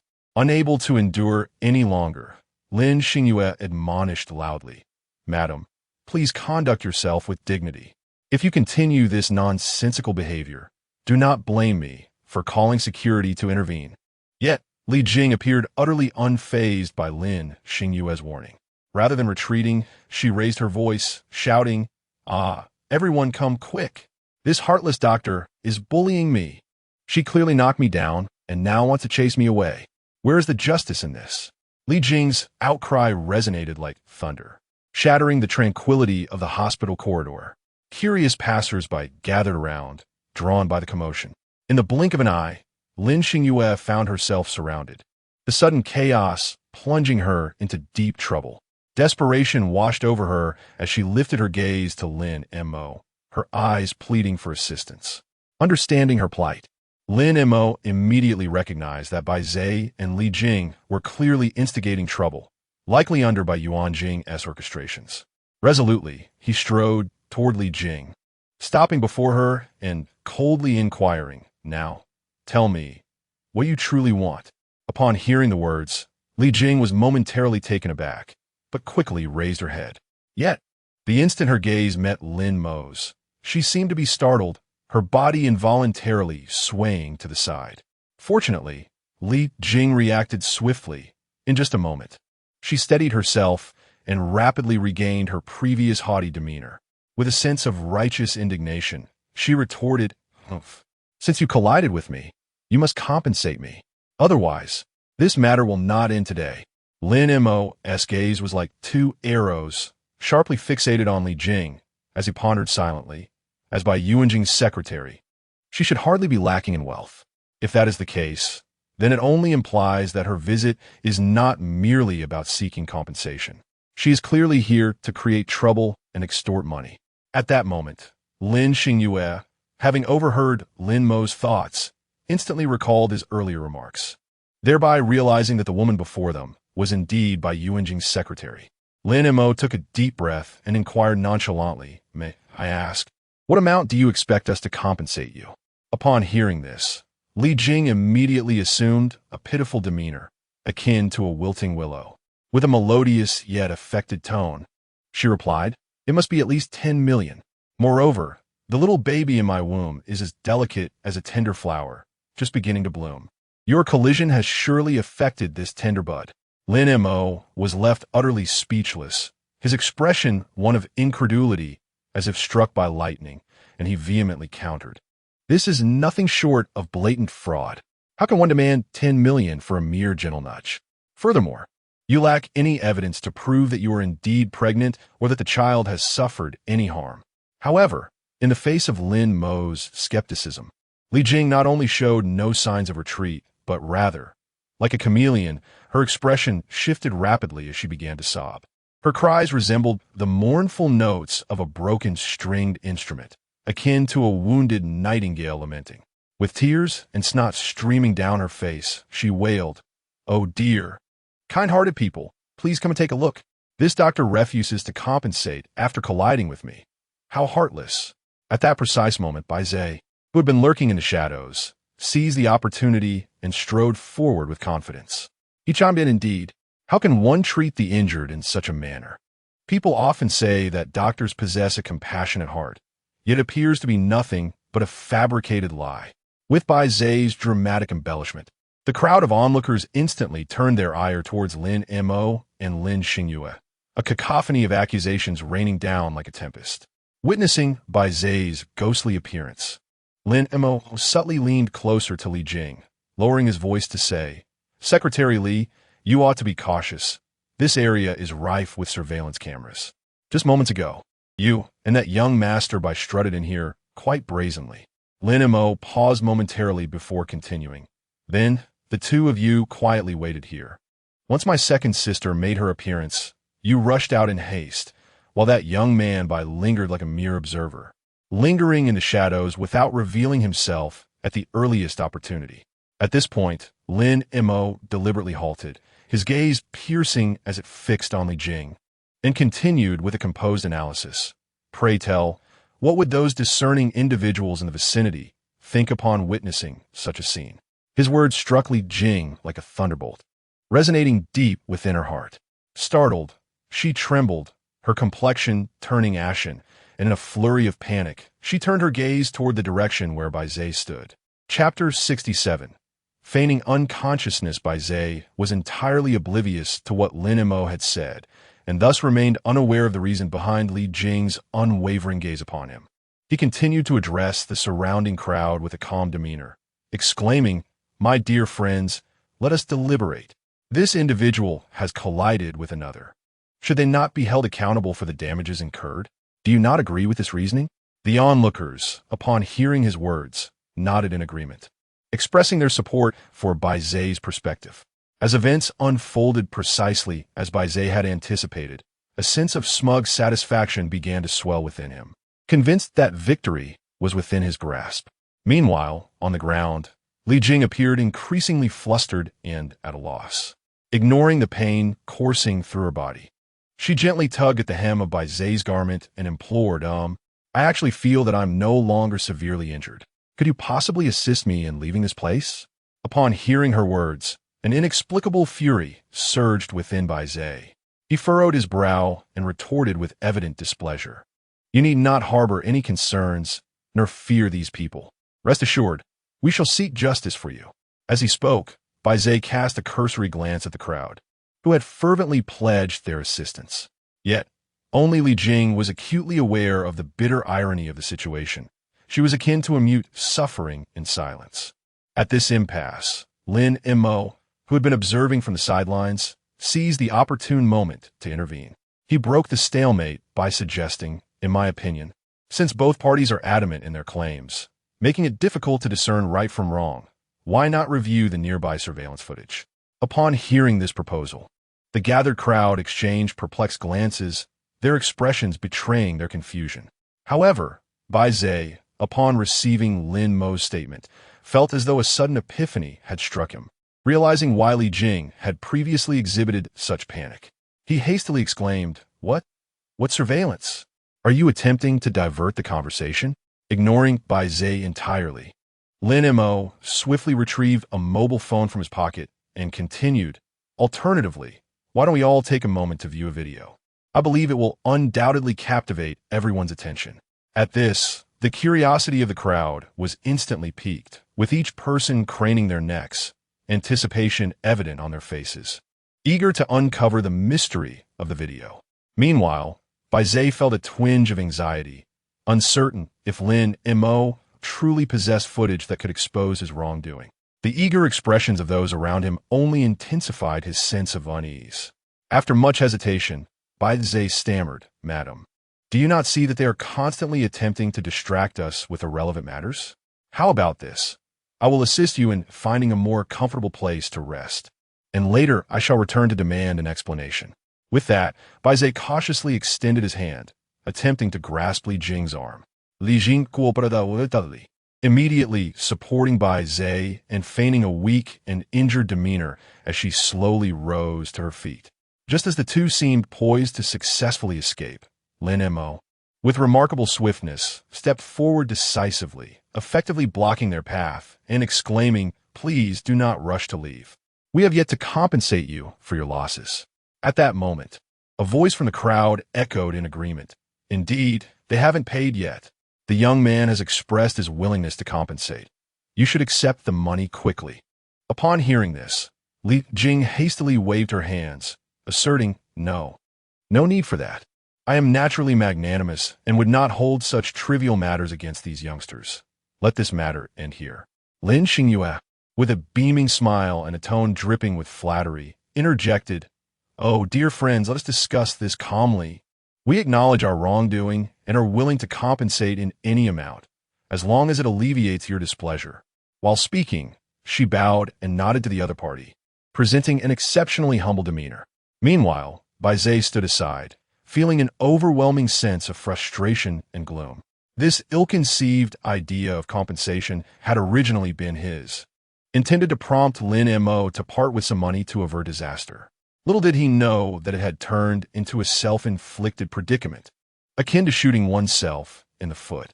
At that moment, Li Jing, having observed the increasingly uncontrollable situation, realized it had spiraled beyond predictability.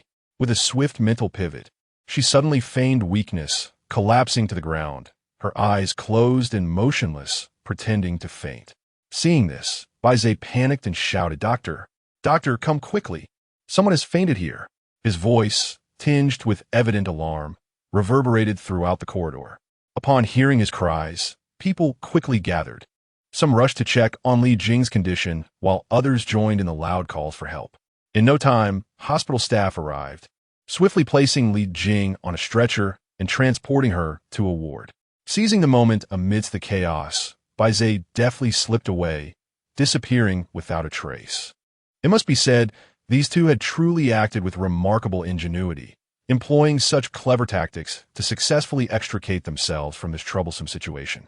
Lin Mo, witnessing their faint charade, found himself unable to detain them any longer. Lin Xingyue turned to the young man with a smile and said, Thanks, Xiao Mo. Oh, by the way, what brings you here?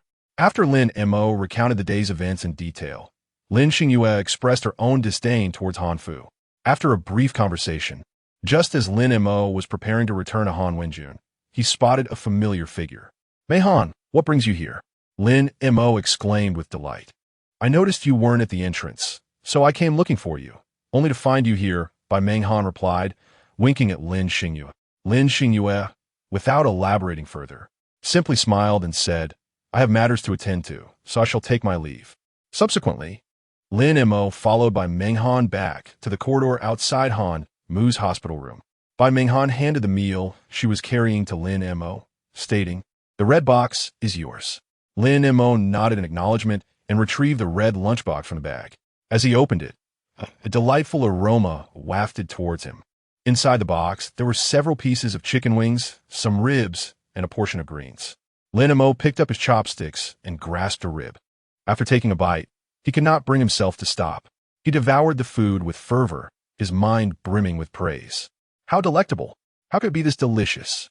The chicken wings are crispy on the outside and tender within, and the ribs are a symphony of color, fragrance, and flavor.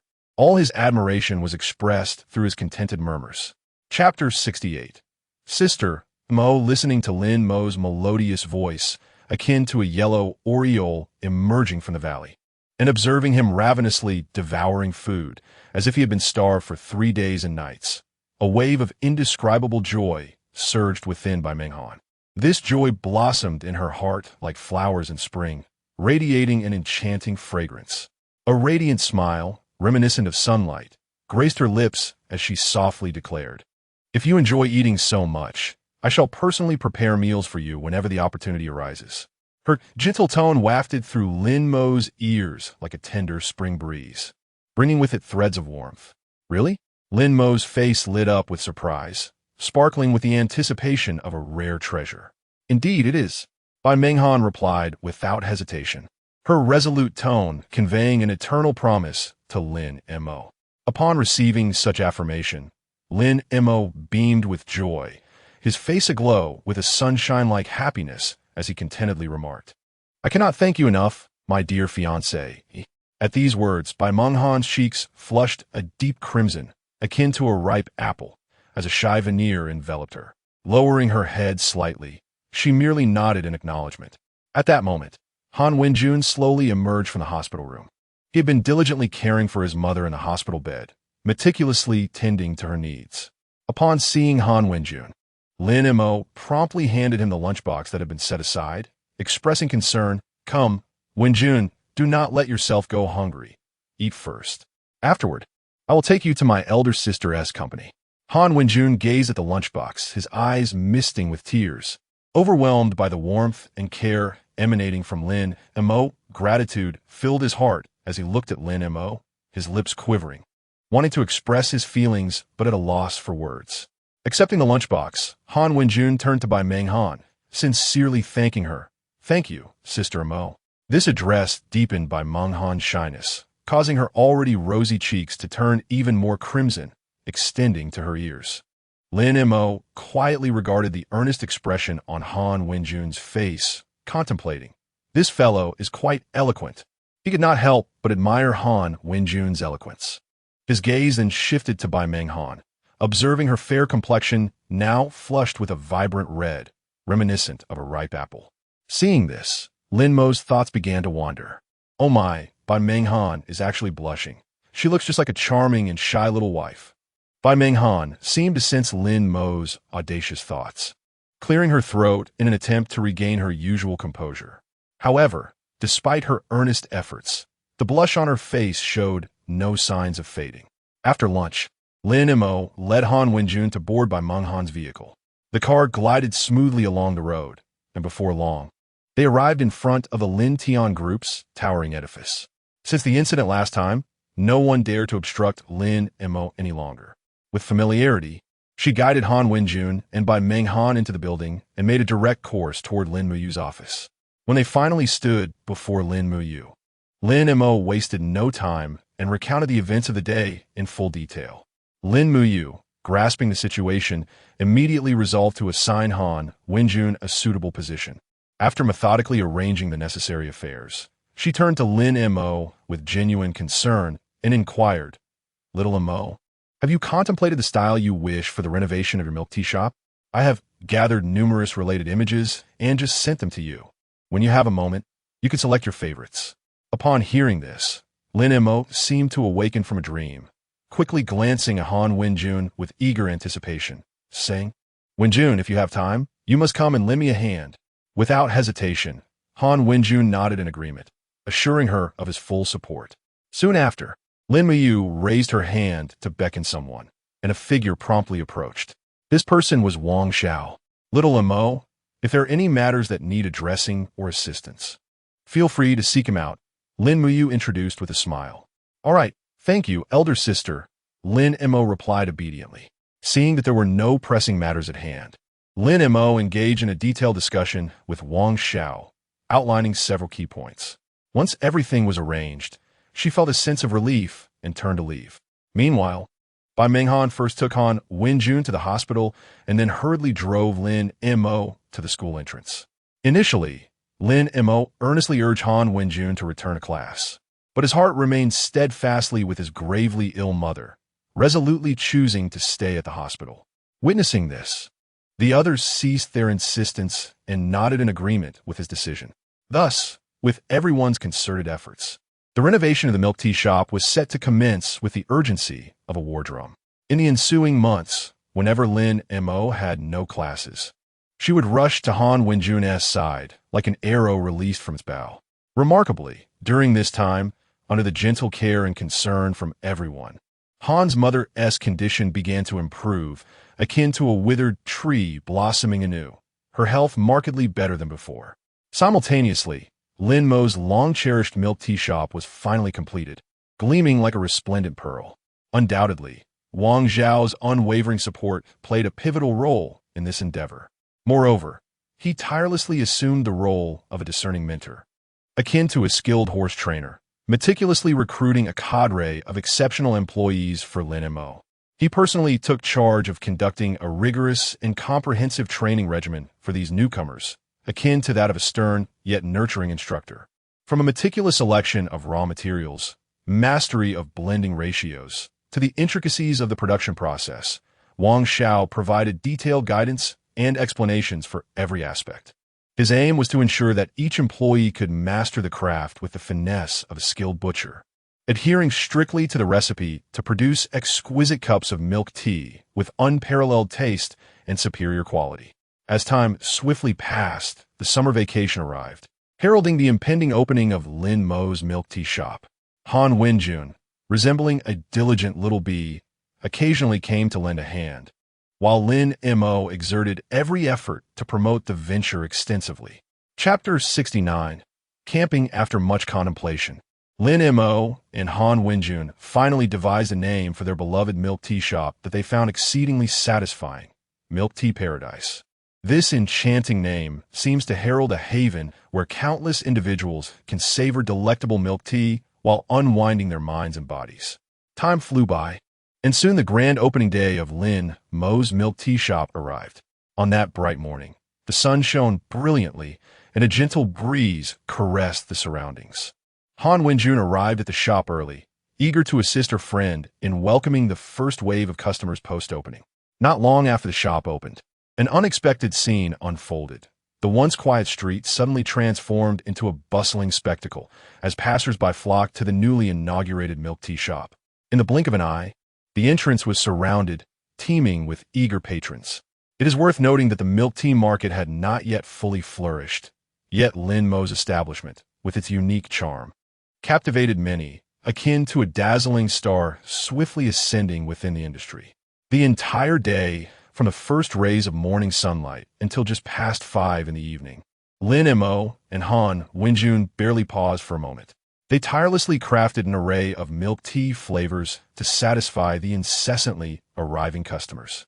However, despite their utmost efforts, they ultimately could not withstand the deluge of patrons, and the shop supplies were completely depleted. Observing that many customers remained in line, anxiously awaiting their turn, Lin Mo, with an apologetic expression, addressed the crowd. "I sincerely apologize, dear friends. Unfortunately, we have exhausted all our ingredients for today and can no longer serve you. Please feel free to return tomorrow. We would love to welcome you back." Upon hearing this, those who had waited for an extended period without acquiring their desired milk tea displayed traces of dissatisfaction. After all, who would relish the thought of leaving empty-handed after such a lengthy wait?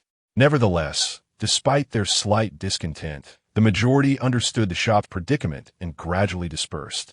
After bidding farewell to the last group of customers, Lin Mo and Han Wenjun exchanged smiles, their faces radiating uncontainable joy and excitement. As they tidied up the stall, they discussed where to treat themselves for a well-deserved reward. Thus, the two concluded a busy yet fulfilling day with exuberance. planning to indulge in a delightful meal at a renowned nearby restaurant. To their astonishment, within just a few days, Lin Mo's milk tea shop had skyrocketed to the trending lists of various social media platforms. An increasing number of individuals, eager to savor the legendary milk tea, traveled great distances, journeying from afar to milk tea paradise, all in pursuit of that singularly sweet experience. Lin Bei gazed at milk tea paradise, and with each glance, his frustration intensified, akin to a volcano poised to erupt, churning and seething within his chest. Meanwhile, Qinyu, standing nearby, remained remarkably composed and unflappable. Her pair of lively eyes swiftly scanned the screen of her phone, and within mere seconds, she accurately identified the shortcomings of Lin Mo's milk tea shop. Slightly furrowing her delicate brows, she parted her ruby lips and clearly articulated the issues to Lin Bei one by one. Initially, Lin Bei had been annoyed by Lin Mo's booming business, but upon hearing Qinyu's remarks, he was suddenly elated, and the cloud of gloom that hung over his face dissipated. He was so excited that he nearly leapt from his seat, his fists pumping in the air as he vowed to ensure that Lin Mo's milk tea shop would be permanently shuttered, crushing his own future establishment beneath his heel. At that very moment, far away, Lin Mo was comfortably nestled on his soft bed, lost in a sweet dream. He was sleeping soundly, a faint smile gracing his lips, as if he were experiencing something delightful in the realm of dreams. However, this tranquility was soon shattered by a series of urgent knocks at the door. It was Lin Jiuzhu, who had come to seek Lin Mo for some matter. When there was no response to the knocking, Lin Jiuzhu boldly pushed the door open and swiftly approached the bed, gently nudging Lin Mo, who was still steeped in slumber.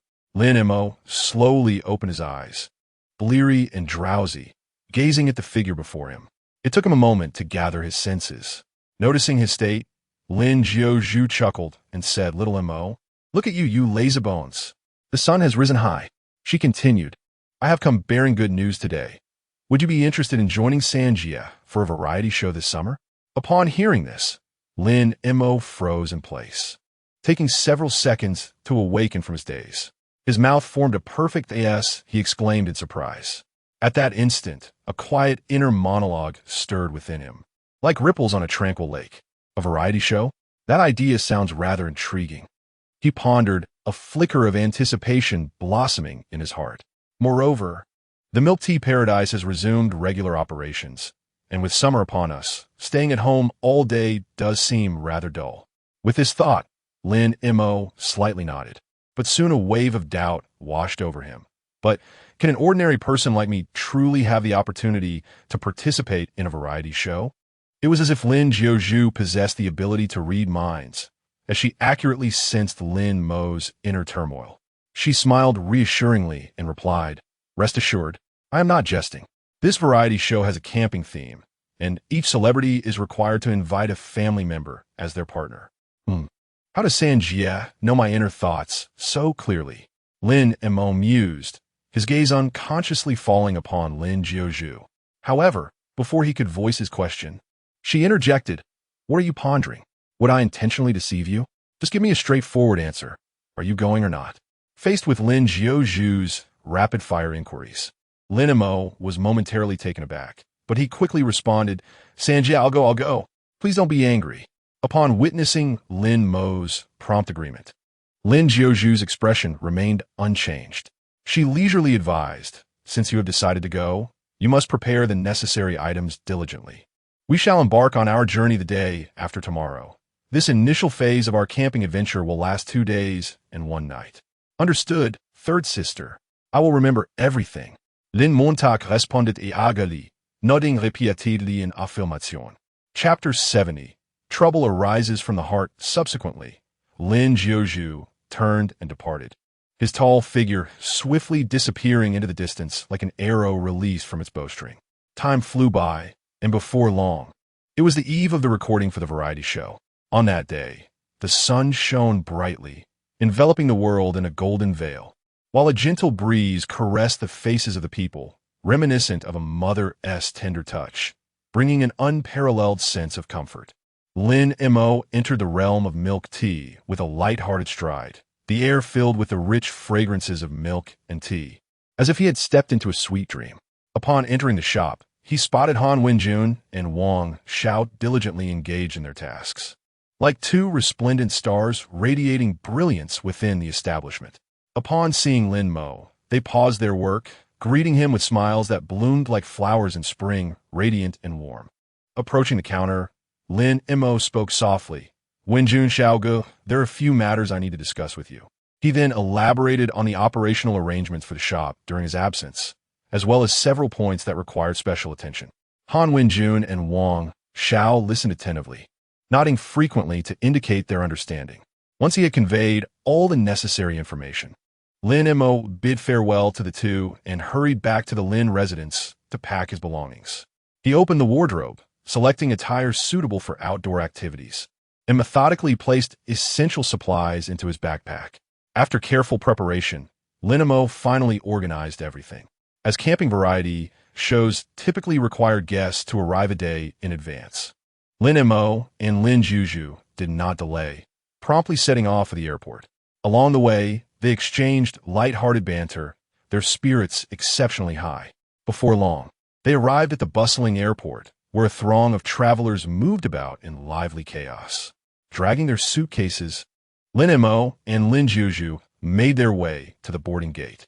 After navigating a series of security checks, they successfully boarded the plane.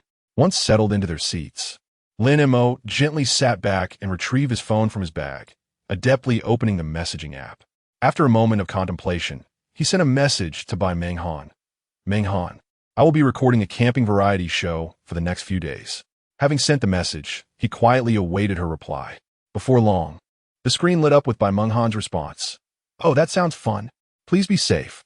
Glancing at the brief, yet warm reply, a subtle smile graced Lin Mo's lips as he replied with a simple, He then gently pressed the power button, closed his phone, and closed his eyes to meditate, conserving energy for the forthcoming variety show journey. Lin Juju, her gaze fixed intently on her phone screen, earnestly cautioned, Little Mo, once we arrive, please refrain from clashing with anyone. Always maintain your image, understand? Her expression was serious, indicating the importance she placed on this matter. Rest assured, third sister, I would never do that.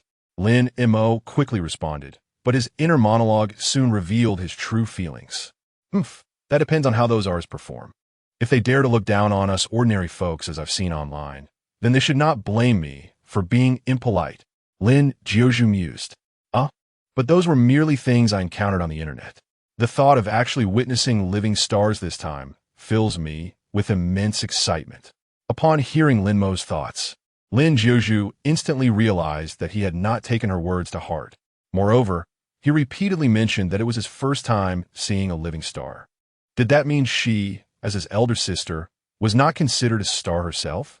This thought made Lin Jiuju's face turn pale with anger, prompting her to fall silent.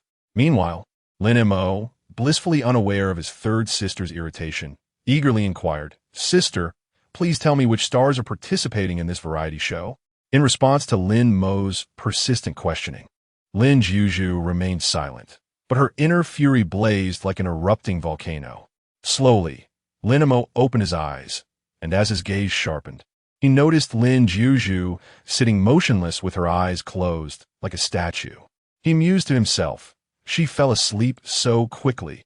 Her speed is astonishing. Truly a little piglet who loves to nap. Just then, as if she had heard Lin Mo's inner thoughts, Lin Jiuju's body jolted as if struck by lightning. Despite her efforts to suppress the fiery anger within her, the mere thought of the words little piglet caused all her restraint to vanish like a burst dam. Without hesitation, she lifted her exquisite high-heeled shoe and brought it down hard upon Lin Mo's foot, as if wielding a hammer. Caught completely off guard, Lin Mo had no time to react, feeling a searing pain sweep through his entire body like a tidal wave. Ouch! Sister, what are you doing? Lin Mo cried out in agony, his face contorted in pain and confusion, as if being devoured by a swarm of ants. Lin Jiuju, unfazed, turned to him with a sly smile and said, Oh dear, what's the matter, little Mo? I merely had a nightmare just now. Upon hearing this, Lin Mo's previously furious feelings subsided slightly, and he shook his head helplessly, his heart a tumult of conflicting emotions. However, Lin Mo could not help but complain internally. This hurts so much. What is going on? Even if it were a dream, one shouldn't trample on others indiscriminately. Could it be that she dreamt of some terrifying ghost? Meanwhile, Lin Juju, observing Lin Mo's pained expression, secretly reveled in her triumph, feeling immensely satisfied. Who told this little rascal to carelessly critique his sister? This served as a small lesson for him. Lin Mo gently massaged her feet, and upon seeing Lin Juju gradually awaken, she eagerly continued to inquire, "Sister, which celebrities are involved? What is the name of that variety show?" "The variety show is called Living Slowly Together," Lin Juju replied nonchalantly. Lin Mo hurriedly opened her phone to search for Living Slowly Together. Soon, several names appeared on the screen, revealing that the renowned director was none other than the illustrious Wang Dao. The cast included Lin Jiuzhu, Zhang Yu, and Xia Yan. While Lin Mo had indeed heard of Zhang Yu, a household name and celebrated singer, she found herself at a loss regarding Xia Yan, unable to recall who she might be. Chapter 71 Greetings. Upon hearing these words, Lin Mo's face was shrouded in a mist of confusion and curiosity. Eagerly, he inquired, "Third sister, who exactly is this woman named Xia Yan?" Lin Jiuzhu, slightly raising her eyes, replied nonchalantly, "She is the esteemed daughter of the Xia family in the capital." With that, she shifted her gaze elsewhere, seemingly uninterested in the topic. However, Lin Mo was not so easily deterred. After a moment of contemplation, he pressed on, "But third sister, how can this be? How could someone of such noble status willingly participate in a camping variety show?" His words were imbued with a sense of incredulity, as if he had just encountered the most astonishing news imaginable. Upon hearing her brother's query, Lin Jiuzhu turned back to face him, articulating each word carefully. "This young lady has always harbored lofty aspirations and possesses an intense competitive spirit. Thus, her participation in this program is likely an opportunity to showcase her talents. However, Xiao Mo, you must remember to be cautious and reserved when you meet her. Do not provoke her lightly. The consequences could be dire." Lin Mo, upon hearing this, patted his chest and assured her, "Rest assured, third sister, I am a well-mannered individual and would never instigate trouble." He then mischievously winked at Lin Jiuzhu, resembling a playful little monkey. Yet, Lin Jiuzhu was acutely aware of her brother's nature and harbored little faith in his assurances. With a resigned shake of her head, she silently hoped that no troubles would arise. After engaging in light conversation for a while, the siblings eventually closed their eyes, akin to two tranquil little lambs, conserving their energy for the upcoming journey.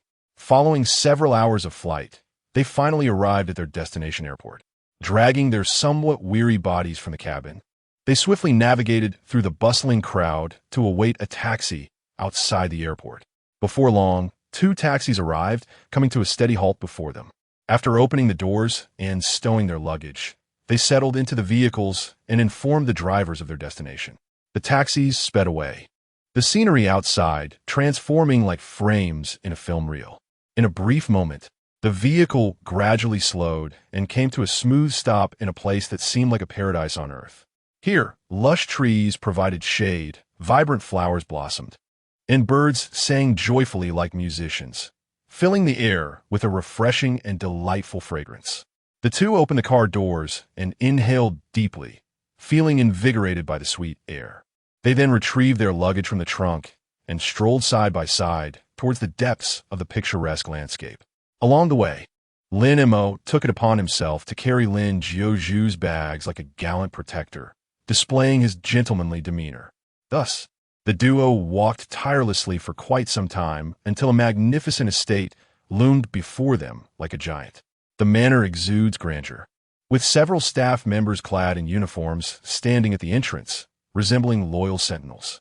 Upon their arrival, the attendants greeted them with warm smiles and nods. As they ventured inside, they were met with a bustling crowd, lively as a pot of boiling water. Lin Jiuzhu skillfully guided Lin Mo through the throng, and soon they stood before Director Wang. With a smile as gentle as a spring breeze, she introduced Director Wang. "This is my brother, Lin Mo raised his head at the sound of her voice. His gaze piercing yet warm, landing on Lin Mo. A genial smile bloomed on his face, akin to sunlight, as he praised, "Ah, what a fine young man." Emboldened by the compliment, Lin Mo shyly scratched his head and replied with a sunny smile, "Hello, Director Wang. It's a pleasure to meet you." Wang nodded slightly and suggested, "Let us put you things down first." In unison, Lin Mo and Lin Jiuzhu responded, "Sure." Thus, the siblings continued deeper into the manor with their luggage in tow. Upon entering, they were greeted by an enormous table surrounded by intricately carved chairs. Looking up, they noticed numerous rooms scattered on the second floor, reminiscent of twinkling stars.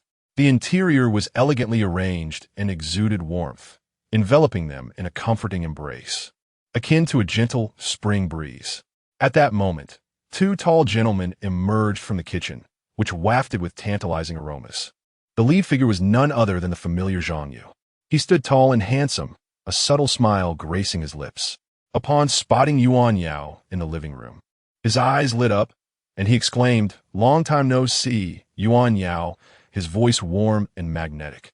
Lin Jiuzhu, hearing Zhang Yu's greeting, beamed with a radiant smile in response. "It's been a while, brother Yu."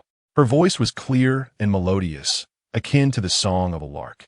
She then stepped forward, smiling at Zhang Yu. "Brother Yu, allow me to introduce my dear brother, Lin Mo," as she gently pulled Lin Mo into view.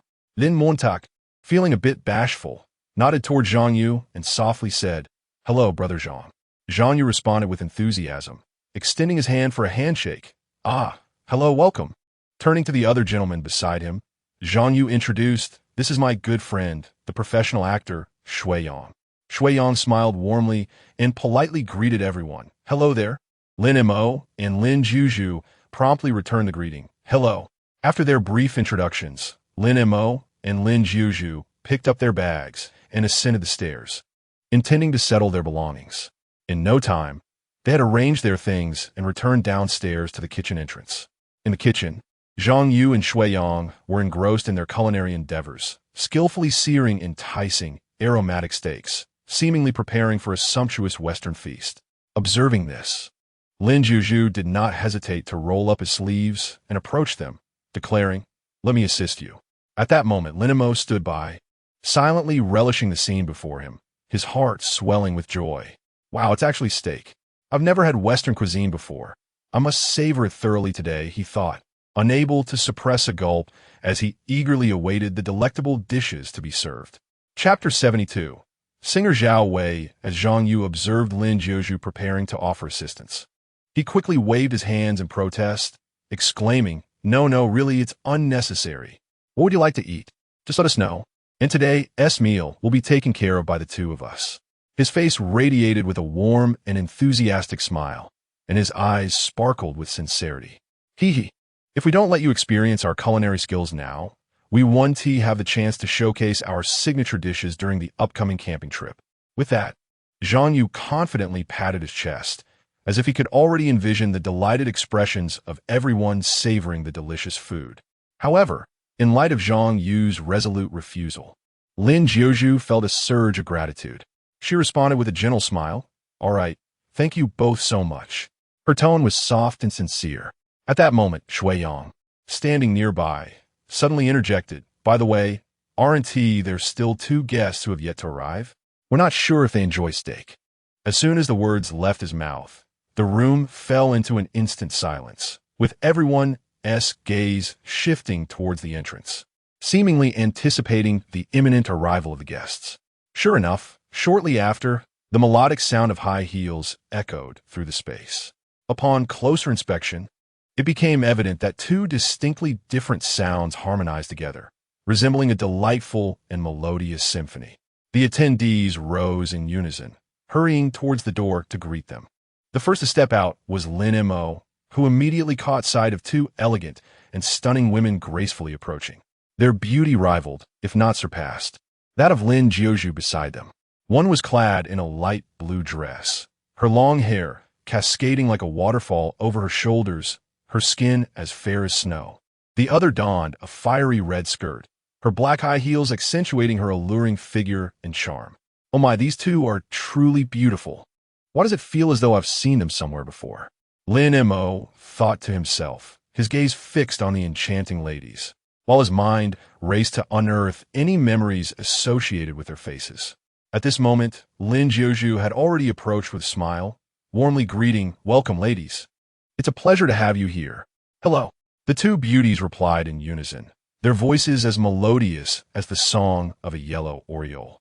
Zhang Yu and Shui Yang quickly followed suit, extending their heartfelt welcome.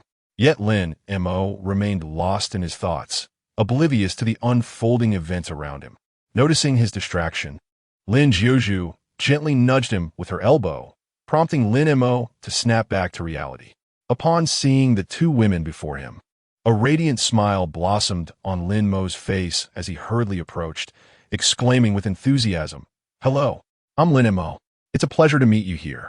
Meanwhile, Xia Yan's eyes sparkled with excitement upon seeing Lin Mo. Her previously calm demeanor instantly transformed. Since that fateful encounter, she had secretly investigated Lin Mo, and the results astonished her. This seemingly ordinary man possessed a multitude of extraordinary experiences and remarkable qualities. As they met again, Xia Yan could not help but marvel at the whimsical designs of fate. With a radiant smile, she stepped forward gracefully, extending her right hand and softly said, "Hello, Lin Mo. My name is Xia Yan. I hope to count on your kindness in the future." Lin Mo, captivated by Xia Yan's enchanting smile, hastily extended his own hand, firmly grasping her delicate fingers. He repeatedly responded, "Hello, hello. It is truly an honor to meet such a beautiful and friendly girl like you." Meanwhile, he quietly mused, "So, this is Xia Yan? Her hand is so soft and pleasant to touch. No wonder she is the esteemed daughter of the Xia family." Just then, Lin Jiuzhu, who had been silently observing from the side, stepped forward and interrupted their clasped hands. He introduced Xiao Mo. "Allow me to present to you someone extraordinary. This is the renowned singer Zhao Wei." Upon hearing this, Lin Mo was momentarily taken aback, then his face lit up with understanding, quickly followed by an unmistakable excitement and joy. His eyes widened in admiration as he gazed at Zhao Wei, his mouth agape as he stammered, So you're a sister Zhao Wei. I absolutely adore your songs. Each one is so melodious and touching." With that, he seemed to open the floodgates, enthusiastically praising Zhao Wei's music. Observing Lin Mo's unrestrained enthusiasm, Lin Jiuzhu shook his head in exasperation and gently tugged at his sleeve. Only then did Lin Mo realize his lapse in composure, awkwardly scratching his head. With a hint of apology, he addressed Zhao Wei. "Oh, dear Sister Zhao Wei, I truly apologize for my excitement upon meeting you. I hope I did not startle you." Zhao Wei smiled gently, reassuring him, "It's quite all right. It's evident that you truly enjoy my songs, which brings me great joy." Meanwhile, Xia Yan, who had been quietly witnessing the exchange, found herself amused by Lin Mo's candid and endearing demeanor. She thought to herself, this upcoming variety show promises to be exceedingly entertaining. At that moment, Zhang Yu, wearing a smile, inquired, "Dear friends, do you have any dietary restrictions?" "Today, Shui Yang and I will be preparing the meal." In unison, they responded, "No special restrictions." Afterward, they deftly placed their luggage and made their way downstairs. Upon reaching the lower level, they were delighted to discover that Zhang Yu and Shui Yang had already prepared the meal. The dining table was adorned with enticing, aromatic steaks, complemented by an array of fresh and delectable vegetables. Everyone gathered around the table, ready to indulge in the sumptuous feast. Lin Mo's gaze was firmly fixed on the succulent, juicy steak before him. Eagerly, he seized his knife and fork, slicing off a small piece to savor. However, as he swallowed the first bite, he couldn't help but murmur inwardly, "Indeed, the flavor is delightful and quite appetizing. Yet, the portion is rather scant. Will this truly suffice to satiate my hunger?" Seated beside him, Lin Jiuzhu seemed to sense Lin Mo's unspoken thoughts. Fearing he might inadvertently voice his concerns, she discreetly extended her foot, gently nudging him. The unexpected kick momentarily startled Lin Mo, but he quickly adjusted, interpreting it as a subtle reminder from Lin Jiuzhu to focus on his meal, and thus returned to relishing the delectable steak. Chapter 73. steak-fried noodles. A small group gathered around the dining table, savoring delectable dishes while engaging in lively conversation. However, Lin Mo seemed detached from the convivial atmosphere, swiftly devouring the tender and juicy steak on his plate in just a few bites. Amidst the cheerful banter and laughter, Lin Mo, who had remained silent until now, timidly spoke up. "I apologize, everyone, but I'm still hungry." Though his voice was barely audible, it resonated clearly in the bustling environment. At his utterance, all eyes turned to Lin Mo in unison. He bashfully scratched his head and then glanced at Zhang Yu, his tone laced with anticipation and inquiry. "Brother Yu, is there any left? Could you please give me a bit more?" Taken aback initially, Zhang Yu soon wore an awkward smile. He shook his head gently, explaining, "Ha, Lin Mo, I'm truly sorry. I only prepared one steak for each person this time. As artists, we are generally quite strict with our diets, so I didn't make extra. I never anticipated you would still be hungry. That was my oversight." Seeing the apologetic expression on Zhang Yu's face, Lin Mo quickly waved his hands, reassuringly saying, "Oh, it's all right, brother Yu. It's not your fault. I just have good appetite today and ate too quickly." Internally, Lin Mo thought to himself, "Eating so little is hardly worth it. Being a star is quite a hardship. I can't even get enough to eat and am left hungry every day." Nevertheless, he kept these thoughts to himself and refrained from voicing them. Meanwhile, Lin Juju, sitting nearby, couldn't help but roll her eyes in exasperation. "By the way, there's still some steaks in the kitchen. If you want to eat, you can go make some," she suggested with a gentle smile. "Allericht," Lin Montag replied readily, promptly rising from his seat and making his way to the kitchen with a light step.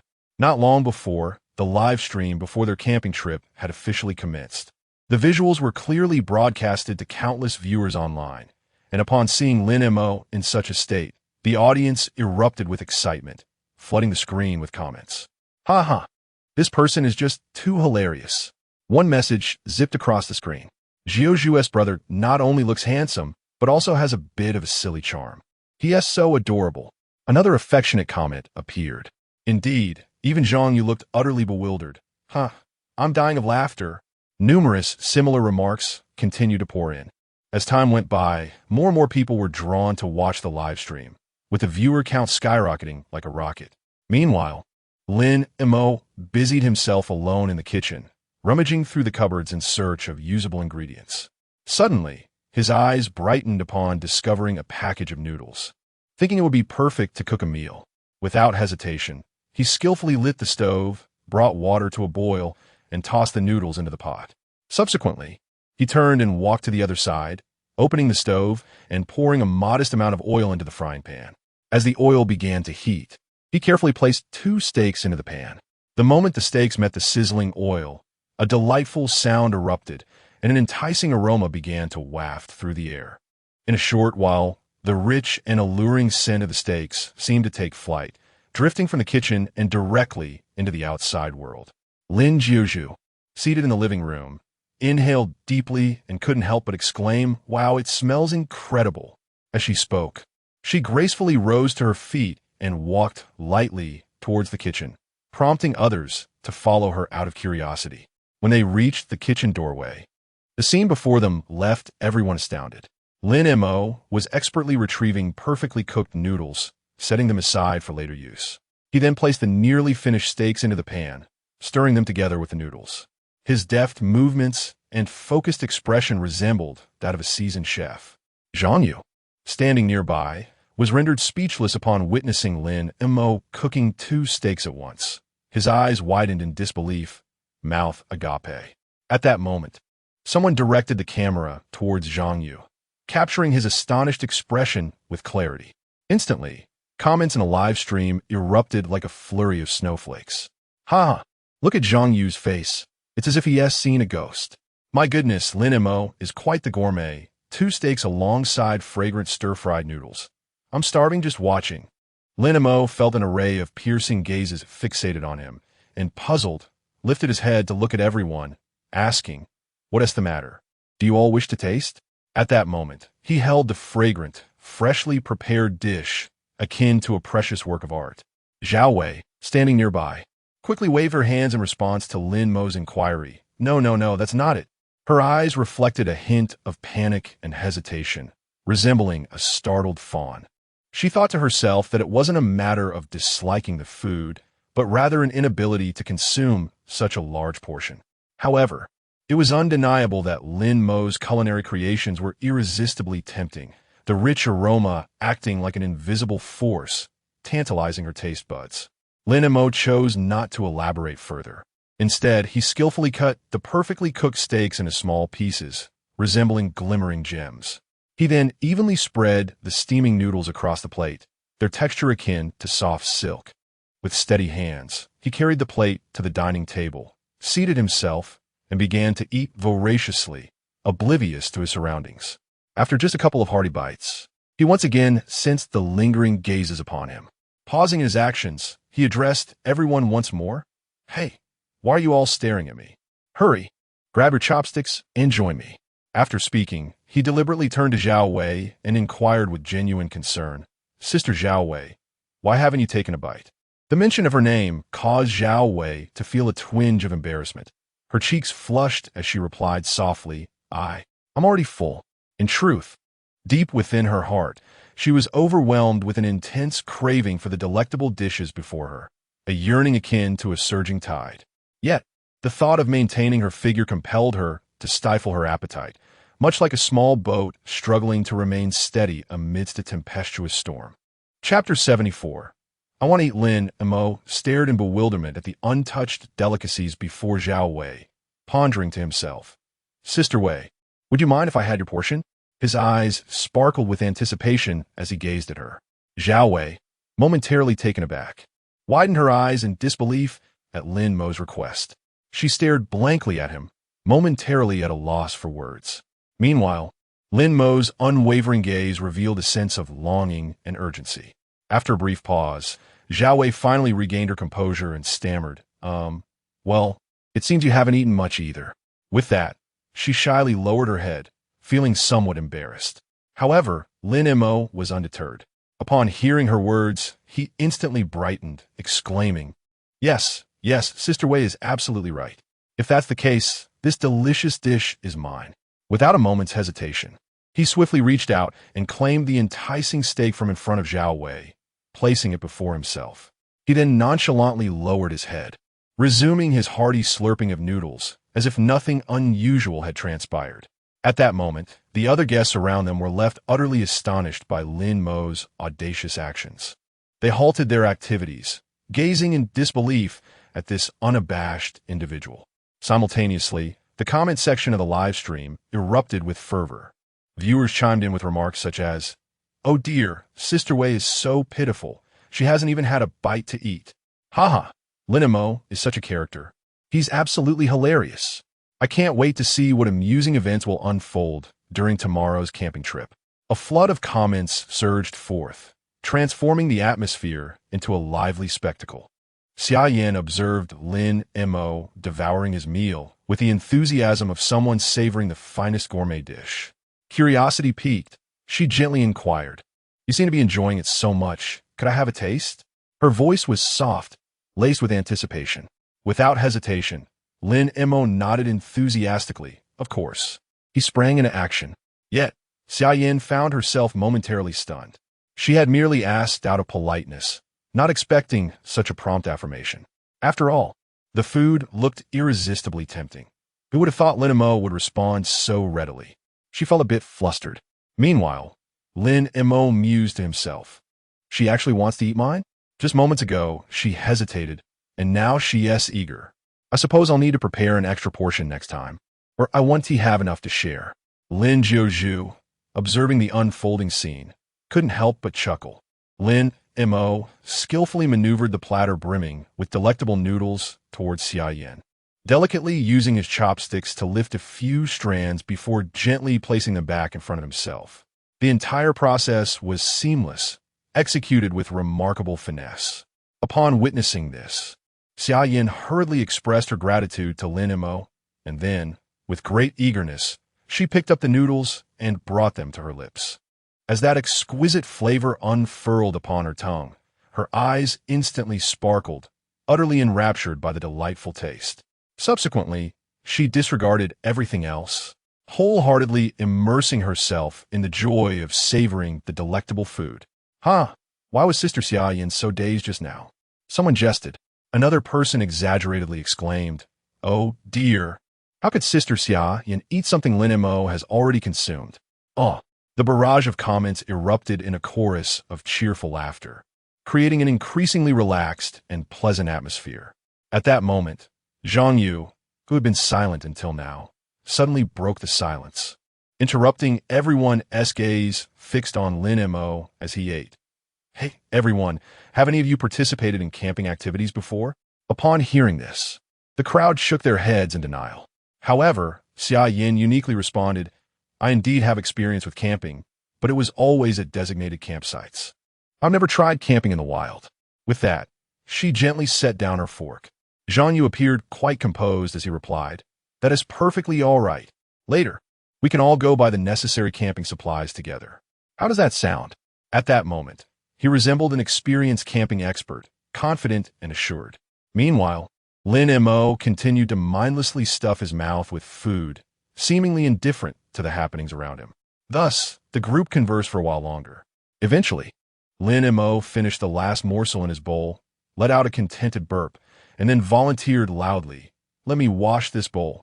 Without waiting for a response, he headed toward the kitchen. Observing Lin Mo's enthusiastic initiative, Xia Yin quickly rose to follow him and lend a hand.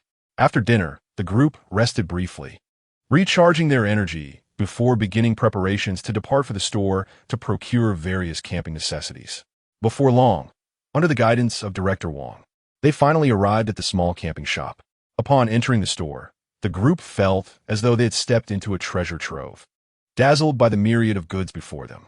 The store offered an extensive array of items, from various styles of tents to exquisite and practical picnic gear, as well as an assortment of outdoor clothing and equipment, leaving them utterly mesmerized. Since they were there for camping, purchasing a tent was of utmost importance. Zhang Yu's gaze swept across the shelves displaying a variety of tents with lightning speed, and suddenly his eyes seemed to be drawn magnetically to a two-person tent. This tent appeared spacious and comfortable, adorned in vibrant colors, as if it had been custom-made for them. At this moment, Zhang Yu proposed, "How about we divide into 3 groups? The 3 girls can share one tent, while I will squeeze into that two-person tent with Shui Yang. And as for Xiao Mo, he can have a tent to himself. What do you all think?" Upon hearing these words, Lin Mo, who had been quietly standing to the side, could not help but furrow his brow slightly, inwardly murmuring to himself, "How can this be? Am I to be left alone in a tent? Does this not render me solitary and desolate?" Yet he soon reconciled with the situation, reasoning perhaps being alone is not so bad. It allows for certain freedom. Despite the slight dissatisfaction lingering in his heart, Lin Mo ultimately acquiesced, nodding in agreement to the arrangement like a docile sheep. After all, the essence of this outing was to enjoy oneself. There was no need to let such trivial matters spoil the collective joy and camaraderie of the group. Chapter 75. A necessary purchase. Upon hearing the innermost thoughts of Lin Mo, Lin Juju felt as though a stone had been cast into her heart, creating ripples of discontent that swiftly surged forth. Her countenance, which had once blossomed like spring flowers, now bore a slight frown, reminiscent of a tranquil lake disturbed by a sudden gust of wind.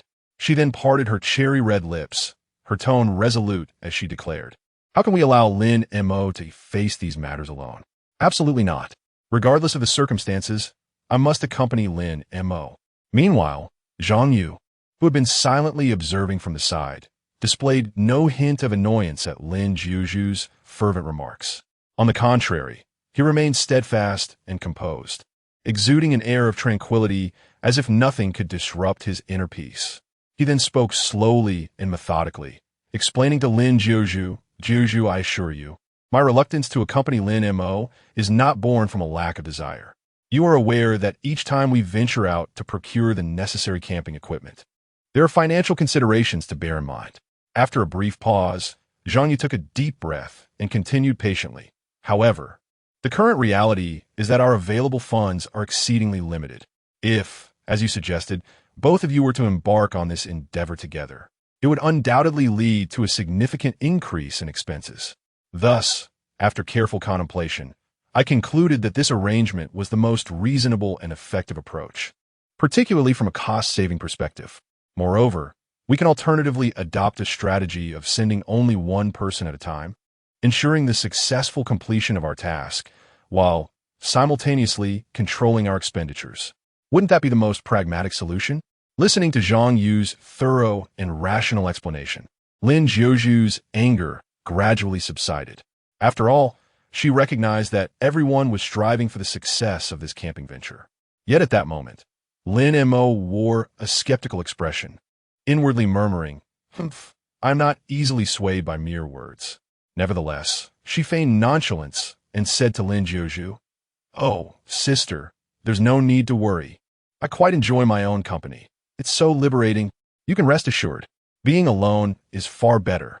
Who would want to be with this guy?" Seeing Lin Mo's resolute decision reignited Lin Jiuju's previously quelled emotions. She gazed at Lin Mo with wide eyes, but ultimately, with a sense of resignation, she nodded and replied, "Very well. Since you feel that way, I shall defer to your wishes." With a gentle sigh, Lin Jiuju's eyes betrayed a hint of concern. Soon after, Shui Yang's attention was captivated by a rudimentary stove, prompting him to inquire, "What do you think of that simple stove? I believe we should purchase one. Indeed, it's a necessity. Without it, how shall we address our dining needs?" Zhao Wei chimed in enthusiastically. At that moment, Zhang Yu hurriedly approached to inspect the stove, only to be astonished to discover that this seemingly ordinary equipment priced at 500 yuan. This cost significantly exceeded their initial budget. Purchasing the stove would undoubtedly leave insufficient funds for other essential gear. Alas, the budget provided by the production team is rather tight. At this rate, there are still many items we need to acquire. Zhang Yu lamented, his expression troubled. However, the strong-willed Xia Yan resolutely declared, "No, we must buy this stove." Her authoritative tone left no room for dissent. Faced with her determination, Zhang Yu resignedly spread his hands and said, "All right, since you insist on buying it, I will defer to your judgment. But how much do we have left now?" Zhao Wei quickly responded, "We have approximately 1,500 yuan remaining." Upon hearing this, Xia Yan's brow furrowed slightly, but it was merely a fleeting moment before she regained her composure and promptly set to work. She moved swiftly between the stalls, meticulously selecting each item. Furthermore, she adeptly utilized her excellent negotiation skills to haggle with the vendors, ultimately securing all the necessary supplies at a favorable price, ensuring that they were fully equipped for their camping trip. Observing silently from the sidelines, Lin Mo was left speechless, inwardly marveling, truly. She is the daughter of the prestigious Xia family. Her remarkable execution is nothing short of admirable. In contrast, Zhang Yu must be utterly dumbfounded at this moment. Zhang Yu, he is clearly a quintessential show-off. His self-satisfied demeanor is simply laughable. Lin Jiuju nodded slightly in agreement, well aware of Zhang Yu's penchant for seeking attention and putting on airs. As time wore on, Zhang Yu scanned the group and remarked, "After such a long day of hard work, everyone must be exhausted. Let us return and rest well, rejuvenating our spirits for the tasks that await us tomorrow." With that, the group rose and made their way to their respective rooms to prepare for rest. Meanwhile, upon entering his room, Lin Mo retrieved his phone from his pocket. When he illuminated the screen, he was astonished to find a multitude of unread messages, all from Bai Menghan. Curiosity piqued, Lin Mo gently opened the chat interface, revealing a flurry of messages from her. "I've never even tasted your cooking, and you've already fed someone else. Oomph. Why haven't you responded to my messages? Do you not care about me at all?" Lin Mo meticulously perused the messages, a sense of perplexity stirring within him. What on earth is going on with Bai Menghan? Why is she so incensed over a mere meal? Nevertheless, recognizing her displeasure, he understood the necessity of offering some form of consolation. Thus, Lin Mo hastily composed a response.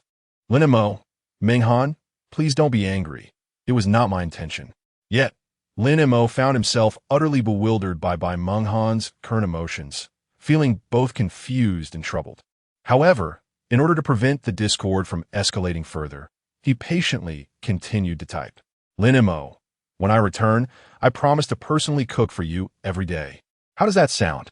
Upon receiving Lin Mo's reply, a faint blush crept across by Meng Han's cheeks as she softly murmured, "That foolish boy." Chapter 76. Pitching the tent subsequently. By Meng Han seemed to vanish into thin air, no longer sending any messages to Lin Mo. However, Lin Mo was too preoccupied to dwell on that, as he eagerly anticipated the camping trip schedule for the following day. Thus, he climbed into bed early, blissfully drifting into a serene slumber. Time flew by, and before long, the dawn of the next day arrived. As the sun gently rose, its soft rays bathed the earth, and everyone cheerfully boarded the meticulously prepared vehicles arranged by the production team, giggling and chatting animatedly as they set off towards their destination. Before long, the vehicle came to a gradual halt beside a crystal-clear stream. The water gurgled merrily, producing a melodious sound. Surrounding the stream was an expanse of lush, verdant grass, resembling a vast green blanket spread across the landscape. A gentle breeze swept through, causing the grass to sway gracefully while exuding a refreshing and pleasant aroma. As soon as the door opened, Lin Mo could hardly contain his excitement and leaped out of the car. He inhaled deeply, allowing the invigorating air to fill his lungs, which was truly refreshing. At that moment, the spirited Lin Jiuzhu dashed over to Lin Mo like a jubilant little bird. With a beaming smile, she exclaimed, "Little Mo, it seems that we have never taken a photograph together. Come, let us seize this moment and capture a memory." Lin Mo couldn't help but chuckle at her enthusiasm and cheerfully agreed. "All right, third sister." He then moved closer to Lin Jiuzhu with a smile. Without delay, Lin Jiuzhu skillfully retrieved her phone, expertly adjusted the angle, and snapped several delightful photos of the two of them. After finishing the photo shoot, Lin Mo, filled with joy, said to Lin Jiuzhu, "Third sister, don't forget to send me the pictures. I must cherish them." Lin Jiuzhu nodded eagerly, replying, "Absolutely, these are our precious memories. You must take good care of them." She playfully winked after saying so. Subsequently, Lin Jiuzhu sent one of the photos to Bai Meng Han. Not far from them, Zhang Yu observed the scene and found his gaze captivated by Lin Mo, as if enchanted. He then approached with lively and confident strides, his face beaming with joy. "Dear friends," he announced to everyone present, "I propose we take a delightful group photo filled with joy and warmth. This way, we can capture the most beautiful moments of our camping adventure." As soon as he finished speaking, Zhao Wei enthusiastically responded, "What a splendid idea. I wholeheartedly agree." Beside her, Xia Yin nodded vigorously. "Indeed, it's a fantastic suggestion." Even the usually composed Lin Jiuzhu couldn't help but smile in approval, showing her agreement with the idea. However, in stark contrast to the enthusiastic responses of others, Lin Mo appeared somewhat reluctant. He slightly furrowed his brow, silently muttering to himself, "Humph, who want to take a photo with you? Are you envious after seeing me pose with Sister San? And really, it's just a photograph with my sister, yet you would actually feel jealous? How utterly perplexing and unreasonable." Though such thoughts crossed his mind, he was aware that they were currently live-streaming the camping event. So Lin Mo restrained his reluctance and reluctantly shuffled closer to the crowd, joining the group for the collective photograph. As the photographer pressed the shutter, that precious moment was forever captured in the camera. Once the photo session concluded, Lin Mo seemed eager to escape, promptly turning on his heel and striding towards the area designated for their belongings, swiftly retrieving his tent. Observing Lin Mo's initiative, the others soon regained their focus and began attending to their respective tasks. In no time, all the necessary items and equipment gathered at the designated location. Next came the exhilarating task of setting up the tents. With deft precision, Lin Mo swiftly extracted his tent from the pile of luggage and gently unfurled it, as if handling a prized possession. He then picked up the detailed instruction manual beside him, meticulously reading it word for word. After confirming each step, Lin Mo began assembling the tent in a calm and unhurried manner. He first pulled out the tent poles one by one, arranging them neatly according to the instructions, then deftly inserted each pole into the small holes around the tent. As the poles were secured, The once floppy fabric of the tent began to take shape and gradually stood upright.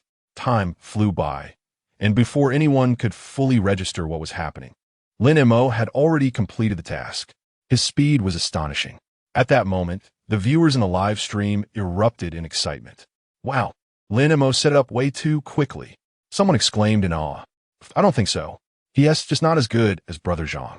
His tent is smaller, so it's normal for him to set it up faster. If Brother Zhang were here, he would certainly be even quicker. Another fan quickly rebutted. Oh dear, calling him brother so affectionately? You should really open your eyes and take a good look. Your so-called brother can't he even manage the polls right now. Yet he has the audacity to shout. Other viewers joined in the lively debate. The barrage of comments in the live stream fluttered like snowflakes, various voices rising and falling, creating quite the commotion.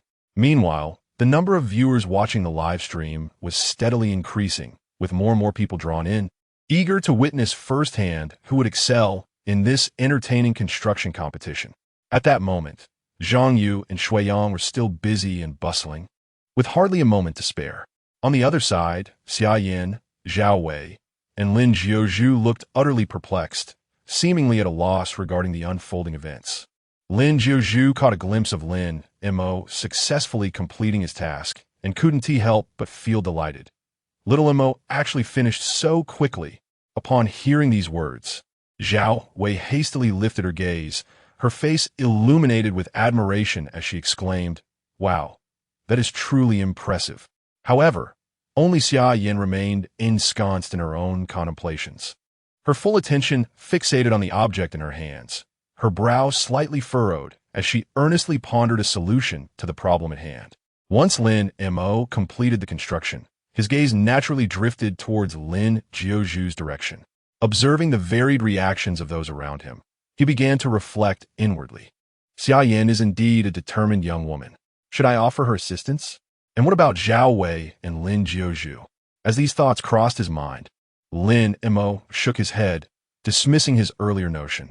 Never mind, perhaps it is best not to intervene just yet.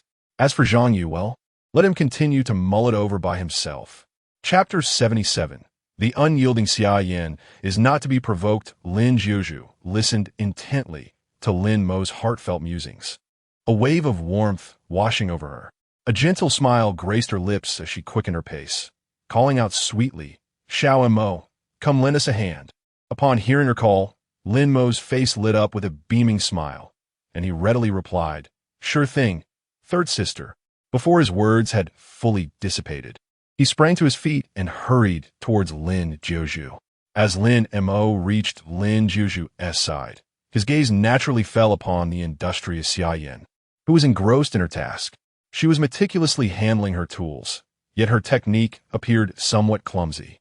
Lin Mo shook his head gently, offering a kind reminder, with that approach, it might not turn out well. Startled, Xia Yin abruptly lifted her head, her beautiful eyes now blazing with fury as she glared at Lin Mo, her piercing gaze seemingly capable of rendering him lifeless in an instant. Lin Mo flinched at her sudden ire, internally lamenting, "Oh dear. Was it really necessary to glare at me like that for merely voicing a thought? It seems that those who are strong-willed are indeed not to be trifled with." Realizing his faux pas, Lin Mo quickly added, "Perhaps you could just carry on." With that, he cautiously retreated a few steps, wary of further provoking the formidable lady before him. Observing the awkward tension, Zhao Wei swiftly interjected to ease the atmosphere. No, let's do this. You can handle this side of things, and let Xia Yin remain here." Relieved, Lin Mo turned to Lin Jiuzhu, who smiled and nodded in agreement, prompting him to hastily move to the other side to assist. As time passed, Lin Mo's adeptness and quick thinking enabled him to successfully complete the assembly of the stand before him. However, Xia Yin was still struggling with her task, persisting earnestly in her efforts. Though Lin Mo wished to step forward and offer assistance or advice, the memory of Xia Yan's fierce glare held him back, and the words he intended to say evaporated. Resigned, he stood silently by, awaiting the moment Xia Yin would finish her work. Not far away, Zhang Yu's gaze shifted to Lin Mo, who was assisting Zhao Wei and the others. With a quick glance, He turned to his companion Shui Yang and said, "Brother, keep up the pretense of knowing everything here. I'll go lend Xia Yin a hand." With that, Zhang Yu swiftly made his way towards Xia Yin. Upon reaching her side, a warm smile spread across Zhang Yu's face as he softly inquired, "Xia Yin, do you need my help?" Eager to showcase his so-called abilities, he was ready to assist. At this moment, Xia Yin exhibited a demeanor strikingly similar to her treatment of Lin Mo. She gently lifted her head and cast a fleeting glance at Zhang Yu with her enchanting yet somewhat aloof eyes. Such a simple glance sent a jolt through Zhang Yu, as if he had been struck by lightning, prompting an inward exclamation, "Goodness, that gaze is rather intimidating." Fortunately, Zhang Yu quickly regained his composure and feigned calmness as he continued, "Actually, this device is remarkably easy to operate. Just watch as he spoke." He casually picked up 2 brackets, preparing to demonstrate the installation process. However, Xia Yin had no intention of granting him any opportunity to showcase his skills. With her cherry-like lips parting slightly, she coolly uttered a few words. "Stay still, I can manage it myself." Though her tone was gentle, the conviction behind her words was unmistakable. Zhang Yu was momentarily rendered speechless, left standing there, uncertain whether to advance or retreat. Just as the atmosphere grew increasingly awkward, Zhao Wei hurried over to mediate the situation. "Oh, you go. Please don't take it to heart. Our Xia Yin simply has a strong personality. Why don't you head back for now? With Xiao Mo here to assist, that should suffice." After speaking, Zhao Wei mischievously winked at Zhang Yu. Although a twinge of disappointment flickered in Zhang Yu's heart upon hearing Zhao Wei's words, he refrained from saying more. Reluctantly, he glanced back at Lin Mo, who was still busy, and mumbled in resignation, "All right." He then turned and returned to his previous position in a rather dejected manner. Observing Zhang Yu's predicament, Lin Mo couldn't help but stifle a laugh, inwardly mocking, "Haha, look at this guy, thinking he could come to help without even grasping the situation. What a complete clown." Meanwhile, Lin Jiuzhu, who had been quietly observing everything, found herself equally amused by Lin Mo's thoughts, bursting into laughter as well. "Oh dear, how can Xia Yin behave this way? My brother had the best intentions. I truly don't understand why she treats him like that. Have some self-respect. Can't you see Lin Mo has already stepped in to help? And look at your brother, he hasn't even sorted out his own tasks yet. Yet he still thinks he can assist. What could he possibly contribute? It's utterly ridiculous." It was almost laughable. At that moment, Xia Yin continued her diligent work, and after quite some time, she finally completed that part of the installation. Observing this, Zhao Wei quickly stepped forward to interrupt Xia Yin. "Xiao Yin, why don't you take a break? Don't exhaust yourself." Upon hearing this, Xia Yin nodded in agreement, showing her compliance. Following that, Lin Mo unhesitatingly approached and immersed himself in the task of assisting them with the tent assembly. With everyone working together, after a flurry of activity, Lin Jiuzhu and her friend's tent was finally completed. Upon completing her task, Xia Yin slowly approached Lin Mo, a hint of apology and gratitude gracing her features. She softly expressed, "Thank you, I truly felt a bit embarrassed just now." However, before she could finish her sentence, Lin Mo smiled and waved his hand dismissively, responding, "It's quite all right. In fact, it was my fault for disturbing you at that moment." After exchanging a knowing smile, an unspoken understanding lingered between them. Observing this scene, Lin Jiuzhu couldn't help but be amused by Lin Mo's cautious demeanor, pondering, this fellow really needs to be more discerning next time. Who knows what mischief this whimsical girl might conjure up. Chapter 78. Unceasing Endeavors. Subsequently, Lin Mo and Lin Jiuzhu, along with 2 others, deftly began assembling tables and chairs. They were wholly engrossed in their tasks, paying no heed to Zhang Yu and Shui Yang in the distance.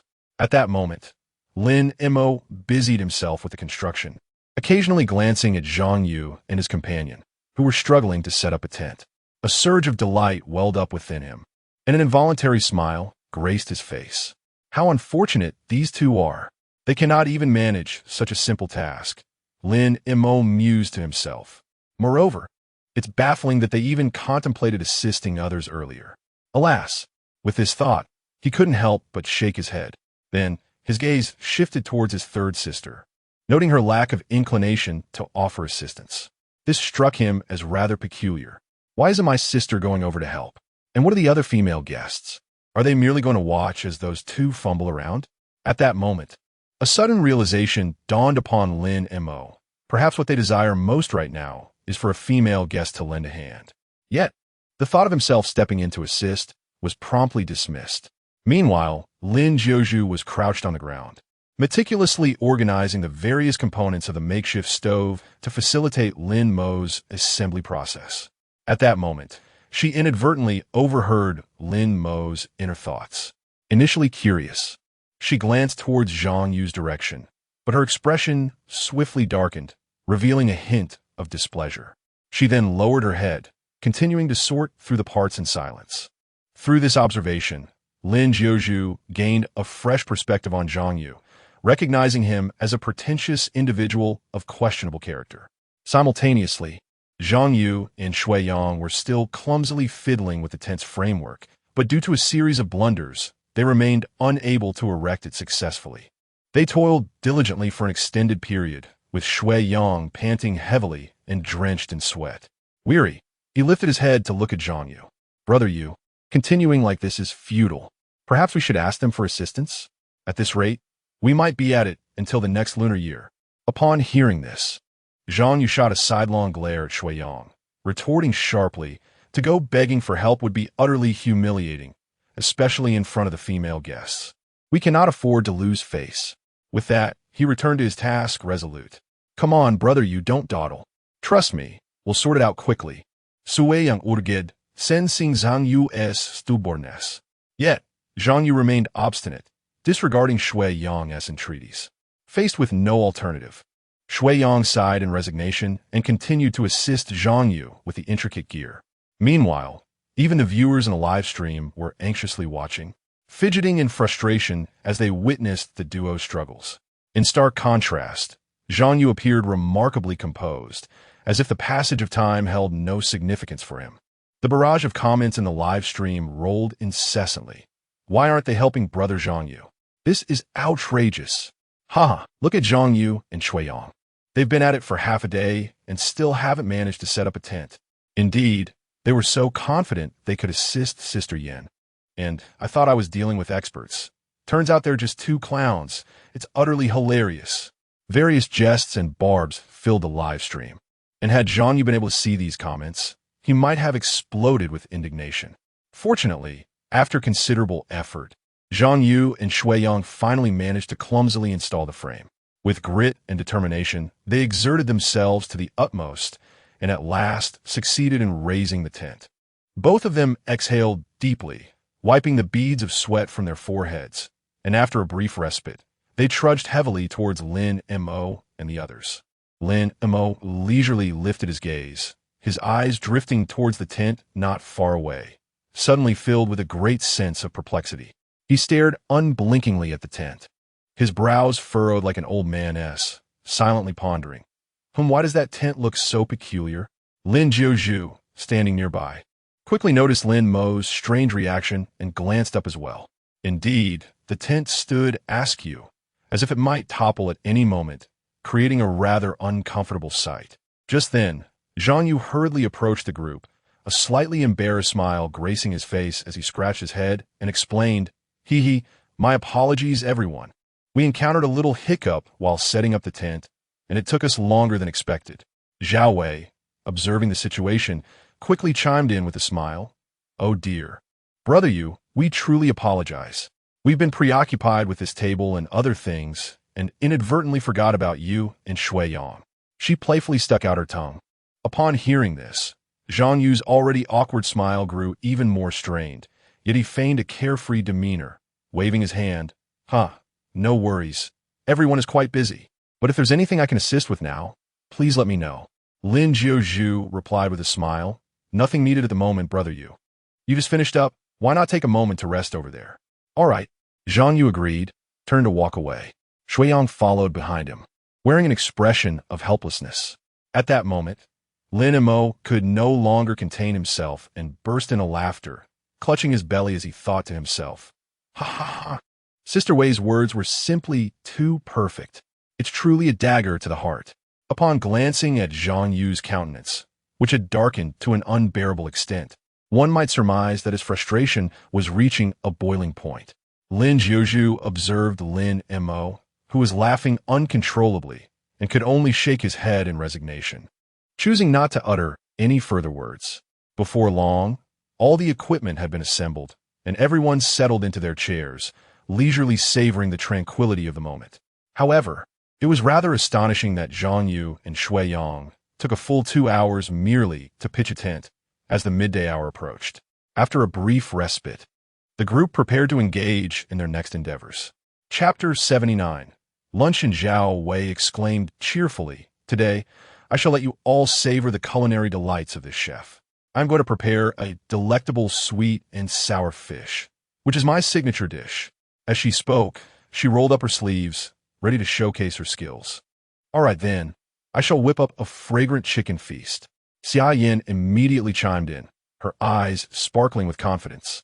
Beside them, Lin Jiuzhu, unable to contain his excitement, interjected with a chuckle, "Hee, I don't usually step into the kitchen. My culinary skills are rather mediocre. How about this? I will assist Sister Wei and Sister Yin by passing the seasonings and washing the vegetables."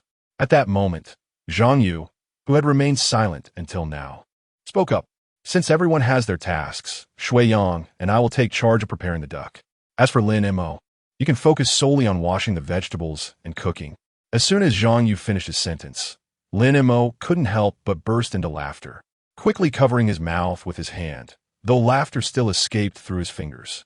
After a moment, he managed to regain his composure and said, "I apologize. I just suddenly recalled something particularly amusing. Ha ha.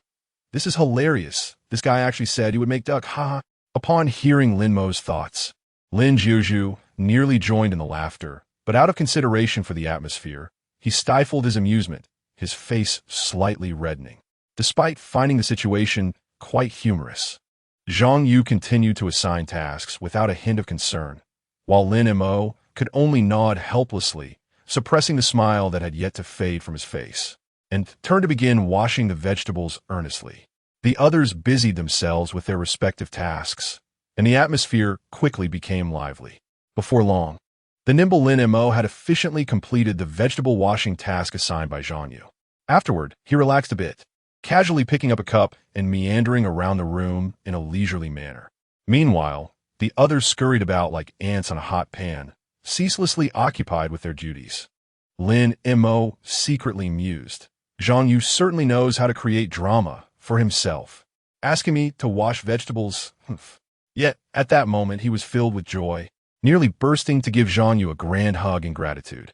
With great enthusiasm, Lin Mo approached Zhang Yu, who glanced up at him, a subtle smirk playing at the corners of his mouth, and with a hint of mockery, asked, "Oh, you finished washing the vegetables so quickly?"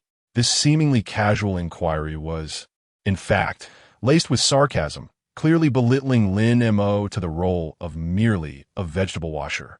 However, Lin Mo was unperturbed. Instead, he beamed and replied, "Of course. I'm quite swift. Now, let me see how your culinary skills measure up, Chef Yu."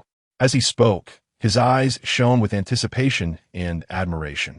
Zhang Yu, filled with confidence, patted his chest and declared, "Ha, today you are indeed in for a treat." He then resumed his focused preparation of the dishes. "All right, I eagerly await to savor your masterpiece, Chef Yu." Lin Mo responded with a smile, turning to gradually walk towards the other three. As he turned to leave, a quiet skepticism arose within him. Still hoping for taste? I refuse to believe it. Just look at that smug expression. What delectable dishes could he possibly create? At that moment, a familiar voice suddenly rang out. Lin Jiuzhu, seated nearby, slowly lifted her head and directed her gaze toward the source of the sound. It was Lin Mo. A gentle smile graced her face as she approached. "Xiao Mo, have you finished everything?" Lin Jiuzhu inquired with a smile. "Yes, third sister."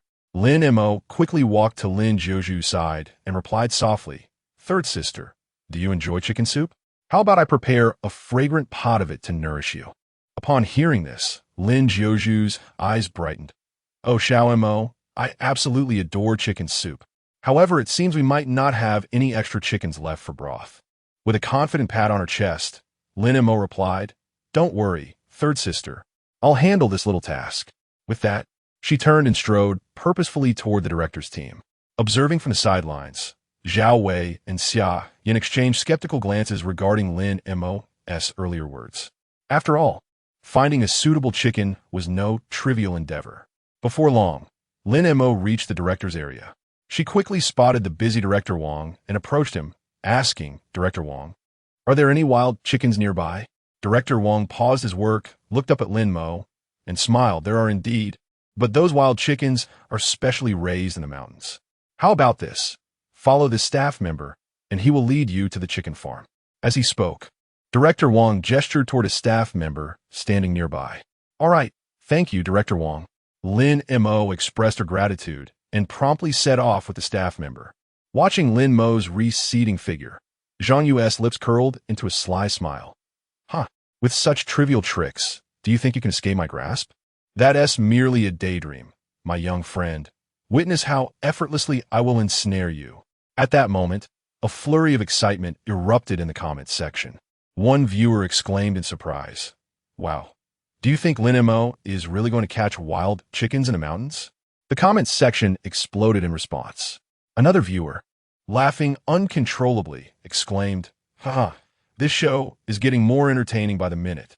Look at Lin Mo. She is a bundle of joy." However, some viewers were touched by the deep bond between Lin Mo and her third sister, expressing their envy. "He is truly kind to Sister Zhu. Their pure sibling affection is truly admirable." With hearts full of anticipation and longing, Lin Mo skipped cheerfully alongside the staff member, her mind already envisioning the satisfied expression on her sister's face as she savored the delightful chicken soup. At the mere thought, her steps quickened involuntarily. Before long, they finally arrived at the poultry farm. As they looked around, they beheld flocks of resplendent wild chickens, their plumage vibrant and their forms plump, leisurely strolling across the grassy expanse in search of sustenance. Chapter 80. A feathered pursuit. The staff member hastily made his way to the wild chicken farm atop the mountain, engaging in an earnest exchange with the affable proprietor. After a brief while, he returned to Lin Mo with a beaming smile. "I've struck a deal. He has agreed to sell us the chicken, but there's a catch. You must personally catch it. Additionally, since this is a last-minute addition to our project, our production team won't be covering the cost." The staff member explained in detail. "Not a problem. Thank you so much." Lin Mo quickly nodded in gratitude. Although he had to dip into his own pocket to procure the chicken, the expense was trivial compared to fulfilling Sanjia's wish. With utmost care, Lin Mo stealthily approached the targeted chicken. Just as he thought victory was within his grasp and prepared to seize it, the chicken, sensing imminent danger, suddenly flapped its wings and soared into the air. Caught off guard, Lin Mo could only flail his arms futilely in the air as he watched the chicken slip away, leaving him in a state of bewilderment. To his dismay, his vigorous attempt had resulted in a few stray feathers adorning his head, rendering him quite disheveled. "Hey, I refuse to believe I can't catch you today," Lin Mo exclaimed in frustration, stamping his foot as he muttered indignantly, before turning to chase after the fleeing fowl. Meanwhile, the staff member, camera in hand, diligently captured this amusing scene and began a live broadcast. As the camera focused on Lin Mo's chicken-catching antics, the live stream erupted with excitement. A flurry of comments flooded the screen. "Haha, Lin Mo is too funny. He has practically a comedic genius. Look at him. Not only did he miss, but he also has a head full of feathers. Absolutely hilarious. Though it's a bit pitiful, the bond between him and his sister is truly enviable." The comments surged like waves, while Lin Mo remained utterly engrossed, tirelessly pursuing the lively flock of chickens. The cameraman, witnessing Lin Mo's relentless determination, couldn't help but feel a twinge of sympathy. As time ticked away, after an arduous effort, the heavens finally favored the earnest, and Lin Mo successfully caught a chicken. However, he was left panting and collapsed on the ground. The hilarity peaked as his head and face were completely covered in feathers from the intense chase, resembling a fluffy creature from a distance. Yet, despite his disheveled appearance, Lin Mo joyfully rose from the ground, tightly clutching his hard-won prize, the chicken he had finally managed to capture. He then eagerly approached the owner to negotiate the price. After a series of negotiations, Lin Mo successfully acquired the chicken for a little over 60 yuan. Once the transaction was completed, the owner thoughtfully placed the chicken into an exquisite cage and handed it to Lin Mo. As he accepted the cage, a radiant smile of joy and satisfaction illuminated Lin Mo's face, and he set off on his journey home with a sense of contentment. Before long, he returned to the campsite with the chicken in tow. Zhao Wei, with her keen eyes, was the first to spot Lin Mo approaching from a distance. She exclaimed excitedly, "Hey, everyone look! Lin Mo is coming back with a cage." Upon hearing her words, the others turned to gaze in his direction, some speculating. It looks like there might be a chicken inside that cage. As Lin Mo drew nearer, the crowd could finally discern the true contents of the cage. Indeed, it was a chicken without a doubt. At that moment, Zhang Yu, who had been standing nearby, wore a dismissive expression and mockingly inquired, "Well, where on earth did you get that chicken? Surely it can't be." Before he could finish his taunt, Lin Mo interrupted him brusquely, "I bought it." His tone was resolute and unwavering, leaving no room for the clever remarks of the self-proclaimed expert. Lin Jiuzhu, taken aback, exclaimed, "Lin Mo, I truly didn't expect you to actually bring back chicken." Her eyes widened, and her mouth slightly agape, clearly astonished by the outcome. "Of course, I promised to help Sanjie restore her health, and I must keep my word," Lin Mo replied confidently, thumping his chest. The sunlight bathed his youthful face, seemingly enhancing his vibrant aura. Summer Yin, observing the scene, felt a stir in her heart. She gazed at Lin Mo with a glimmer of admiration in her eyes. Meanwhile, Lin Jiuzhu was so moved that her eyes glistened with tears, as if her throat had tightened, leaving her speechless. Just then, Lin Mo noticed that Zhang Yu seemed poised to speak again. Without hesitation, he turned and swiftly gathered some firewood and tools for preparing the ingredients, then dashed towards a nearby stream like a gust of wind. In the blink of an eye, he knelt by the water's edge, diligently preparing the chicken. Left behind, Zhang Yu felt a surge of dissatisfaction rising within him. He muttered to himself, "This brat is really giving me no respect. Fine, I'll just have to see what kind of dish he can whip up, but it certainly won't compare to the exquisite meal I've prepared." With that thought, a smirk of disdain crept onto Zhang Yu's lips. Before long, under Lin Mo's deft and efficient handling, the once lively chicken had been transformed into evenly sized and neatly shaped pieces of meat. Once everything was in order, he carefully placed the chicken into a bowl, ready to showcase his culinary skills and create a delectable dish. Subsequently, Lin Mo, akin to a seasoned chef, methodically added water and kindled the fire. When the water boiled and writhed like a silver dragon, he gracefully placed the chicken into the pot, reminiscent of an elegant dancer. Meanwhile, Lin Mo rested languidly nearby, his gaze akin to a gentle spring breeze, softly caressing the meandering stream as he reveled in the picturesque beauty that surrounded him. Chapter 81. The culinary incompetence of Lin Jiuzhu. As time passed, approximately half an hour later, Lin Mo skillfully began adding the meticulously prepared ingredients into the pot. The ingredients, a vibrant array of colors and varieties, were placed methodically into the vessel, one by one. After completing the addition of the components, Lin Mo did not rush. Instead, he patiently controlled the heat, allowing the ingredients to simmer gently. Meanwhile, others at the campsite became busy, and it wasn't long before the air was filled with tantalizing aromas. Sitting nearby, Lin Mo was suddenly enveloped by a rich fragrance. Curiosity piqued. He stood up and followed the scent. Soon, he found himself in front of Xia Yin, who was standing by a steaming pot, which contained a beautifully golden, aromatic chicken. "Wow, impressive." Lin Mo couldn't help but internally marvel. "I never expected someone who appears so dominant to possess such remarkable culinary skills. Is it true that the more assertive one is, the more capable they become? This has truly reshaped my perception of a wealthy heiress." He mused further, glancing over at Lin Jiuzhu, whose ginger-cutting skills left much to be desired. Initially in a pleasant mood, Lin Jiuzhu's expression darkened instantaneously upon overhearing Lin Mo's thoughts, especially when she realized he was comparing her to Zhao Xiaoyan. A surge of anger ignited within her. She clenched her jaw tightly and glared at Lin Mo, her gaze seemingly capable of piercing through him. However, at that moment, Lin Mo remained blissfully unaware of the fury emanating from Lin Jiuzhu. He merely intended to glance at the fish Zhao Wei was cooking, but inadvertently met Lin Jiuzhu's menacing eyes. In an instant, a chill enveloped him, causing him to shudder involuntarily. What on earth is going on with third sister? Why is she staring at me like that? Could it be that I have chicken feathers on my face? Lin Mo pondered, instinctively touching his cheek while muttering to himself. That can't be the case. I made sure to clean up properly. So why is she looking at me like that? It's quite perplexing. Lin Jiuzhu, initially filled with wrath, was preparing to reprimand Lin Mo. However, upon hearing his peculiar and colorful self-doubts, her anger mysteriously dissipated by a significant degree. With a huff, she diverted her gaze elsewhere, choosing to ignore Lin Mo. At that moment, Lin Mo, noticing that third sister was no longer fixated on him, quickly shifted his attention and caught sight of the fish Zhao Wei was preparing. His eyes lit up with anticipation as he eagerly addressed Zhao Wei. Sister Wei, may I take a look at the sweet and sour fish you have crafted? Upon hearing this, Zhao Wei's face brightened with joy, and she readily replied, of course. That's no problem at all. With that, she lifted the pot lid with a flourish.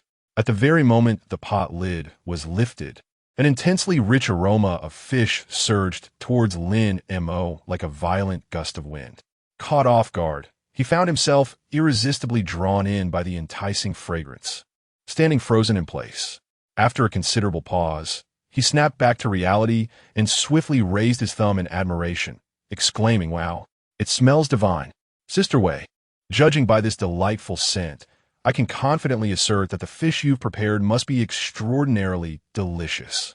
Faced with Lin Mo's unabashed praise, Zhao Wei felt a tinge of shyness, her cheeks flushing as she softly replied, "Oh, you flatter me. It's really not that impressive." Subsequently, Lin Mo walked briskly toward Zhang Yu and Shui Yang. Upon nearing, he observed Zhang Yu standing at the stove, deftly flipping and stirring the ingredients in the pot with a spatula, which danced joyfully in response to his skilled movements. The enticing aroma wafted through the air, tantalizingly appetizing. However, upon closer inspection, despite the dish's fragrant allure, its appearance left much to be desired.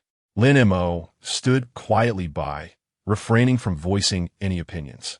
At that moment, Zhang Yu, without hesitation, grabbed a packet of salt and, with a careless flourish, accidentally emptied the entire contents into the pot. He quickly halted his actions, but it was too late. Witnessing this, Lin Mo was left utterly astonished, thinking to himself, "Oh dear, has this fellow lost his mind? He just added so much soy sauce for flavor, and now he's dumping in that much salt. Can this dish even be salvaged?" Unable to contain himself, Lin Mo spoke up, "Really? You've already added so much soy sauce. Why add so much salt?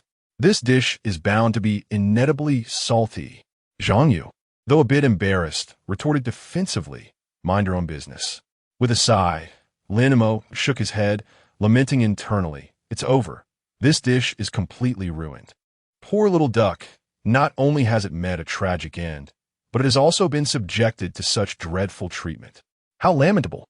With that, he turned away and leisurely strolled back to the nearby brook. Meanwhile, Lin Jiuzhu, who had been quietly observing the commotion, turned her gaze towards the duck that Zhang Yu was preparing after overhearing Lin Mo's thoughts. Zhang Yu, seeing her interest, mistakenly believed she admired his culinary skills, oblivious to her utter disdain for the dish he had created. Once Lin Jiuzhu shifted her attention away from Zhang Yu, Shui Yang, who had been silently observing, could no longer restrain himself and asked, "Brother Yu, did you really just add an entire packet of salt in one go? Can this dish even be palatable?" His eyes widened, displaying a mixture of disbelief and concern. Upon hearing this, Zhang Yu felt a pang of anxiety, but he maintained a facade of calmness as he quietly replied, "Fool, at this point, hurry and add some water. It might still be salvaged. Move quickly, fetch some water." With that, he gently nudged Shui Yang with his hand. Upon receiving the directive, Shui Yang felt an overwhelming sense of urgency and did not dare to delay even for a moment. He promptly turned and dashed toward the kitchen faucet, swiftly filling a large bowl with clear water before making his way back to the stove in a hurried manner. Subsequently, the two of them joined forces to pour the bowl of water into the pot. However, an unforeseen turn of events transpired. The dish that was meant to be a fragrant stir-fried duck had, after such tumult, transformed into a murky and unappetizing broth. Chapter 82. Water-cooked duck after a considerable interval. The enticing aroma permeating the kitchen intensified, signaling the completion of all dishes. The meticulously crafted chicken soup prepared by Lin Mo had reached the perfect simmering point. He gingerly transported the earthen pot brimming with chicken soup to the dining table. No sooner had he set it down than Lin Jiuzhu, who had been eagerly awaiting, hurried over with anticipation. With a radiant smile adorning his face, Lin Mo warmly beckoned. "Third sister, come quickly and see how splendidly I have simmered this pot of chicken soup." Upon finishing his words, he delicately lifted the lid of the pot, and a surge of scalding steam rose, carrying with it an irresistible fragrance that swiftly enveloped the room. Lin Jiuzhu first scrutinized the golden-hued, thick broth of the chicken soup before leaning in to inhale the delightful aroma, nodding in satisfaction as she remarked, "Indeed, it exudes the authentic essence of chicken soup." Without delay, Lin Mo adeptly retrieved a ladle and generously served each person a steaming bowl of fragrant chicken soup. The guests, witnessing this, eagerly picked up their chopsticks and joyfully indulged in the sumptuous dinner. Lin Montak, Unabbasit, seized his chopsticks and targeted the beautifully prepared sweet and sour fish crafted by Zhao Wei. "Wow, Sister Wei's sweet and sour fish is simply divine," he exclaimed, savoring the fish with genuine admiration. Before long, the dishes prepared by Zhao Wei and Xia Yin garnered unanimous praise and commendation from everyone. However, when it came time to sample the roasted duck made by Zhang Yu, a subtle shift occurred. Lin Mo observed the glistening duck on the plate, feeling no inclination to serve himself. In contrast, Zhang Yu appeared exceptionally confident and generous, cheerfully inviting everyone, "Come on, don't be shy, try my duck." Zhao Wei peered curiously at the dish, then reached for a piece of duck to place in her small bowl. Examining the morsel closely, she frowned and questioned, "Brother Yu, did you forget to add salt? It seems rather bland." Summer Yin, overhearing this, quickly picked up a piece of duck herself, echoing, "Yes, it has seemed to lack a bit of saltiness." Standing nearby, Lin Mo could hardly contain his amusement, a sly smile creeping onto his face as he thought, "Ha ha ha, how dare he claim it has no flavor? He must have added an entire packet of salt. Just wait until you taste it." As he pondered this, his gaze fell upon the dish before him. Yet, at that moment, Lin Mo noticed that the previously dark-colored dish had taken on an oddly altered appearance. Frowning, he began to contemplate the cause. It was definitely darker just a moment ago. How has it changed so drastically? Oh, I've figured it out. He must have secretly added water. Moreover, it seems he added quite a bit. Surely he didn't pour an entire pot of water, or else it wouldn't have transformed like this. Thus, it is possible that the dish would not be as salty. With this thought, Lin Mo's mood lightened slightly. At that moment, Zhang Yu and Shui Yang gazed at Lin Jiuzhu with eager anticipation, enthusiastically calling out, "Jiuzhu, come, you must try it." Upon hearing their invitation, Lin Jiuzhu instinctively glanced at Lin Mo, for she was already aware of his inner thoughts. Although she understood that the dish might not be as salty as imagined, she still resolutely shook her head, politely declining, "Oh dear, I truly apologize, Yuga, but I have never been particularly fond of duck, so perhaps I'll pass this time." Zhang Yu, displaying remarkable generosity, quickly waved his hand and chuckled, no worries, then you too can try it first." With that, he turned his attention to the others. At that moment, Zhao Wei cautiously picked up a small piece of duck meat and delicately placed it in her mouth to chew. However, after only a few bites, her expression drastically changed, and she immediately spat out the food as if choked by something. On the other side, Xia Yan's reaction was even more exaggerated. She merely touched the duck meat with the tip of her tongue and, as if electrocuted, quickly expelled it, exclaiming loudly, "Wow, this is far too salty." Lin Mo and Lin Jiuzhu stood quietly, observing the unfolding scene with faint smiles, as if they had anticipated such an outcome. The live stream was now inundated with an avalanche of comments, viewers laughing uncontrollably, nearly unable to contain their amusement. The screen was filled with a flurry of joyous remarks. Ha ha ha. This chain of laughter seemed almost audible, echoing with merriment.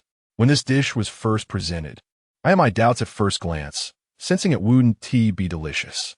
Indeed, I thought the same when I heard Zhao Wei and Xia Yin say it lacked flavor. I truly believed them, only to be slapped in the face by reality. I just witnessed Zhang Yu's antics in the kitchen. Oh dear, do tell. What exactly did he do? He initially dumped an entire bag of salt directly into the pot. My heavens, how salty could it possibly be? And it gets even more absurd. As if that weren't enough, he then poured in a whole pot of water. Wow. Can anything made this way even be edible? I'm so relieved it wasn't me who bore the brunt of this disaster. Exactly. I feel so sorry for our sister Wei and sister Yin. I genuinely worry for them.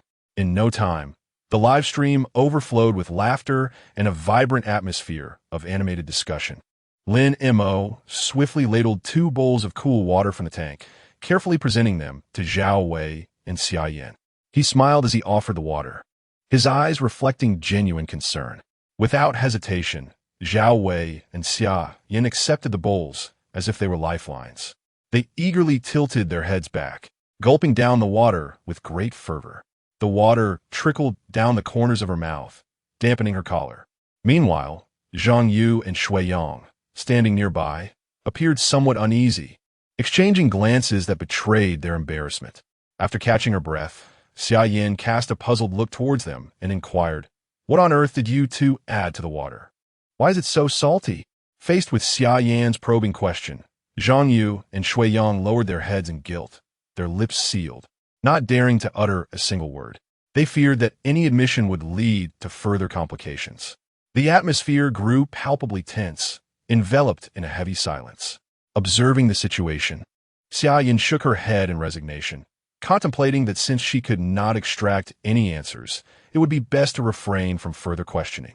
She turned her attention to Lin Mo, who was eagerly beckoning. Come, Wei Jia, Yin Jia, don't just sip on cold water. Come and savor the warm soup I've meticulously prepared to warm your stomach. Chapter 83. The tent collapsed. Zhao Wei cautiously lifted her bowl, delicately scooping a small spoonful of golden chicken soup with her spoon and bringing it to her lips. After gently blowing on it a few times, she savored the warmth as it entered her mouth. Her eyes narrowed slightly, a look of rapture gracing her face. Beside her, Xia Yin, unable to contain her curiosity, eagerly followed suit and took a small taste, her expression mirroring the delight of Zhao Wei. Observing their satisfaction, Lin Mo couldn't help but smile, a look of contentment playing at the corners of his mouth. Undoubtedly, this chicken soup had garnered unanimous approval, its flavor remarkably delightful. Zhao Wei set down her spoon, lifted her bowl once more, and took another gentle sip, relishing the exquisite taste. After a considerable pause, she finally spoke. This is truly wonderful. The chicken soup is extraordinarily fragrant and leaves a lingering aftertaste." Hearing Zhao Wei's praise, Xia Yin quickly nodded in agreement. At that moment, Lin Jiuzhu, who had remained silent, gazed at the joyful expressions around him and couldn't help but chuckle, exclaiming, "Xiao Mo, this is impressive. You've crafted such a delicious chicken soup." Flattered by the compliment, Lin Mo beamed with joy, enthusiastically urging, "You 3 must drink more. There's plenty left in the pot." Zhao Wei and Xia Yin exchanged smiles and nodded in acknowledgement. Thus, the 3 continued to enjoy their sumptuous dinner with delight. However, in stark contrast to the harmonious and joyful atmosphere at one end of the table, Zhang Yu appeared particularly desolate at the other end. He silently watched as the others relished their meal, his heart brimming with resentment and jealousy, especially towards Lin Mo, his animosity intensifying. On the other hand, Shui Yang, sitting at the same table, did not share Zhang Yu's extreme sentiments. Although he felt a twinge of discontent, he remained relatively calm. Time flew by, and soon everyone had eaten their fill. The dishes on the table were completely devoured, leaving not a morsel behind, a perfect embodiment of the clean plate initiative, ensuring no food was wasted. Curiously, however, The plate of roast duck in front of Zhang Yu remained untouched, as if forgotten in a corner. After the meal, the group tidied up a bit, and night had fallen. They gathered together, basking in the serene ambience of the evening, commencing their camping time. Once night enveloped the surroundings, Zhang Yu stood awkwardly to the side, hesitant to step into the kitchen once more. He merely assisted Lin Mo occasionally. Meanwhile, Lin Mo naturally took center stage in the kitchen, showcasing his exceptional culinary skills. With deft hands and swift movements, he soon presented dish after dish, each a visual and aromatic delight, tantalizing everyone's taste buds. As expected, when the dishes were served, the crowd was effusive in their praise, expressing genuine admiration and fondness for Lin Mo's culinary artistry. After indulging in dinner, following the meticulously crafted arrangements by the production team, everyone united their efforts to accomplish a rather formidable task. Upon its completion, a wave of fatigue washed over them, prompting a brief respite. As the hour grew late, they each retreated to their respective quarters, preparing to embrace the realm of sweet slumber. However, in the stillness of the night, Lin Mo had already succumbed to deep sleep, his snores resonating rhythmically. Suddenly, a fierce gale swept through, mercilessly battering the tent shared by Zhang Yu and Shui Yang. The wind arrived with such ferocity that it slightly skewed their tent. Before the two could comprehend the situation, an even stronger gust surged forth, accompanied by a deafening crash, causing the entire structure to collapse, heavily pinning them beneath its weight. In an instant, the two were jolted from their dreams, their startled cries piercing the tranquil night, rousing Lin Jiuzhu and the other three nearby. They hastily emerged, bleary-eyed, to investigate the commotion. Upon arriving at the scene, they quickly discerned the unfortunate truth: the tent had fallen. Without hesitation, they rushed to assist in propping it back up. After considerable effort, they managed to restore the tent to its rightful position, allowing Zhang Yu and Shui Yang to emerge, disheveled yet unharmed. Just as Lin Jiuzhu and the others released their grip to catch their breath, the ill-fated tent, as if mocking them, once again collapsed without warning. Faced with this bizarre occurrence, the three exchanged bewildered glances, their expressions rife with confusion. Eventually, their collective gaze turned towards Zhang Yu, seemingly seeking a rational explanation from him. Observing their looks, Zhang Yu waved his hands frantically, exclaiming, "Oh dear, this is not my fault. Look at how ferocious the wind is. I am powerless against it." Xiaoyan examined the tent closely and soon noticed that several supports had not been correctly installed. Without hesitation, she set about rectifying the situation. However, upon completing the installation, she was astonished to find the entire tent still askew. "It's crooked," she remarked, furrowing her brow. Upon hearing this, Shui Yang approached to inspect the matter as well, appearing somewhat at a loss. "What should we do now?" he asked, scratching his head, a look of distress etched upon his face. At that moment, Lin Jiuzhu pondered briefly before proposing, "Why don't we seek Lin Mo's insight? Perhaps he might have a solution." "Yes, that could be worth a try." Zhao Wei concurred with a nod. However, Zhang Yu, who had remained silent until then, now displayed a frown, seemingly displeased with the suggestion. Noting that no one else voiced objections, Lin Jiuzhu turned and made her way towards Lin Mo's tent. She approached the entrance of the tent and softly called out a few times, "Xiao Mo, Xiao Mo." However, no response echoed back. Instead, a loud snoring sound reverberated from within. Lin Jiuzhu shook her head in exasperation, pondering how deeply this fellow was sleeping. Upon closer inspection, she noticed that the zipper of the tent was not fully secured. Therefore, she cautiously opened a small gap and slipped inside the tent. Once inside, Lin Jiuzhu immediately spotted Lin Mo sprawled out and soundly asleep. He lay in a disarrayed manner, mouth slightly agape, with snores booming like thunder. Unable to contain her amusement, Lin Jiuzhu erupted into laughter, finding the scene before her exceedingly entertaining. Subsequently, she took out her phone and quickly pressed the shutter button, capturing a photograph of the slumbering Lin Mo as a keepsake. After taking the picture, she gently nudged Lin Mo's shoulder, attempting to rouse him from his slumber. Chapter 84. Erecting the tent, Lin Mo lay with his eyes tightly shut, lost in the embrace of slumber. Suddenly, a gentle shake roused him from his delightful dreams. As he slowly opened his eyes, still veiled in drowsiness, a flicker of fear surged within him. Could it be that he had encountered a ghost? However, upon discerning the identity of the person before him, his heart plummeted back into a state of calm. It was none other than his third sister, Lin Jiuzhu, who stood before him, lightly shaking him awake. With a sigh of relief, Lin Mo inwardly complained, "Oh, sister, why must you shake me so vigorously? You nearly frightened me into believing I had seen a spirit." Hearing his familiar thoughts, Lin Jiuzhu's lips involuntarily curled into a gentle smile. Gripping Lin Mo's hand tightly, she anxiously exclaimed, "Little Mo, there's trouble. Zhang Yu in Shui Yang's tent has collapsed for some unknown reason, and none of us are adept at repairs. So we've come to seek your assistance." Upon learning of the predicament with Zhang Yu and Shui Yang's tent, Lin Mo immediately felt reluctant. It was well known that Zhang Yu often exuded an air of self-importance, and Lin Mo had little desire to assist someone he deemed a pretentious expert. Thus, he grumbled to himself, help that so-called expert? I think not. Let whoever wishes to go do so." However, he dared not voice such sentiments in front of Lin Jiuzhu. Sensing his reluctance, she quickly implored, "Little Mo, I am asking you as your sister. For my sake, could you please lend him a hand? After all, we are currently filming a program. It would be quite embarrassing for me if a trivial matter led to discord." Lin Mo, unable to bear the thought of his sister experiencing any distress, relented and nodded in resignation. All right, sister, I shall go. I certainly wouldn't want to cause you any embarrassment." With that, he swiftly sat up and followed Lin Jiuzhu toward Zhang Yu and Shui Yang's tent. Upon arriving at the collapsed structure, they found Zhang Yu squatting there, anxiously poking and prodding while muttering incessantly to himself, clearly trying to identify the source of the problem.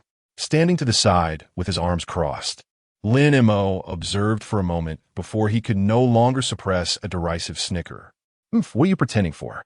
But discerning, I can see you have no clue how to pitch a tent, yet you insist on trying to do it yourself." Despite his scornful thoughts, Lin Mo gradually crouched down, beginning to meticulously examine the chaotic mess before him. As seconds ticked by, Zhang Yu, noticing Lin Mo engrossed in his inspection without making any progress, felt a surge of smugness. He couldn't resist taunting. Well, even the clever and astute Lin Mo cannot seem to find the issue. Clearly, this is not my fault. The tent must have a quality defect. However, before he could finish his sentence, Lin Mo brusquely interrupted him. Enough with the excuses. I've already identified the problem. It stems from your initial missteps during the setup. Later, despite the impending danger, he insisted on forcefully propping it up, resulting in the main support frame getting stuck. It would indeed be a miracle if it could be assembled. We must promptly notify the production team to send someone for repairs. Upon hearing this, Zhang Yu felt a wave of embarrassment wash over him, and in a fit of anger, he retorted, It's easy for you to say. If you're so capable, why don't you come and fix it yourself? Merely pointing out others' faults is hardly a skill. You seem to be nothing but a loudmouth." As the two remained locked in a tense standoff, the atmosphere thickening with animosity, Zhao Wei hurriedly stepped forward to mediate, saying, "Oh dear. You both should calm down and stop arguing. We are all here as companions for the show. Let's communicate politely." Lin Mo shot Zhang Yu a disdainful glance and replied curtly, "I have no time to engage in a verbal spar with him. Besides, I lack the proper tools for repair. Even if I wished to help, I would be powerless. In any case, it's not my tent. If he wants to seek help or not, that's entirely up to him." With that, Lin Mo turned on his heel and strode toward his own tent without looking back. Seeing Lin Mo enter the tent without a backward glance, Lin Jiuzhu felt a surge of anxiety and called out, "Xiao Mo." However, that figure seemed oblivious, directly disappearing into the tent. Shortly thereafter, a rustling sound emanated from within, followed by a thud as a heavy object hit the ground. It turned out that Lin Mo had entered the tent and, without even removing his clothes or shoes, collapsed onto the bed and fell into a deep slumber. Meanwhile, Zhang Yu, observing Lin Mo's reckless behavior, was infuriated, stomping his feet in frustration, his face flushed with anger as he muttered, "This kid is truly outrageous." Lin Jiuzhu, witnessing this, quickly approached to offer comfort. "Brother Yu, please calm down. I don't think Xiao and Mo meant any harm. How about we quickly find someone from the production team to assist? After all, we have other important tasks tomorrow, and everyone needs a good rest tonight." Zhao Wei and Xia Yin, hearing Lin Jiuzhu's words, nodded in agreement. "Yes, brother Yu, getting angry won't resolve the issue. It's better to let the production team come and see how to handle it." Seeing that everyone was in agreement, Zhang Yu, although still somewhat irritated, recognized that the priority was to resolve the situation. Taking a deep breath to steady his emotions, he turned and walked towards the production team. Before long, Zhang Yu returned hastily with several staff members from the production team. They surrounded the tent, examining it meticulously, and one of them finally spoke. "Based on our preliminary assessment, the reason this tent collapsed unexpectedly is due to a loosening of the support frame, compounded by the strong winds earlier, which led to this unfortunate incident." Upon hearing this explanation, Zhang Yu's expression darkened significantly. It was worth noting that Lin Mo had mentioned the same thing to him earlier, but at that time, he had dismissed it, thinking Lin Mo was merely making excuses to evade responsibility. It now appeared that he had unjustly blamed the other. As Zhang Yu contemplated this, he could not help but feel a burning flush on his face, wishing fervently to find a crevice in the ground to hide himself. The others, upon witnessing his awkward demeanor, merely exchanged knowing smiles, choosing to remain silent. Fortunately, the staff were quick and efficient, promptly repairing the tent in a short span of time. Once everything was tidied up, they bid each other good night and returned to their respective tents to rest. As the last light was extinguished, the entire campsite returned to tranquility, as if the minor commotion that had just transpired had never occurred. Chapter 85. The cunning Zhang Yu as dawn broke the following morning. With the eastern sky just beginning to glow, Zhang Yu, like an arrow released from its bow, eagerly opened his eyes and swiftly rose to dress. Reflecting on the events of the previous day, he contemplated treating everyone to a sumptuous breakfast, though Lin Mo was decidedly excluded from his generous intentions. Before long, his companions began to emerge from their tents like mushrooms after a rain, one by one. Yet, Lin Mo remained curled up in his tent like a lazy cat, blissfully snoring and lost in deep slumber. Meanwhile, Zhang Yu skillfully prepared steaming bowls of noodles with the deftness of a master chef. As the others gathered around to savor this delightful meal, their faces blossomed with satisfied smiles, reminiscent of spring flowers in full bloom. They could not help but extol Zhang Yu's culinary prowess, with some even declaring that the noodles surpassed all the gourmet delicacies they had previously tasted. Just as everyone was relishing the meal, the kind-hearted Lin Jiuzhu suddenly lifted her head to gaze at Zhang Yu and, with the tenderness of a saint, suggested, "Zhang Yu, why don't we save some noodles for Lin Mo? Otherwise, he'll wake up to find nothing to eat." However, Zhang Yu merely cast a cursory glance in Lin Mo's tense direction, a slight smirk curling at the corners of his mouth, revealing a chill colder than winter itself.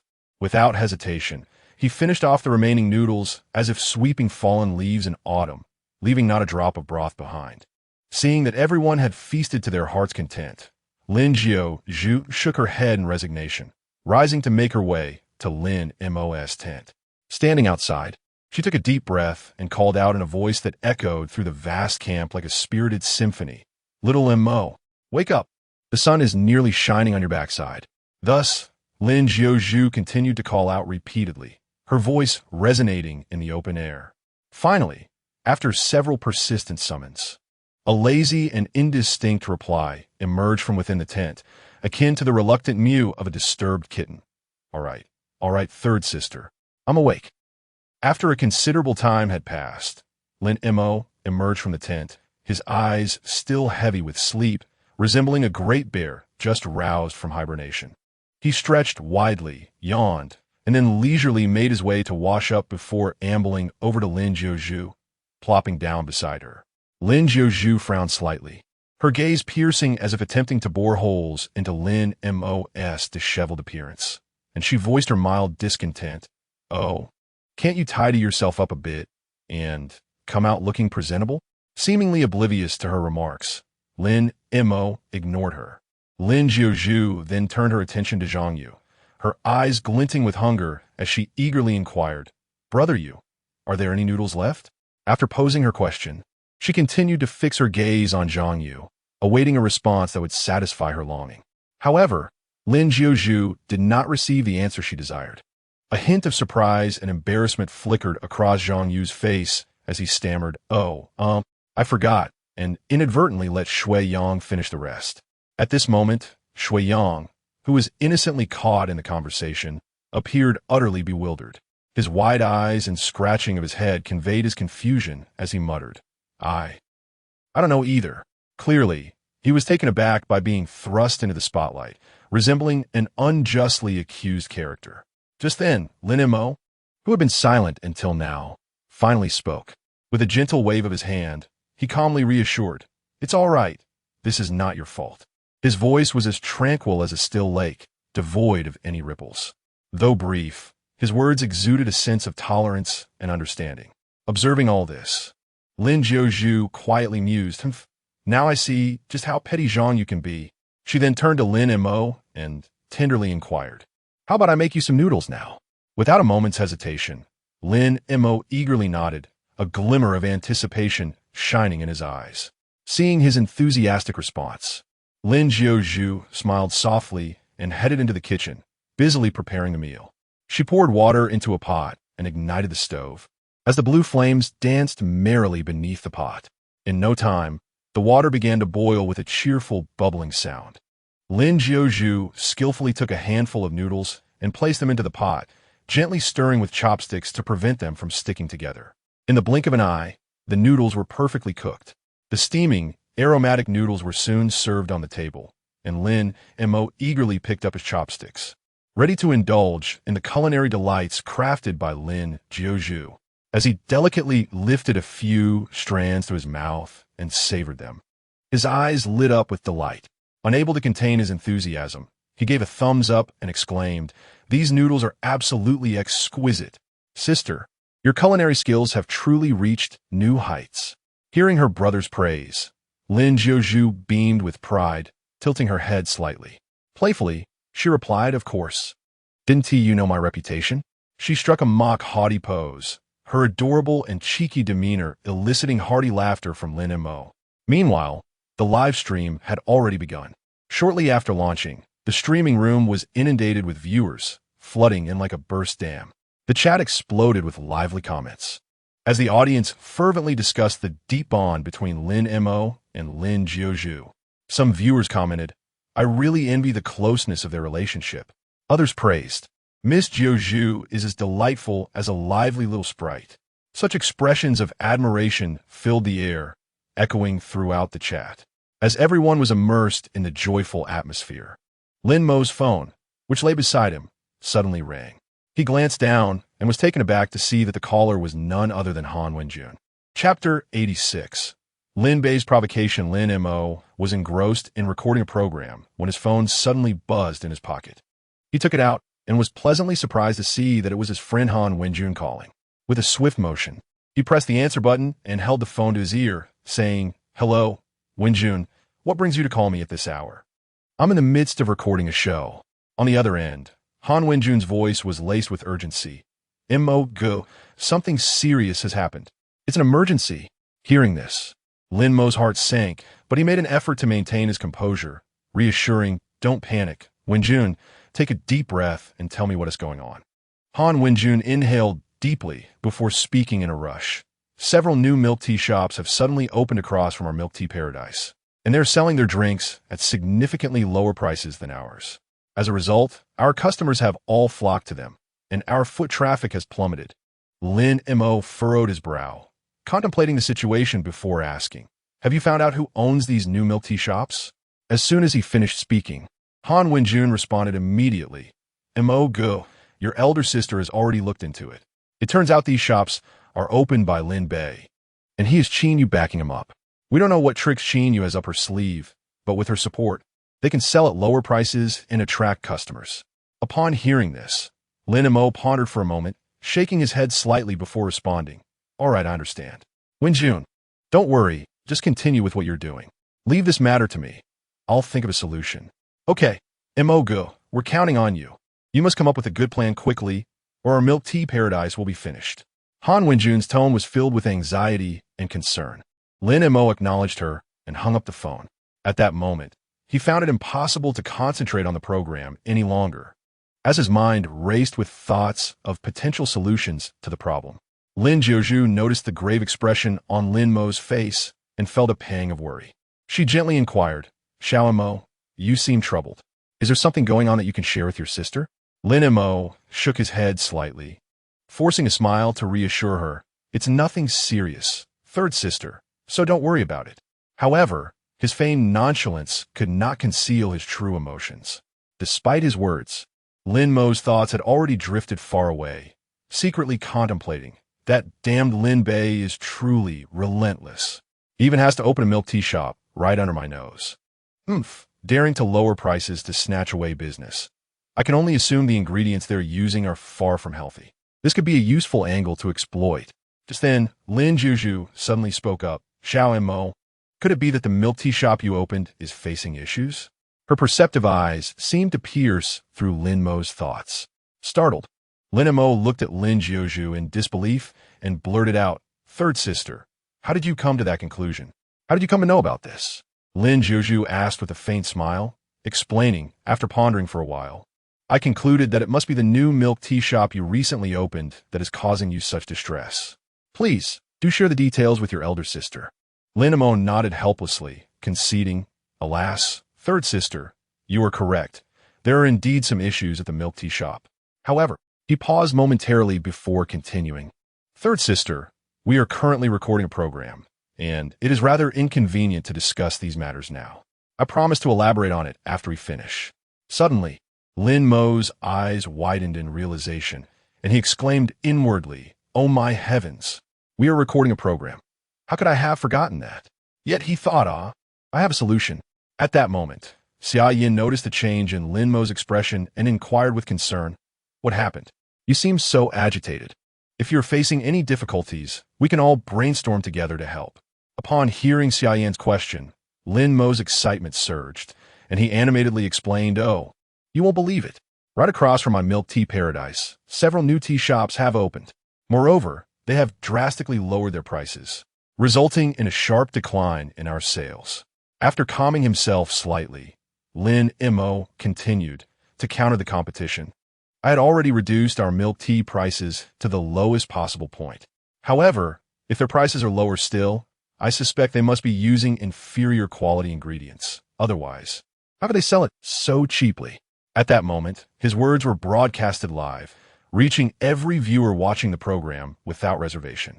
Instantly, the barrage of comments erupted like a volcano. The screen was filled with astonishing messages. Oh my goodness! I had no idea Milk Tea Paradise was run by Lin Mo.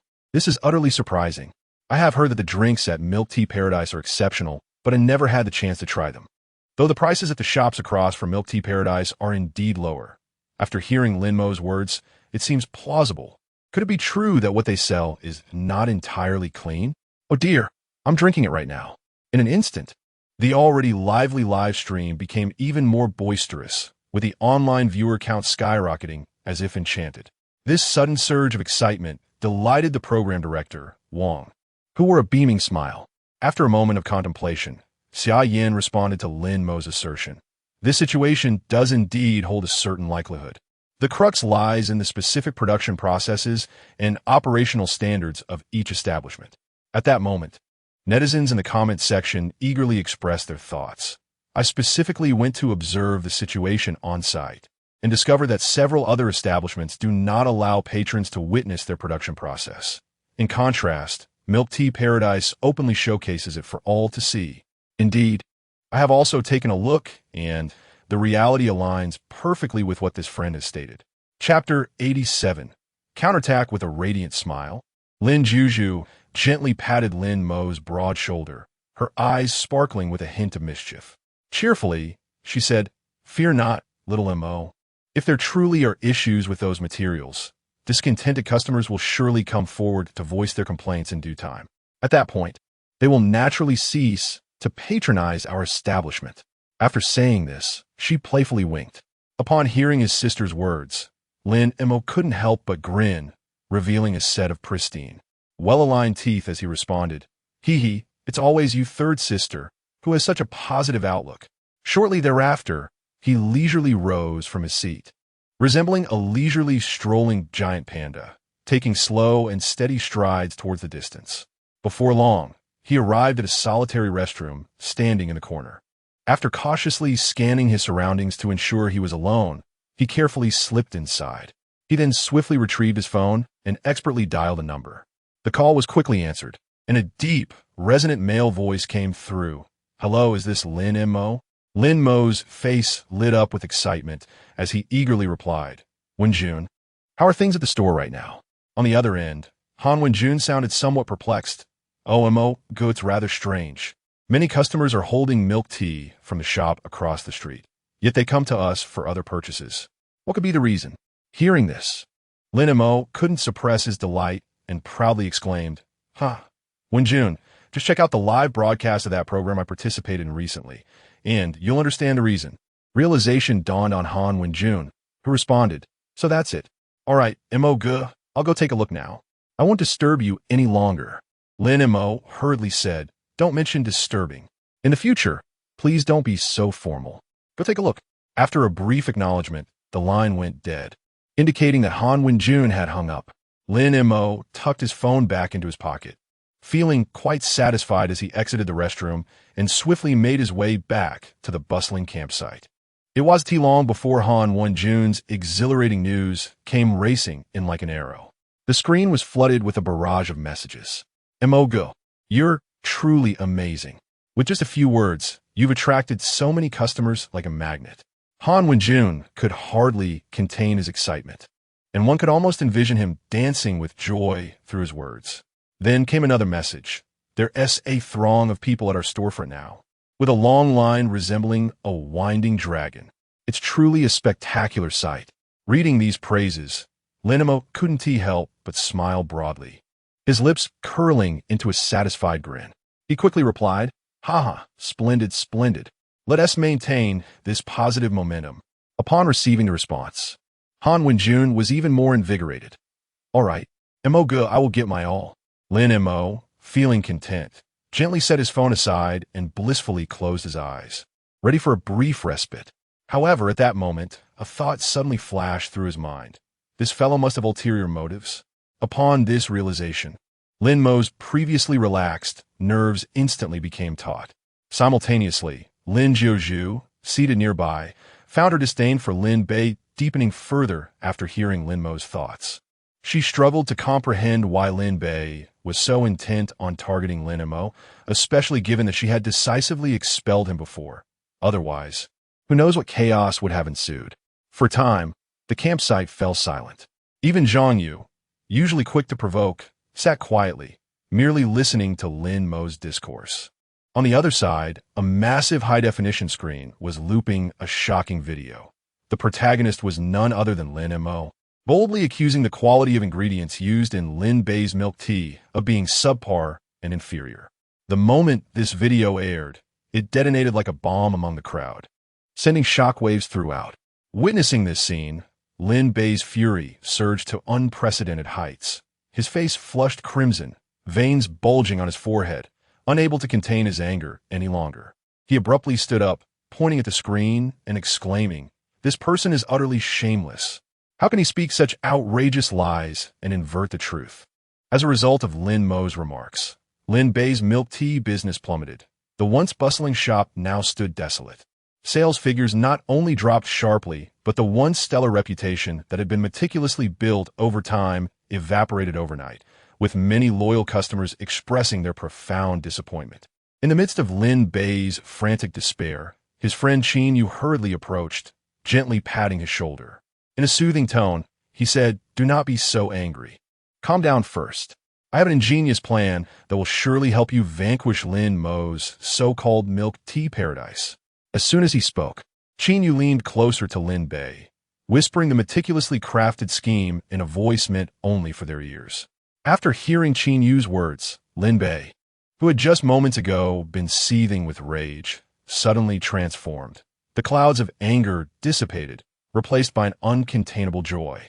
At that moment, the once dull light in his eyes reignited with hope, shimmering with fervent desire. It was as though he could already envision the splendid scene of his triumph over Lin Mo, his heart brimming with exhilaration and delight at the prospect of overcoming his rival. As this incident slowly drew to a close, the day's camping activities approached their conclusion. Overall, today's experiences bore little difference from yesterday's. Yet, amidst this seemingly tranquil process, small interludes occasionally emerged. Zhang Yu, the mischievous rascal, would sporadically stir up some trouble, causing minor disruptions. Fortunately, the astute and clever Lin Mo was always quick to respond, deftly resolving each issue as it arose. Thus, time passed silently, and the two-day, one-night camping journey finally reached its conclusion. Lin Mo followed Lin Jiuzhu as they bid farewell to their fellow campers, exchanging a few pleasantries before boarding their return flight. After indulging in the joys of outdoor activities over the past couple of days, they both felt a degree of exhaustion. Consequently, upon entering the aircraft, Lin Mo and Lin Jiuzhu swiftly found their comfortable seats and settled in quietly, allowing themselves to be enveloped in a cocoon of tranquility, relishing the opportunity to unwind and rest. Approximately an hour later, the plane made a smooth landing on the airport runway. Lin Mo, closely trailing Lin Jiuzhu, exited the cabin and set foot once again on familiar ground. Before long, they arrived at the grand entrance of the Lin family's magnificent residence. Chapter 88. The incident involving Han Wenjun upon returning home. Lin Mo, visibly fatigued, entered the house and sank into the sofa, engaging in casual conversation with his family. They exchanged remarks about the trivial events of the day, their laughter echoing intermittently within the room. After a while, Lin Mo felt an uncomfortable stickiness enveloping him, prompting him to rise and head towards the bathroom for a soothing hot shower. After a day filled with bustling activity, he longed for a moment of relaxation. Standing beneath the showerhead, he allowed the warm water to cascade over him, washing away the day's weariness. Once he completed a shower, Lin Mo hastily dried his hair with a towel and donned a loose-fitting nightgown, collapsing onto his bed like a languorous cat. Lying there, he did not drift off to sleep immediately. Instead, he closed his eyes and pondered the events surrounding Lin Bei's opening of a milk tea shop. It was evident that Lin Bei had opened the shop with the intention of provoking him, seeking to challenge Lin Mo. Fortunately, Lin Mo had cleverly utilized a live broadcast to defuse that crisis.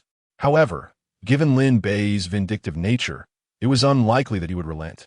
One could only speculate what underhanded schemes he might devise next. As these thoughts swirled in his mind, Lin Mo furrowed his brow.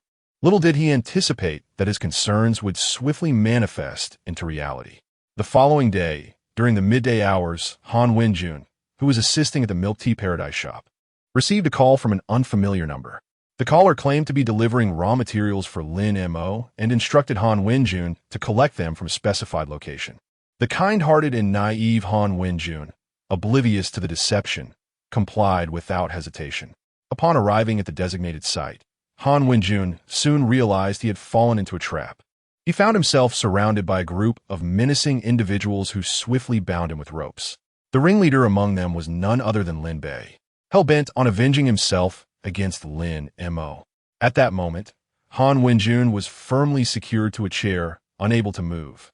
As he surveyed his surroundings, he noted the lavish decor of the space, indicative of wealth and affluence. Just then, a mysterious man clad in a black suit and wearing sunglasses entered the room silently. He approached Han Wenjun with steady strides, ultimately halting before him. With a stoic demeanor, the man spoke, "You need not know who I am, nor should you inquire further. All I require from you is a complete account of the milk tea ingredients used at Milk Tea Paradise." Han Wenjun raised his eyes to scrutinize this uninvited guest, privately concluding that the intruder bore ill intent. Resolutely, he replied, "Humph, you can forget it. This is a trade secret of our establishment. There is no way I would divulge it so easily." Upon hearing Han Wenjun's staunch refusal, the man's expression darkened, rage flickering in his eyes. He clenched his teeth and threatened, You should not refuse a toast only to be forced to drink a penalty. If you do not speak today, you shall bear the consequences. However, Han Wenjun was undeterred by the intimidation. He straightened his back and resolutely replied, "No matter what, I shall remain silent." Meanwhile, far away in the milk tea shop, Wang Xiao noticed that Han Wenjun had been gone for quite some time and began to feel a twinge of worry. He picked up his phone and dialed Han Wenjun's number. The call connected quickly, but after a single ring, it was abruptly cut off. A sense of foreboding crept into Wang Xiao's heart as he realized that something might have happened to Han Wenjun. He hastily dialed his friend Lin Mo and anxiously explained the situation. After listening to Wang Xiao's account, Lin Mo made swift arrangements. He instructed Wang Xiao to immediately find out the address from which the call had connected, while he gathered his belongings and rushed out the door. Lin Mo hailed a taxi on the roadside, urging the driver to expedite their journey to the milk tea shop. Throughout the ride, he was consumed by anxiety, frequently glancing at his watch and praying to locate Han Wenjun in time to ensure his safety. Before long, the taxi Lin Mo was arrived at the entrance of the milk tea shop. He hurriedly paid the fare and jumped out, quickly spotting Wang Xiao, who had been waiting. The two exchanged a glance and, without uttering a word, began to discuss their next course of action. Wang Xiao, with a serious expression, stated, "The location is in an extremely remote mountainous area. I will send you the exact position right away." He swiftly operated his phone to relay the address to Lin Mo. Upon receiving the information, Lin Mo responded affirmatively and eagerly jumped into Wang Xiao's car, starting the engine and shifting gears with seamless precision as they sped towards their destination. With both hands gripping the steering wheel, Lin Mo's mind raced as he pondered who could have committed such an act. He reviewed all potential suspects, but after much reflection, he concluded that only the ruthless Lin Bei could be capable of such a deed. Meanwhile, after contemplating for a moment, Wang Xiao decided it was imperative to report this matter to Lin Muyu immediately. Without hesitation, he shut down Lin Mo's flourishing milk tea shop and anxiously drove towards the headquarters of the Lin Tian Group. Just as Wang Xiao departed, a black sedan parked not far from the entrance of the milk tea paradise had its door slowly open, revealing a mysterious man clad in black. This individual, agile and swift, cautiously surveyed his surroundings for any signs of unusual activity before stealthily approaching the milk tea paradise step by step. At this moment, Lin Mo, who was speeding along, was still deep in thought, but despite his best efforts, he could not piece together the puzzle. Suddenly, a flash of inspiration struck him like lightning, making him realize a crucial question. Upon this realization, Lin Mo resolutely gripped the steering wheel and deftly maneuvered the vehicle to a steady halt by the roadside. Without delay, he swiftly retrieved his mobile phone and dialed a number. After a brief exchange of words, Lin Mo restarted the engine, pressed the accelerator, and continued his relentless journey towards the location where Han Wenjun had been abducted. Chapter 89. The Rescue Before Long. Lin Mo arrived in the vicinity of the enigmatic location. He gently brought the vehicle to a halt and carefully alighted. Once he stood still, he refrained from rushing into action. Instead, he calmly surveyed his surroundings. The area was enveloped in an eerie silence, as if everything had succumbed to a deep slumber. Aside from the occasional whisper of the wind and the rustling of leaves, scarcely a sound could be heard. To Lin Mo's surprise, there were no guards in sight. What could be the reason for this? Did the adversary possess such confidence that they deemed surveillance unnecessary? Or was there a hidden, nefarious plot lurking beneath the surface? With a heart full of questions, Lin Mo began to cautiously approach his target. Each step was taken with utmost care, as he feared that even the slightest noise could lead to unnecessary complications. At last, he reached the window without incident. To avoid alarming anyone inside, he gently crouched down, pressing his ear against the glass to listen intently to the sounds within. Initially, the room was shrouded in silence, but as time passed, Lin Mo gradually discerned some faint noises. It seemed to be the voice of a single man, though the content remained unclear. Determined to ascertain the situation, Lin Mo retrieved his phone from his pocket, using its dim glow to peer inside. The scene within the room gradually came into focus. Han Wenjun was bound tightly and thrown onto the floor, while a man wielding a feather stood beside him. The man wore a sinister smile, teasingly dragging the feather across Han Wenjun's soles. At that moment, Han Wenjun's face was contorted in agony, and he emitted continuous groans of distress. Witnessing this, Lin Mo's fury ignited instantaneously. Without a moment's hesitation, he leapt forward, vaulting through the window and launching himself at the man with lightning speed. Caught off guard, the man had no time to react and was swiftly tackled to the ground by Lin Mo, employing his remarkable grappling skills. Lin Mo secured the man with unyielding strength. In the face of Lin Mo's formidable power, the man stood no chance of resistance and submitted obediently. After a fierce struggle, Lin Mo gained complete control of the situation. Ultimately, the man was bound tightly to a chair, rendered immobile. Lin Mo then hastened to Han Wenjun's side, inquiring with genuine concern about his condition. After a thorough examination revealed that Han Wenjun had merely suffered some fright and bore no visible injuries, Lin Mo's anxious heart finally began to ease. He then fixed a piercing gaze upon the man, his eyes gleaming with authority and inquiry, and demanded, "Now, explain why you have abducted him." Upon hearing these words, the man trembled violently, his face displaying an expression of sheer terror, as if confronted by something exceedingly dreadful. He stood there quaking, his lips quivering uncontrollably, unable to articulate even a complete sentence. The sight before him rendered even the typically composed Lin Mo momentarily speechless. This individual, so timid and fearful, left Lin Mo pondering where he had found the audacity to attempt such a heinous act of abduction. "Speak." After a prolonged silence from a man, Lin Mo's brow furrowed, and he raised his voice once more. This time, the man was visibly shaken, letting out a terrified scream. "No, please don't catch me." Observing his distress, Lin Mo softened his tone, stating, "If you can truthfully divulge everything you know, I may consider sparing you." Upon hearing this, the man nodded vigorously, akin to a drowning person grasping at the last straw of salvation, exclaiming, "Yes, yes, yes. As long as you are willing to show mercy, I will tell you everything you wish to know." Lin Mo nodded in satisfaction and continued, "Now, I shall pose the questions, and you will provide the answers." The man, as if pecking at grains, nodded fervently, fearful that any delay might provoke the wrath of this formidable figure before him. "Who are you? Why did you attempt to abduct him?" Lin Mo questioned sternly, fixing his gaze upon the bound man. Trembling, the man replied, I am merely an ordinary citizen.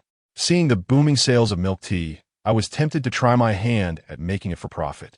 However, I had no knowledge of the ingredients involved, and in a moment of desperation, I resorted to this foolish endeavor."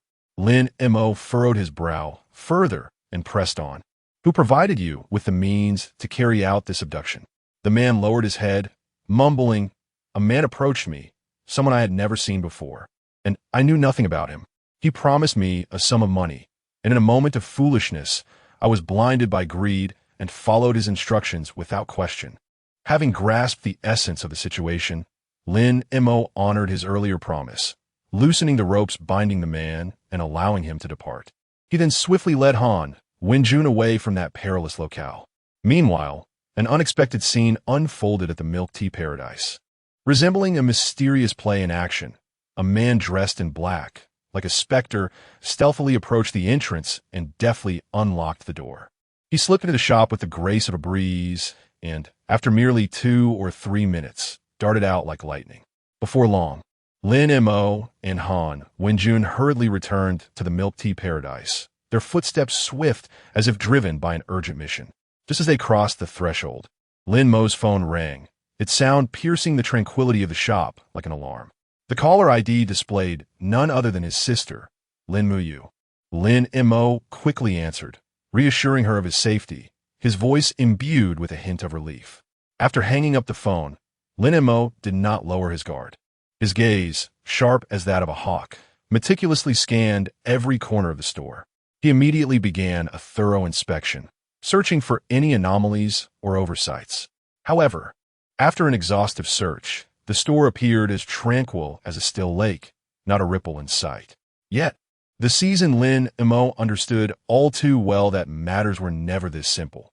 Beneath the serene surface of a lake often lies a tumultuous undercurrent. Chapter 90. The scheme. Lin Mo calmly grasped his phone, deftly pressing a series of digits to dial the number he had previously called when he pulled over.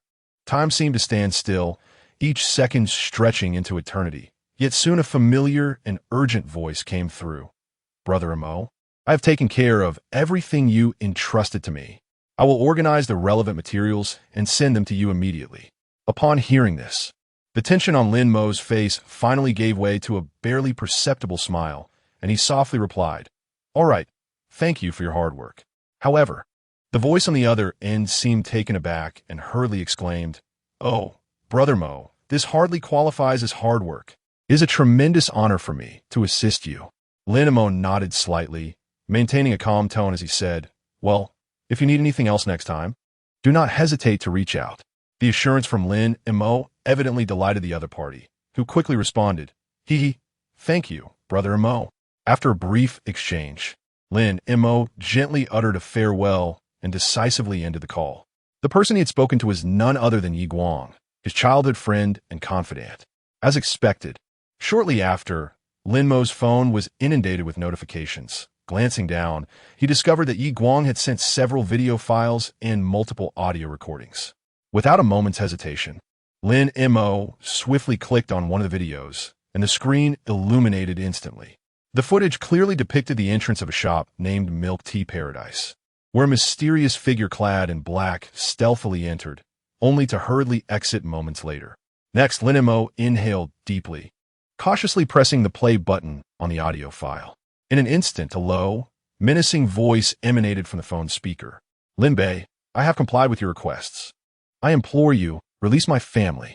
The desperate plea seemed to pierce the soul, conveying the speaker's profound fear and helplessness. After a brief silence, another cold and unfeeling voice emerged. "No need to rush. Just wait until tomorrow, when Milk Tea Paradise graces the headlines of major media outlets. Your family will naturally return to you unharmed." This voice belonged to Lin Bei, imbued with an air of confidence that suggested he was in complete control. Before the other party could respond, Lin Bei continued, "However, I kindly advise you against any foolish thoughts of contacting the authorities. Should I discover that you dare to do so, your family's safety, well, that would become quite uncertain." As he spoke, Lin Bei let out a chilling laugh, reminiscent of a malevolent spirit from the depths of hell, sending shivers down one's spine. With Lin Bei's words hanging ominously in the air, the recording abruptly ceased. The room fell into an eerie silence, save for the faint glow emanating from Lin Mo's phone. Lin Mo listened intently to the recording, a subtle smile gracing his lips. He deftly operated his phone, swiftly saving the recently acquired video and audio, as if these precious materials were the most formidable weapons in his possession. After completing this task, Lin Mo adjusted his seating posture slightly and unhesitatingly dialed another number. The phone on the other end soon emitted a series of waiting tones. Lin Mo gripped the device firmly, his gaze resolute and piercing, as if anticipating the imminent events. After several rings, the call was promptly answered by an anxious voice. "Sister, the situation is urgent. I urgently need to test whether the ingredients used in Milk Tea Paradise are problematic." Without a moment's hesitation, Lin Mo responded, "No problem. Don't worry. I will arrange for someone to go over immediately. They should arrive shortly." Upon hearing this, the caller visibly relaxed and quickly replied, "That would be wonderful. Sister, I truly appreciate your help. Thank you." Lin Mo softly acknowledged with an then promptly hung up the phone. She immediately began contacting the relevant personnel, meticulously detailing the task at hand. Meanwhile, Lin Mo and Han Wenjun had already arrived at Milk Tea Paradise, both visibly anxious as they awaited developments. Before long, a group of workers clad in white uniforms, wearing masks and gloves, hurriedly arrived. Without a moment's delay, they commenced their testing procedures. Lin Mo and Han Wenjun stood to the side, intently observing the workers' skilled and meticulous operations. As time passed, the results of the extensive testing were finally revealed. One of the workers approached Lin Mo, his expression grave as he reported, "Mr. Lin Mo, after our thorough and comprehensive testing, we can confirm that this batch of milk tea contains harmful substances. Prolonged consumption of these substances may lead to gastrointestinal discomfort and frequent urges to use the restroom. Upon hearing this, Lin Mo's countenance darkened immediately. He clenched his fists, a tempest of anger igniting within him. He inwardly cursed. This scoundrel dares to engage in such heartless acts, prioritizing profit over the health of the public, truly beneath contempt. Despite his overwhelming fury, Lin Mo managed to suppress his rage and expressed sincere gratitude to the workers. Thank you all for your swift and professional execution of this testing. Once the workers had departed, Lin Mo turned to Han Wenjun and spoke with utmost seriousness. Wenjun, the immediate priority is for you to procure a new batch of raw materials. Remember, it is imperative to strictly control the quality. There must be no room for carelessness. After delivering this directive, Lin Mo said no more and turned, making his way toward the area where the discarded ingredients were stored. He hurried along, as if the discarded ingredients were akin to a ticking time bomb, necessitating their swift disposal for his peace of mind. Meanwhile, Han Wenjun dared not linger for a moment. After a prompt response, he hastily gathered the necessary items and rushed out the door towards the market. Thus, each embarked on their respective tasks, filling the room with an atmosphere of palpable tension and fervent activity. Chapter 91. The suppression of Lin Bei as Han Wenjun anxiously dialed the phone number of the original supplier, akin to a frantic ant on a hot skillet. He was filled with hope that the issue could be resolved smoothly. However, fate, like a mischievous child, played a disheartening trick on him.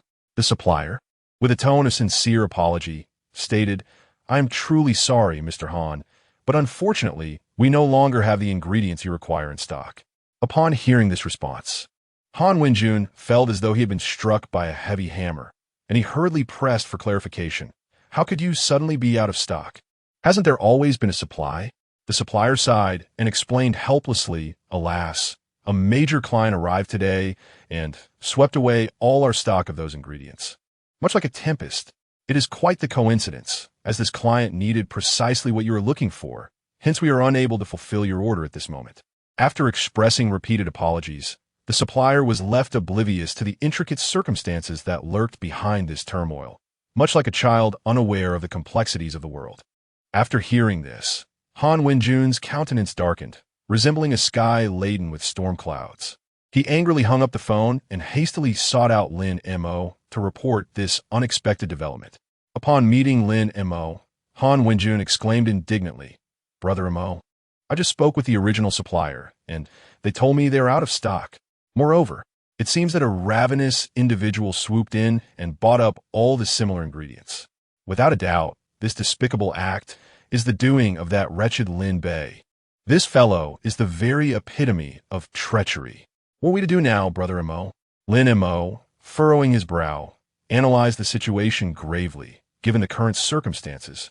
If we cannot procure this batch of ingredients, we will be unable to operate our store normally tomorrow. Upon hearing this, Han Wenjun became as restless as an ant on a hot skillet, anxiously pacing back and forth while muttering, "What shall we do? Are we to simply watch as we cannot open tomorrow? If that happens, Lin Bei will undoubtedly attract a multitude of customers, and we will be at an even greater disadvantage in competing with him."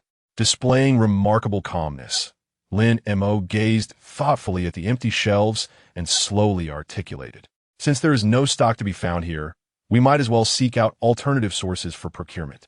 Upon hearing this, those present deemed it a sound strategy. Yet, could it be that the astute Lin Bei had not considered such a straightforward solution? Indeed, after traversing several locations, Lin Mo and Han Wenjun soon realized that the reasonably priced high-quality goods had all been acquired by Lin Bei. Faced with this predicament, Lin Mo was left with no choice but to settle for a selection of goods that were slightly more expensive. With a plan in place, Lin Mo decisively instructed Han Wenjun to hasten and retrieve the purchased goods, as they were urgently needed, and any delay was simply unacceptable. Immediately, Lin Mo swiftly dialed Wang Zhao's number. His tone urgent yet coherent as he instructed, "Summon back all the original staff at once. We must prepare thoroughly for tomorrow's affairs." Time slipped away quietly, and after approximately an hour, everyone gathered together. Without hesitation, Lin Mo spoke rapidly, meticulously assigning each individual their respective tasks. His thoughts were clear, and his arrangements were judicious.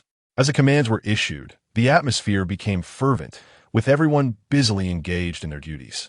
After several hours of collaborative effort, they successfully gathered all the necessary ingredients by around 7 o'clock that evening. Watching the employee's retreating figure until it vanished from sight, Lin Mo exhaled a sigh of relief. He then turned to Han Wenjun, wearing a smile, and softly said, "Let us go, Wenjun. Let us have a meal and unwind a bit." Han Wenjun nodded slightly in agreement, promptly following Lin Mo out of the establishment known as Milk Tea Paradise. Inside, only Wang Xiao remained, quietly wrapping up the final tasks. The two walked side by side toward a bustling and lively street of snacks not far away. Throughout their journey, Han Wenjun remained silent. But as they neared the entrance of the snack street, he could no longer contain himself and asked, "Brother Mo, with Lin Bei being so arrogant and reckless, are we truly just going to watch idly without taking any action?" Upon hearing Han Wenjun's words, Lin Mo couldn't help but smile faintly, offering reassurance. "Wenjun, don't be anxious. Remember the ancient saying, 'Gentleman avenges himself. 10 years is not too late.' Although the current situation seems unfavorable, if we remain patient and strategize, we will inevitably find an opportunity to strike back."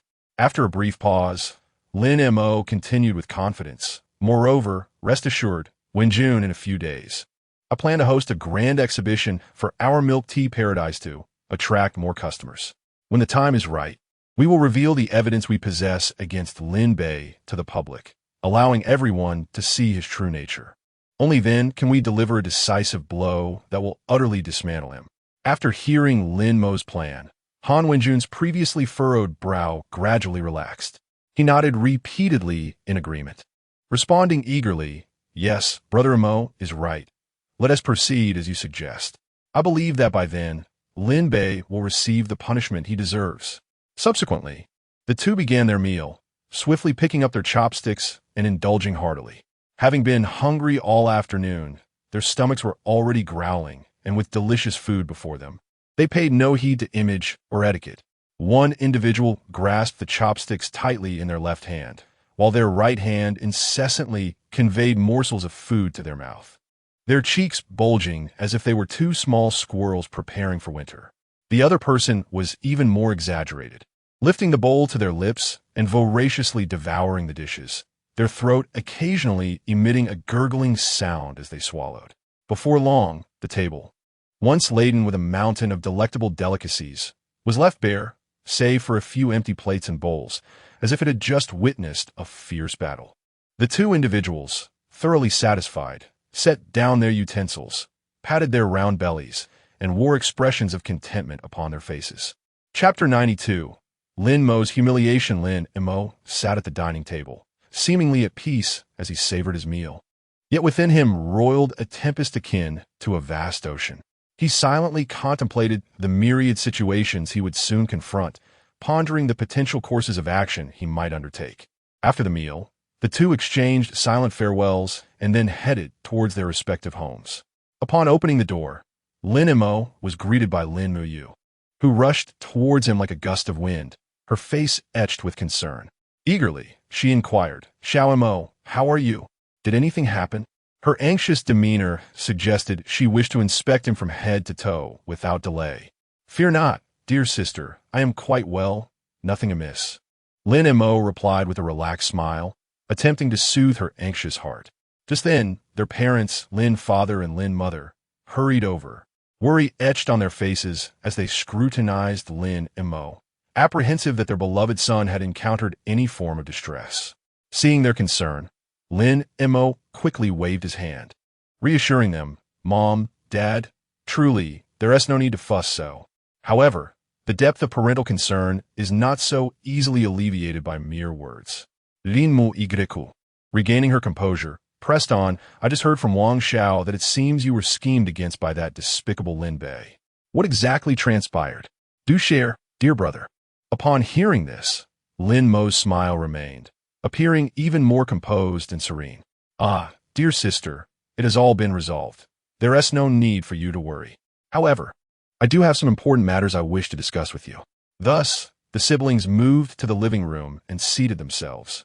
Without any hesitation, Lin Mo stated directly, "Sister, I plan to host a grand exhibition, inviting everyone to sample the delectable milk tea I have crafted myself.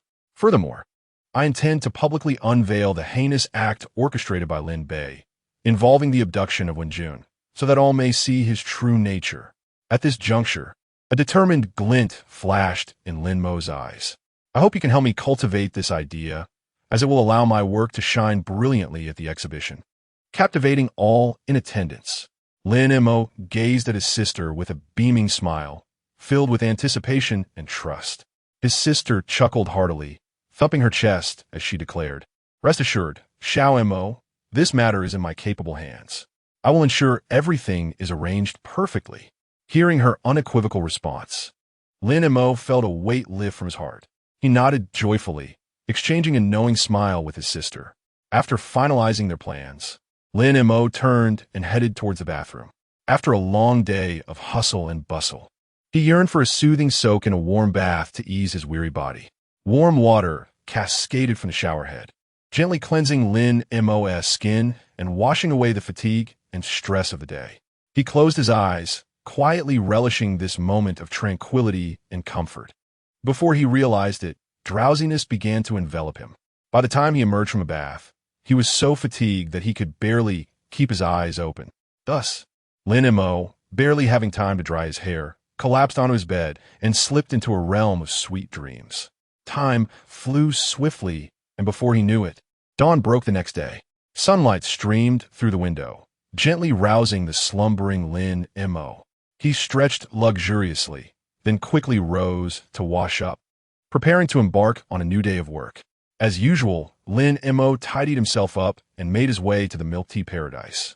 Thanks to the timely and effective remedial measures taken the previous day, the shop situation was relatively stable, although the number of customers was fewer than usual. It was not deserted. However, it was then that Lin Mo noticed a troubling issue. The neighboring Lin Bei's shop seemed to be running some promotional event, attracting many patrons who would typically frequent the milk tea paradise. It turned out that Lin Bei had devised a method to enhance discounts by reducing costs, thereby luring more customers. This tactic proved effective, resulting in a noticeable decline in foot traffic to the milk tea paradise. In the face of this situation, Lin Mo remained unperturbed. He understood well that competition in the business realm was inevitable, as long as he upheld the quality and service. He would surely retain those who truly cherished the milk tea paradise. With this thought, Lin Mo smiled gently, calmly retrieving his phone from his pocket and dialing a number. Before long, the call was answered, and a mature, resonant male voice greeted him. "Hello, may I speak with Mr. Lin?" "Yes. I would like to inquire about the order I placed for today." Before Lin Mo could finish, the other party interrupted eagerly. "Mr. Lin, please don't worry. We have some of today's order ready. There was just a minor mishap yesterday. I sincerely apologize." "Oh, I see. That is good to hear. Please send someone over as soon as possible," Lin Mo replied, his tone calm. "No problem. We will arrange for someone to deliver it to you shortly." "Please hold on for a moment," the other party readily assured. After hanging up, Lin Mo took a deep breath, composed himself, and returned to his busy work. He simply replied with a brief acknowledgement before decisively ending the call. His gaze gradually drifted towards Lin Bei's milk tea shop not far away, where a bustling crowd thronged. The atmosphere lively and vibrant, evidently beloved and sought after by the general public. Observing this scene, Lin Mo felt an inexplicable pang of sorrow and disappointment. It was worth noting that this was the first time since his rebirth that he had encountered such setbacks, marking a significant blow in his life. Time passed rapidly, and before he realized it, the day had slipped away in haste. However, for Lin Mo, this day had been exceptionally heavy and arduous. For today, due to Lin Bei's aggressive monopoly, the milk tea paradise had suffered a dramatic decline in business, facing unprecedented losses. As night descended and the city lights flickered to life, a weary Lin Mo trudged home, burdened by fatigue. Upon entering the room, he collapsed onto the sofa like a deflated balloon, his gaze vacant and devoid of life. Yet, within the confines of his mind, A whirlwind of strategies was fervently taking shape as he pondered how to effectively attract a substantial influx of visitors at the forthcoming exhibition, thereby reversing the current unfavorable circumstances. At that moment, the room was enveloped in silence, with only Lin Mo diligently engrossed in her tasks at the computer desk. Chapter 93. The Advocate. Suddenly, she sensed a subtle shift in the air, her extraordinarily acute hearing seemingly capable of piercing through layers of fog. It precisely captured the faint yet discernible murmurs emanating from the depths of Lin Mo's heart. What better solution could there possibly be? Though the voice was as soft as a whisper, it could not elude her radar-like ears.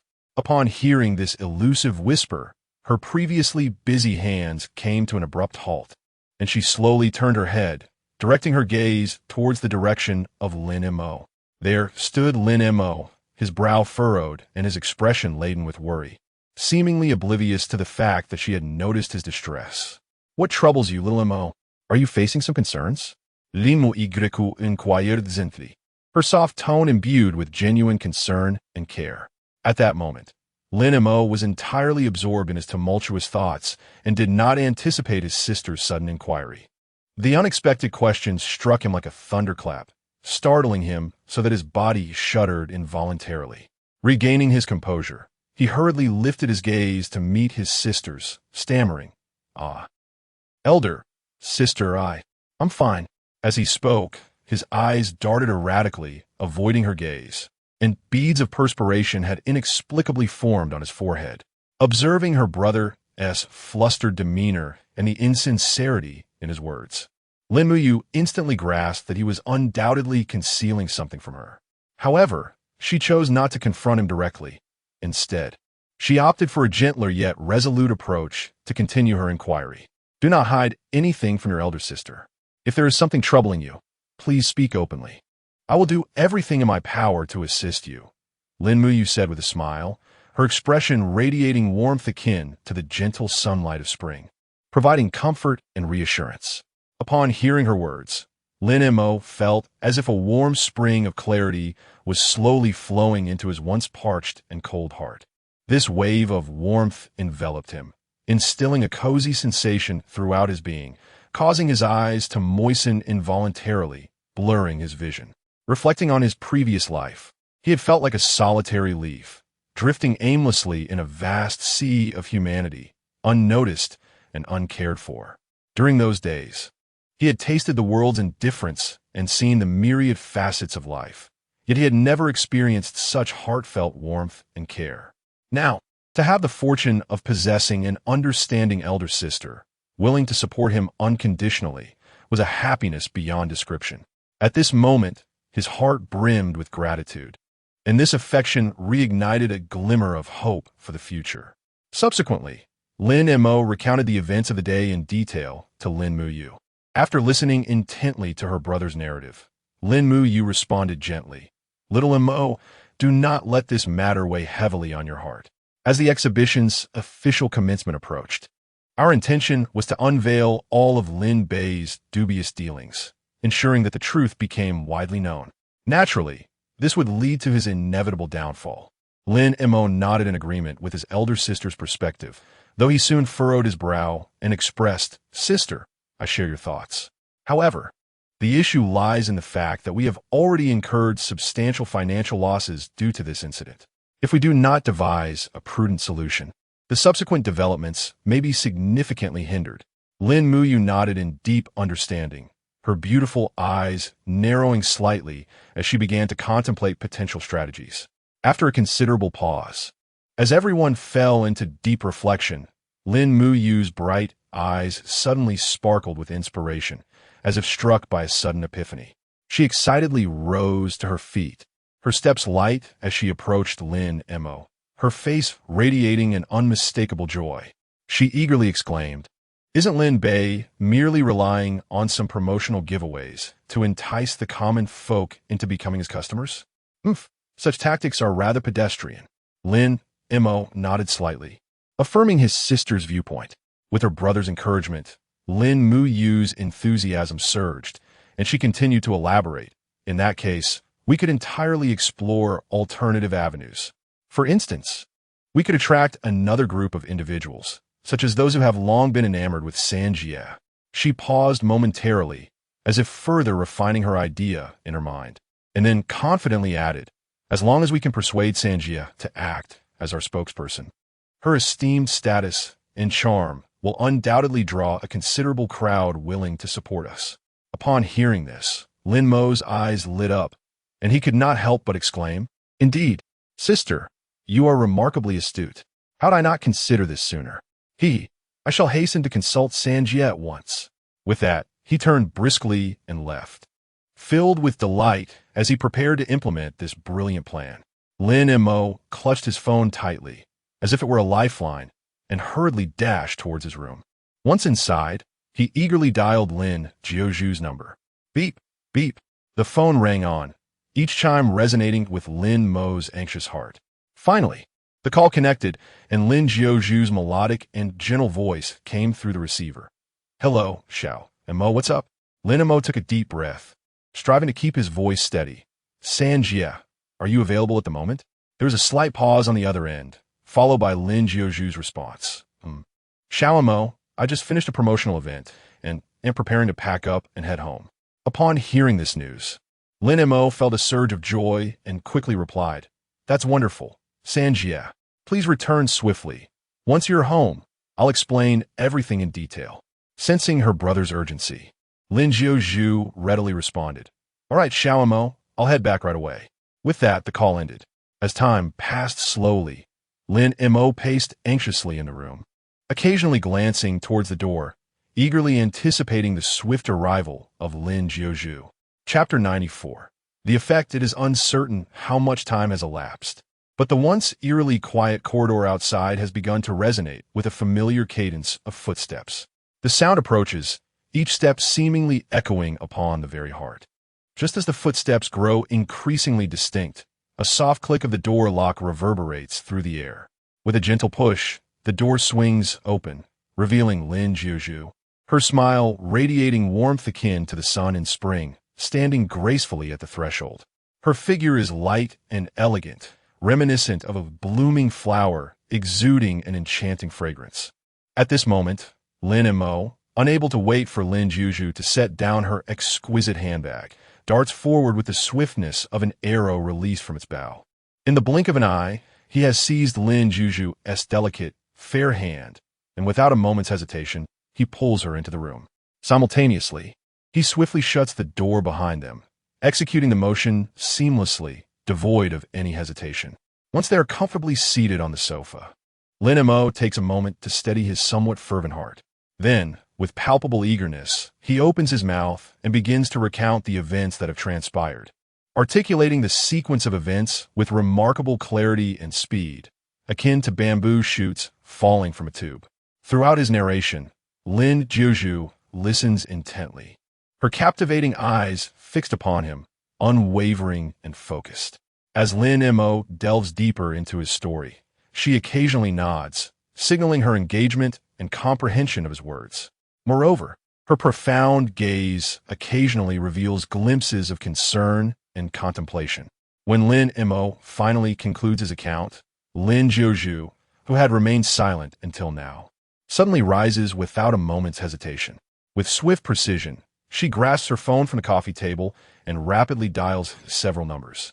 Within a matter of minutes, leveraging her exceptional communication skills and extensive network, Lin Jiozhu successfully contacts a highly professional photography team, persuading them to come immediately to assist with the shoot. Thus, an atmosphere of urgency and organization envelopes the space as preparations begin in earnest. The crew responsible for setting the scene springs into action, some adjusting the angles and brightness of the lighting to create the most exquisite interplay of light and shadow. Others meticulously selecting and arranging various backdrops to craft a visually striking ambience, while still others attentively manipulate an array of props, aiming to infuse the photographs with added flair and intrigue. Before long, all preparations are completed with great success. At this moment, the entire room had transformed into a makeshift professional photography studio, fully prepared, yet awaiting the arrival of the protagonists to step into the spotlight and showcase their most captivating selves. With a commanding call from the photographer, this highly anticipated shooting event officially commenced. Lin Juju gracefully approached the camera, adorned in a resplendent gown. She lifted her chin slightly, a confident and enchanting smile gracing her lips, exuding an air of elegance and poise. The professional photographer focused intently on his camera, meticulously adjusted his angles, striving to capture Lin Juju's breathtaking beauty from every possible perspective. As seconds slipped by, with each click of the shutter, a series of stunning photographs gradually unfolded before the audience. However, the work was far from over. Lin Juju herself took the initiative, scrutinizing each photograph with her discerning eye and exquisite aesthetic sensibility, meticulously filtering them one by one. Any image that bore even the slightest flaw or fell short of perfection was promptly discarded. Those selected for their excellence underwent careful post-production, adjusting lighting, color, and other details to ensure that each photograph radiated its most flawless state. After a flurry of activity, all the images were finally polished to perfection. Yet, Lin Juju did not pause. She immediately engaged in discussions with the relevant staff, meticulously deliberating on all matters concerning the endorsement's release. From devising promotional strategies to selecting distribution channels and timing, she personally participated in every aspect, leaving no detail that could influence the final outcome overlooked. Once all steps were successfully completed, Lin Mo and Lin Juju sat side by side before the computer, anxiously gazing at the screen. With a gentle click of the mouse, the final operation was declared complete. A notification confirming successful transmission appeared on the screen, prompting both to exchange a knowing smile. A weight lifted from their hearts, a wave of relief washing over them. What remained was to quietly await the arrival of the next day, hopeful for the endorsement to yield results beyond their wildest expectations. The night passed in silence, and soon the next morning dawned. The sunlight streamed through the gaps in the curtains, gently illuminating the room as Lin Mo stirred awake. Instinctively reaching for his phone on the bedside table, he unlocked it, and the first message that caught his eye made him chuckle uncontrollably. Indeed, Milk Tea Paradise and Lin Juju had simultaneously ascended the trending charts of various social media platforms, becoming the focal topic of discussion among netizens. The morning sun bathed the room in warmth as Lin Mo stretched languidly and rose from his bed. With sleep still lingering in his eyes, he ambled into the bathroom, splashing cold water on his face, instantly feeling invigorated. He swiftly completed his morning routine and made his way to the dining table to enjoy a nutritious breakfast. After finishing his meal, Lin Mo wasted no time and promptly set off for the legendary Milk Tea Paradise. As he journeyed forth, his heart brimmed with anticipation, longing to indulge in the delectable allure of the tantalizing milk tea. However, as he approached the fabled paradise of milk tea, he was greeted by the sight of an interminable queue stretching ahead. Individuals stood either patiently awaiting their turn or anxiously peering ahead to gauge the situation. In stark contrast to this milk tea haven stood Lin Bei's establishment across the street. Although the shop still welcomed a fair number of patrons, the crowd was undeniably dwarfed by that of the Milk Tea Paradise. Meanwhile, in the uppermost office of the towering building, Lin Bei seethed with rage as he gazed out the window, surveying the scene below of both his own shop and the rival Milk Tea Paradise. He could hardly fathom how Lin Mo had so swiftly devised a solution to the predicament, thereby significantly impacting his business. Beside him, Qin Yu softly consoled the irate Lin Bei while racking her brain for a counter-strategy. She understood all too well that this commercial rivalry was of paramount importance to Lin Bei. If the situation could not be reversed promptly, the repercussions would be dire. Thus, the two began to discuss fervently, striving to uncover a brilliant plan to reclaim market share and triumph over their adversary.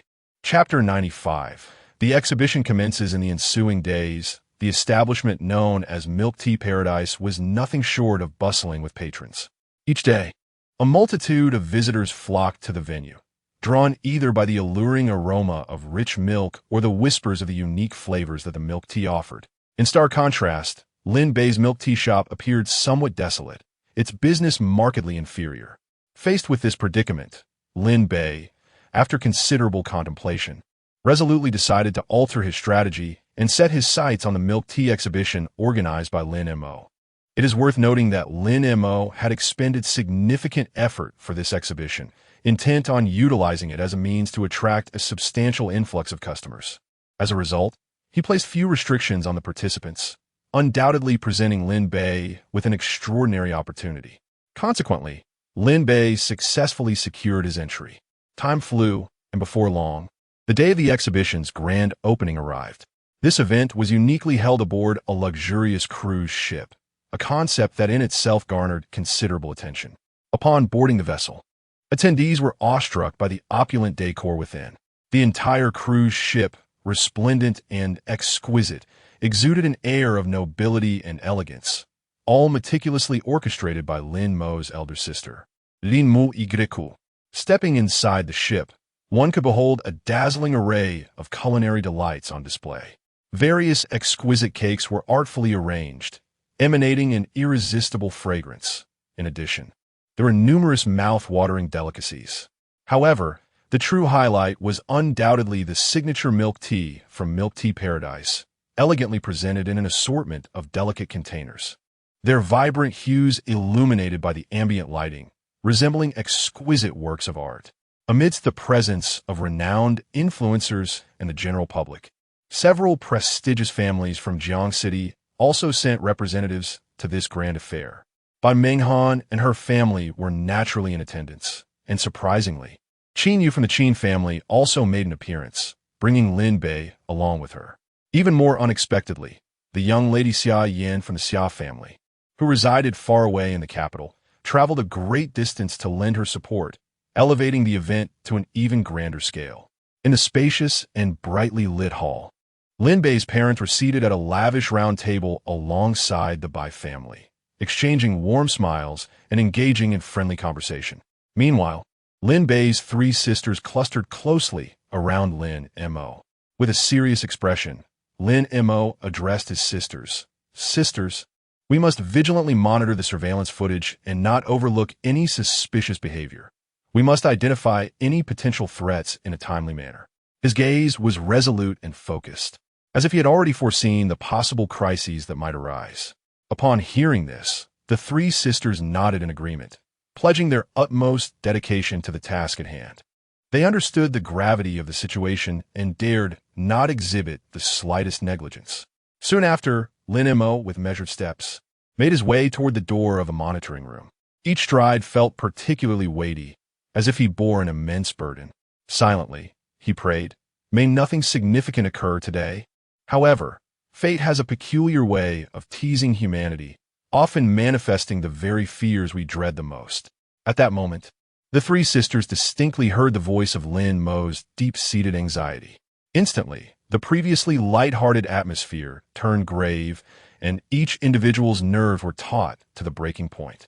They exchanged glances, their eyes betraying an unprecedented vigilance. Meanwhile, throughout the cruise ship, tourists reveled in an ambience of joy and tranquility. Children frolicked, couples nestled closely together, and the elderly leisurely admired the sea view. Yet, lurking beneath this seemingly harmonious scene were several suspicious figures, incongruous with their surroundings. Just as these uninvited guests began to draw attention, Lin Mo had already ascended to a broad, elevated platform. Gripping a delicate microphone in his right hand and cradling a steaming cup of milk tea in his left, he paused to bow gracefully to the audience below, displaying impeccable manners and poise. As he straightened, a thunderous applause erupted, overwhelming the air with fervor. The crowd responded with immense enthusiasm and anticipation for the dashing young man, propelling the atmosphere to a crescendo. Lin Mo cleared his throat, smiled, and raised his cup of milk tea, beginning to elaborate on their latest delectable offering. "Good day, everyone. It is an immense honor to stand before you today and present our newest creation, a delightful milk tea. First, allow me to describe its appearance. Observe how this cup of milk tea boasts a warm, jade-like hue, topped with a delicate and velvety milk foam, resembling a diminutive snow-capped mountain. Scattered atop the foam are tiny fragments of nuts and chocolate powder, reminiscent of twinkling stars in the night sky." As Lin Mo vividly narrated, Waves of astonished gasps emanated from the audience, followed by resounding applause that ebbed and flowed like the tide. Once he had introduced the signature products of Milk Tea Paradise, he slightly turned, his gaze landing on Lin Bei in the audience, and with a smile, he remarked, "I'm sure many of you are curious about the equally bustling milk tea shop directly across from us. Allow me to unveil the answer. Its owner is seated right down there, none other than Mr. Lin Bei." At this revelation, all eyes in the room converged upon Lin Bei, who shyly smiled and waved to those around him. Lin Mo continued, "The milk tea shop run by Lin Bei has indeed become a formidable competitor to our Milk Tea Paradise. However, rest assured, today's exhibition is merely a launch event for our new products, and there is absolutely no intention to undermine Mr. Lin Bei's establishment. After all, everyone has their own unique preferences when it comes to culinary delights, and I cannot dictate where you choose to purchase your cherished milk tea. However, prior to this, I would like to present a short video to everyone." With that, Lin Mo gestured, and the large screen behind him immediately lit up, showcasing a meticulously crafted video that began to play. Chapter 96. The Vanished Evidence. As Lin Mo took a deep breath, resolutely preparing to press the play button to reveal the crucial video to the gathered crowd, an invisible hand seemed to abruptly cover the mouth of the entire venue. Without warning, all the lights extinguished. In an instant, darkness surged like a tide, transforming the once bright space into an impenetrable void. Simultaneously, the meticulously prepared video appeared to be enchanted, losing its responsiveness. No matter the attempts made, it could not be played. In that moment, chaos erupted, and terrified screams echoed throughout the venue. People, panicked in the darkness, frantically groped about in search of an exit or something to lean on. Observing the situation closely from the control room, Lin Mo felt a tightening in her chest upon witnessing this sudden turn of events. Without hesitation, she dashed toward the location of the power switch. When she finally arrived, breathless, she caught a glimpse of 2 or 3 figures clad in black hastily departing, illuminated only by the faint emergency lights. However, Lin Mo did not impulsively pursue the mysterious figures, for she understood that the most urgent task at hand was to restore power and bring light and order back to the scene. Consequently, she swiftly took out her phone, urgently calling for the necessary personnel to repair the power switch. As each second ticked away, the wait felt interminable for everyone present. Finally, after what seemed like an eternity, a soft click echoed through the air, and the lights flickered on like torches igniting, illuminating the venue that had just been engulfed in darkness.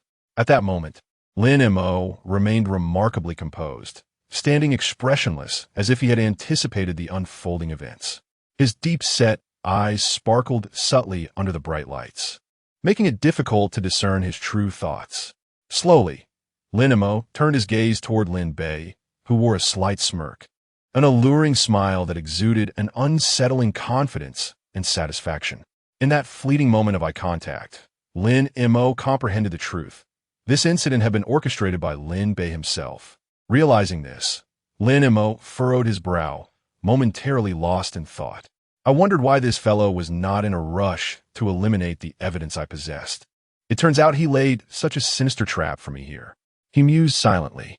Meanwhile, Lin's parents, who had been silently observing the actions of the two, instinctively shifted their focus to Lin Bei after catching Lin Mo's inner thoughts. What they saw was Lin Bei's face brimming with provocation and his unabashed disdain. Even Bai Minghan, standing not far away, noticed the commotion and, upon following the crowd's gaze, her expression shifted dramatically. The once calm facade now rippled with emotion, her lips tightly pressed together, revealing a profound sense of disgust in her eyes. Subsequently, Lin Mo took a deep breath, striving to calm himself from the tension that had just enveloped him. Clearing his throat, he called out in a resounding voice, "Dear friends, please do not panic. The recent power outage was merely a result of an excessive surge in electricity. It has been fully resolved now, so you may rest assured." However, at that moment, Lin Bei, standing not far from the crowd below, interrupted him, saying, "While it may seem trivial, who can guarantee that more severe issues won't arise subsequently? If lives are endangered, how do you intend to bear that responsibility?"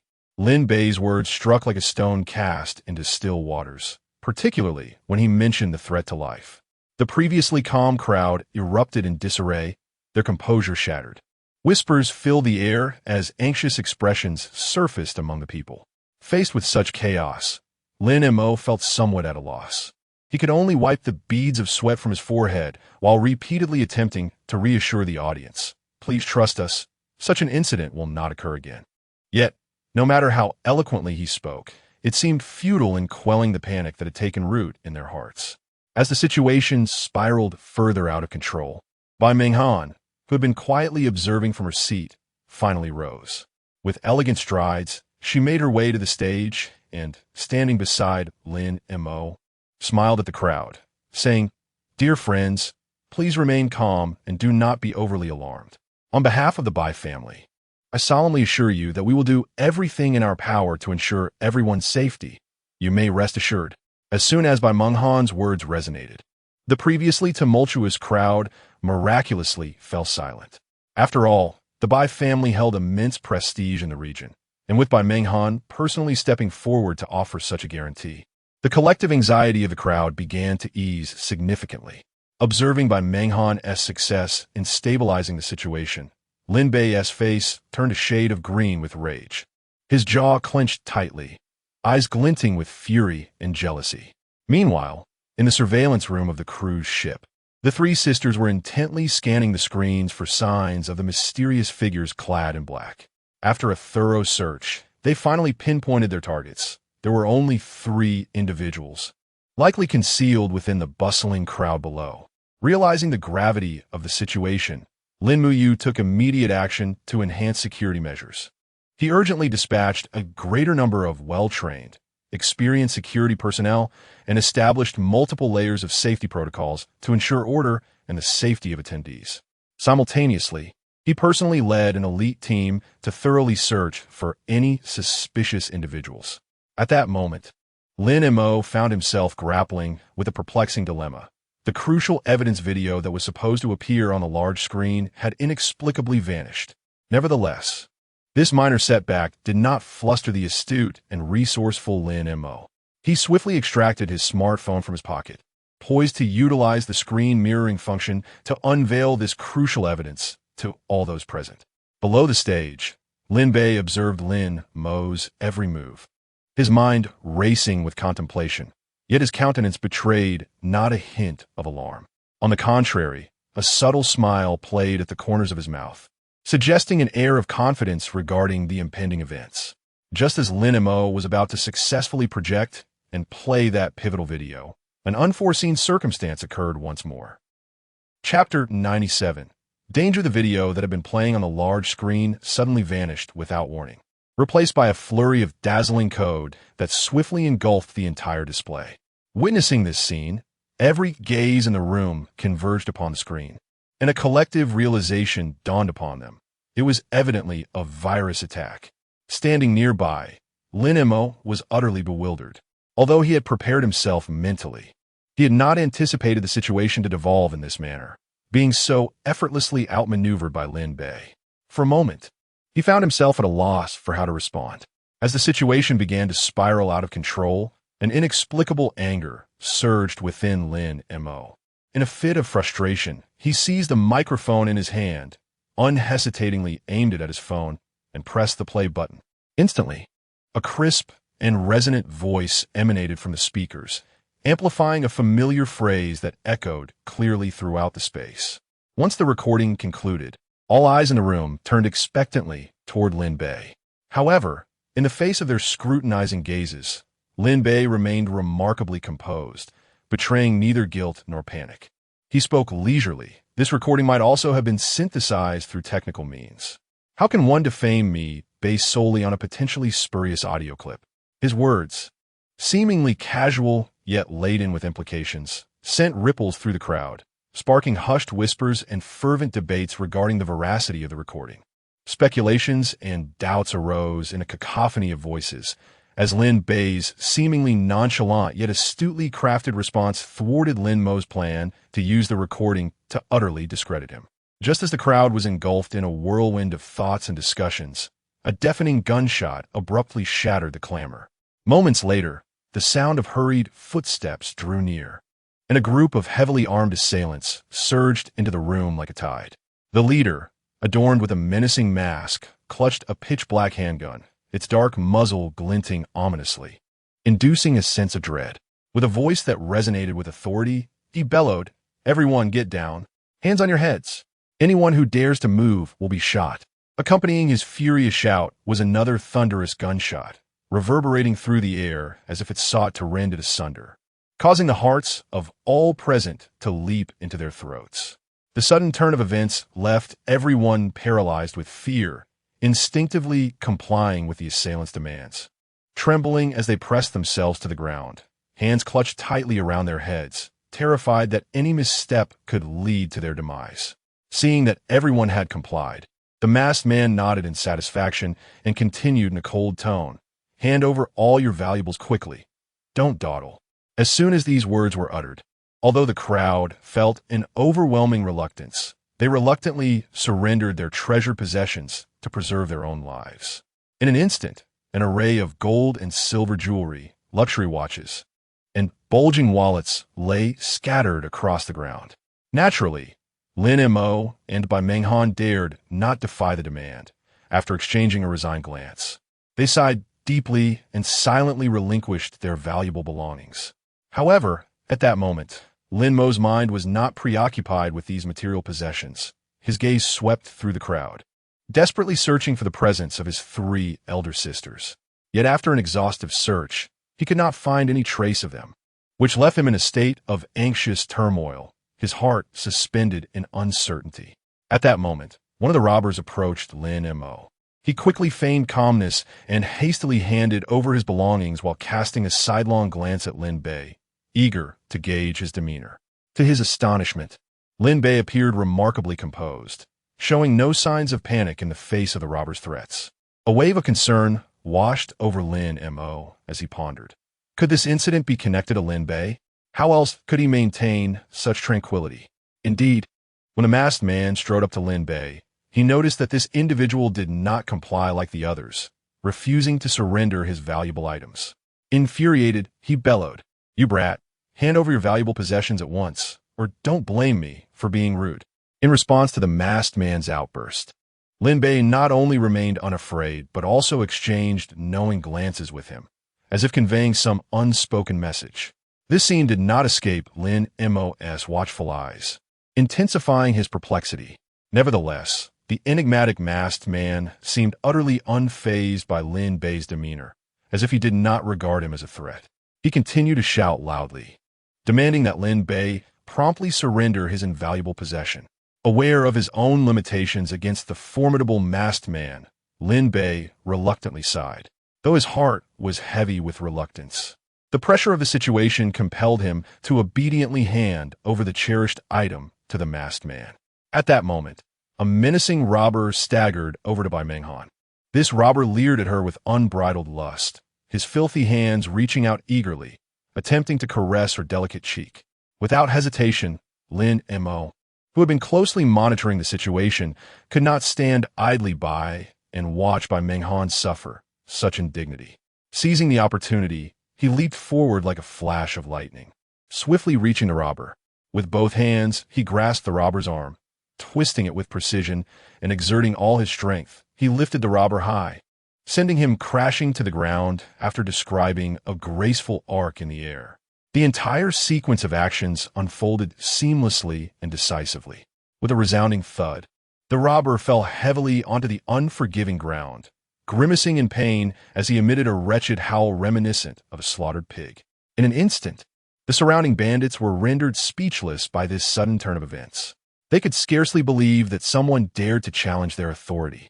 After a brief moment of astonishment, the robbers quickly regained their composure, raising their ominous weapons in unison, all aimed squarely at Lin Mo, faced with such a formidable display of firepower. Lin Mo understood the gravity of the situation and, without hesitation, raised his hands in a gesture of surrender.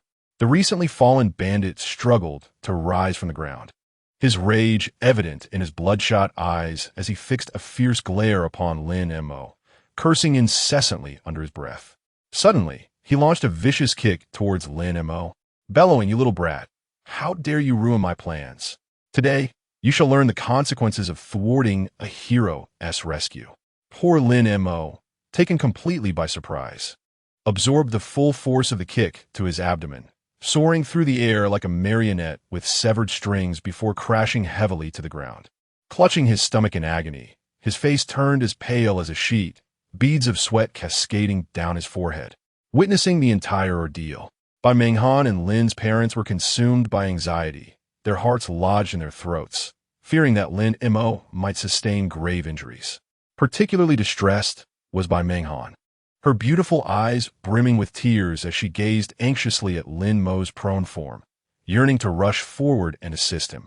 Meanwhile, Lin's parents anxiously monitored the unfolding situation, silently praying for their son's safety. Chapter 98, A Bright Future. As the assailant lifted his foot, preparing to deliver another brutal kick to the downed Lin Mo, Lin's father, filled with urgency, desperately sought to intervene. However, in that critical moment, Lin Mo, lying on the ground, swiftly conveyed a look that halted his father's advance. This gaze exuded a sense of determination and profound meaning, compelling Lin's father to pause after a moment's hesitation. Just as the powerful kick was about to land on Lin Mo, a masked man suddenly interposed himself, gripping the assailant's arm and whispering urgently, "Stop dawdling. Hurry and retrieve what we need. If the police arrive, it will all be too late." Upon hearing this, the assailant shot a menacing glare at Lin Mo, muttering, "Humph. Consider yourself lucky today." He then turned and hastily followed the masked man's instructions. Not far away, Bai Menghan observed this scene, her taut nerves finally easing slightly. She let out a quiet sigh of relief, thankful that the violence had not escalated further. Meanwhile, in the surveillance room, the three sisters of the Lin family were intently focused on the screen, scarcely daring to breathe. Fortunately, due to the room's concealed location, they had not been discovered by the robbers. Even so, their hearts remained tightly knotted with worry for Lin Mo's safety. From the onset of the incident, they had promptly alerted the authorities, fervently hoping for a swift rescue of the hostage. At that moment, another group of individuals burst into view on the screen. Upon closer inspection, it was evident that these were security personnel tasked with safeguarding the premises. Lin Mo marveled at the sight of them, realizing that these guards were no ordinary individuals, as they had been swiftly subdued by the robbers, indicating that the assailants were far from mere petty criminals. As the security personnel crouched down, a sharp, piercing sound suddenly shattered the air, unmistakably the wail of police sirens. The robbers, who had previously maintained their composure, were instantly thrown into a state of panic. One of them urgently called out to his companions, "Quick, gather the valuables. The police are nearly upon us." The masked man prepared to confront the police. Armed with firearms, the officers hesitated to act recklessly. Once the robbers had secured their loot, the masked man aimed a gun at Lin Mo's head, while another seized Bai Menghan. They became hostages, and, as they emerged, they were led to a yacht amidst numerous others. Once the robbers boarded the yacht, it swiftly departed, with Lin Mo and Bai Menghan still in captivity. Consequently, the police dispatched another yacht to follow at a distance. Meanwhile, the passengers aboard the cruise ship remained unharmed. At that moment, Lin Bei, aboard the cruise, wore a malevolent grin. Helpless, Lin Mo could only contemplate how to navigate the predicament before him. The masked man fixated his gaze upon the police yacht, while Lin Mo exchanged a meaningful glance with Bai Menghan. In an instant, Lin Mo sprang to his feet, tackling the masked man to the ground. Bai Menghan swiftly rose as well, driving her stiletto heel onto the foot of another robber before forcefully colliding into him. Meanwhile, Lin Mo wrested the firearm from the masked man's grasp, delivering a swift kick to him. However, at that moment, the mysterious masked figure cautiously emerged from the cabin, gripping a glinting handgun, and strode directly toward the police. Concurrently, the other robbers raised their weapons, bracing for confrontation. Witnessing the perilous arms in the hands of their adversaries, the police hesitated to act, resulting in a standoff. After a while, the robbers had gathered all their spoils and one masked figure suddenly approached Lin Mo, pressing the dark muzzle of his gun against Lin Mo's head. Another robber swiftly seized by Meng Han, securing both hostages. The unfortunate captives were then roughly shoved out of the cruise ship. Upon stepping outside, they were met with a multitude of yachts gathered on the water, evidently prepared by the robbers for their escape. The robbers, unfazed, led Lin Mo and Bei Meng Han aboard one of the yachts with practiced ease. Once everyone was safely on board, the engine roared to life, and the yacht sped away like a bolt from a crossbow. However, as the robbers still held the crucial hostages, the police opted against a forceful interception, instead dispatching a yacht to closely trail the robbers and monitor their every move. Meanwhile, those left aboard the cruise ship finally exhaled in relief, grateful to have escaped unscathed despite the chaos that had unfolded. Yet, unbeknownst to everyone, in a secluded corner of the cruise ship, Lin Bei watched the unfolding events with a sinister smile, as if the entire harrowing hostage situation had been anticipated. In stark contrast, Lin Mo found himself powerless in the face of such a dire predicament. Nonetheless, he refused to surrender, secretly devising a plan to extricate himself from the dire straits. At that moment, the masked man's attention was entirely fixated on the pursuing police yacht, oblivious to the significant exchange of glances between Lin Mo and Bei Meng Han. Before anyone could react, Lin Mo suddenly surged to his feet, launching himself at the masked man with astonishing speed. Taken by surprise, the masked figure was swiftly brought down to the ground. Simultaneously, Bei Meng Han seized her opportunity, lifting her foot to viciously stomp on the other robber's foot with the sharp heel of her stiletto. The robber let out a pained cry, nearly leaping from the agony. Seizing the moment, Bei Meng Han propelled herself forward, colliding forcefully into the robber. A muffled thud echoed as the robber was forcefully knocked to the ground, struggling to rise. The masked man was no ordinary foe. His imposing stature and formidable strength made it clear that he was a force to be reckoned with. Without hesitation, Lin Mo charged forward, engaging in a fierce hand-to-hand combat with the two menacing adversaries. Meanwhile, Bei Meng Han swiftly maneuvered to the side to initiate the yacht, her actions deft and precise, her gaze resolute and focused. As the engine roared to life, the yacht surged forward like an arrow released from a bow. However, the scene swiftly descended into chaos, with other yachts resembling sharks sensing blood, launching themselves towards Lin Mo and his companions. In an instant, the sea became tumultuous, waves crashing violently. During this heart-stopping struggle, Lin Mo, caught off guard, was forcefully pushed by the masked man, plummeting into the water like a kite severed from its string. Witnessing this, Bei Meng Han, filled with urgency, leapt into the sea without a second thought, pursuing him closely. The police, recognizing the gravity of the situation, acted decisively. They swiftly launched a manhunt for the robbers while urgently dispatching professional rescuers to provide assistance. Fortunately, both Bei Meng Han and Lin Mo were adept swimmers.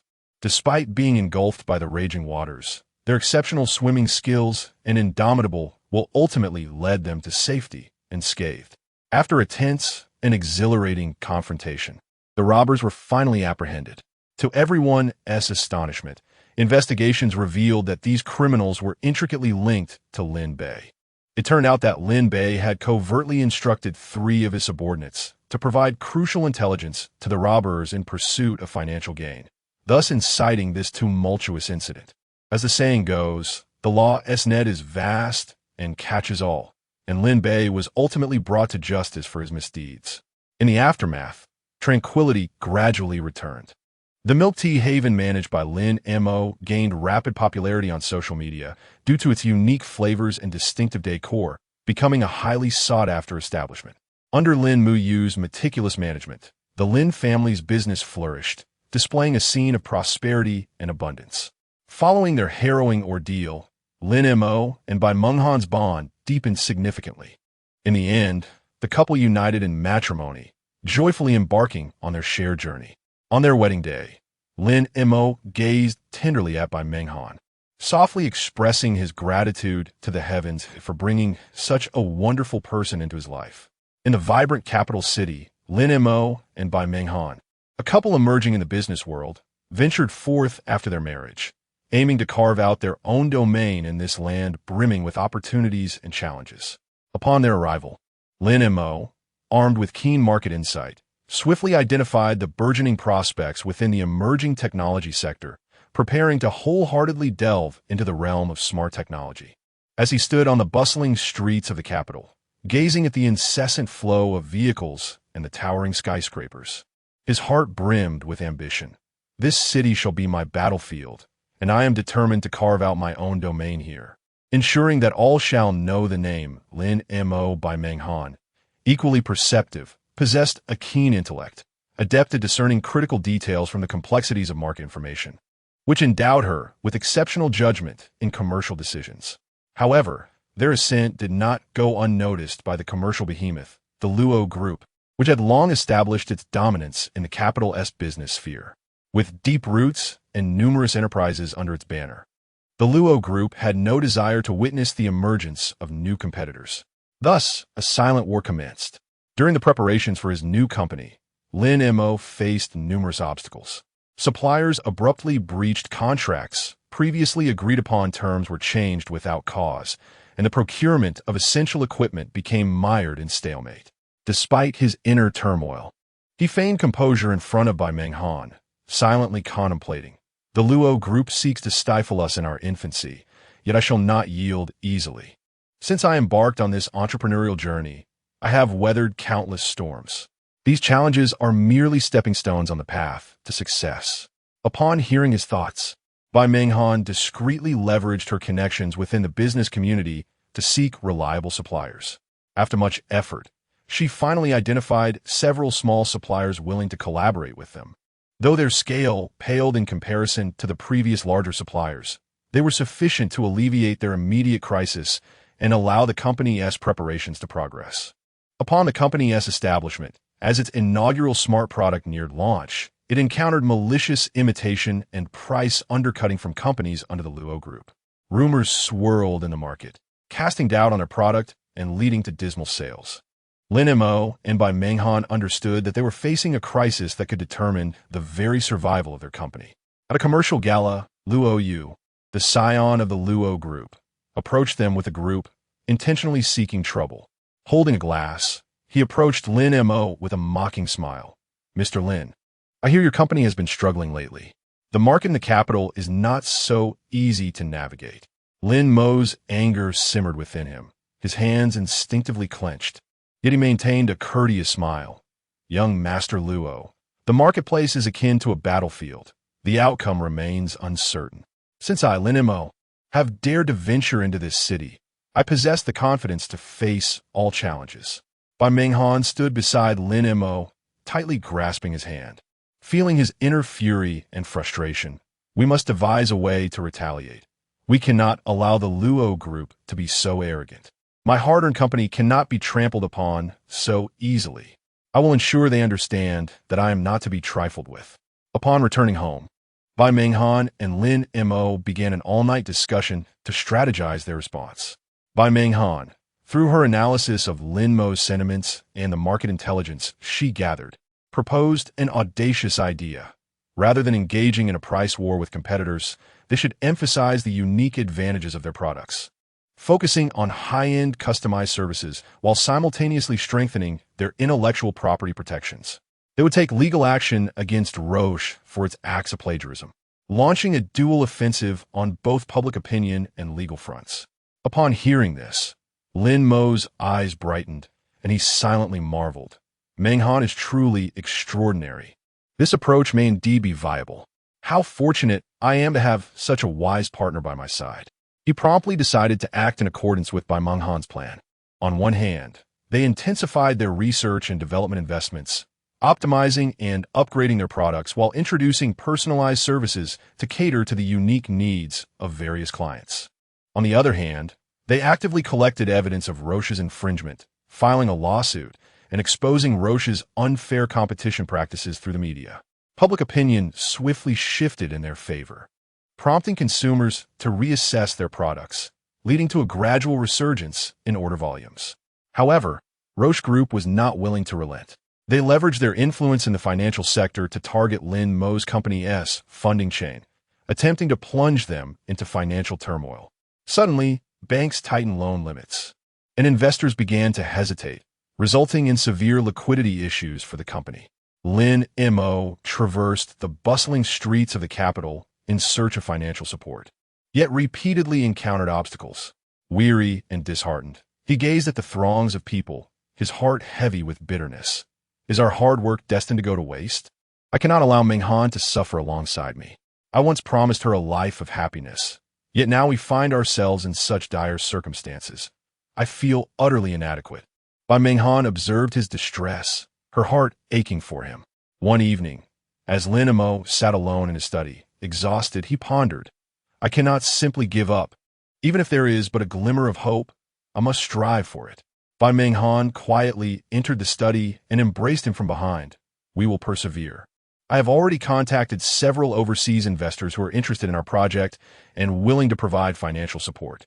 It turned out that upon learning of the company's financial troubles, Bai Ming Han, leveraging her connections from international business exchanges, had actively communicated with overseas investors and finally uncovered a ray of hope.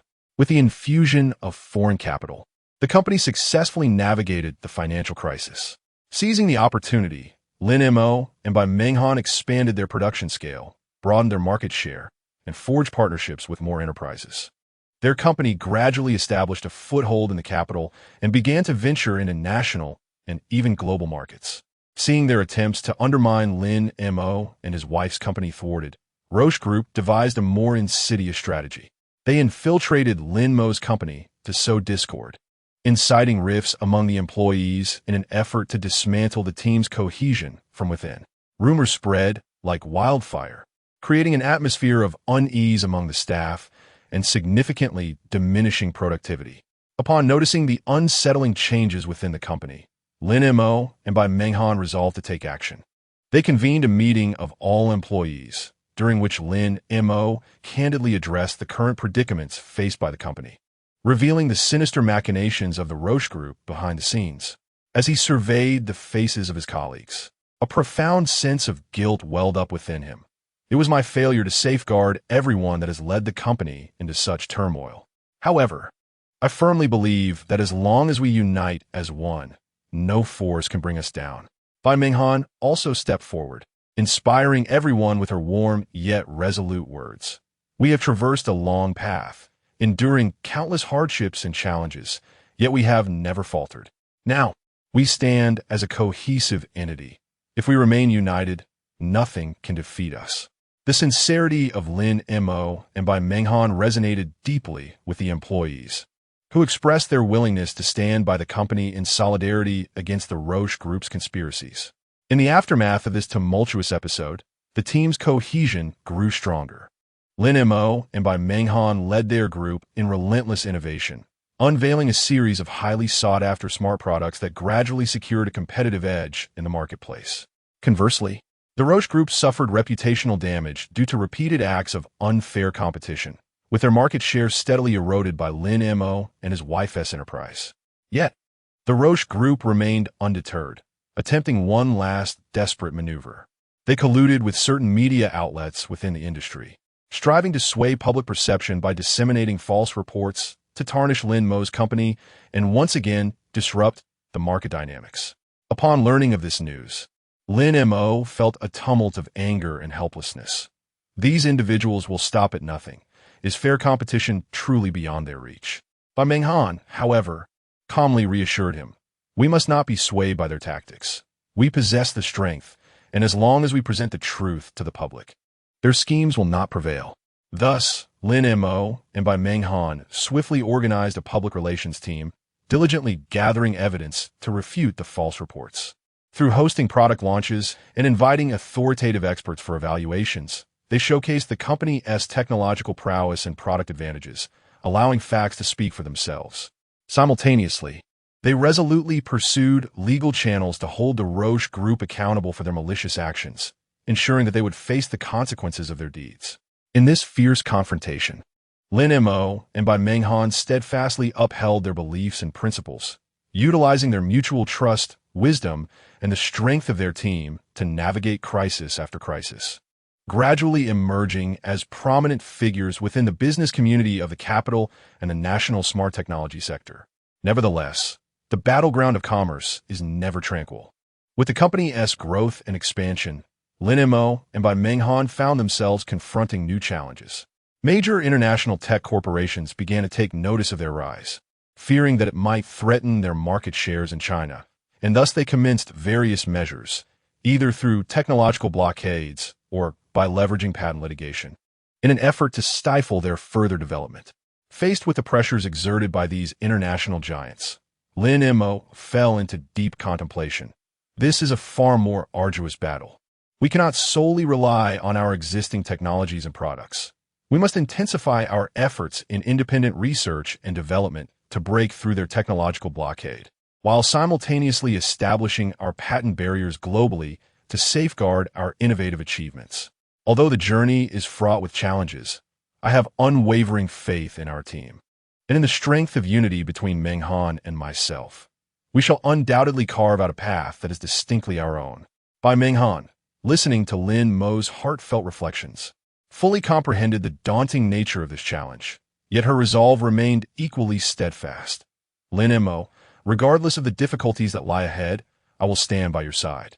We have endured so much together. This time shall be no exception. I will do everything in my power to support you from behind. Our company will undoubtedly thrive. They began to recruit top-tier technological talent, both domestically and internationally, assembling a formidable research and development team, and investing substantial funds into technological innovation. Throughout this process, the pressure of finances became increasingly palpable, yet Lin Mo and Bei did not waver. Lin Mo, reviewing the financial reports in his office, furrowed his brow. The funding gap continues to widen, and every expenditure feels like a precarious tightrope walk. However, we cannot halt our research and development, for it is the key to our breakthrough. Meanwhile, Bei quietly pondered, I must engage with those financial institutions once more to secure additional funding. Moreover, we must fully leverage government support policies. Lin Mo should not bear such immense pressure alone. After countless days and nights of arduous research and development, they finally achieved a significant breakthrough, successfully creating a series of core technologies with independent intellectual property rights, not only shattering the technological blockade imposed by international giants, but also achieving a leapfrog advancement in certain fields. The application of these new technologies led to a qualitative leap in the performance and functionality of their products, once again winning the favor of the market and the recognition of consumers. Simultaneously, they actively responded to the patent litigations initiated by international giants. Leveraging her profound understanding of international intellectual property laws, along with the strength of their capable legal team, Bei engaged in a fierce legal confrontation with the opposing party. Throughout this process, she harbored concerns. The opposing legal team is highly experienced. This lawsuit will not be easy. Yet our technology is innocent, and we possess ample evidence to substantiate our claims. Lin Mo offered her encouragement. I believe in you. We will prevail. They tirelessly gathered evidence to validate the independence and innovativeness of their technological development, ultimately succeeding in repelling the patent litigation from the international giants, thereby safeguarding the company's reputation and interests. In this clash with international titans, Lin Mo and Bei once again demonstrated their exceptional commercial acumen and indomitable spirit of perseverance. Their company not only solidified its foothold in the domestic market, but also began to gradually expand into overseas markets, establishing a distinct brand identity on a global scale. As the company continued to grow and flourish, Lin Mo and Bei also began to pay attention to the corporate social responsibility. They actively engage in philanthropic endeavors, contributing to education, healthcare, and environmental protection in impoverished regions. During a charitable event, Lin Mo gazed upon the innocent smiles of the children, filled with profound emotions. Our success is not solely for ourselves. We ought to contribute something to society. These children embody the hope of the future. Every little assistance we can provide matters. Bei nodded in agreement beside him. Indeed, through these charitable activities, we can also raise awareness about our company, demonstrating that we are not merely profit-driven, but a socially responsible enterprise. After enduring countless storms and challenges, Lin Mo and Bei Menghan's company has emerged as a benchmark in the realm of intelligent technology, both in the capital and across the nation. Their love has fortified amidst the thrilling battles of commerce, as they inscribe their own legendary narrative in the business world, inspiring countless dreamers to forge ahead and pursue their aspirations. This saga has illuminated the business landscape, showcasing that the forces of justice and perseverance will ultimately triumph over malevolence and deceit. In the days to come, Lin Mo and Bei Menghan will continue to stride forward hand in hand, leading their team in relentless innovation and development, striving to make even greater contributions to the advancement of the intelligent technology industry. They understand that the path of commerce is inexhaustible. However, as long as they harbor dreams and uphold their convictions, nothing can impede their progress.